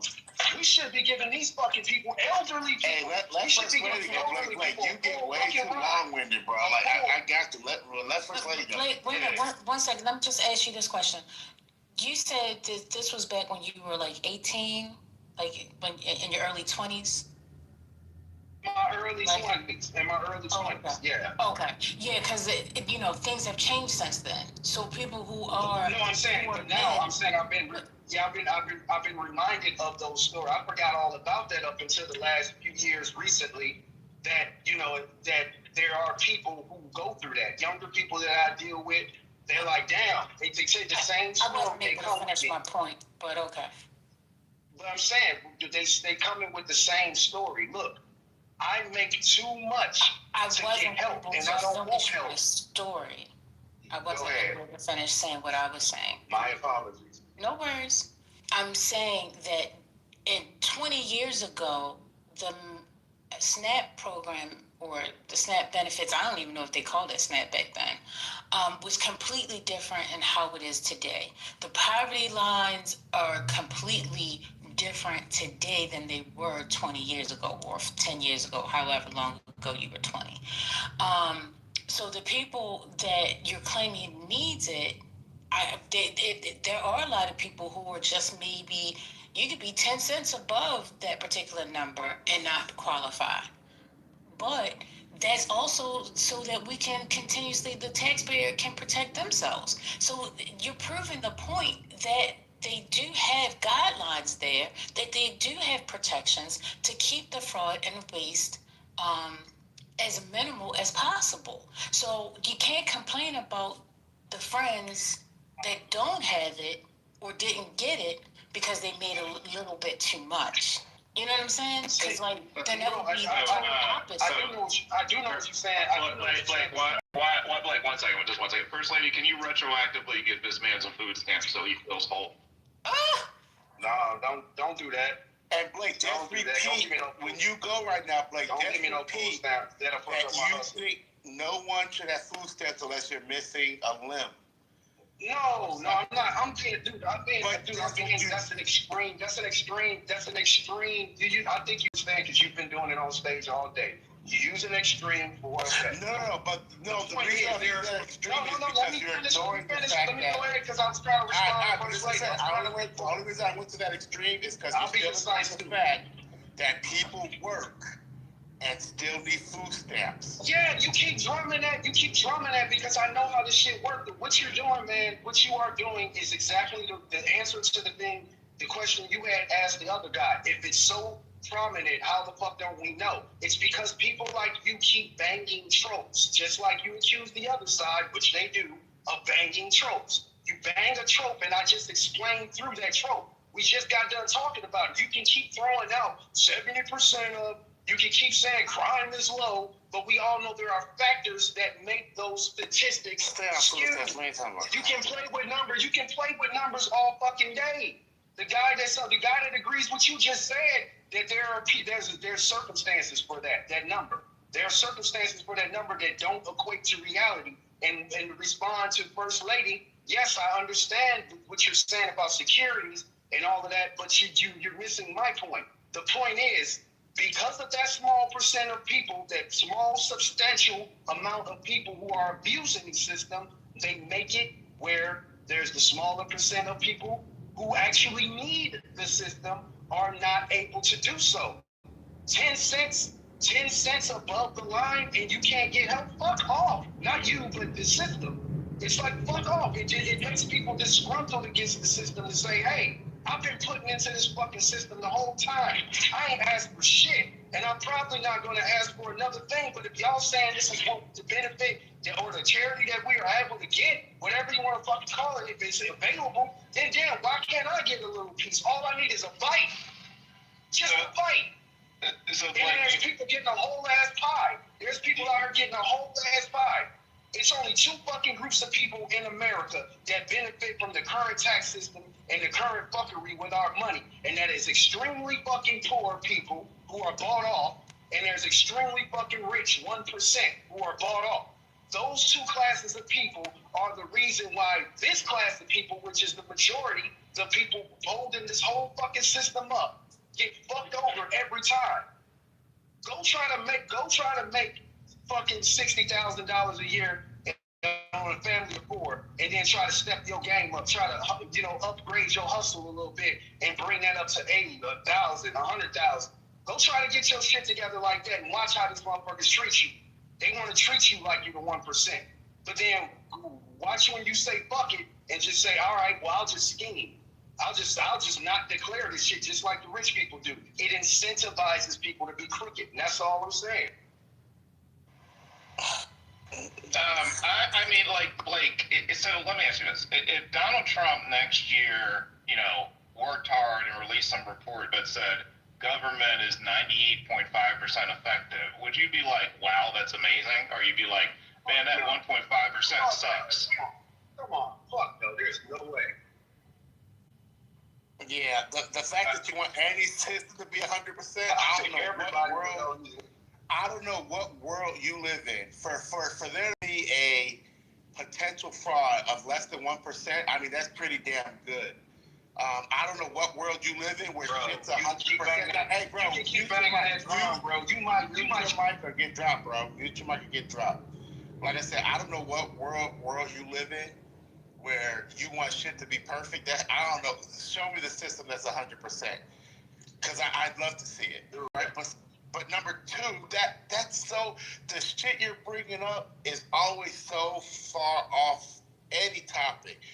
We're talking about a government shutdown where now people are going to stop receiving benefits. They ain't got shit to do with whatever the hell you're talking about, because people abuse the system. That wasn't even. It has all to do with it. You just failing to make the connection. So you're failing to make the connection because you don't want to. I'm failing. I got to make a connection. Yeah, you're failing because you're the one that's being dishonest in this conversation, and I'm actually being honest. Show me where the government. That's why I feel raise my hand after getting kicked out for doing the same thing.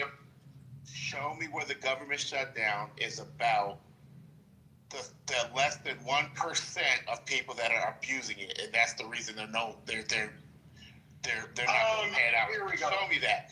If you don't post it, then please move the fuck on. Here we go. You ain't post shit either. So you're talking about a number that was already proven by your side that is skewed. Bro, the fuck you in that statistic, bro. Like, that's the problem with America is y'all play with numbers. This is disrespectful. I can't take it. Oh, really disrespectful? Come on, let's be honest. You just said fuck a man. You just said it. I've heard that said too. I've heard you a dumbass. Like, come on, man. When I first came up on the stage. Come on, let's not pretend. He's a grown man. He can handle it just like I handle mine. Like, come on. All right. Well, you're right. I wouldn't say it to you. I wouldn't say it to you. You're right, Blake. I'm sorry. I never say it to you. And definitely wouldn't say it to Lisa. I apologize, Blake. Definitely wouldn't say it to Lisa. But look, here's the deal. I'm just saying, JD, let's just be honest, bro. Like, we can throw numbers out here all day. Just like you asked me that quick question. If Donald Trump said it was 98% effective, hell no, I wouldn't believe that shit. Nothing about this lockdown has to do. This lockdown is false because the pendulum is now finally swung to the point. I don't know where you don't understand where we're fucking broke. The tap is running dry. Yeah. All right, you just keep talking to yourself down there. Good morning. None of this supposed fraud under 1% has anything to do with the lockdown. It has nothing to do with what the topic of the room is. Who needs food stamps? It has nothing to do with it. All right, that wasn't the conversation. So you're dragging that out for I don't know what reason. Get to your point. You don't want people to have food stamps. You want people to have food stamps. Like, get to a simplistic point, because I don't know. You're all over the damn place. Concrete, what's your contribution to food stamps? And I'll bring your Blake back up. My contribution sorry, my contribution is that it sucks that people are going through this, but our problem is deeper than, you know, people not being able to get food stamps. There should have been ways of helping improve human capital, and I think that's the real problem that the government hasn't addressed, because we all know the government can take a young man, young woman who volunteers to sacrifice their life. They could turn them into a great productive member of society. They give them physical training, they give them education training. They become very useful in a, you know, short period of time. And I don't know why we don't just take those lessons learned and spread it out to the broader community, where people are improved, their human capital is improved, and they don't have to sacrifice their lives, and they're able to get jobs and have some self-respect, so on and so forth. So that's the real issue for me. I don't disagree with you, because that's what I was saying. So look, in the meantime, until we get to that point, would you at least agree? Some people are going to need benefits, but to me, spend money on getting that done. No, right? You got. I mean, the problem here. And that's the problem with right, and that is the problem with our government. We don't. The real issue is there aren't the opportunity for people to make the money or put themselves in the position to make money, so that they don't need to rely on these benefits. Is something the government is weak at doing. And some people argue that's not the government's job. You know, you'll hear a whole bunch of things. But one thing we do know is we're paying our tax dollars to the government. So if that's something we want to expect from our government, hey, you know what? We want our tax dollars going to this because we need to fix this so that we can stop spending money on this. I mean, because a lot of times I hear people bring up the argument that this is like in the black community specifically, this is what we should be doing as a black community. Guys, people, at the end of the day, we still pay our money that we worked for, paying taxes to the government. So there's an expectation that we have with our money. It shouldn't always have to be we pay taxes to the government. And also now, you know, now we got to also, so let the government do what they want with my money. And now we're going to come up with stuff that we're going to do on the side to help our community. Not that there's nothing wrong with that. But maybe we're not 100% in agreement, but I'm definitely in agreement that put the money and get the people out of the situation. They're not doing that. Yeah. Go ahead. Yeah, I was gonna say. So Blake, would you be on board with since Trump has made such a great commitment to AI, why not have AI training for all SNAP benefits recipients? What I don't know what AI training. What does that mean? It means basically you become proficient in AI, ChatGPT, etc., AI programming, etc. You think? All right. So the best way to approach this is first starting with the size and demographic of the population that's on SNAP, right? So you got the men, the women, the children, what age groups they are, and you know what proficiencies they currently have. And then we look and see which are the needs that fit their characteristics. And that's how you deal with it. Just like throwing out a buzzword and saying everybody learn the buzzword, I don't think it's going to be a good idea because these things are typically overhyped. And when you do funnel everybody into that direction, because it is the current buzzword, you're still going to end up with a glut, and then now people need to be retrained. So you got to be much more surgical with your. But I know this is just a conversation, but that's why I wouldn't just say everybody get AI. Okay, the concrete, like prompt engineering, for instance, Tony just mentioned that specifically in the chat. But that and other specific things are going to be relevant in this economy the next several decades. Like, you can say AI is a bubble. The internet was a bubble. Remember that? The internet was a bubble. So you're just doubling down on that one hype idea. The internet, but the internet has transformed the world, even though it was a bubble, right? So AI. You want to see how large that population is that actually control the internet, not versus the consumers of the internet? You want to see how big the universe is? Concrete, what I'm referencing. I'll look up the numbers and I'll tell you how many it is. 31 years later, right? How many jobs are created and tied to the internet? If you don't think AI is going to be the same way 30 years from now, you're fooling yourself. You don't focus on where the puck is. You focus on where the puck is going. It's going. No, that's not the point at all, but whatever. Let me You're just right, everybody gets AI. Okay, but I see you. I thought they actually had like job training programs with unemployment and like the SNAP benefits if you're on that. No, they don't have that already. They do have some, but Okay. I was just specifically saying let's modernize that, right? And you can look at from today's time. It doesn't just have to be AI, but like it shouldn't just be like plumbing. You know, nothing wrong with plumbing, but it shouldn't only be that. It should be other things that speak to where the economy is going. Yeah, where the money is. Hey, CEO, I'm not gonna knock you for that idea because it is an idea, and we need more of them. What do you think of this idea?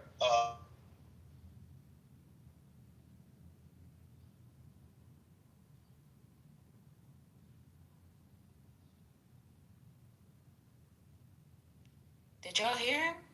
Nah, he got a phone call. Oh. And CEO, or his idea was nothing. CEO, and for men, you got to think about right now the population of men that gravitate towards computers naturally. That's not everybody. Some people just don't want to sit at a computer, going through those motions. And there's nothing wrong with plumbing, electricians, so on and so forth. And what's so crazy, if we had more people in those disciplines, we would actually help to produce more houses and bring down the cost of housing. That problem is fixed with the improvement of the man. The housing problem, you get more men in more housing disciplines, you will have a reduction in your housing crisis because there'll be more men that'll be able to put up more houses and it bring down prices, supply and demand, real simple stuff, right? So concrete. AI isn't the solution to all problems. Yeah, and concrete. You would agree that what you guys are bringing up, it's not something in the short term. That's something down the line, right? I'm not saying I don't mean started down the line. I'm just saying for something like that to take effect, for stuff like that to actually start coming to fruition, where you're actually seeing the benefit, meaning you're seeing people being able to come off benefit. Yeah, what time frame are you thinking? Because I'll tell you. Well, that's what I'm asking. How far down the line? You can get a man trained up in construction in, I'll say 3 months, just so it doesn't sound bad. No, but I'm talking about putting that program together to that point. Like right now. You get started tomorrow. No, that's not realistic. I don't think it's very realistic. Hey, I'll tell you why it's realistic. It has to go through government, right? I'll tell you why it's realistic. Because there's already but you're saying during a government shutdown that tomorrow. You mean in this climate? I'm talking about. We talked about time frame without that context. If you're talking about in this climate, then obviously everything. That's why I said from today. So but today doesn't mean like in this context. It could have meant bereft. No, I'm meaning literally today. Okay, yeah. All right. Well, and kind of agree. Here's the number one data analytics. Let me just say the reason I brought that up, and it's like, is because I said a lot of these conversations, people are losing food stamps today. People are going to be struggling today. And that's why I said when we have these conversations about what we can do, that is something that is not bad ideas, but it's stuff that it's going to take effect for people. People can't, all right, I'm just going to not eat until I get to that point. And that's what's saying. So I don't want to distract from what is happening right now, because what is happening right now is we have a government shutdown. People are losing their benefits.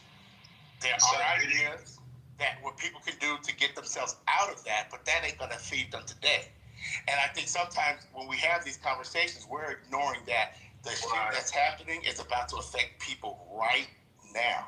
So, JD, you think they'll get something in place between today and tomorrow so that doesn't happen?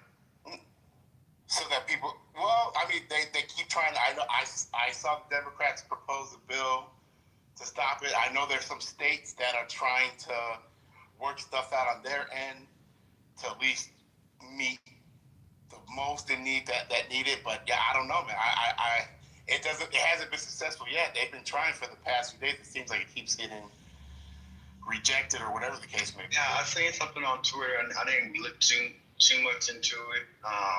It said that there were some progress being made, but I didn't go look into the nuances of what they were referring to. So I'm gonna check that out. But I mean, hopefully, and because as we kind of started going down that rabbit hole, I kind of was with you. I was like, because I was like, those are good points. I know we have programs that already exist, like retraining and apprenticeships and things that to the Department of Labor, and then goes to the workforce commission of every particular state. But then as I found myself kind of going down that rabbit hole, I'm like, wait, hold on, that's not even what we're talking about. And you kind of got there before I did and say, hey, this is about to shut down. We're talking like right now. Yeah. And then and even if we did talk in the long term, and this is just my opinion, right? I think we've talked about. See, I would love to hear your opinion on this. So we've talked about it. Well, you've heard about it long enough, where the middle class is diminishing, right? To me, in my opinion, a lot of people agree with this, but I think with Trump in office, I think that's accelerating. I think we're gonna, where we thought we were always, the middle class was diminishing, where we were gonna have just poor or rich, that was gonna be a thing. That now with Trump in, I think that is gonna be a thing. Like, I think in this term, that's gonna happen with the way things are going. With that being the case, you now have a society that is poor, and you have a society, you're part of a society that is rich.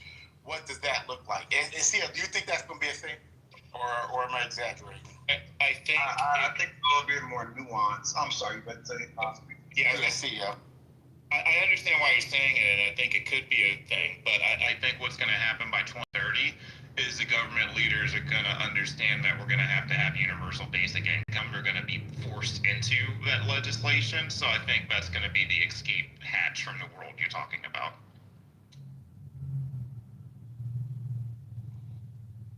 Man, we talked about that with universal UIB or UBI.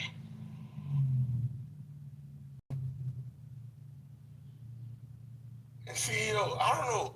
AI is about to have a bubble burst. There's too much, like it's overstated what it's gonna do. AI prompting as a job? Are you serious right now? Concrete, he literally would be having this exact same conversation in the late 90s about the internet. There's nothing that has there's nothing in computers that has the skill of, hey Siri, what time in Dubai? That's now the skill set that built the internet. Hey Siri, write me a paper. Hey Siri, I need a website. No, that is not a skill set, brother. Oh, AI is deeper than that. That's if you Oh, he's talking about AI prompting. AI prompting.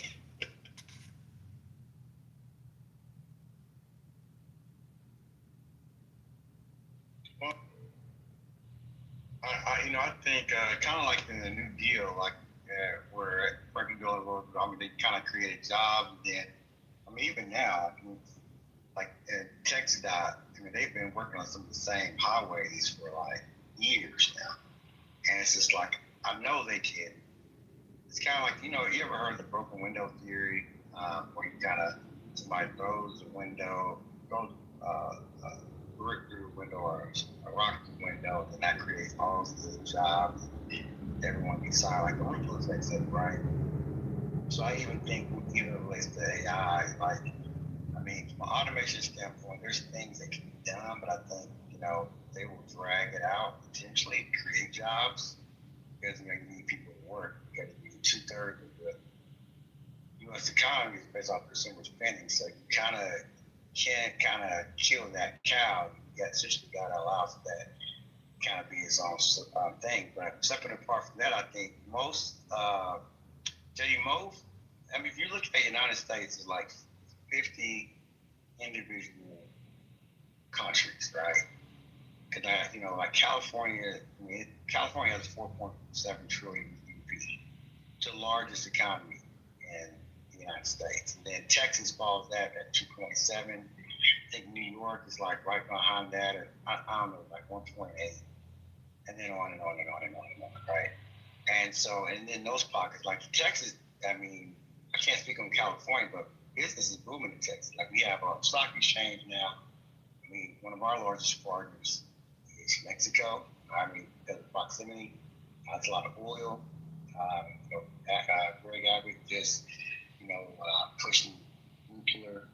They just wanted to like pretty harder, putting a piece together to fund this nuclear department for like 350 million. And I mean, I can go on and on and on and on about the Texas triangle, which is Texas, Houston, and San Antonio, which Houston probably the fourth or fifth largest city in the United States.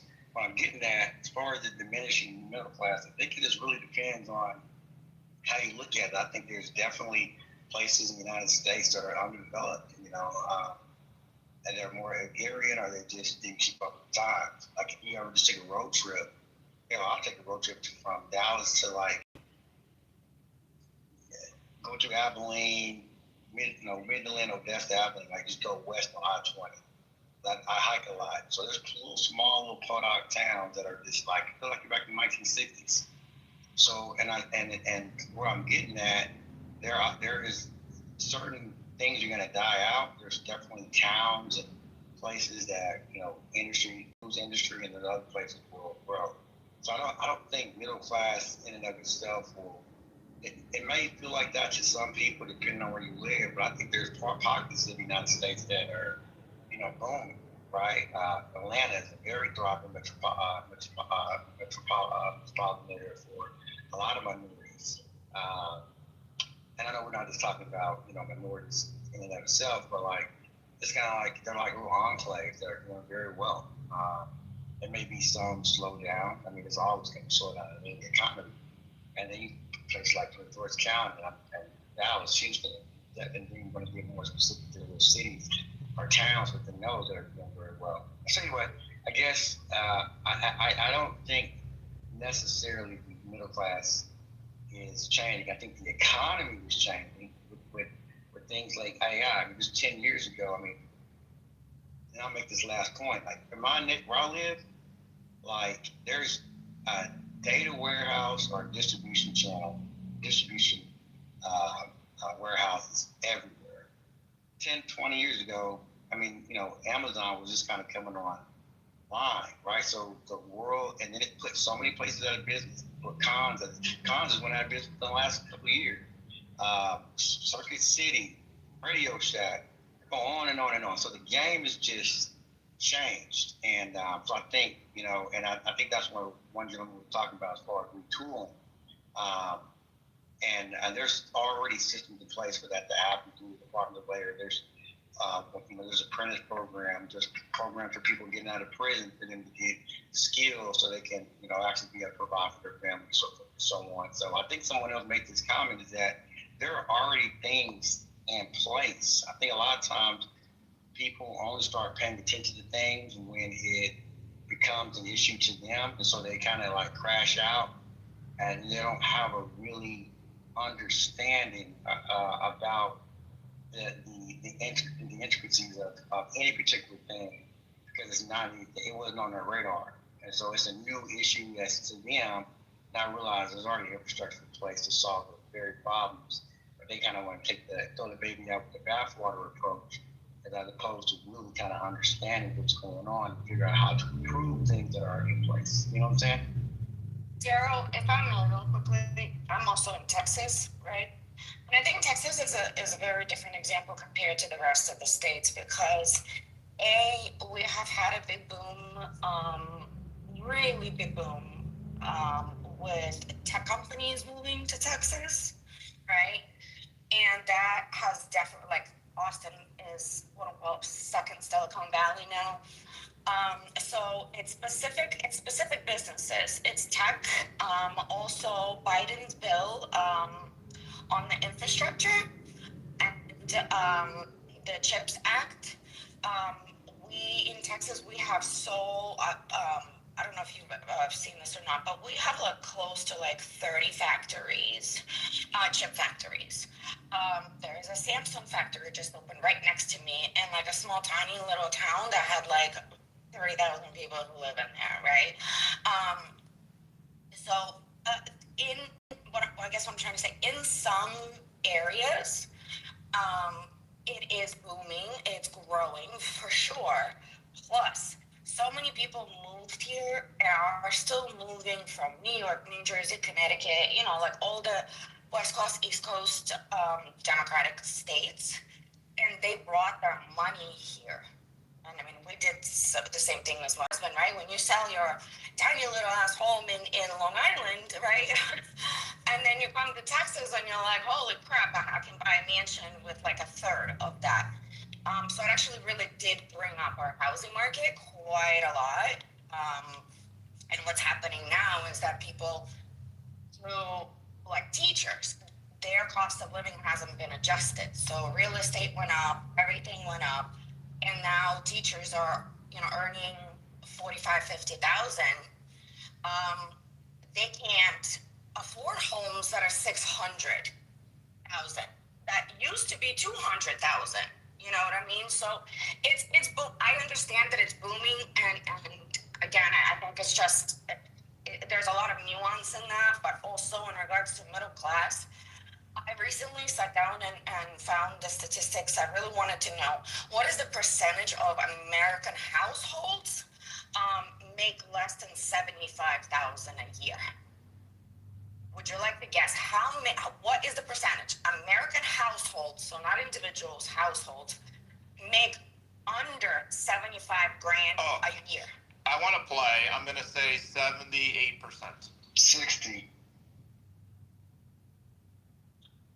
It is 16 change. Under 50,000, it was 37. Wait, what was the number? Something like that. What was the number? It was close to 70. I don't remember exact number. I can pull up the stats and I can put it in the chat. But it was close to 70%. So did I win or no? I'm just kidding. I won. So when we're saying middle class, and then if you actually, that statistic has, you could see it over the years, right? And when you're saying that middle class is not shrinking, middle class has shrunk a lot. I mean, imagine a family household, 75 grand, that's before taxes, right? Now let's take taxes out, right? Let's just say it's just 3 people, a husband, wife, and a child, living on that in the United States. Especially let's just say Austin, right? That just became quadrupled and more expensive than it used to be 10 years ago. We have poverty. I'm sorry, I don't know how people live on 75 grand as a household. That's insane. That's insane. Well, it depends on what state you're in, Katrina, in fairness. Shit, they'll get SNAP benefits too. Oh no, you won't. Because you're making too much. So I have a child with disabilities. But no, that's not how it works. Okay, so if someone else can correct me, you could be a family of. I know that's when it starts depending on how many kids you have. But if you have a certain number of kids in a household, there's thresholds. So you could be making 60, 70,000 and still resign. I don't think. Where it comes, like if it's too much, those thresholds. Okay, if you have like 4 children and you're making 60,000 before taxes, yeah, you would definitely qualify for benefits because that's poor. I mean, I think there was a instance, and there was I read a few years ago in Seattle that a lot of, maybe even Denver, maybe that was Denver, not Seattle, but there was a lot of teachers were complaining because they were having to move outside the outskirts of the major metropolitan areas to be able to afford, housing and then the commute into town. because housing was so expensive. And I think that's probably similar to even here in Dallas. Like, I know a lot of people, I don't know what part of Texas you live in. I think you said Austin, right? Did you say Austin? Williamson County, so, right outside of, like 30 minutes of Okay, yeah, so like, and I'm pretty sure this is similar to any place. A lot of people, I even know for us, like the house that we built in 2018, I mean, it appreciated a lot. Interest rates went up through the roof. I mean, obviously, there was a lot of inflationary pressures because of, the almost decade, how long we had quantitative easing? I can't remember, but it was a long time, like 2007, when we had 0% interest rates, however long we had it until they started raising rates, right after COVID. And, inflation just kind of went to the roof. COVID aided in that as well, but then also just having a quantitative easing in place for, decades is the reason why we're seeing the inflation that we're seeing. It was just printing money for so long. So anyway, a number of factors play into that. I don't think that has anything to do with Trump policies in and of itself. The inflation has already been an issue, was going to be an issue.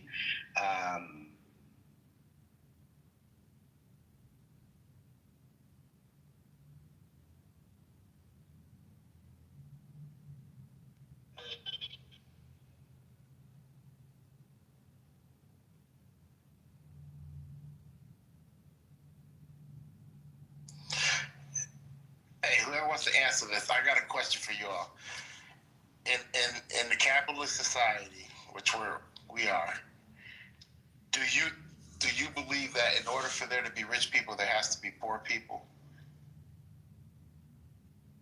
Yes. It doesn't work if it doesn't. There's always have-nots. It really depends, though, what kind of poor.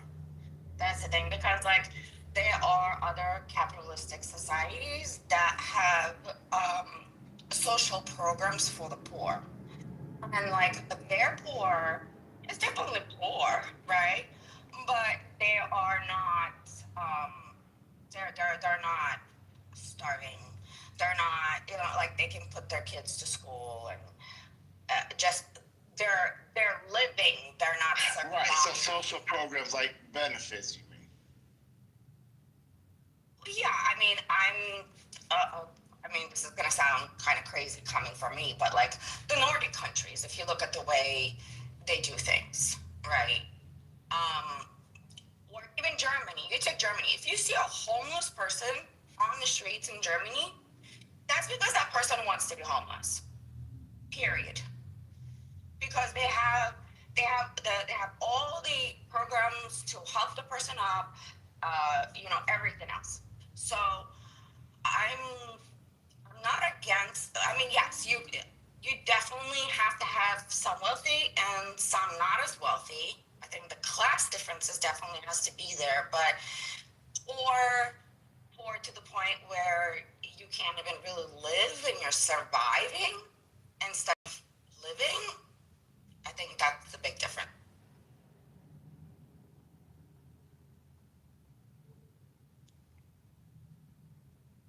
Well, you guys, looks like we're going into another whole week again with the shutdown. Nobody's trying to talk today. Everybody's pretty much packed up, went home. So, yeah, this is a damn shame. I'm just looking at all these people talking, all these excuses. You mean the circles? You said they packed up and went Real home? quick, do you know what national recess is? They leave for Thanksgiving. At least if they're not voting this week. Wow, I forgot about that. The recess. They're not voting in November Thanksgiving. either. They're not voting in November. They don't do something next week. We know this was planned. We were talking about this was planned. We know the Republicans are negotiating in good faith, and they're keeping this dragging. But this is what they want. to almost point, this is going to drag. This is going to go on because they're not going to come to an agreement, and then they're going to go on that that break, this is gonna drag for the whole month of November at minimum. And I don't really know how much longer after that. But I mean, I think somebody made this point earlier, JD. It doesn't just impact Democratic states. It's actually right. And so, I mean, what was that lady? What's her name? Marjorie, whatever. That was kind of. She was proposing them using the nuclear. Hey, Daryl, Trump don't care about MAG. See, that's the thing we always talk about, man. It's not. You're right. It's not going to affect us. We've always said that this shit that Trump's going to pull is going to hurt his own people, and that's why we always say, you guys fucked around, and you're going to find out now. And now these people fucked around, and they're finding out. But at the end of the day, Trump doesn't give a shit about Trump and his men. They don't give a shit about even their own people, their own voter base, MAGA. They don't give a shit. Man, there was a guy. I mean, he's not invincible, though. Is the point that I'm making, right? And at some point, you do have to kind of bend to the will. This is what I mean by that. There was an op-ed written by a guy. He was like a CEO of Citadel, a hedge fund, Republican guy. And the talking point, and I knew this was an issue I knew this was the case. This invincibility is not that, right? Because when he fired Linda Cook, his goal was to fire her, and that did not end it. But when it went to the Supreme Court, she actually got her job back. Now, you will actually read the opinion of the case on why that happened. It was simply put, it was this. They didn't want Trump messing with the Fed. They wanted the Fed to maintain their independence. So the guy, another billionaire, Republican, he pretty much said in this op-ed, hey, Trump, stand down, right? And the exact, the op-ed he wrote was almost a couple of weeks after the Supreme Court came back and said, hey, she gets her job back. And they were almost lockstep. And I just know for a fact that this guy, other people like him, told Trump to stand down. You see how he's willing to cook anymore. So I say that to say, like, Trump is not as powerful as people think. I'm not going to say he's not rogue. I'm not going to say that he's not pissing a lot of people off. Even within the military ranks, you have generals and things like that step down. You know, Hosling and other individuals in the top ranks. Then Pentagon, Joint Chief of Staff leaving, retiring. You know, and these aren't people these are patriots. You know, a lot of people don't agree with Hegseth and what Trump is doing across the aisle. But I guess the point that I'm making is he's not invincible. You know, he still has to. He can do whatever he want to do, but he can't run afoul. Even when even stuff in Venezuela, they had to be very specific in their language and say that they were going against. They had named the cartels a terrorist group. Now, when he first did that, I didn't know why he was doing that until they came out and they started bombing, doing the drone killings and things of that nature. And so essentially, he could not declare war on Colombia, right? But he can declare war, or he had enough wiggle room, right? I mean, because these guys, he has advisors, man, that are pretty much telling them, hey, push the envelope here, push the envelope there. A lot of these things they're doing are unprecedented. And whether Republicans come out and say it themselves, they know this guy is kind of not all there, man. And some you have some people who tote the line, but you know, honestly, man, I personally believe that he's gonna shoot himself. He's shooting himself in his foot. I think the pendulum's gonna swing back the other way because not everybody there's factions within factions in that party too. Not everybody is a true Trump supporter as much as they may pretend that they're some people going along to get along. Talking about, man, to be honest, like MAGA people, bro. I'm a MAGA, and we love what Trump is doing. We're not tired of what he's doing, and for you, I think you can talk for yourself. I think you can do that. That's all you can do. A random guy in Clubhouse, bro, saying that Trump is. You're a random guy too. I think you can speak for yourself, fam. With all due respect. Are you not a random guy? Wait, why can't he speak for a broader group? But hold on. But I don't even know Because who you he's are. mountain. I don't even know who this dude is. Why does that matter? All right, who said that? I said it, concrete. Mountain doesn't speak for me. Thank you. What does that mean? He can't speak. Why does that mean he can't speak for a broader group? He can speak for himself. Why can't he speak for a broader group? We're not arguing that point out. Move on. We're not going to argue that. Okay. So, yeah. JD, can I jump in real quick? Because real quick, I can't stay. It's all about resources at this point. I put a link in the chat. If you scroll up, I'll say it again. Plentiful.org for food assistance, because at this point we got to start. At least for me. You know, the bickering, yeah, we can do it all day. But at this point, we need to start seeking out resources to help people that are going to be hungry in the next 48 hours. Because it is the end of the month, and people are used to going shopping on the 1st, and then they get enough food to last them to the 15th when their card hits again. I don't know how it works, maybe every 1st. So, plentiful.org. I also put it in the PC, Telegram. That's what I was going to ask you. Thank you, Derek. It's Divine. Thank you, Divine. Lisa. I'm sorry, Daryl's off mute. I got confused. Okay, then I gotta go to work. Thank you, I appreciate you. If Lisa has a Telegram, you guys put it in there and spread the word. Plentiful.org, and if you have other organizations that can help people that we know are going to be hungry, I'll be. Start sharing a lot of that, and we have the 420 chat. I don't know if Politically Red chat is open. All of us have telegrams. We need to come together, because last night, that's why I was just sick and bit. We need to build community. All this bickering back and forth and name call is getting rusty.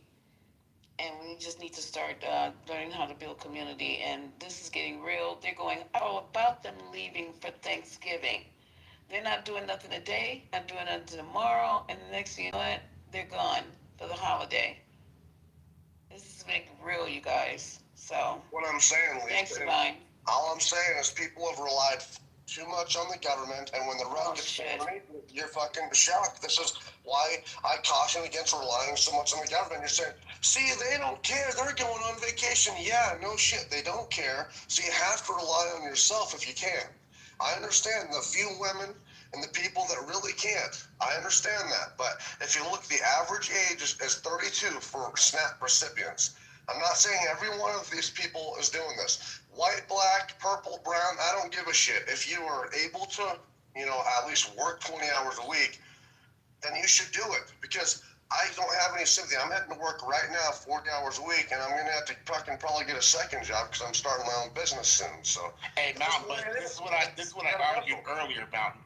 Just look up how many people getting SNAP benefits are working. It's not just people receiving SNAP benefits that aren't working. A majority of people on SNAP are working.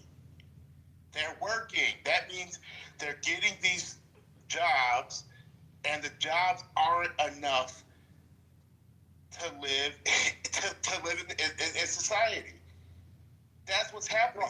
So that doesn't make sense, though. So society, since the federal government, the bulk of their revenue, about 91% of their revenue comes from the taxpayers who are working. Then the taxpayers who are working are supporting the federal government, and the federal government is giving those few people that are working, I guess, our fucking money like it's a big old circle jerk. And so the guy at the end, the guy who works actually loses. That's why the fuck I have no sympathy, bro. Like, what are you talking about? But once again, you're ignoring what the average person is not surviving, so the federal government. That's not the case. The bottom line is, let me just finish, brother. I gotta go to work here. So what I'm saying, what I'm getting here is that you're saying the average person can't survive. So the federal government that is being supported by the average worker needs to be supporting the average person. Like, how the fuck is that sustainable? It's not, bro. Don't you understand? When the federal government is getting their money from taxpayers who are working, they're going to be the taxpayers who are working are going to be less incentivized to fucking work, and the whole ass falls out of the bottom of it. Don't you understand? This is not sustainable. Okay, I got your point, but the bottom line is, once again, that's not what's happening right now. What's happening right now is people that do rely on these benefits are gonna lose them. You can come up here and talk all that bullshit that I hear all the time. I got it. These people shouldn't be relying so much on the government, yada yada yada. But guess what? Neither party has done anything to help. Yeah, because people, you're not because the party is not supposed to be taking fucking care of its citizens in that way. Okay, there is defense. There is tactics. Says who? Listen, Says who? this is why I am fucking a constitutional conservative, because I don't believe a bloated government is beneficial, and this is where we're at. You want a welfare state? I don't. Because I know where the fuck it leads, bro. And when you look at the average age of No, wait. Hold on. I'm gonna meet you up. So number one, I didn't say anything 2 years old about I didn't say anything about I wanted a welfare state. You heard what I said. I think you're gonna get, bro. If you keep on supporting. Go ahead and cut me off one time. I'll help you get to work faster. So look, bottom line is, I didn't say anything about I want a welfare state. That's not what I said. But people like you, well, he left good. People like him aren't being honest about the facts of what goes on in this country. People are working and they're still unable to support their families on what they're making at these jobs. There's all different types of bullshit that keeps people in poverty beyond them wanting to chill and relax like these people are going to try to say. That's not what's fucking happening. So it is the government's responsibility it is their responsibility to at least attempt to get to deep dive into that, because that doesn't make sense what you're saying. It's not about being a welfare. This country is structured in a way that is keeping people in poverty, and then I got to listen to someone like you that says, well, they should find a way out. They're not going to find a way out. This is almost designed where people are going to be in. You're going to have rich people and you're going to have people in poverty. It is what it is. And then, we all know that. We all know. That's why I asked the question earlier. Do you all believe in a capitalist society? There has to be poor people in order for there to be rich people, or if there's rich people, there has to be poor people. Because if that's the case, then we know we're going to have to provide help for people at the bottom. So unless you can tell me otherwise, unless you can tell me a capitalist society can have rich people and no poor people, that it's possible, then fine. Let's have that argument. But if that's not the case, then we all know, guess what? People at the bottom are going to have to be helped. Can I chime in here? Yeah, go for it. Peace and love to the room. I ain't gonna front. I'm a little triggered by some of the things I'm hearing, but I come here with love and respect. I'm Mr. JD. I got nothing but respect for you, but I don't really agree. You know what I'm saying? And it's like I am one of those people that will say not to rely on the government. I am also somebody who used to rely on the government. Unemployment was great when I actually needed it, and when they upped it during COVID, it was great. But it's like I don't think that me personally should feel entitled to it if they clip it. I just got diagnosed with lupus in February. Lupus sucks. I applied for disability. They've already denied me. I'm not, you know what I'm saying? It's like, I feel like that's fucked up too for people that are actually going through a condition that actually have a disability, as opposed to like me being able to go work for food, as opposed to me, you feel what I'm saying? It's like disability is a way bigger thing than somebody who's trying to get food benefits. Whatever. I'm not in no place to judge. I just feel that at this time, people should have like, how do I word this? It's like COVID. I feel like COVID should have prepped us for what's happening now. And for the people that didn't take heed to what happened during COVID to what's happening now, it's like I feel bad, but I don't. You know what I'm saying? Like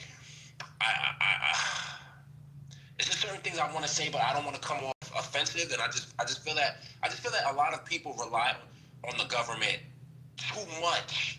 I'm not saying that there's anything wrong with the people who are in need, relying on the government, who have been helped by the government, who look forward to continue being helped by the government.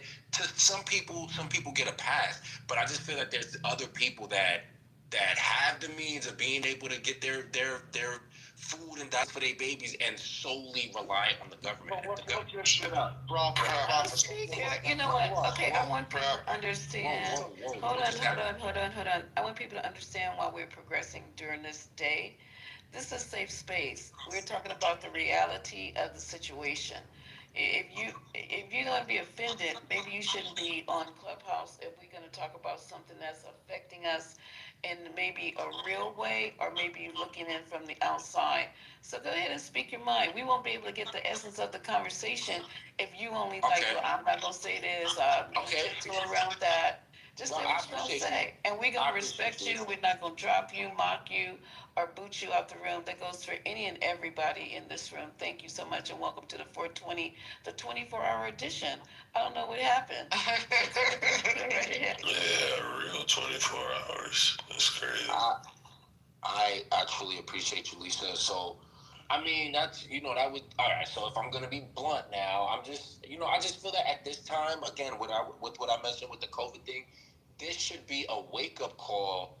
Okay, for the people that feel that, oh, well, we don't want to hear that. We don't want to hear that we're relying on the government, and we don't want to hear that we got to fend for ourselves, this, that, and third. If I got to be blunt and raw, this go-round compared to, like, how they had set up COVID, I feel like this should be a wake-up call. They told, like, I don't know if you guys speak on, like, conspiracy theory types of stuff here, if you guys touch at all on conspiracy theory, but the conspiracy theory hearsay from COVID has already given us the predictive programming for what's happening now. They already gave us this warning that shit's gonna hit the fan. Excuse my language. Okay, hey, take part. Just so we don't go too far left, let me ask you this. Okay. So people who are working but are still living in poverty, can you just right now tell me, because I'll let some of them know, what should they do so they don't have to rely on Damn. I'm asking Take Profit that I got you on. Let Take Profit answer him out, then it's on you. I'm gonna say it, and I know it's gonna be an answer that's crazy for a lot of people. I'm gonna say it, and I'm gonna say I'm serious. Okay. While you still have time, learn day trading. I land. Oh my God. See, look at you. Look at you want everybody to gamble with their money. Look at y'all. Ain't nothing wrong with a little gambling with the grocery money, man. Y'all see, y'all hating, bro. Learn day trading. Hold on. Haters, bro. But JD, but if I was to, Hold on, JD, I got you, Melvin. Oh my God. I'm gonna pass it right. I'm gonna pass the mic. I promise. I'm gonna pass the mic. If I were to furnish a receipt right now, though, a legitimate receipt and invoice for the $40,000 I made in 1 month. And bro, why are you asking government assistance for lupus? That's exactly what I was about to say. You're slow. You've been here. Whoever just made that comment is incompetent and don't know the full ins and outs of applying for disability with lupus. All right, so just give me a second.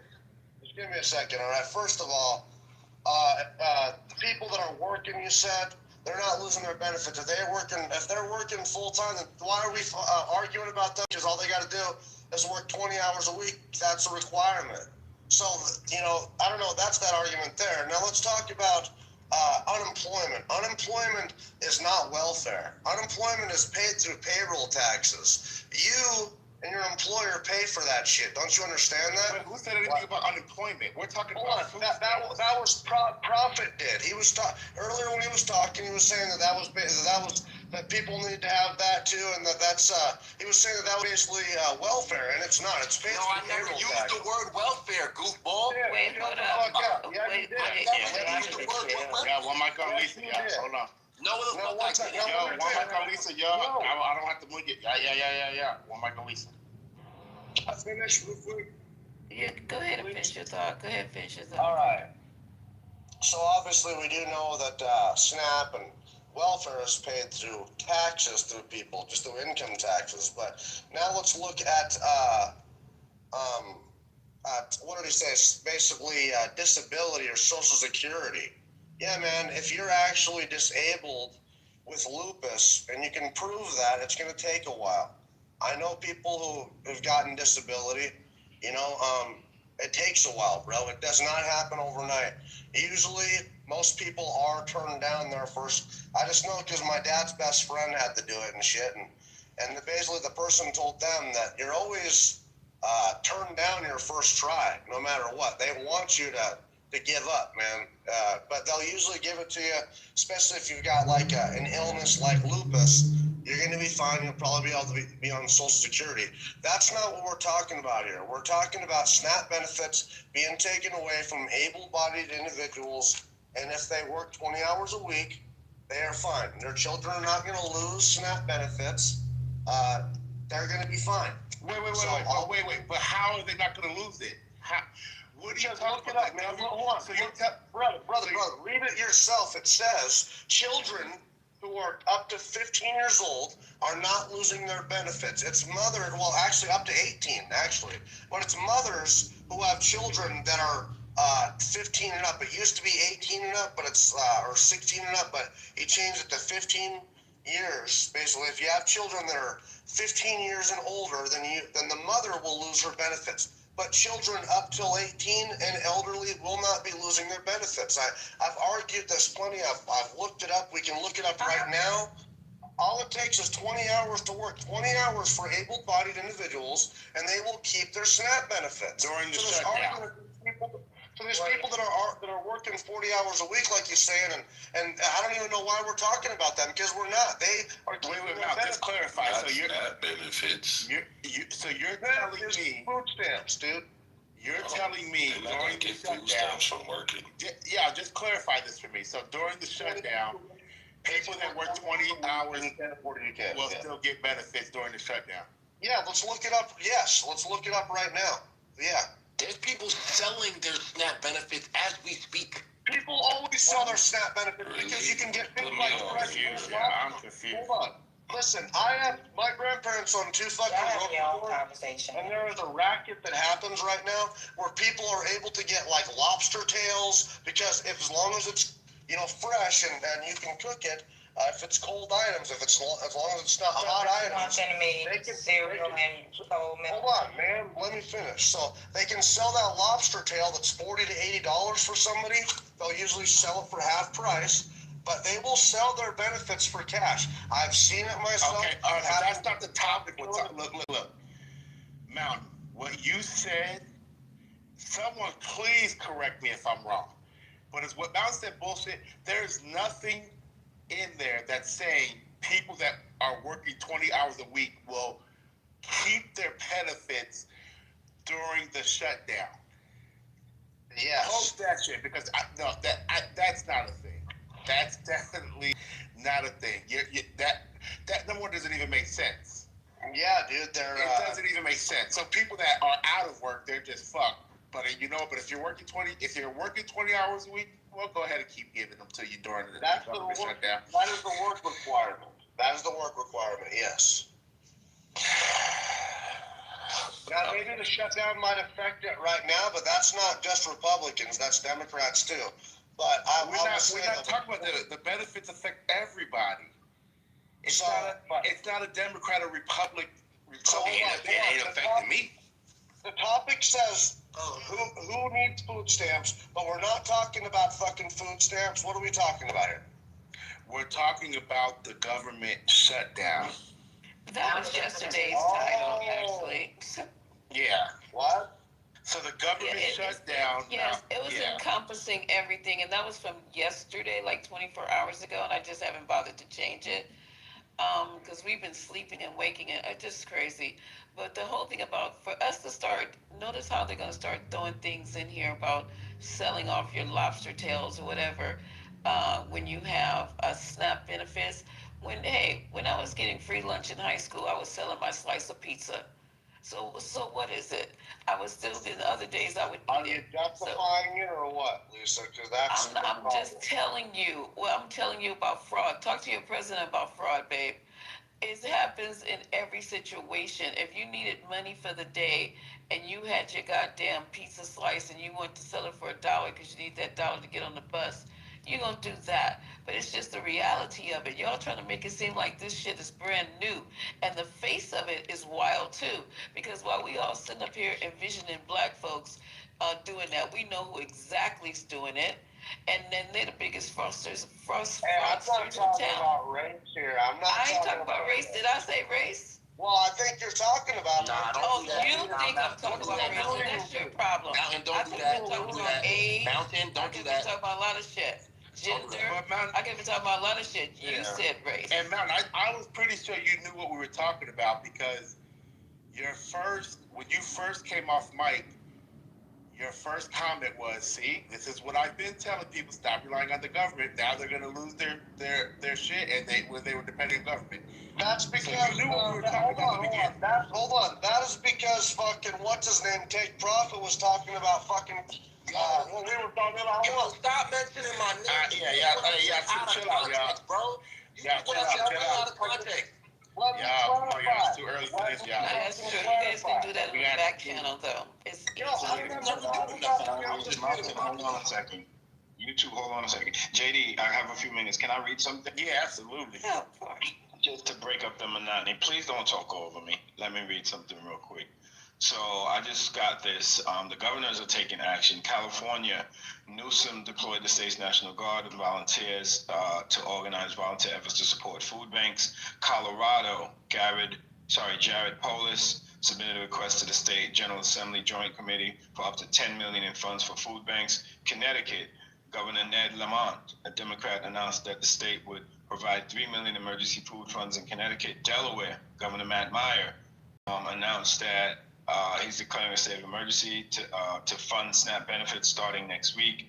Hawaii's Department of Human Services will launch a relief program to provide eligible families with dependent children opportunity to receive payments and support for housing. Iowa Governor Kim Reynolds, Republican, asked Iowa Department of Health and Human Services to stay in touch with food banks so that they are aware of the current inventory. Kentucky, Andy Beshear announced the state would temporarily fund the Temporary Assistance Needy Families Program. Louisiana, Governor Jeff Landry declared a state of emergency to respond to the impact of government shutdown on SNAP benefits. So, there's more. Minnesota, I'm not going to read every governor's what they're doing, but these are the states: Minnesota, Nevada, New Hampshire, New Mexico, New York. I got to read that. Hochul announced that she would provide 11 million emergency food relief. Rhode Island, South Carolina, Virginia, Washington, West Virginia, and it ends there. So we knew this was going to happen. Governors are going to take action, and this is what they're supposed to do. So this is not sustainable, but it is something.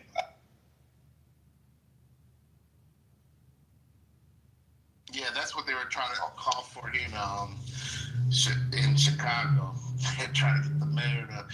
So it's about 340,000 people in Chicago on, SNAP benefits, and that's about $120 million a month that goes out.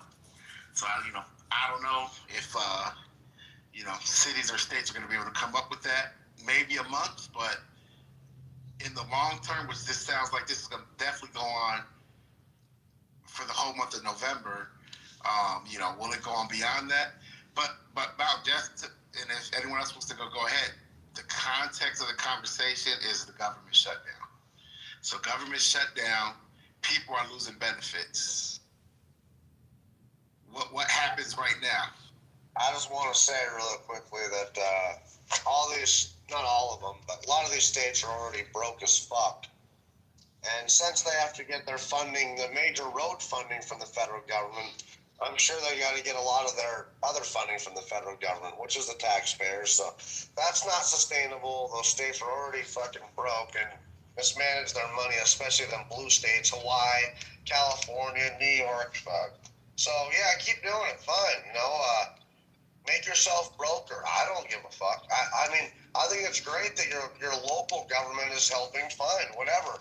I think food banks have always been a reality. Everybody's got food banks in their community. Shit, I'm in a bigger city now, but I was in a small ass community for years. Like if 600 people, they had a food bank. All right, I mean, for God's sakes, people, we have we have other means, other ways. There's also working food banks. There's other ways too. People have gotten far too comfortable on this fucking government. So when the ass falls out, I'm sorry you're all shocked by it. Yep, you warned us. I don't know you, but you're right. You warned us. I'm just trying to figure out how somebody who's working at a corporate, and I'm using this corporation like Walmart, where they refuse to hire you full time, because I know people would rather be there full time. Would you stop? Working at Walmart? Sir, I never said you were working at Walmart. I never said you were working at Walmart, but you might need to go to the hearing aid department and get you one of them small inner ear hearing aids, because I never mentioned your name. I wasn't even thinking about you. What I was saying was the thought that was coming to my mind. There are a lot of corporations, including Amazon, Walmart, Target. There's a lot of corporations that need to have people working there. Somebody has to work there. So when you are working there and you happen to maybe have a child, or maybe your husband could be working, who to God knows what. Maybe he's a entrepreneur with an LLC. I don't know how this shit works because I'm not in the system. And then they don't want to hire you full time, so they can skip and skip scat and pop, dip, and spin and get around regulations of paying you full time wages and giving you health care, dental, and all that shit. They're playing the system. So you're working, and then you're trying to make ends completely meet together. And they said to you, well, there's a program called SNAP, because you qualify for it. You only make such and such amount of money. Why don't you go ahead and apply for it, because it is a safety net that people's taxes like myself are paying into. Why don't you take it back? And you go, cool. You go fill out the application. You're approved under the guidelines, and you get your little funky, what is it, $200? I don't know what it is. You get your little, because you definitely ain't getting a lot. They're not gonna make it that nice, because a lot of y'all would quit your fucking jobs. So they make it nice enough where you can get an extra slab of bacon and some eggs. And then you get other people coming in here complaining about that's what you get for being on the dole. Well, you know what? That's what you get for letting these corporations slip and slide around regulations where they only hire you right below the line, so you can't get insurance, you can't get eye care, dental care, nothing like that. You're barely scraping together, but somebody has to work there. Then you're gonna turn around and say, go get another job. Okay, so now you met the requirements for SNAP in the first fucking place. So why do I gotta go get another fucking job? I'm working, taking care of the kids, getting that little benefit that they offer to people who are having the corporations play games with us, and then all of a sudden you the problem. The problem is pay somebody a fucking wage. How about that? Give them full benefits so they can get their eyes taken care of. Because a lot of people who live in certain areas don't give a fuck about their eyes and teeth. But that's your decision. Give them the ability to be able to go get their eyes checked, teeth checked, decent doctor, mental care. All right? And nobody have to worry about no fucking SNAP. It's like, this is crazy. They act like you're getting $2,000 or some shit, and you sitting home shoving down Twinkies all day. That's, it's annoying as fuck. And nobody wants to work at Walmart. Well, maybe at the particular time, you're going through school. You could be going through school to get your, you guys love to talk about cybersecurity on Club Hate. Maybe you're trying to get your cybersecurity certificate or whatever the fuck may be. Your nursing license, your this, your that. You don't know what people are going through, but that's why I'm paying my taxes. Not to be helping Elon Musty Musk get his fucking whole city built and getting contracts left and right that should be illegal with the government, helping Chase Bank get out of bail them out, helping General Motors because nobody want their fucking cars. All that shit's okay. But I can't help my fucking neighbor. Y'all need to go sit down someplace and go make a peanut butter sandwich, because this sounds ridiculous. Thanks, Lisa. I was going to jump in. I'm at work, but I appreciate everything you said. And I came in on the tail end of Mountain submission, and you brought up a good point. People don't know.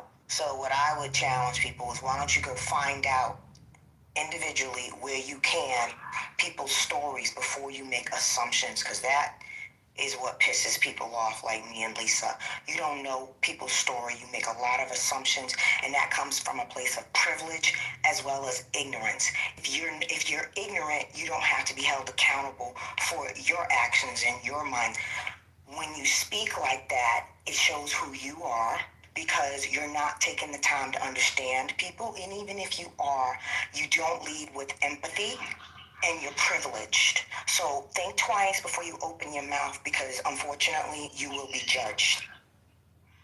JD, are you familiar with Kanoya Ali or Rami Nashashibi? Specifically, taking it to the Streets Festival in Chicago. Are you familiar with that event? No, can you? What's that about? The Inner City Muslim Action Network. Oh, I heard of that network, but what did you say her name was? Is she the name you mentioned? It's her organization? The gentleman is a Palestinian. No, it's a gentleman. My bad. I couldn't hear what you said. You're a little muffled. My bad. He also had a partner, Kanoya Ali. They're both in Chicago. They run food banks. So Rami Nashashibi does have a food bank in Chicago. They always need help with volunteers. Kanoya Ali has been on Clubhouse for years. He deals with at-risk youth in Chicago. So these are two individuals in the Chicagoland area that have been on Clubhouse that I would love to have them back. They are a wealth of knowledge, and they are connectors. But if anybody in the Chicagoland area has any knowledge-based people that have a Clubhouse profile, I would really appreciate them to come back. I mean, that's what I do here, where I live. When I call people, if people have connections or resources, and I'm trying to get them back on the app. Because between you and me, JD, it's not going to get better for Chicago anytime soon. Oh yeah, no, I agree. Yeah, it's not. I don't see that they're gonna come up with this money. Yeah, it's not. And people can have the conversation on who should have not depended on the government and all of that. That's not going to solve what's going on right now. That's not going to solve what's going to happen in the months to come. That to me right now, that is not necessarily, I'm not going to say it's a pointless conversation, but it's not anything that is, that's future talk on what people should do not to rely on government benefits. What's happening now is urgent. What's happening now is it's urgent. And if you hear, now this was come out, other people that go to food banks and stuff. So my thing is, it's okay for people to have, go to food banks and things like that. But, God forbid they receive a benefit from the government for food. Because that involves your tax dollars. So it's the issue that your tax dollars are going to that. When you hear and about not to a food bank? No, honestly, that's from donations. You know about food banks, don't you? That's through donations. But a lot of times churches help with that too. But no, but yeah, let me finish, bro. Let me finish, man. Is that I think that are you justifying people just being on the system indefinitely? No, I'm not. The problem is I can't. The thing is, I'm being very. Hold on. You're gonna let me finish. Let me ask you. The thing is, I'm being very clear in my stance. Regardless of me being clear right now, as I'm going to be clear to you, you're still going to flip it. But here I go. I do not think people should rely on government benefits like food stamp. However, I think in this country, people are forced to. People are forced to. And I think we spend more time talking about how people are quote unquote lazy, don't want to work, and not spending enough time on the realities that go on in this fucking country where people are trying to bust their ass and they still can't make it. they still can't make ends meet. We don't want to have that conversation. You want to have the conversation because it makes you, I don't know, it makes you feel all good inside to talk shit. Is people are lazy, they want to sit on their ass and receive benefits. That turns you JD, real quick, man. Let me ask this, man. Like, so like I work for a living, right? So I kind of went on mute. But bro, I just gotta say this. This dude Mountain, whoever the fuck this dude is, bro, with all due respect, this dude has been talking and hogging the stage. He came out of nowhere, bro. Did he just love to hear himself talk? Wait, why don't you stay on topic, bro? Nah, bro. Profit. No. Daryl, you gotta be kidding me, Daryl. Like, what the hell? Gotta be kidding me. Y'all niggas be That's crazy. Hey, stop telling me to mute up, bro. Come on, guys, stop. We're having a fruitful conversation. I mean, Mountain's gonna say what he's gonna say. And one thing about this room, if you're not familiar with the 420, this is not my normal time slot, but the 420 is a open platform. We have people from all thoughts, all persuasions, MAGAs, NAGAs, Dems, lefties, independents, it doesn't matter. But what we don't do is we don't have disrespect. That's the thing, what we do not do. We have our discussion. You can say what you want to say, even making the comments saying that he's talking and whatever, but that's not the topic. So Mountain's coming here saying what he's gonna say. He gonna be Mountain, regardless. I've dealt with him maybe once or twice, but that's neither here nor there. And we're gonna keep on going through it. If you have something you want to add to the conversation that's gonna stimulate us or either get us to talking and bring that talk into action, then let's do that. You know, we're trying to form community here, or we're trying to break it down. It's either one or the other. I agree, Miss Lisa. So earlier, me and JD was having a conversation. We were talking. We were in a conversation. We talked about respect, and I respect what you're saying. This is your room. Respect your room. And then whoever Mountain is, I don't even know. I never met this guy in my life. You said you dealt with him before. He literally just inserts himself into the middle of the conversation and just took over the stage. That's all I'm saying. And we're back here to redirect. Yes, ma'am. I respect that. That's all I'm saying. And then I've been on mute because I work for a living, and I literally have been hearing this dude for a living. That's funny. And I've been hearing this dude stop talking this whole time. So I'll kill that. It was just baffling to me. Like, I don't know. It just threw me off. But anyway, to that end, man, like, I ain't got nothing else to say. I honestly don't. This dude right here was good. Anyway, I'll be quiet. Goodness gracious.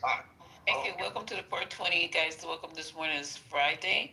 We're in here just pontificating and talking because at this point, there's really nothing else we can do.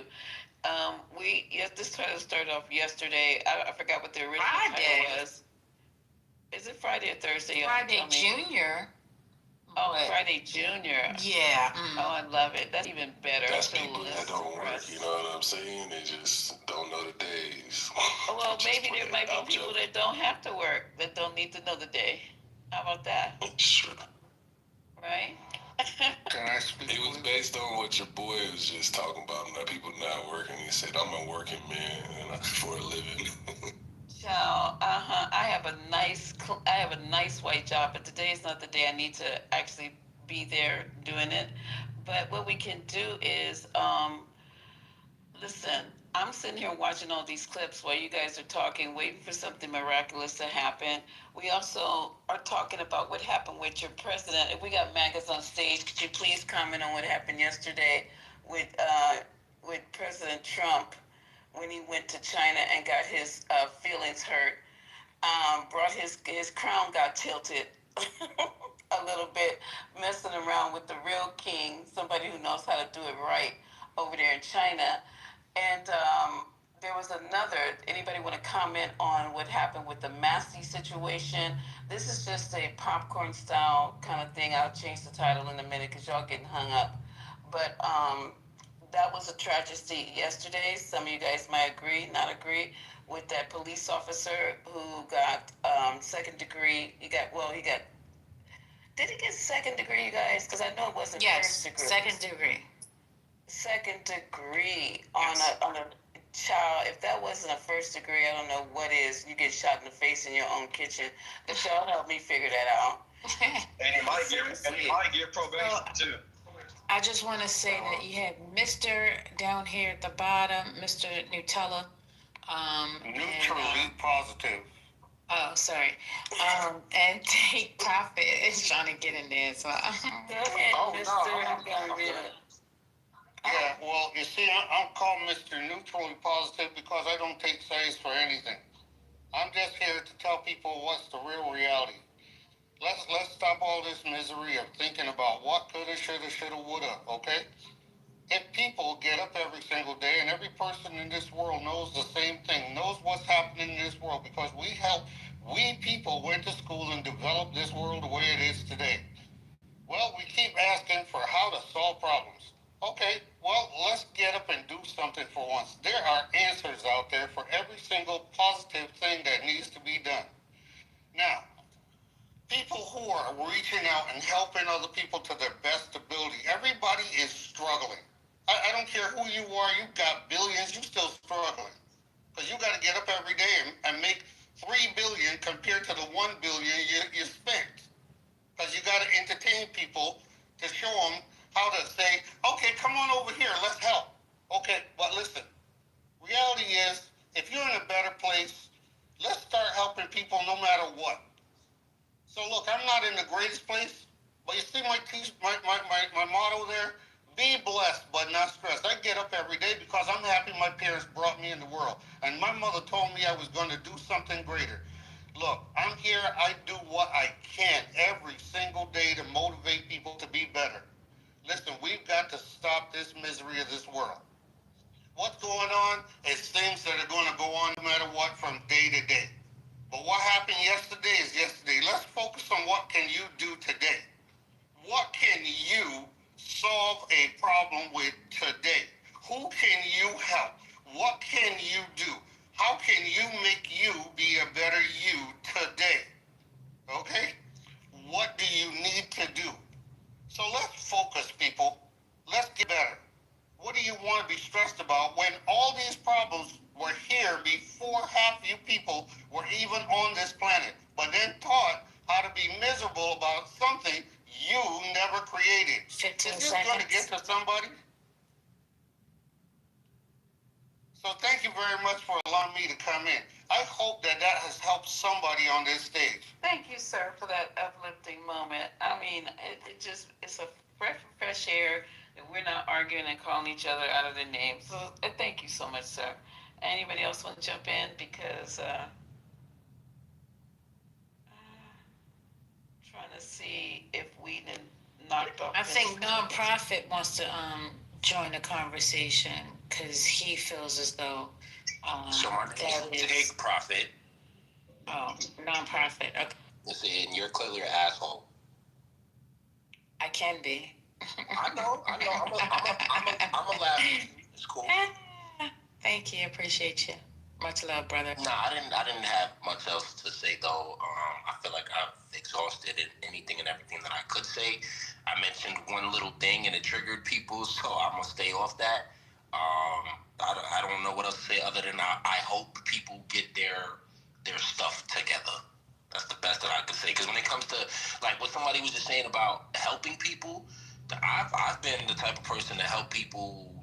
Like if I got it, somebody else got it. But then it's like I realized that I have become that person to a fault. So it's like, yeah, there's tons of people out there that need help. Am I obligated to helping people? No.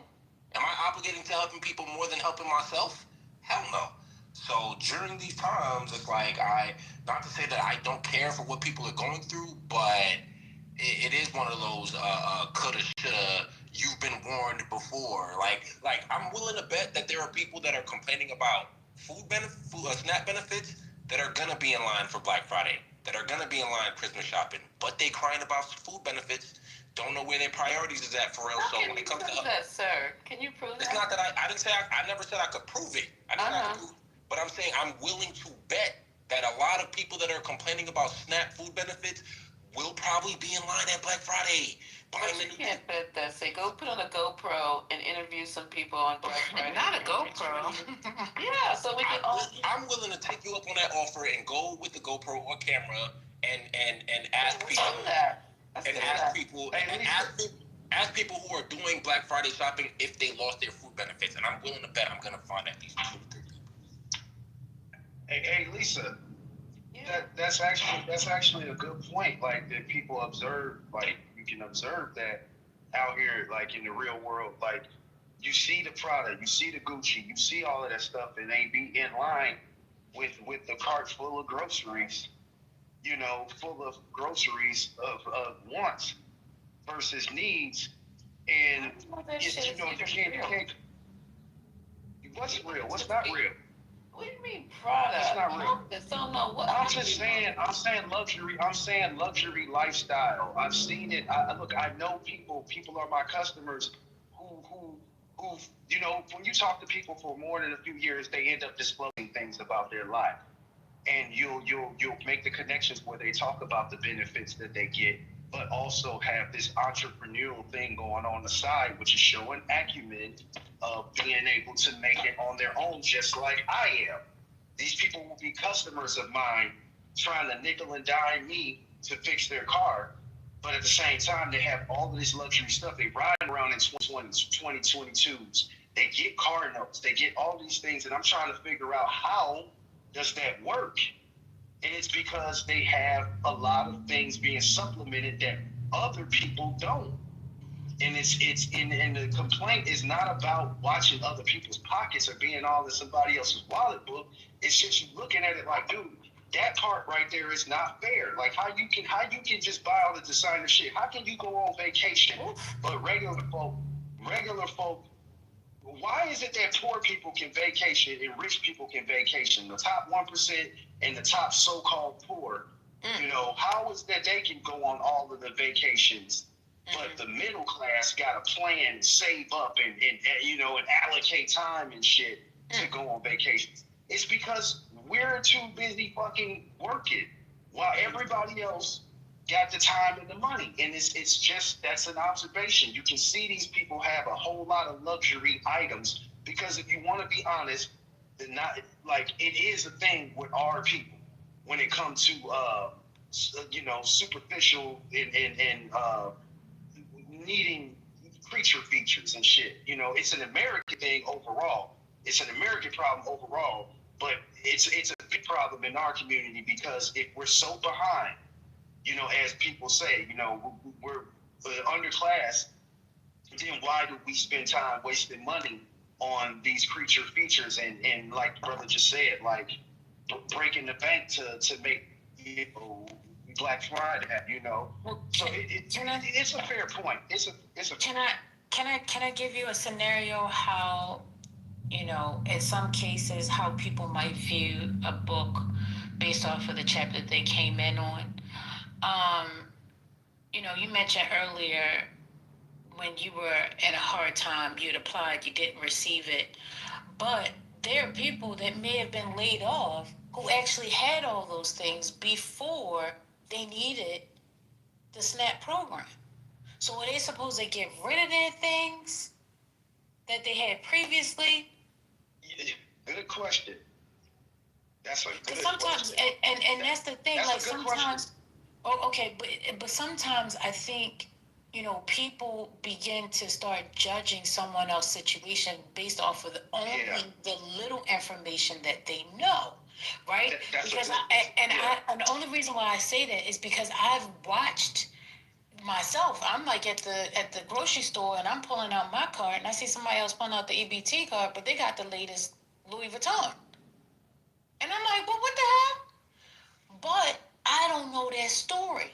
When I've talked to people and I've heard different people's stories, they had the money at one point in time, but they fell on hard times, and now they're with this situation. So are they supposed to change their bag so other people don't judge them? It's things that we just don't know sometimes. Yeah, and it sounds like when I'm hearing it sounds like people that are on benefits, they better show that they're poor. When I see someone use food stamps, they better look poor. They better be poor. What type of shit is that? They better not get it. They better not get in a Black Friday line and God forbid buy their kids a food. I better not see them do that if they got food. I better not see none of that. Like, this is crazy. JD, this is another example of what I was talking about. My only problem with you, brother, is that you try to take one little snippet out of somebody's submission, and then you use that and try to turn it all the way around and make it simple. That's totally not the point. It's just the point. That's the overall. Blake,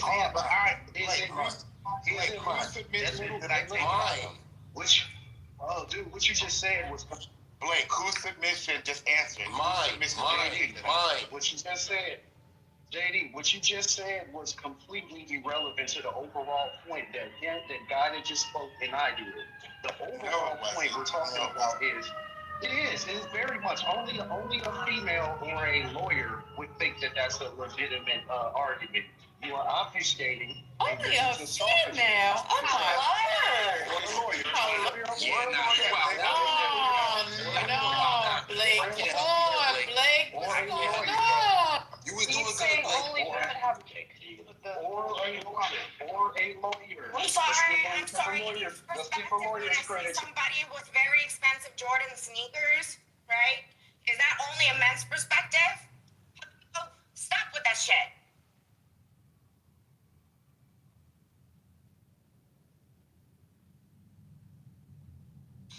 So I heard somebody say somebody saying that agreeing in the chat that SNAP is only for poor people. But y'all don't think he's reaching by saying that the person using SNAP has to look poor? Nigga, it's a lot of people that know how to take a shower and keep themselves well groomed who don't got it, but they don't necessarily gotta look poor, bro. Like, clearly that's not what I said. I understand you don't understand sarcasm. That's what you said. Stop saying that's not what you said. I got it. You don't understand sarcasm. I get it. Oh, you know, if you was being sarcastic, if you was being sarcastic, you got it. Everyone else, that's kind of funny. Guess what, Look. I understand you got a problem with me because I don't think becoming. Hold on. Let me go.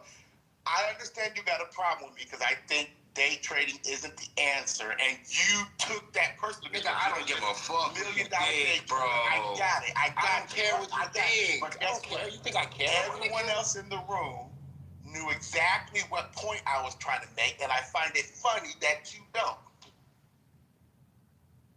All right, well, try harder next time. Yeah, try harder. Boy, I did understand and I think the others felt the sarcasm, hence why the guy was trying to say, this is what the problem I had with you, because he's like, you weren't taking me serious, because that wasn't what I was trying to say. Oh, yeah, that's so he understood that he was... Not to Blake. But Blake thinks I'm always talking to him, because I talked to him one time. It ain't about you. Right. I was responding to take profit. Right, and it was building off of what I was saying, because... Again, I think sometimes people are judging it by what they see. If you sat down and you actually talked to people and understood their stories, you wouldn't put them in this group mindset that people have. People continuously group everybody together and say, oh, this is what they're doing. But then if you look at the numbers, right, and you see that it's about 2% of fraud that's going on, that simply means that the percentage of people that you are around are part of that 2%. Hence, meaning that you may need to change your people that you are around. Hello, somebody. Or stop listening to what somebody else told you about somebody else's story.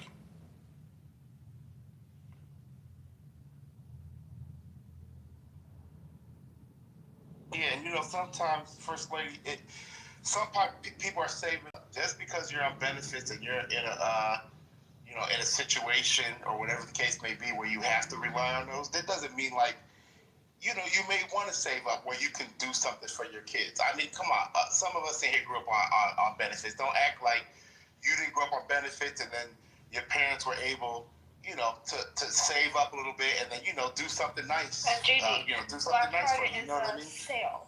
They're looking for a discount. That's up.